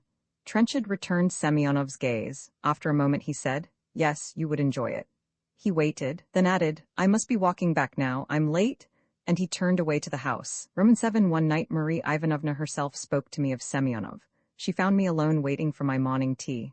We were before the others, and could hear, in the next room, Molozov splashing water about the floor and crying to Mikhail, his servant, to paw, "Yes, Joe? Yes, Joe? Yes, Joe? Yes, Joe?" Still ma, over his head. She stood in the doorway looking as though she hated my presence. "The others have not arrived," I said. "It's late today." "I can see," she answered. "Everyone is idle now." Then her voice changed. She came across to me. We talked of unimportant things for a while. Then she said, "I'm very happy, Mr. Durwood. Be kind about it. Alexei Petrovitch and I." She hesitated. I looked at her and saw that she was again the young and helpless girl whom I had not seen since that early morning before our first battle. I said, very lamely, "If you are happy, Marie Ivanovna, I am glad." "You think it terrible of me," she said swiftly. "And why do you all talk of being happy? What does that matter? But I can trust him. He's strong and afraid of nothing." I could say nothing. "Of course you think me very bad, that I have treated John shamefully. Yes, I will not defend myself to you. What is there to defend? John and I could never have lived together, never. You yourself must see that." "It does not matter what I think," I answered. "I am Trenchard's friend, and he has no knowledge of life nor human nature. He has made a bad start. You must forgive me if I think more of him than of you, Marie Ivanovna." "Yes," she said fiercely. "It is John you all think of, but John would not have loved me if he knew me as I truly am. And now at last I can be myself. It does not matter to Alexei Petrovitch what I am. But you have known him so short a time, and you have been so quick. If you had waited." "Waited?" She caught me up. "Waited? How can one wait when one isn't allowed to wait? It must be finished here, at once, and I'm not going to finish alone. I'm frightened, Mr. Durwood, but also I must see it right through. He makes me brave. He's afraid of nothing. I couldn't leave this, and yet I was frightened to go on alone. With him beside me, I'm not afraid." Anna Petrovna interrupted us. "It's Goga's stomach again," she said placidly. "He's had great pain all night. It was those sweets yesterday. Just give me that glass, my dear. Weak tea's the only thing he can have." Well, I had said nothing to Marie Ivanovna. What was there I could have said? And the next thing about Trenchard was that he had got his wish, and was lying on his back once more, in one of our nice, simple, uncomfortable haycots, looking up at the evening sky. This was the evening after his conversation with Semyonov. Quite suddenly, the battle had caught us into its arms again. It was raging now in the woods to the right of us, woods on the further side of the Nesta, situated on a tributary. I will quote now directly from his diary. As our line of cots crossed the great river, I could hear the muffled brum-brum of the cannons and tap-tap-tap of the machine guns now so conventionally familiar. Nikitin was lying in silence at my side. Behind us came 20 wagons with the sanitors. The evening was very still, plum color in the woods, misty over the river. The creaking of our cots was the only sound, save the brum-brum and the tap-tap-tap. I lay on my back and thought of Semyonov and myself. I had in my mind two pictures. One was of Semyonov sitting on the stone under the cross, looking up at me with comfortable and ironical insolence. Semyonov so strong and resolute and successful. Semyonov who got what he wanted, did what he wanted, said what he wanted. The other picture was of myself, as I had been the other night when I had gone with the wagons to Nanif to fetch the wounded. I saw myself standing in a muddy little lane just outside the town, under pouring rain. The wagons waited there, the horses stamping now and then, and the wounded men on the only wagon that was filled, moaned and cried. Shrapnel whizzed overhead, sometimes crying, like an echo, in the far distance, sometimes screaming with the rage of a hurt animal close at hand. Groups of soldiers ran swiftly past me, quite silent, their heads bent. Somewhere on the high road, I could hear motor cars spluttering and humming. At irregular intervals, Red Cross men would arrive with wounded, would ask in a whisper that was inhuman and isolating whether there were room on my cots. Then the body would be lifted up. There would be muttered directions. The wounded man would cry. Then the other wounded would also cry. After that, there would be the dismal silence again. Silence broken only by the shrapnel and the heavy plopping smothers of the rain. But it was myself upon whom my eyes were fixed, myself, a miserable figure, the rain dripping from me, slipping down my neck, squelching under my boots. And as I stood there, I was afraid. That was what I now saw. I had been terribly afraid for the first time since I had come to the war. I had worked all day in the bandaging room, and perhaps my physical weariness was responsible, but whatever it might be, there I was, a coward. At the threat of every shrapnel, I bent my head and shrugged my shoulders at every cry of the wounded men. One man was delirious and sang a little song. A shudder trembled all down my body. I thought of the bridge between myself and the Otriad, how easily it might be blown up. And then, If the division were beaten back, what massacre there would be? I wanted to go home, to sleep, to be safe and warm, above all, to be safe. I saw before me some of the wounded whom I had bandaged today, men without faces or with hanging jaws that must be held up with the hand whilst the bandage was tied. One man blind, one man mad. He thought he was drowning in hot water. One man holding his stomach together with his hands. I saw all these figures crowding round me in the lane. I also saw the dead men in the forest, the skull, the flies, the strong blue-gray trousers. I shook so that my teeth chattered. A very pitiful figure. Well, that was the other night. It was true that tonight I did not feel frightened, at least not as yet. But then it was a beautiful evening, very peaceful, still and warm, and there was Nikitin. In any case, there were those two figures whom I must consider, Semyonov and myself. That brief conversation last night had brought us quite sharply face to face. I found to my own surprise that Semyonov's declaration of his engagement had not been a great shock to me, had not indeed altered very greatly the earlier situation. But it had shown me quite clearly that my own love for Marie Ivanovna was in no way diminished, that I must protect her from a man who was, I felt, quite simply a beastly man. Well, then if Semyonov and I were to fight it out, I would need to be at my best. Did that little picture of the other evening show me at my best? This business presented a bigger fight than the simple one with Semyonov. I knew, quite clearly, as I lay on my back in the cot, that the fight against Semyonov and the fight against was mingled together, depended for their issue one upon the other, that the dead men in the forest had no merely accidental connection with Marie Ivanovna's safety and Semyonov's scornful piracies. Well, then, Semyonov and I and my old dead uncle, myself shaking in the road the other night under the rain, what was to be the issue of all of it? I, on this lovely evening, saw quite clearly the progress of events that had brought me to this point. 1. That drive with Durwood on the first day when we had stopped at the trench and heard the frogs. 2. The evening at O, when Marie Ivanovna had been angry and we had first heard the cannon. 3. The day at S, and Marie kneeling on the cot with her hand on Semyonov's shoulder.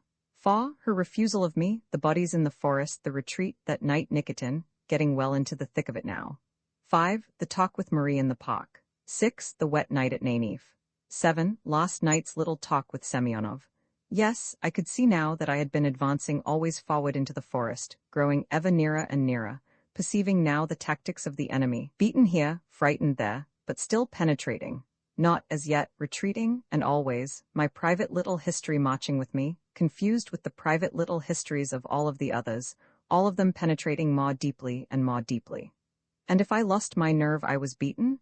If I had lost my nerve, no protecting of Marie, no defiance of Semyonov, and, far beyond these, abject submission to my enemy in the forest.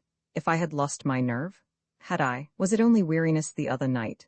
But twice now I had been properly beaten, and why, after all, should I imagine that I would be able to put up a fight, I who had never in all my life fought anything successfully? I lay on my back, looked at the sky. I sat up, looked at the country. I set my teeth, looked at Nikitin. Nikitin grunted. "I've had a good nap," he said. "You should have had one. There'll be plenty of work for us tonight by the sound of it." We turned a corner of the road through the wood, and one of our own batteries jumped upon us. "I'm glad it's not raining," I said. "We've still some way to go," said Nikitin, sitting up. "What a lovely evening." Then he added, quite without apparent connection, "Well, you're more at home amongst us all now, aren't you?" "Yes," said I. "I'm glad of that. And what do you think of Andrei Vasilievich?" I answered, "Oh, I like him, but I don't think he's happy at the war." I added, "I want you to like him," Nikitin said. "He's a splendid man. I have known him many years. He is merry and simple, and it is easy to laugh at him, but it is always easy to laugh at the best people. You must like him, mister. He likes you very much." I felt as though Nikitin were here forming an alliance between the three of us. Well, I liked Nikitin, I liked Andrei Vasilievich. I listened to the battery, now some way behind us, then said, "Of course, I am his friend if he wishes." Nikitin repeated solemnly, "Andrei Vasilievich is a splendid fellow."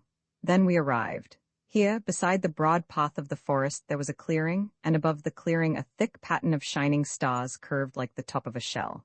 Here, in the open, the doctors had made a temporary hospital, fastening candles on the trees, arranging 2 tables on trestles, all very white and clean under a brilliant full moon. There were here 2 sisters whom I did not know, several doctors, one of them a fat little army doctor who had often been a visitor to our otriad. The latter greeted Nikitin warmly, nodded to me. He was a gay, merry little man with twinkling eyes. New tack. Fine, our hospital, don't you think? Plenty to do this night, my friend. Here, Golubchik, this way. Finger, is it? Oh, that's nothing. Here, courage a moment. Where are the sisses? Sisses, someone. One moment. One moment. Ah, there you are. The finger that had been hanging by a shred fell into the basin.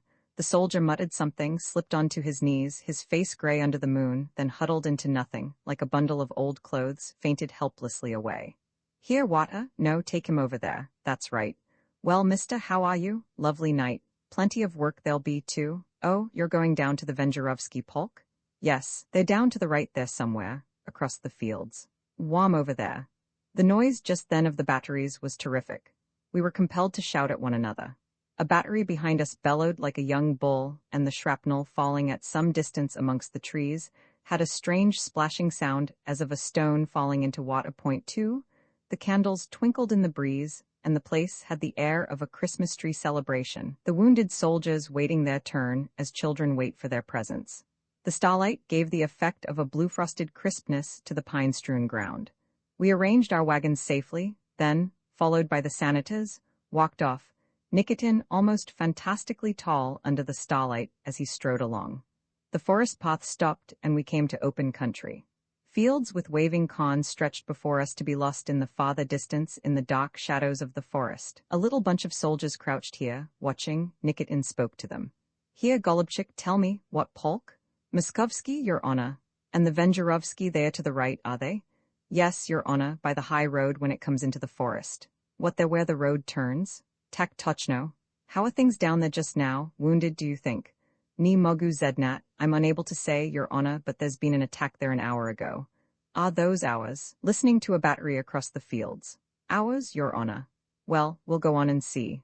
I had listened to this conversation with the sensation of a man who has stopped himself on the very edge of a precipice. I thought in those few moments with a marvelous and penetrating clarity. I had, after all, been always until now at the Battle of S, or when I had gone with the wagons to Nainive, on the outskirts of the thing. I knew that tonight, in another 10 minutes, I would be in the middle, the very middle. As I waited there, I recalled the pages of the diary of some officer, a diary that had been shown me quite casually by its owner. It had been a miracle of laconic brevity. 6:30 a.m., down to the battery, all quiet. 8 o'clock, 3 of their shells. 1 of ours killed, 2 wounded. 5 yards distance. 8:30, breakfasted, K arrived from the doll's house, all quiet there, and so on. This, I knew, was the proper way to look at the affair. 6 o'clock a.m., down to the battery. 7 o'clock a.m., breakfasted. 8 o'clock a.m., dead. For the life of me now, I could not look at it like that. I saw 1,000 things that were, perhaps not really there, but were there at any rate for me. If I was beaten tonight, I was beaten once and for all. I saw the shining road under the starlight and shadows of wounded men, groaning and stumbling, whispering their way along. Let's go, said Nikitin. I drew a breath and stepped out into the moonlight. A shell burst with a delicate splash of fire amongst the stars. The road looked very long and very, very lonely. However, soon I found myself walking along it quite casually and talking about unimportant, peaceful things. Come, I thought to myself, this really isn't so bad. It's a great pity, Nikitin said, that I can't read English. Have to take your novelists as they choose to give them us. Who is there now in England?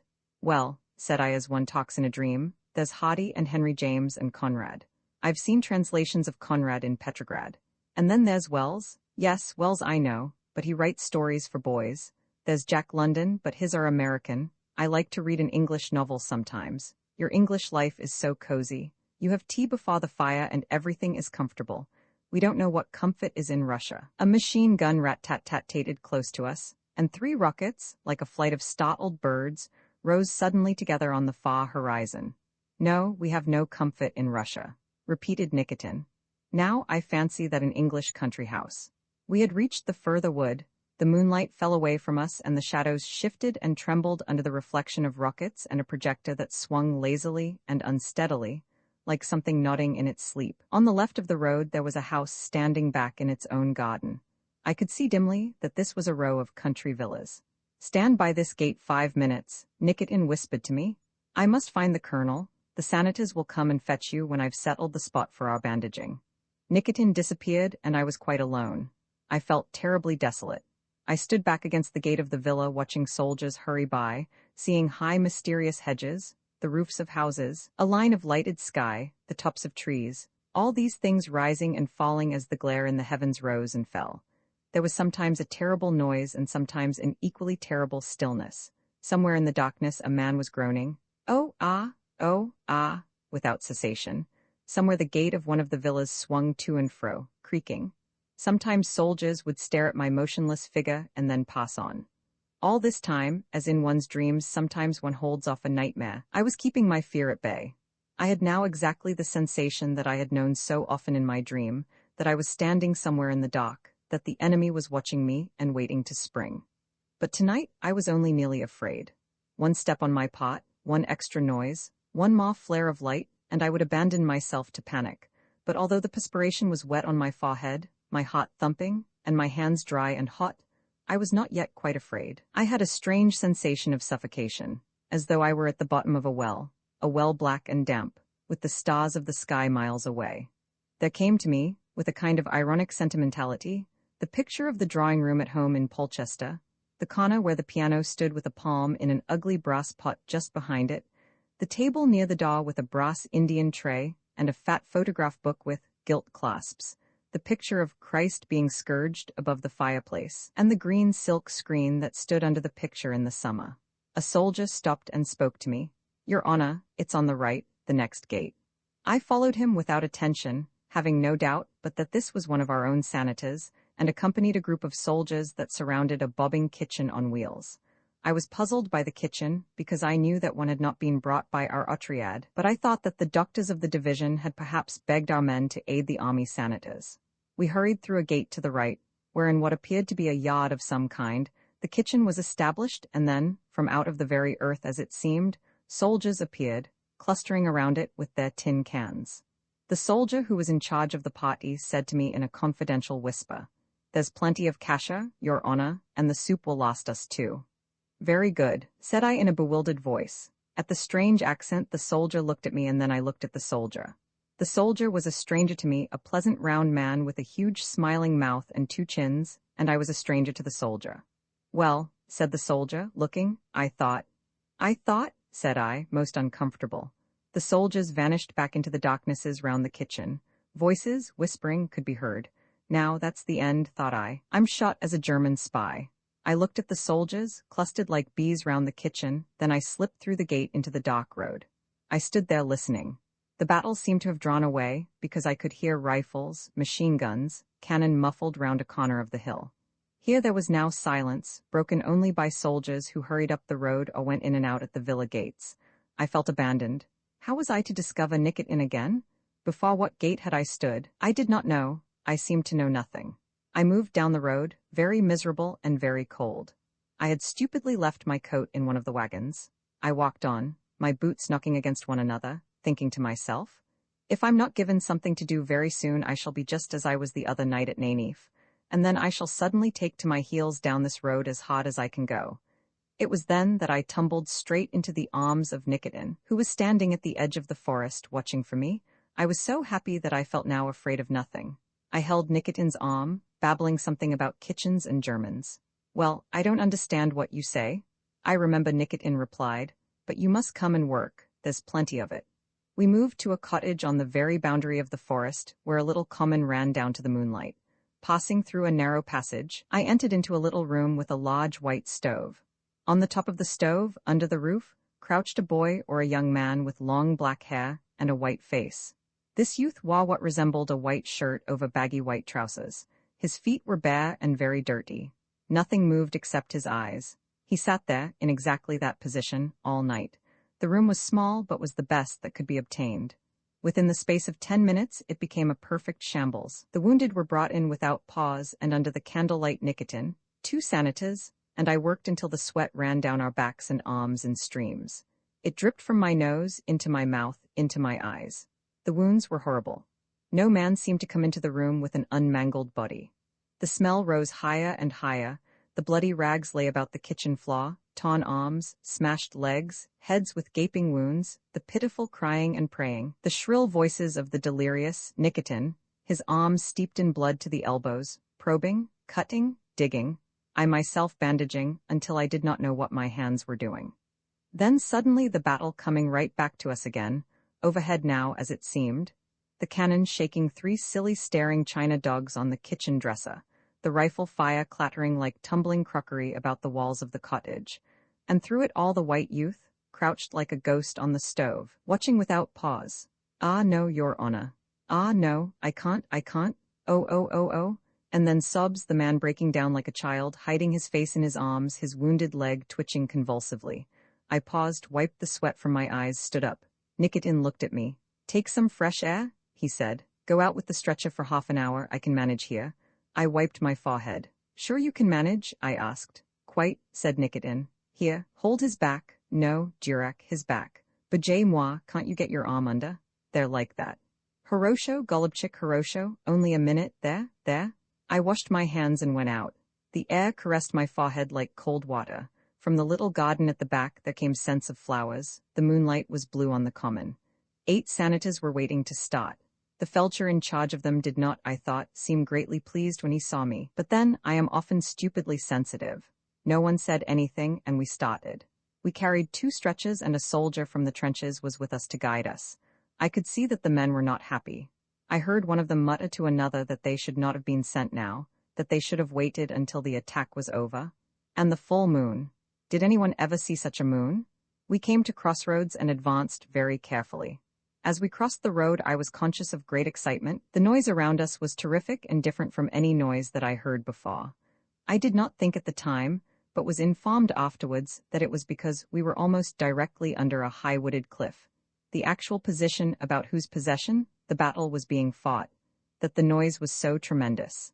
The echo flung everything back so that each report sounded 3 or 4 times. This certainly had the strangest effect, a background as it were of rolling thunder, sometimes distant, sometimes very close, and in front of this, clapping, bellowing, stamping, and then suddenly an absolutely smashing effect as though someone cried. Well, this will settle it. In quieter intervals, one heard the bird-like flight of bullets above one's head and the irritated bad temper of the machine guns. At every smashing noise the sanitors, who were, I believe, schoolmasters and little clocks, and therefore of a more sensitive head than the peasant soldier, ducked their heads, and one fat, red-faced man tried to lie down flat on 2 occasions, and was cursed hotly by the felcher. I myself felt no fear, but only a pounding, exhilarating excitement, because I was at last really in it. We found 1 wounded man very soon, lying under the hedge with the top of his head gone. 4 sanitors, their relief showed very plainly in their faces, returned with him. We advanced again, skirting now a little orchard and keeping always in the shadow under the hedge. Our guide, the soldier, assured us that the wounded man was very near, quite close. Then we came to a large barn on the edge of what seemed a silver lake, but was in reality a long field under the full light of the moon. As we paused, I saw, on the further side of the field, 2 shells burst, very quickly, one after the other. We all stopped under the shelter of the barn. "Well," said the felcher to the soldier, "where's your man?" "Only a short way," said the soldier. "Quite close. Across that field?" asked the felcher, pointing to the moonlight. "Yes, certainly," said the soldier. The felcher scratched his head. "We can't go further without orders," he said. "That's very dangerous in front there. I'm responsible for these men. We must return and ask, your honor," he said, turning to me. "We shall be nearly an hour returning," I said. "Is your friend badly wounded?" I asked the soldier. "Very," said he. "You see," I said to the felcher, "we can't possibly leave him like that. It's only a little way." The felcher shook his head. "I can't be responsible. I had my orders to go so far and no further. I must see that my men are safe." The sanitors, who were sitting in a row on their haunches under the shadow of the barn, all nodded their heads. "I didn't know Russians were cowards," I said fiercely. The felcher shook his head quite unmoved. "Your honor must understand that I had my orders." Then he added slowly, "But of course if your honor wishes to go yourself, I would come with you. The others, they must do as they please. They are in their right to return, but I should advise that we return." "I'm going on," I said. I must say here that I felt no other sensation than a blind and quite obstinate selfishness. I had no thought of Nikitin or of the sanitors. I did not, and this I must emphasize, think, for a moment, of the wounded man. If the situation had been that by returning, I should save many lives, and by advancing should save only my own, I should still have advanced. If the only hope for the wounded man was my instant speech with Nikitin, I would not have gone back to speak with him. I was at this moment neither brave nor fearful. I repeat that I had no sensation except an absolutely selfish, obstinate challenge that I, myself, was addressing to something in space. I was saying, "At last, my chance has come. Now you shall see whether I fly from you or no. Now you shall do your worst and fail.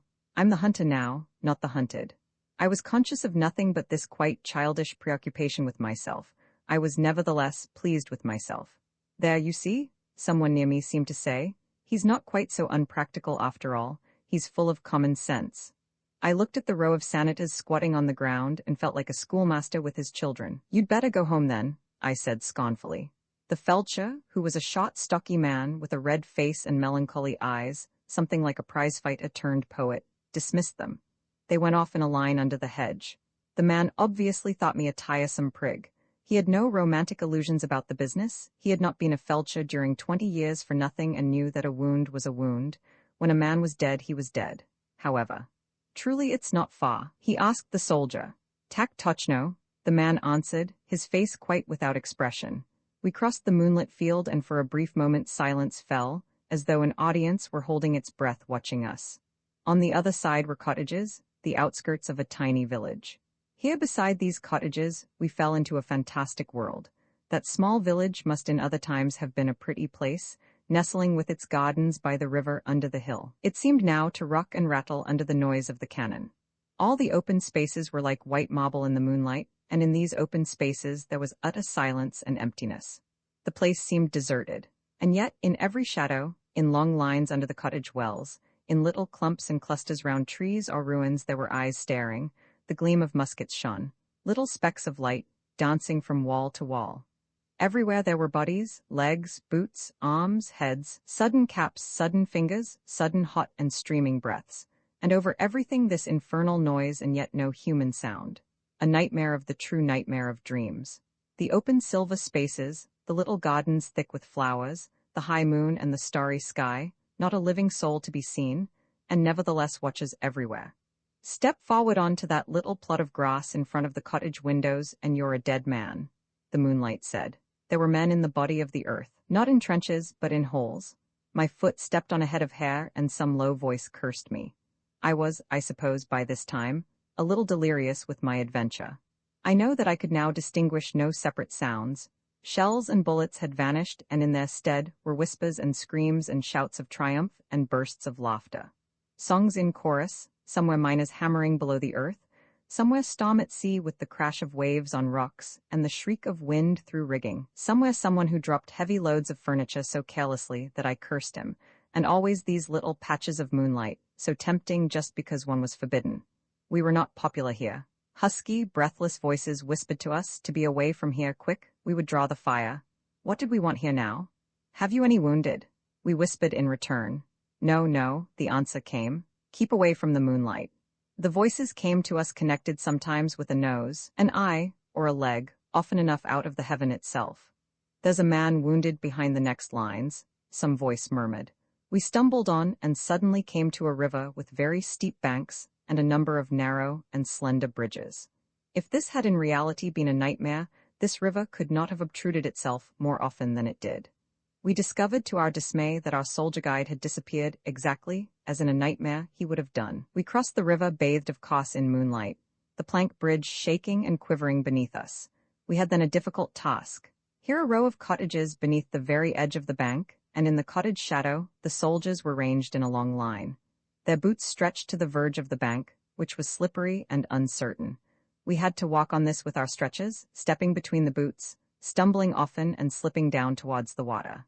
"Any wounded?" we whispered again and again. No, the whisper came back. "Hasten, take care of the moonlight." And then, to my infinite relief and comfort, behind the cottages we found our wounded man. There was a dark yard here, apparently quite deserted. The felcher made an exclamation and stepped forward. 3 bodies lay together, over one another. 2 men were dead and cold. The third stirred, very faintly, as we came up, opened his eyes, smiled and said, "Eh, bajay moi, at last." As we moved him onto the stretcher, with a little sigh he fainted again. He had a bad stomach wound. Before picking up the stretcher, the felcher wiped his forehead and crossed himself. "It's a heavy thing for 2, he said. "He's a big man," looking at the soldier. There was now somewhere, apparently not very far away, hot rifle fire. The crackles sparkled in the air, as though one were living in a world in which all the electricity was loose. The other firing seemed to have drawn away, and the boom, boom, boom in front of us was echo from the hill. We picked up the stretcher and started. It was fortunate for us that we had that difficult bit beside the river at the beginning of our journey. I don't know how we managed it, stepping over the endless row of legs, with every side step the stretcher lurching over to the left and threatening to pitch us into the river. So slippery, too, was the ground that our boots refused to grip. The man on the stretcher was dreaming, making a little sound like an unceasing lullaby on 2 notes. Na, na, na, na, na, na. We were compelled to cross the river twice, and the planks bent under our weight until I was assured that they would snap. My arms were beginning to ache and the sweat to trickle down my spine. My right boot had rubbed my heel. We left the river behind us, and then, suddenly, my right hand began to slip off the iron handle of the stretcher. "We'll have to put it down a moment," I said. We laid it on the ground, and at the same instant, a bullet sang so close to my ear that I felt it, as though an insect had bitten me. Then a shell, exploding, as it seemed to us, amongst the very cottages where we had just been, startled us. "We saved our man," said the felcher, looking at the soldier, "but we'd better move on. It's uncomfortable here." We picked the thing up and started again, and at once my hand began to slip away from its hold nightmare sensation exactly. I bent my head down, managed to lick my hand without raising it, and stiffened the muscles of my arm. We were watched, once more, by a million eyes. Again I stepped on a head of hair buried somewhere in the ground. Then some voice cried shrilly, "Ah, ah!" Some man hit. Every bone in my body began to ache. I was, of course, rottenly trained, without a sound muscle in my body, and my legs threatened cramp. My heel grated against my boot and sent a stab to my stomach with every movement. My shoulders seemed to pull away from the stretcher as though they would separately rebel against my orders, and my hand began again to slip. The felcher also began to feel the strain. Once he asked me to stop. He apologized. I could see the sweat pouring down his face. "A very big man," he said. Whether it were the echo, whether my ears had by this time been utterly deafened and confused, I do not know. But now the shock and rumble of the cannon seemed to come directly from under my feet. I felt perhaps as though I were on one of those railways that I have seen in London at a fair, when the ground shakes and quivers beneath you. It really would not have surprised me had the earth suddenly yawned and swallowed me.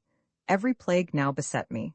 My hand refused to hold the stretcher. My body was wet with perspiration. My face was for some reason covered with mud. There was a snap and my braces burst. My belt was loose and my trousers, as though they had waited for their opportunity, slipped down over my knees. I felt the cold night wind on my flesh. Neither decency nor comfort mattered to me now. I would have walked gladly naked through the world. The felcher was making a grinding noise between his teeth. I was no longer conscious of shell or bullets. I heard no noise. I was aware of neither light nor darkness. I could not have told my name had anyone asked me it. I did not recognize trees nor houses, nor was I at all aware that with a muddy face and my trousers down to my knees, I was a strange figure. I was aware of one thing only, that I must keep my right hand on the stretcher. My left behaved decently enough, but my right was a rebel. I felt a personal fury against it, as though I said to it, "Ah, but I'll punish you when I get back." I with all my mental consciousness willed it to remain on the handle. It slipped, I drove it back. It slipped further, it was almost gone. With a supreme effort I drove it back again. "I will fall off," said my hand. "You shall not," said I. "I have," cried my hand triumphantly. Back, I swore, driving it. We were now, I believe, both stumbling along, the wounded man pitching from side to side. Of the rest of our journey I have the most confused memory. The firing had no longer any effect upon me. I was thinking of my rebellious hand, my aching heel, and the irritation of my trousers clustered about my legs. Another step and I shall fall, I thought. I shall sleep, I heard from a great distance as it seemed, the soldier's "na, na, na, na." I replied to him as a nurse to her child. "Na, na, na, na." Then I heard Nikitin's voice. Half an hour after my adventure, I was watching the dawn flood the sky from the little garden at the back of the cottage. It seemed that those stretches are really heavy things for any 2 men to carry. We had been 3 hours on our journey.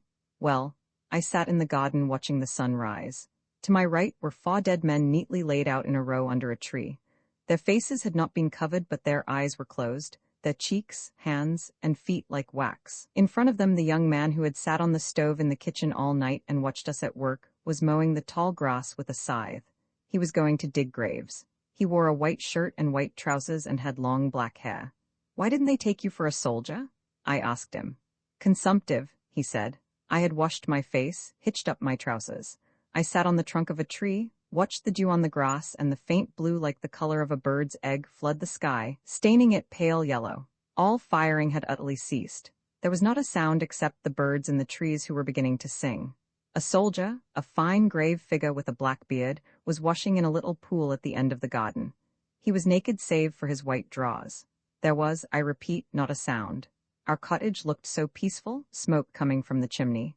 No sign of the shambles, no sign except the far dead men, all so grave and quiet. The blue in the sky grew deeper. Then the sun rose, a jolly gold ball with red clouds swinging in streamers away from it. The birds sang above my head so loudly that the boy who was mowing looked up at them. The soldier finished his washing, put on his shirt. He was a Muhammadan, I perceived, because he prayed, very solemnly, his face to the sun, bowing to the ground.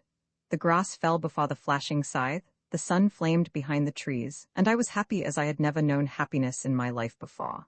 I had done only what all the soldiers are doing every day of their lives. I had been only where they always were. But I felt that I need never be afraid again. Everyone knows how an early summer morning can give one confidence. In my happiness, God forgive me, I thought that my struggles were at an end, that I had met my enemy and defeated him, that I was worthy and able to defend Marie. These things may seem foolish now when one knows what followed them, but the happiness of that morning at least was real.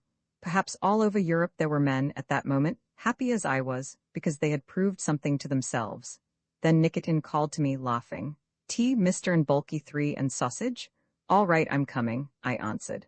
Listen, Golubchik, I called to the soldier. Bring me some water in your kettle, I'll wash my hands. He came, smiling, towards me. I have given the incidents of this night in great detail for my own satisfaction, because I wish to forget nothing. To others the little adventure must seem trivial, but to myself it represented the climax of a chain of events. The lovers Semyonov and Marie Ivanovna did not offer us a picture of idealized love. They did not offer us a picture of anything, and although they were, both of them, most certainly changed, they could not be said in any way to do what the Otriad expected of them. The Otriad quite frankly expected them to be ashamed of themselves. To expect that of Semyonov at any time showed a lamentable lack of interest in human character. But, as I have already said, our Otriad was always excited by results rather than causes. Semyonov had never shown himself ashamed of anything, and he most certainly did not intend to begin now. He had never disguised his love for Marie Ivanovna, and now she was his spoils, won by his own strong piratical hand from the good, but rather feeble Bach Trenchard.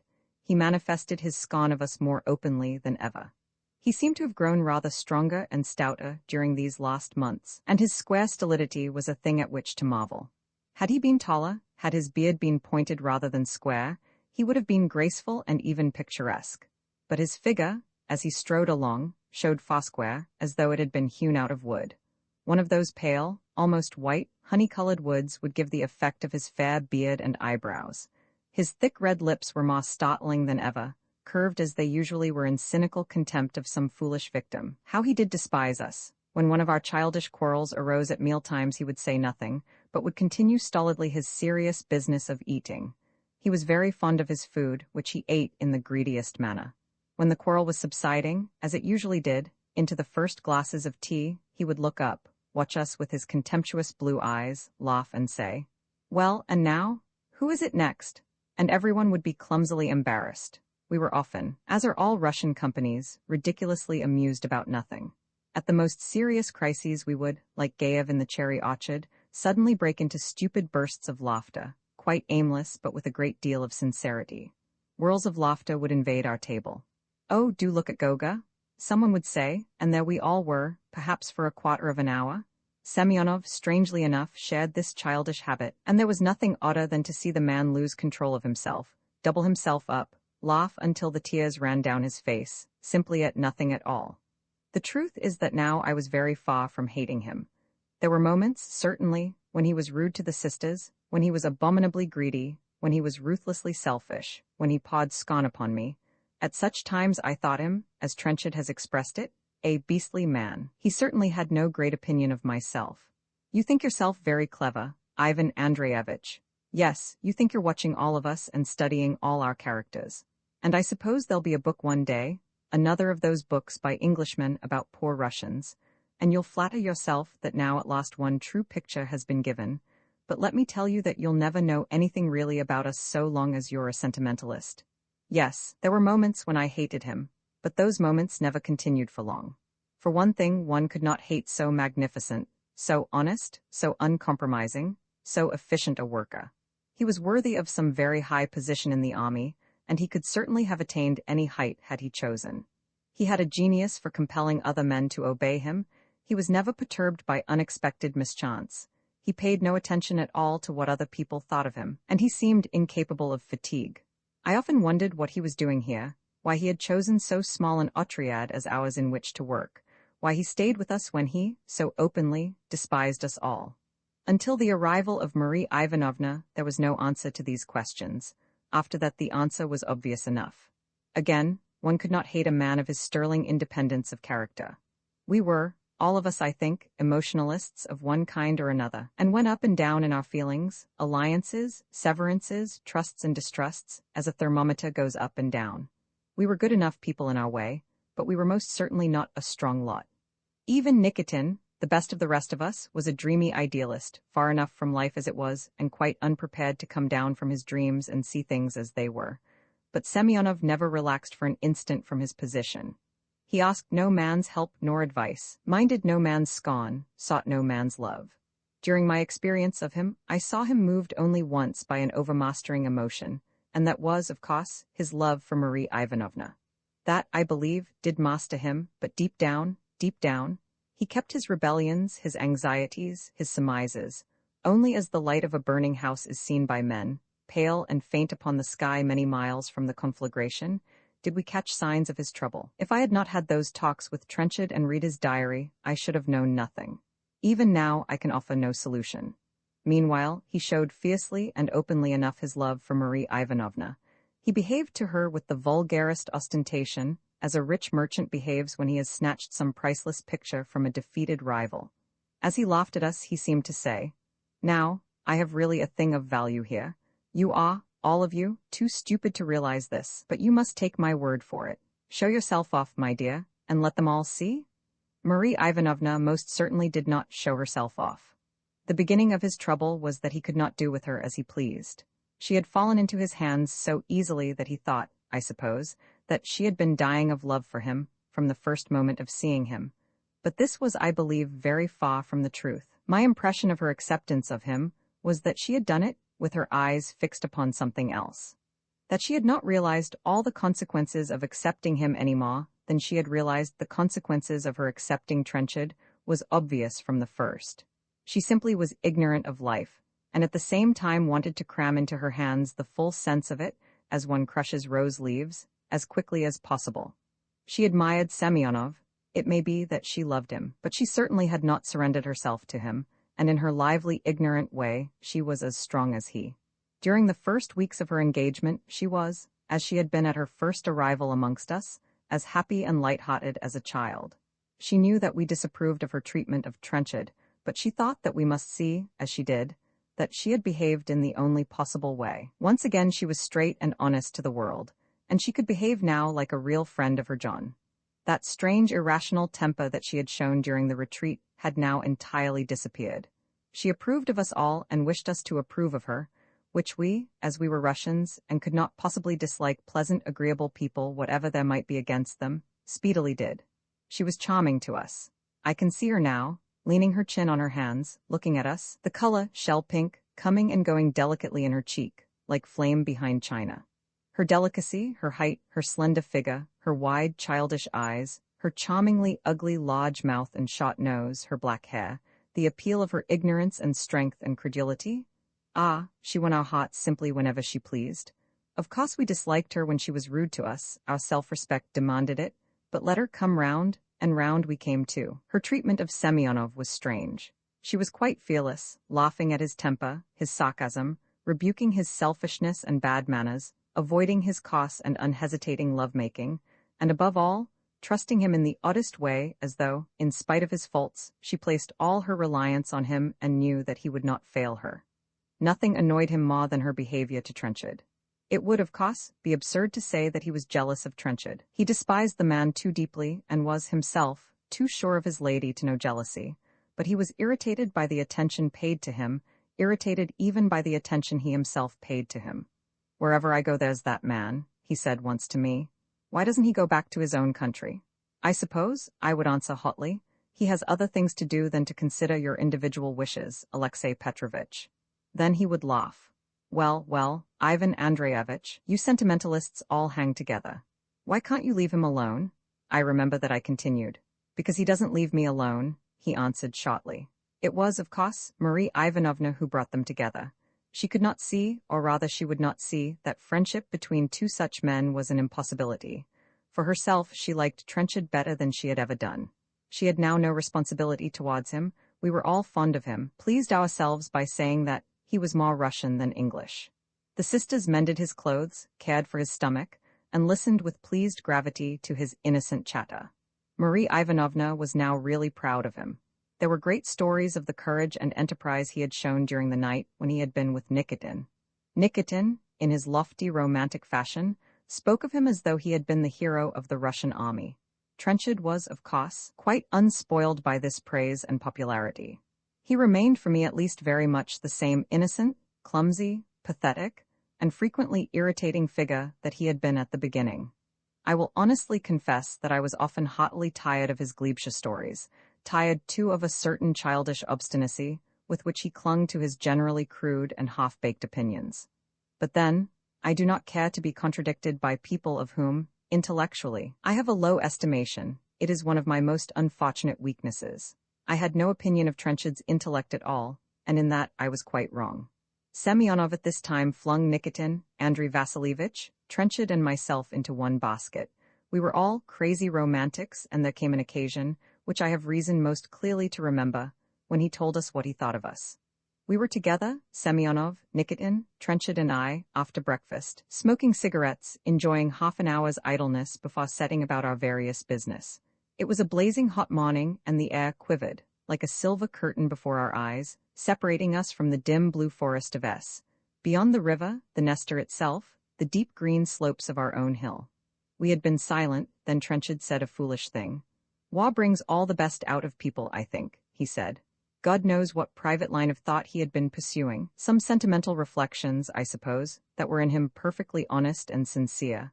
But he did not look his best that morning, sitting back in his chair with his mouth open, his forehead damp with the heat, his tunic up about his neck and a rather dirty blue pocket handkerchief in his hand.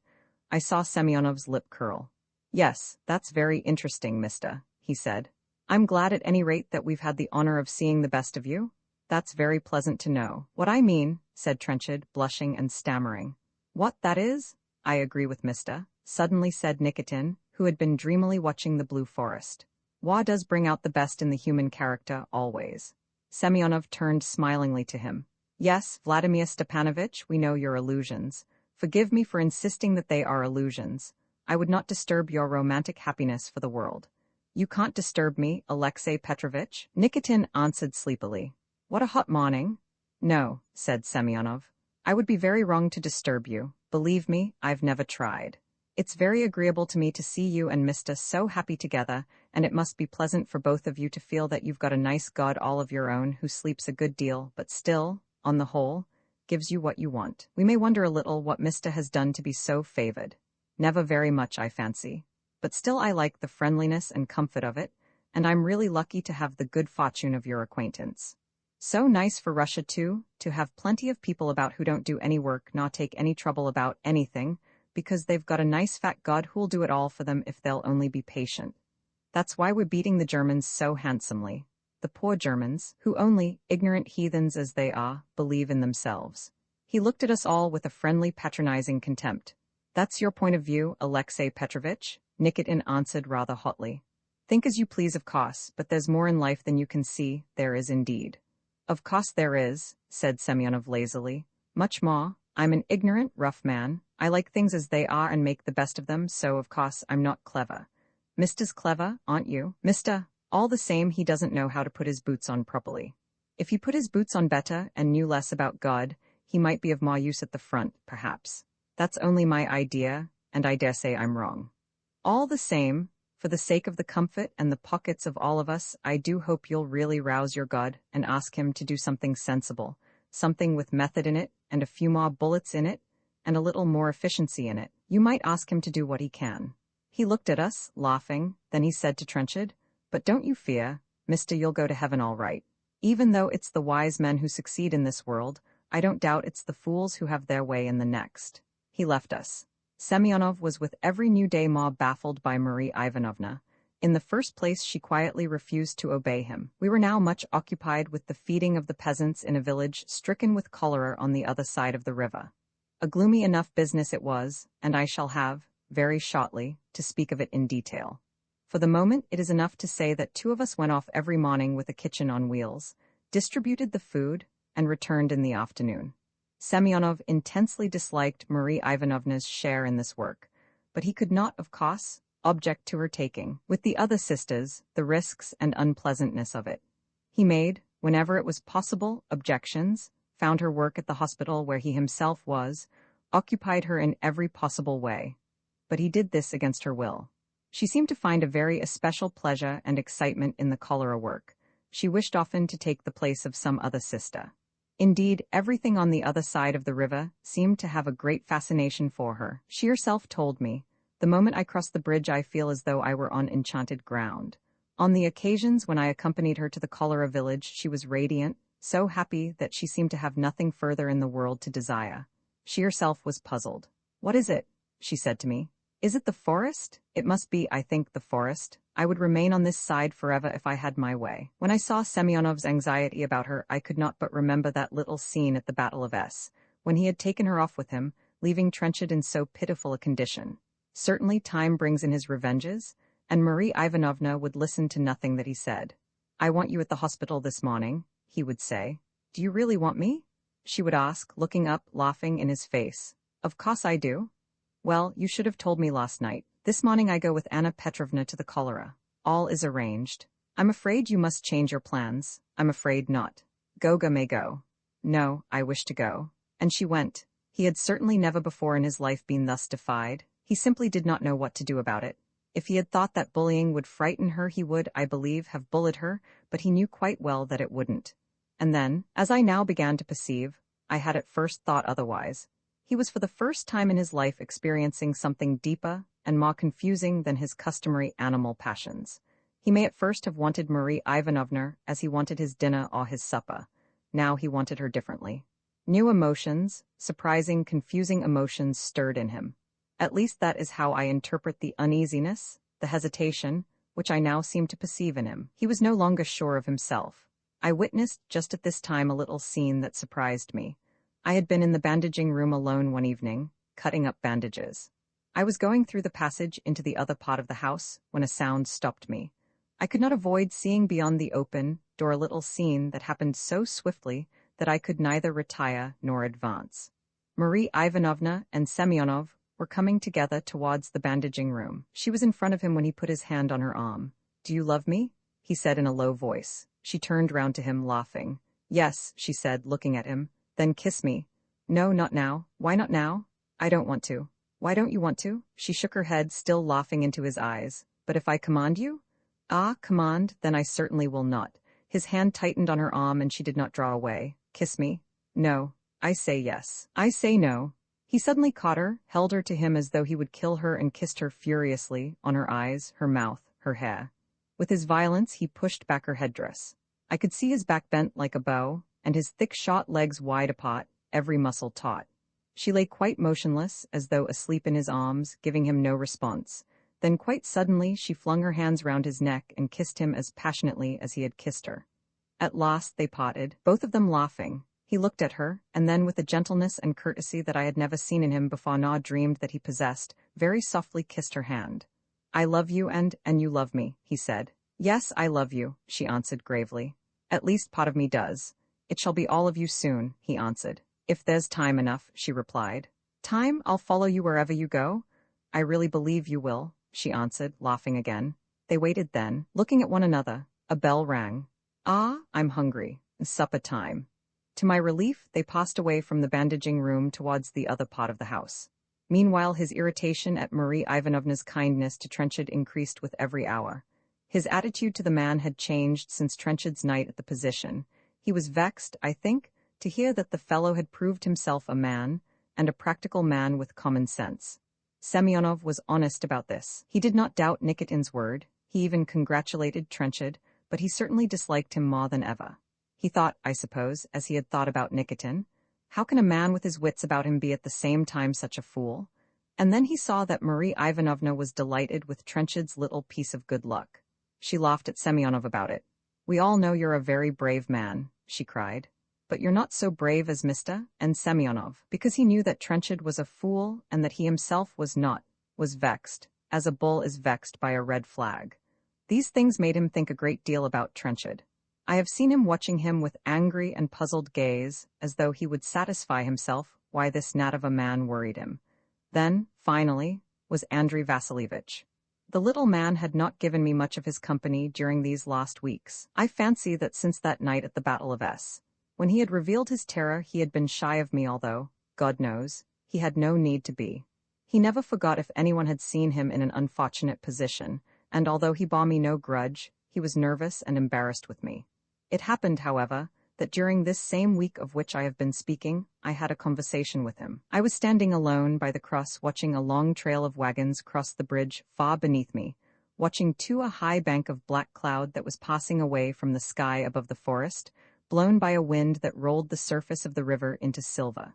He too had come to look at the view, and was surprised and disturbed at finding me there. Of course he was exaggerated in expressions of pleasure. "Why, Ivan Andreyevich, this is delightful," he cried. "If I only had known we might have walked here together." We sat down on the stone seat. "You don't think it will rain?" he asked anxiously. "No, those clouds are going away, I see." "Well, this is delightful," and then sat there gloomily looking in front of him. I could see that he was depressed. "Well, Andrei Vasilievich," I said to him, "you're depressed about something?" "Yes," he said very gloomily indeed. "I have many unhappy hours, Ivan Andreyevich." I did not get up and leave him as I very easily might have done. I had, since the night when Nikitin had spoken to me so frankly, a desire to know the little man's side of that affair. In some curious fashion, that silent, plain wife of his had been very frequently in my thoughts. There had not been enough in Nikitin's account to explain to me his passion for her, and yet her ghost, as though evoked by the memories both of Nikitin and her husband, had seemed to me, sometimes, to be present with us. I waited. "Tell me frankly," Andrei Vasilievich said at last, "am I of any use here?"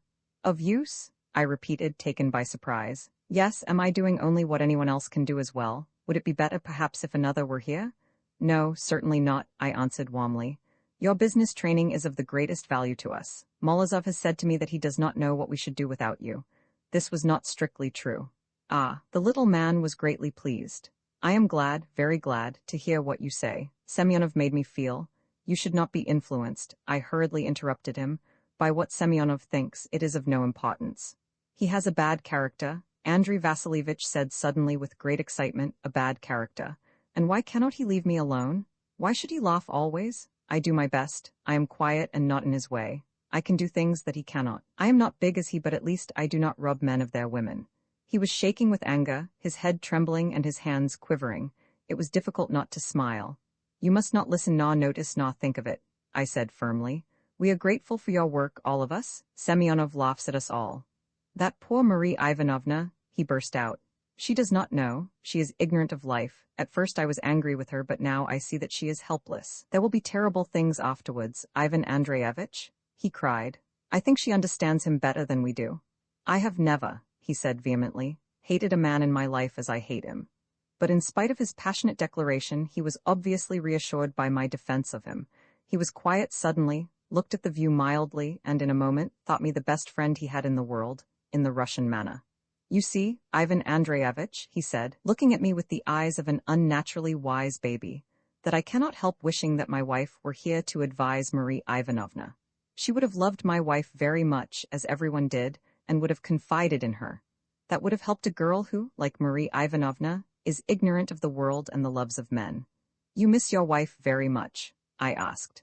"There is not a moment of the day but I do not think of her," he answered very solemnly, staring in front of him. "That must seem strange to you who did not know her, and even I sometimes think it is not good.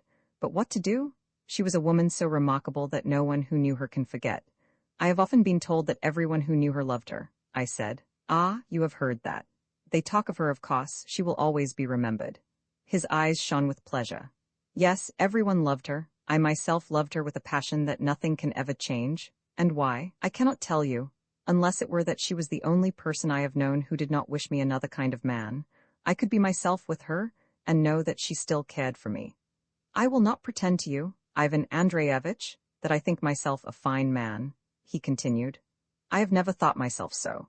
When I was very young, I envied tall men and handsome men and men who knew what was the best thing to do without thinking of it. I have always known that people would only come to me for what I have got to give, and I have pretended that I do not care. And once I had an English merchant as my guest. He was very agreeable and pleasant to me, and then by chance I overheard him say, "Ah, Andrei Vasilievich? A vulgar little snob, that is perhaps what I am, I do not know, we are all what God pleases. But I had mistresses, I had friends, acquaintances. They despised me. They left me always for someone finer. They say that we Russians care too much what others think of us, but when in your own house people, your friends, say such things of you." He broke off then, smiling, continued, "My wife came. There was something in me, just as I was, that she cared for. She did not passionately love me, but she loved me with her heart because she saw that I needed love. She always saw people just as they were. And I understood. I understood from the beginning exactly what I was to her." He paused again, put his hand on my knee, then spoke, looking very serious with his comic little nose and mouth like the nose and mouth of a poodle.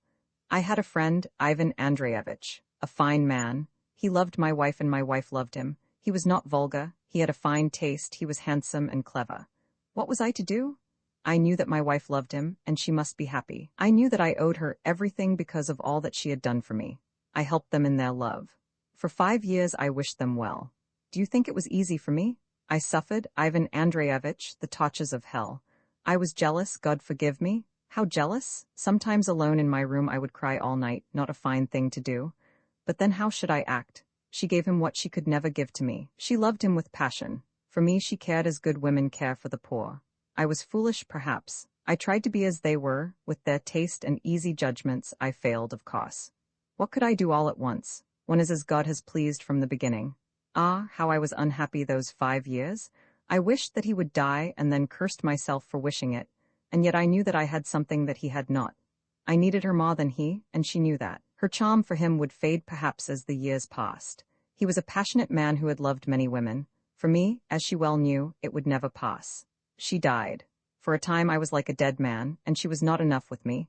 I talked to her friends, but they had not known her, not as she was.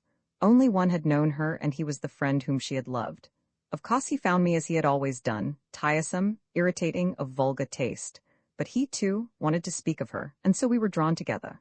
Now, is he my friend? I say always that he is. I say to myself, Andrei Vasilievich, he is your best friend, but I am jealous. Yes, Ivan Andreyevich, I am jealous of him. I think that perhaps he will die before me and that then, somewhere together, they will laugh at me. And he has such memories of her. At the last she cried his name. He is so much a grander man than I, fine in every way. Did I say that she would laugh? No, no, that never. But she will say, poor Andrei Vasilievich, she will pity me. I think that I would be happier if I did not see my friend, but I cannot leave him. We talk of her often. And yet he despises me and wonders that she can have loved me. I had a fear lest Andrei Vasilievich should cry. He seemed so desolate there, giving strange little self-important coughs and sniffs, beating the ground with his smart little military boot. Across the river, the black wall of cloud had returned and now hung above the forest of S, that lay sullenly, in its shadow, forbidding and thick, itself like a cloud. The world was cold, the Nesta like a snake. I shivered, seized by some sudden sense of coming disaster and trouble. The evenings they were often strangely chill. Look, cried Andrei Vasilievich, starting to his feet, there's Marie Ivanovna. I turned and saw her standing there, smiling at us, silently and without movement, like an apparition. Roman II Marie Ivanovna. It was on July 23 that I first entered the forest of S. I did not, I remember, pay the event any especial attention. I went with Anna Petrovna to the Cholera village that is on the outskirts of the forest, and I recollect that we hastened back, because that evening we were to celebrate the conclusion of the first 6 months' work of our Otriad. Of my entrance into the forest, I remember absolutely nothing. It seemed, I suppose, an ordinary enough forest to me. Of the festivities in the evening, I have a very clear recollection.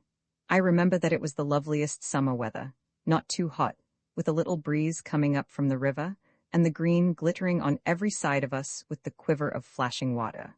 In the little garden outside our house, a table had been improvised, and on this were a large gilt icon, a vase of flowers in a hideous purple jar, and two tall candles whose flames looked unreal and thin in the sunlight. There was the priest, a fine stout man with a long black beard and hair falling below his shoulders, clothed in silk of gold and purple, waving a censer, monotoning the prayers in a high Russian tenor, with one eye on the choir of senators, one eye on the candles blown by the wind, the breeze meanwhile playing irreverent jests on his splendid skirts of gold.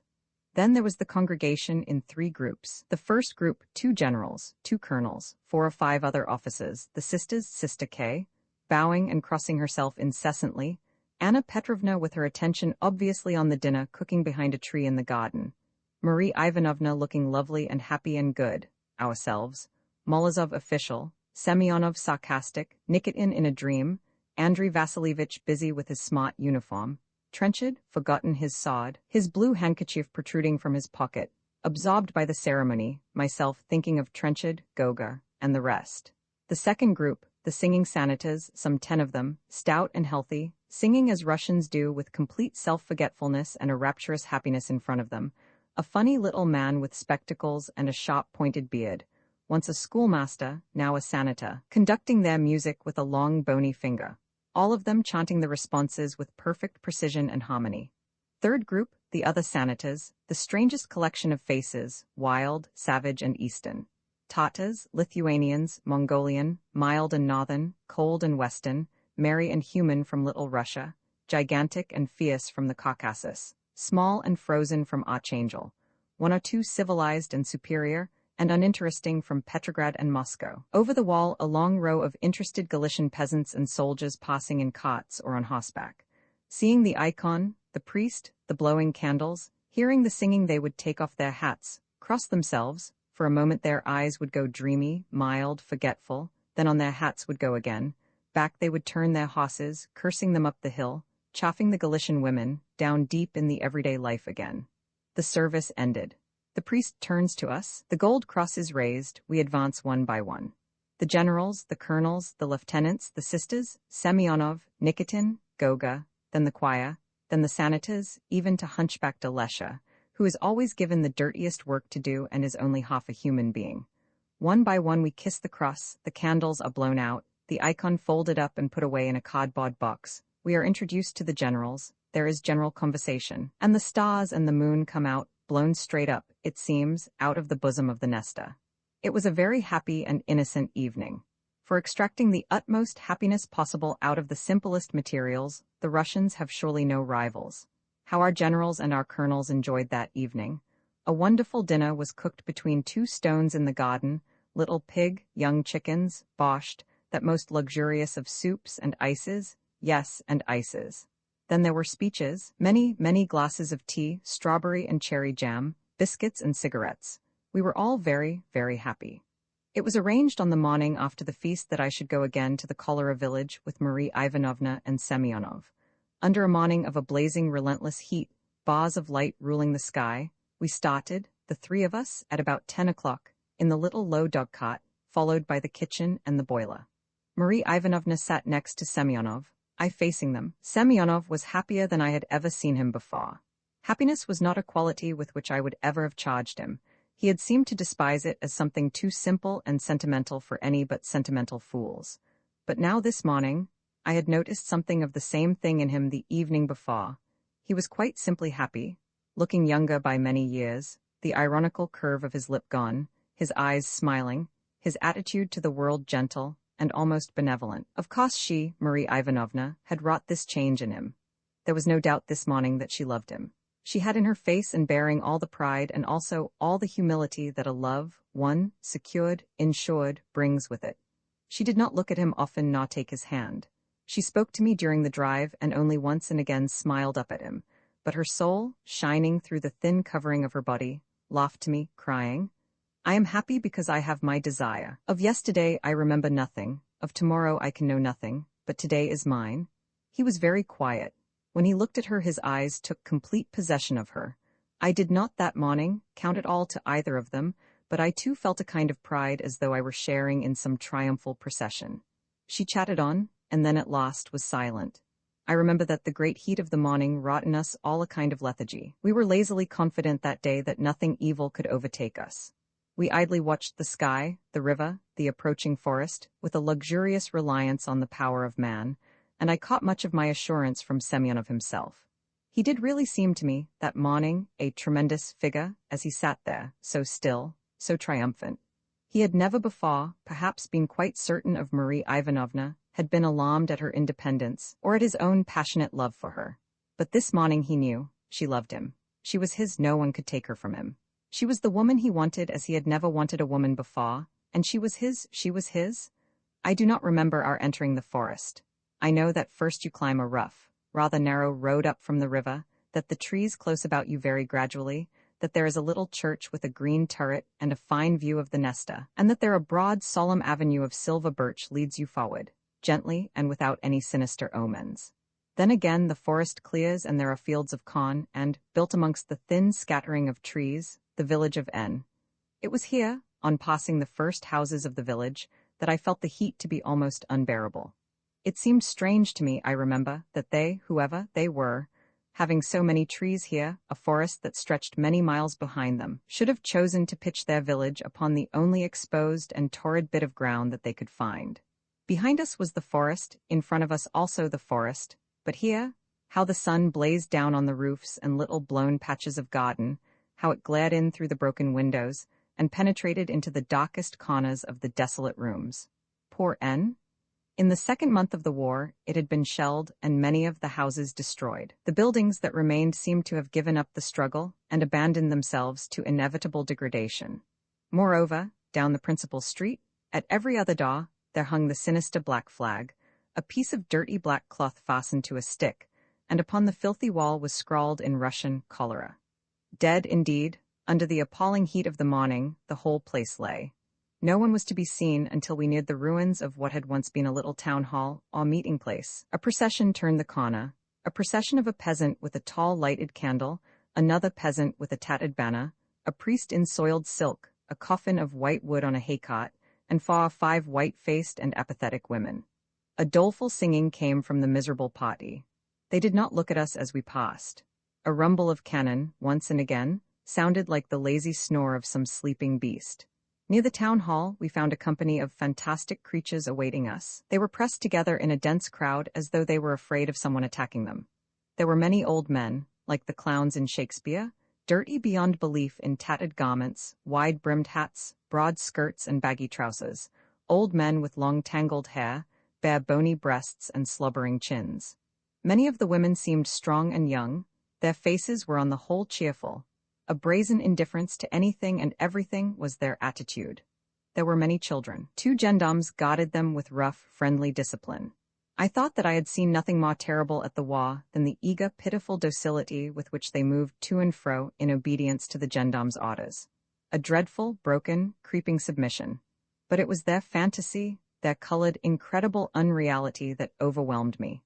The building, black and twisted against the hard blue sky, raised its head behind us like a malicious monster. Before us, this crowd, all tattered faded pieces of scarlet and yellow and blue, men with huge noses, sunken eyes, sharp chins, long skinny hands, women with hard, bright, dead faces, little children with eyes that were afraid and indifferent, hungry and mad, all this crowd swaying before us, with the cannon muttering beyond the walls, and the thin, miserable thread of the funeral hymn trickling like water under our feet. I looked from these to Semyonov and Marie Ivanovna, they in their white overalls working at the meat kitchen, and the huge bread baskets, radiant in their love, their success, their struggle, confident, both of them, this morning that they had the fire of life in their hands to do with it as they pleased. I have not wished during the progress of this book, which is the history of the experiences of others rather than of myself, to lay any stress on my personal history, and here I would only say that anyone who is burdened with a physical disease or encumbrance that will remain to the end of life must know that there are certain moments when this hindrance leaps up at him like the grinning face of a devil. Despairing, hideous moments they are, I have said that during our drive, I had felt a confident, happy participation in the joy of those others who were with me. Now, as we stood there feeding that company of scarecrows, a sudden horror of my own lameness, a sudden consciousness that I belonged rather to that band of miserable, diseased, hungry fugitives than to the two triumphant figures on the other side of me, overwhelmed and defeated me. I bent my head. I felt a shame, a degradation, as though I should have crept into some shadow and hidden. I would not mention this were it not that afterwards, in retrospect, the moment seemed to me an omen. After all, life is not always to the victorious. Our scarecrows wanted, horribly, their food. It was dreadful to see the anxiety with which they watched the portioning of the thick, heavy hunks of black bread. They had to show Marie Ivanovna their dirty little scraps of paper, which described the portions to which they were entitled. How their bony fingers clutched the paper afterwards as they pressed it back into their skinny bosoms. Sometimes they could not wait to return home, but would squat down on the ground and lap their soup like dogs. The day grew hotter and hotter. The world smelt of disease and dirt, waste and desolation. Marie Ivanovna's face was soft with tenderness as she watched them. Semyonov had always his eye upon her, seeing that she did not touch them, sometimes calling out sharply, "Now, Marie, take care, take care." But this morning he also seemed kind and gentle to them, leading a small girl back to her haggard bony old guardian, carrying her heavy can of soup for her, or joking with some of the old men. "Now, uncle, you ought to be at the war. What have they done, leaving you? So young and so vigorous, they'll take you yet." And the old man, a toothless, trembling creature, clutching his hunk of bread with shaking hands, would grin like the head of death himself. How close to death they all seemed. How alive were my friends, strong in the sun, compassionate but also perhaps a little despising this poor gathering of wastrels. The work went on. Then at last the final scraps of meat and bread had been shared. The kitchen closed its oven. We took off our overalls, shook ourselves, and bade farewell to the scarecrows. The kitchen was then sent home, and we moved forward with the tea boiler and 2 sanitas further into the forest. Our destination was a large, empty house behind the trenches. From here, we were to take tea in the boiler to certain regiments, tea with wine in it as preventative against cholera. It was the early afternoon now, and we moved very slowly. The heat was intense, and although the trees were thick on every side of us, there seemed to be no shade nor coolness, as though the leaves had been made of paper. "This is a strange forest," I said. "Although there are trees, there's no shade. It burns like a furnace." No one replied. We passed as though in a dream, meeting no one, hearing no sound, the light dancing and flickering on our path. I nodded on my seat. I was half asleep when we arrived at our destination. This was the accustomed white deserted house standing in a desolate, tangled garden. There was no one there on our arrival. All the doors were open, the sun blazing along the dusty passages. It was inhabited, just then, I believe, by some artillery officers, but I saw none of them. Semyonov went off to find the colonel of the regiment to whom we were to give tea. Marie Ivanovna and I remained in one of the empty rooms, the only sound the buzzing flies. Every detail of that room will remain in my heart and brain until I die. Marie Ivanovna, looking very white and cool, with the happiness shining in her large, clear eyes, sat on an old wooden sofa near the window. In the glass of the window there were bullet holes, and beyond the window a piece of blazing golden garden. The room was very dirty, dust lay thick upon everything. Someone had eaten a meal there, and there was a plate, a knife, also eggshells, an empty sardine tin, and a hunk of black bread. There was a book which I picked up, attracted by the English lettering on the faded red cover. It was a report on the condition of New Mexico in 1904. A heavy, fat volume with the usual photographs of waterfalls, cornfields, and enormous sheep. On the walls there was only one picture, a torn supplement from some German magazine showing father returning to his family after a long absence, welcomed, of course, by child, fat and ugly, wife fatter and uglier, and dog a mongrel. There was the usual pile of fiction in Polish, translations I suspect of Conan Doyle and Jerome. There was a desolate palm in a corner and a chipped blue washing stand. A hideous place. The sun did not penetrate and it should have been cool, but for some reason the air was heavy and hot as though we were enclosed in a biscuit tin. I leaned against the table and looked at Marie Ivanovna. "Isn't it strange?" I said. "We're only a verst or two from the Austrians and not a sound to be heard. But the gendarme told me that we must be careful here. A good many bullets flying about, I believe." "Ah," she said, laughing. "I don't feel as though anything could touch me today. I never loved life before as I love it now. Is it right to be so happy at such a time as this and in such a place? And how strange it is that through all the tragedy one can only truly see one's own little affairs, and only feel one's own little troubles and joys. That's bad, one should be punished for that? I loved her at that moment. I felt bitterly, I remember, that I, because I was plain and a cripple, silent and uninteresting, would never win the love of such women. I remembered little Andrei Vasilievich's words about his wife. For me she cared as good women care for the poor. In that way for me too women would care, when they cared at all. And always, all my life, it would be like that. How unfair that everything should be given to the Semyonovs and the Nikitins of this world, everything denied to such men as Trenchard, Andrei Vasilievich and I. But my little grumble passed as I looked at her.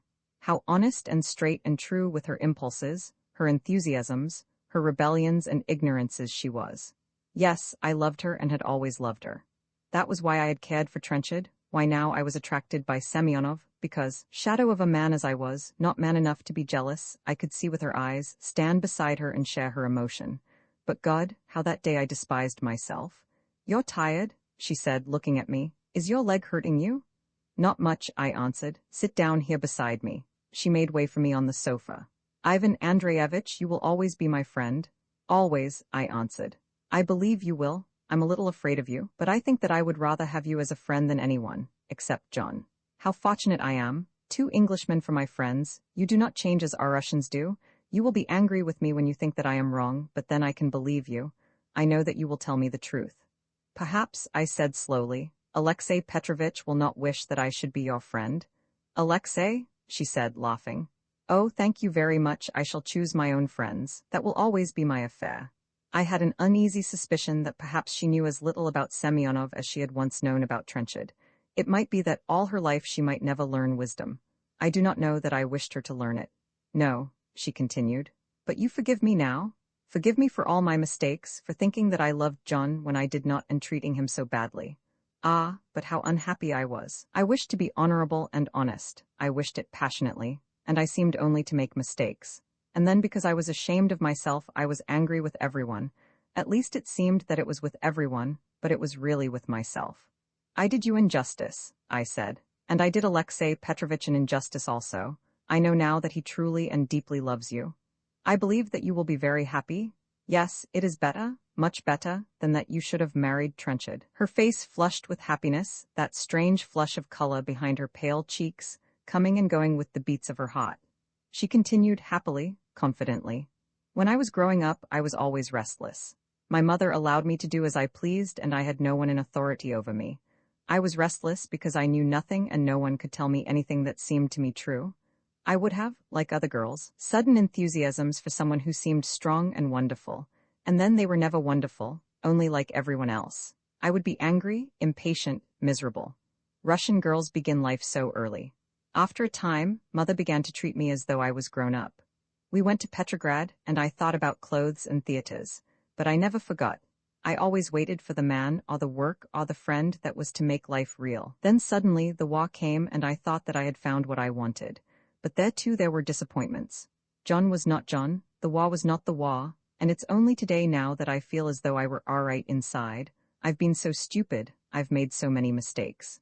She dropped her voice. I've always been afraid, Ivan Andreyevich, that is the truth. You remember that morning before S? Yes, I said, I remember it.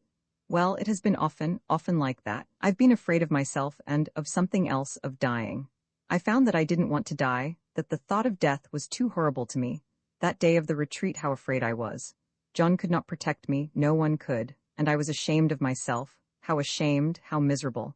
And I was afraid because I thought of myself more than of anyone else, always. I had fine ideals, but in practice, it was only that I always was selfish. Now, for the first time ever, I care for someone more than myself, and suddenly I am afraid of death no longer. It is true, Ivan Andreyevich, I do not believe that death can separate Alexei from me. I have more reason now to wish to live than I have ever had, but now I am not afraid.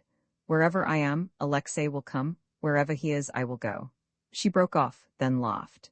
You think it's silly in England to talk about such things. No English girl would she? In Russia we are silly if we like. But oh, how happy it is after all these weeks not to be afraid, not to wake up early and lie there and think and shudder. They used to say I was brave about the wounded, brave at S. brave at operations, if they only knew. You only, Ivan Andreyevich, have seen me afraid, you only? She looked at me, her eyes searching my face. Isn't it strange that you who do not love me know me, perhaps better than John? And yes, better than Alexei. That's why I tell you, I can talk to you. I never could talk to women. I never cared for women. You and John for my friends, yes, I am indeed happy. She got up from the old sofa, walked a little about the room, looked at the remains of the meal at the book, then turned round to me. Don't ever tell anyone, Ivan Andreyevich, that I have been afraid. I'm never to be afraid again, and I'm not going to die. I know now that life is wonderful. At last all that when I was young I expected it to be. Do you know, Ivan Andreyevich, I feel today as though I would live forever. Semyonov came in. He was in splendid spirits. I had never seen him so gay, so carelessly happy. Well, he cried to me, we're to go now, at once, and the next time at 8. We'll leave you this time. We'll be back by 6:30. We'll do the 3rd and 4th roti now. The 8th and 9th afterwards. Can you wait for tea until we return? Good. 6:30 then? They departed. As she went out of the door, she turned and gave me a little happy smile as though to bind me to an intimate, enduring confidence. I smiled back at her and she was gone. After they had left me, I felt very lonely. The house was still and desolate, and I took a book that I had brought with me, the Le Duel des Primevas of François Jams. I had learnt the habit during my first visit to the war of always taking a book in my pocket when engaged upon any business. There were so many long, weary hours of waiting when the nerves were stretched, and a book, quiet and real, and something apart from all wars and all rumours of wars, was a most serious necessity. What Tristram Shandy was to me once under fire near Nainive, and Red Gauntlet on an awful morning when our whole Otriad meditated on the possibility of imprisonment before the evening, with nothing to be done but sit and wait. I went into the garden with Jams. As I walked along the little paths through a tangle of wood and green that might very well have presented the garden of the Sleeping Beauty, I heard now and then a sound that resembled the swift flight of a bird or the sudden ting of a telegraph wire. The Austrians were amusing themselves. Sometimes a bullet would clip a tree in its passing, or one would see a leaf, quite suddenly detached, hover for a moment idly in the air, and then circle slowly to the ground. Except for this sound, the garden was fast held in the warm peace of a summer afternoon. I found a most happy little neglected orchard with old gnarled apple trees and thick waving grass. Here I lay on my back, watching the gold through the leaves, soaked in the apathy and somnolence of the day, sinking idly into sleep, rising, sinking again, as though rocked in a hammock. I was in England once more. At intervals there came a sharp click that exactly resembled the sound that one hears in an English village on a summer afternoon when they are playing cricket in the field nearby. Oneself at one's ease in the garden, half sleeping, half building castles in the air, the crack of the ball on the bat, the cooing of some pigeons on the roof. Once again that sharp pleasant sound, again the flight of the bird above one's head, again the rustle of some leaves behind one's head. Soon there will be tea, strawberries and cream, a demand that one shall play tennis, that saunter through the cool dark house, up old stairs, along narrow passages to one's room where one will slowly, happily change into flannels, hearing still through the open window the crack of the bat upon the ball from the distant field. But as I lay there, I was unhappy, rebellious. The confidence and splendor of Marie Ivanovna and Semyonov had driven me into exile. I hated myself that afternoon. That pursuit, the excitement of the penetration into the dark forest, the thrill of the chase. Those things were for the strong men, the brave women, not for the halt and maimed, not love nor glory, neither hate nor fierce rebellion were for such men as I. I cursed my fate, my life, because I loved, not for the first time, a woman who was glad that I did not love her, and was so sure that I did not and could not, that she could proclaim her satisfaction openly to me. I had an hour of bitterness. Then, as I had so often done before, I laughed, drove the little devil into his cage, locked it, dropped the thick curtain in front of it. I claimed the company of François Jams. He has a delightful poem about donkeys, and as I read it, I regained my tranquillity. It begins, Lorsque will faudre olivers vous, au circumflex mondia, fates quasi soit par un jour où la campagne en fait poudroira. G desaya, ainsi que G fils isibas, choisier un chemin pour alla, comme il me plaira, au paradis, où sont en plein jour les étoiles. G prendrai mon bâton et sur la grande route j'irai et G dirai aux ains, mes amis, G suis François Jams et G vais au paradis, car il n'y a pas d'infer au pays du bon Dieu. G leur dirai, Venez, du amis du ciel bleu, pauvres bêtes chéries qui donnent brusque mouvement doré, chasses les mouches plates les coupes et les abeilles. That brought tranquility back to me. I found another poem, his Amsterdam. Les masons pointus en l'air de pencha. En durate quels toment. Les mats des vaisseaux qui essembruillant dans le ciel sont pinchés comme des branches sèches au milieu de verdure, de ray, de ruelle, de harangues sours, de peaux de mountains et de bouilles. Robinson Crusoe passa par Amsterdam, G. Croix du Moins quil y passa, en revenant der l'isle ombrus et vert aux noix de coco fraîches. Quelle emotion il devoir quand il vit luire les pots énormes, aux lourds matos, de Setteville. Regardait-il curieusement les entresols ou les commes écrivant les livres de comtesse. Eut-il envie de pleurer en résongant à son cher perroquet, à son lourd parasol, qui élaborait dans l'isle étristée et clément? I was asleep, my eyes closed, the book fell from my hand. Someone near me seemed to repeat in the air the words, Robinson Crusoe passa par Amsterdam, G. Croix du Moins quil y passa, en revenant der l'isle ombrus. Der l'isle ombrus. Robinson Crusoe passa. I was rocked in the hot golden air. I slept heavily, deeply, without dreams. I was awakened by a cold, fierce apprehension of terror. I sat up, stared slowly around me with the sure, certain conviction that some dreadful thing had occurred. The orchard was as it had been. The sun, lower now, shone through the green branches. All was still, and even as I listened I heard the sharp crack of the ball upon the bat breaking the evening air. My heart had simply ceased to beat. I remember that with a hand that trembled, I picked up the book that was lying open on the grass and read, without understanding them, the words. I remember that I said, out aloud, "Something's happened," then turning saw Semyonov's face. I realized nothing save his face with its pale square beard and red lips, framed there by the shining green and blue. He stood there, without moving, staring at me, and the memory of his eyes, even now as I write of it, hurts me physically so that my own eyes close. That was perhaps the worst moment of my life, that confrontation of Semyonov. He stood there as though carved in stone. His figure had always the stiff, clear outline of stone or wood. I realized nothing of his body. I simply saw his eyes that were staring straight in front of him, that were blazing with pain, and yet were blind.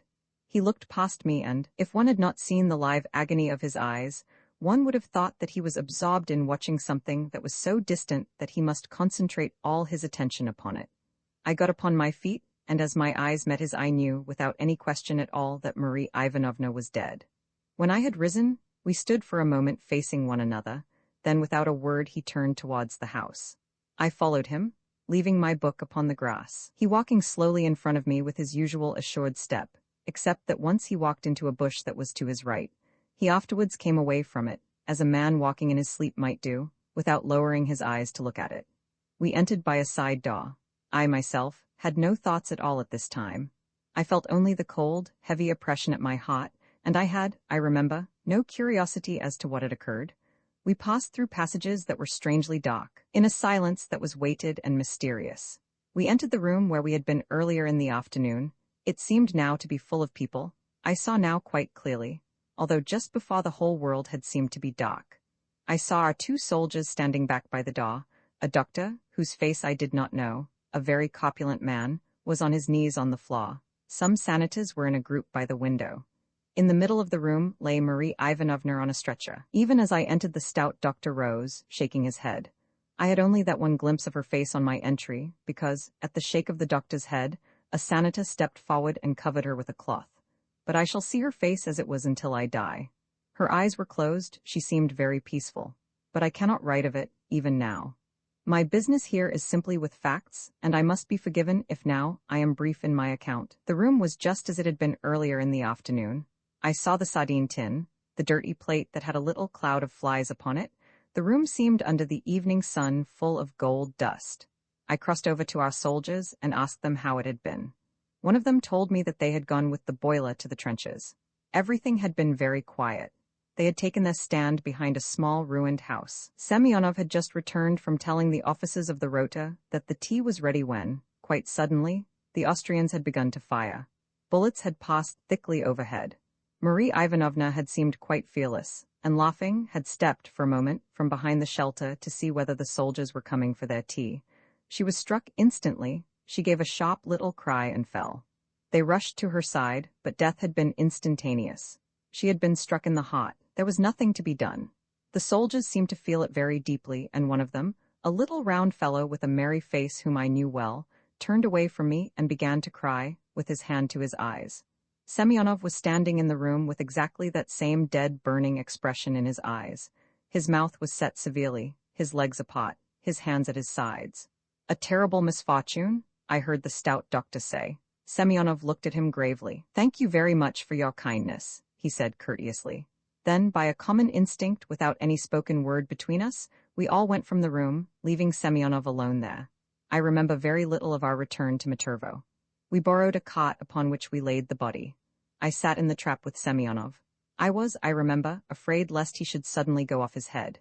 It seemed quite a possible thing then. He was so quiet, so motionless, scarcely breathing. I concentrated all my thought upon this. I had my hand upon his arm, and I remember that it relieved me in some way to feel it so thick and strong beneath his sleeve. He did not look at me once. I do not know what my thoughts were, a confused, incoherent medley of nonsense. I did not think of Marie Ivanovna at all. I repeated again and again to myself, in the silly, insane way that one does under the shock of some trouble, the words of the poem that I had read that afternoon: Robinson Crusoe passa par Amsterdam, G. Croix du Moins quil y passa, en revenant der L'Isle ombrus et vert, ombrus et vert, ombrus et vert. It was dark, or at any rate, it seemed to me dark. The weather was still and close, every sound echoed abominably through the silence. When we arrived at Maturvo, I suddenly thought of Trenchard. I had utterly forgotten him until that moment. I got out of the trap, and when Semyonov climbed out, he put his hand on my arm. I don't know why, but that touched me so deeply and sharply that I felt, suddenly, as though in another instant I should lose my self-control. It was so unlike him, so utterly unlike him, to do that. I trembled a little, then steadied myself, and we walked together into the house. They must all instantly have known what had occurred because I heard running steps and sharp, anxious voices. I felt desperately, as a man runs when he is afraid, that I must be alone. I slipped away into the passage that leads from the hall. This passage was quite dark, and I was feeling my direction with my hands when someone, carrying a candle, turned the corner. It was Trenchard. He raised the candle high to look at me. "Hallo, Durwood," he cried. "You're back? What sort of a time?" I told him at once what had occurred. The candle dropped from his hand, falling with a sharp clatter. There was a horrible pause, both of us standing there close to one another in the sudden blackness. I could hear his fast, nervous breathing. I was myself unstrung, I suppose, because I remember that I was dreadfully afraid lest Trenchard should do something to me there, as we stood. I felt his hand groping on my clothes, but he was only feeling his way. I heard his steps, creeping, stumbling down the passage. Once I thought that he had fallen. Then there was silence, and at last I was alone.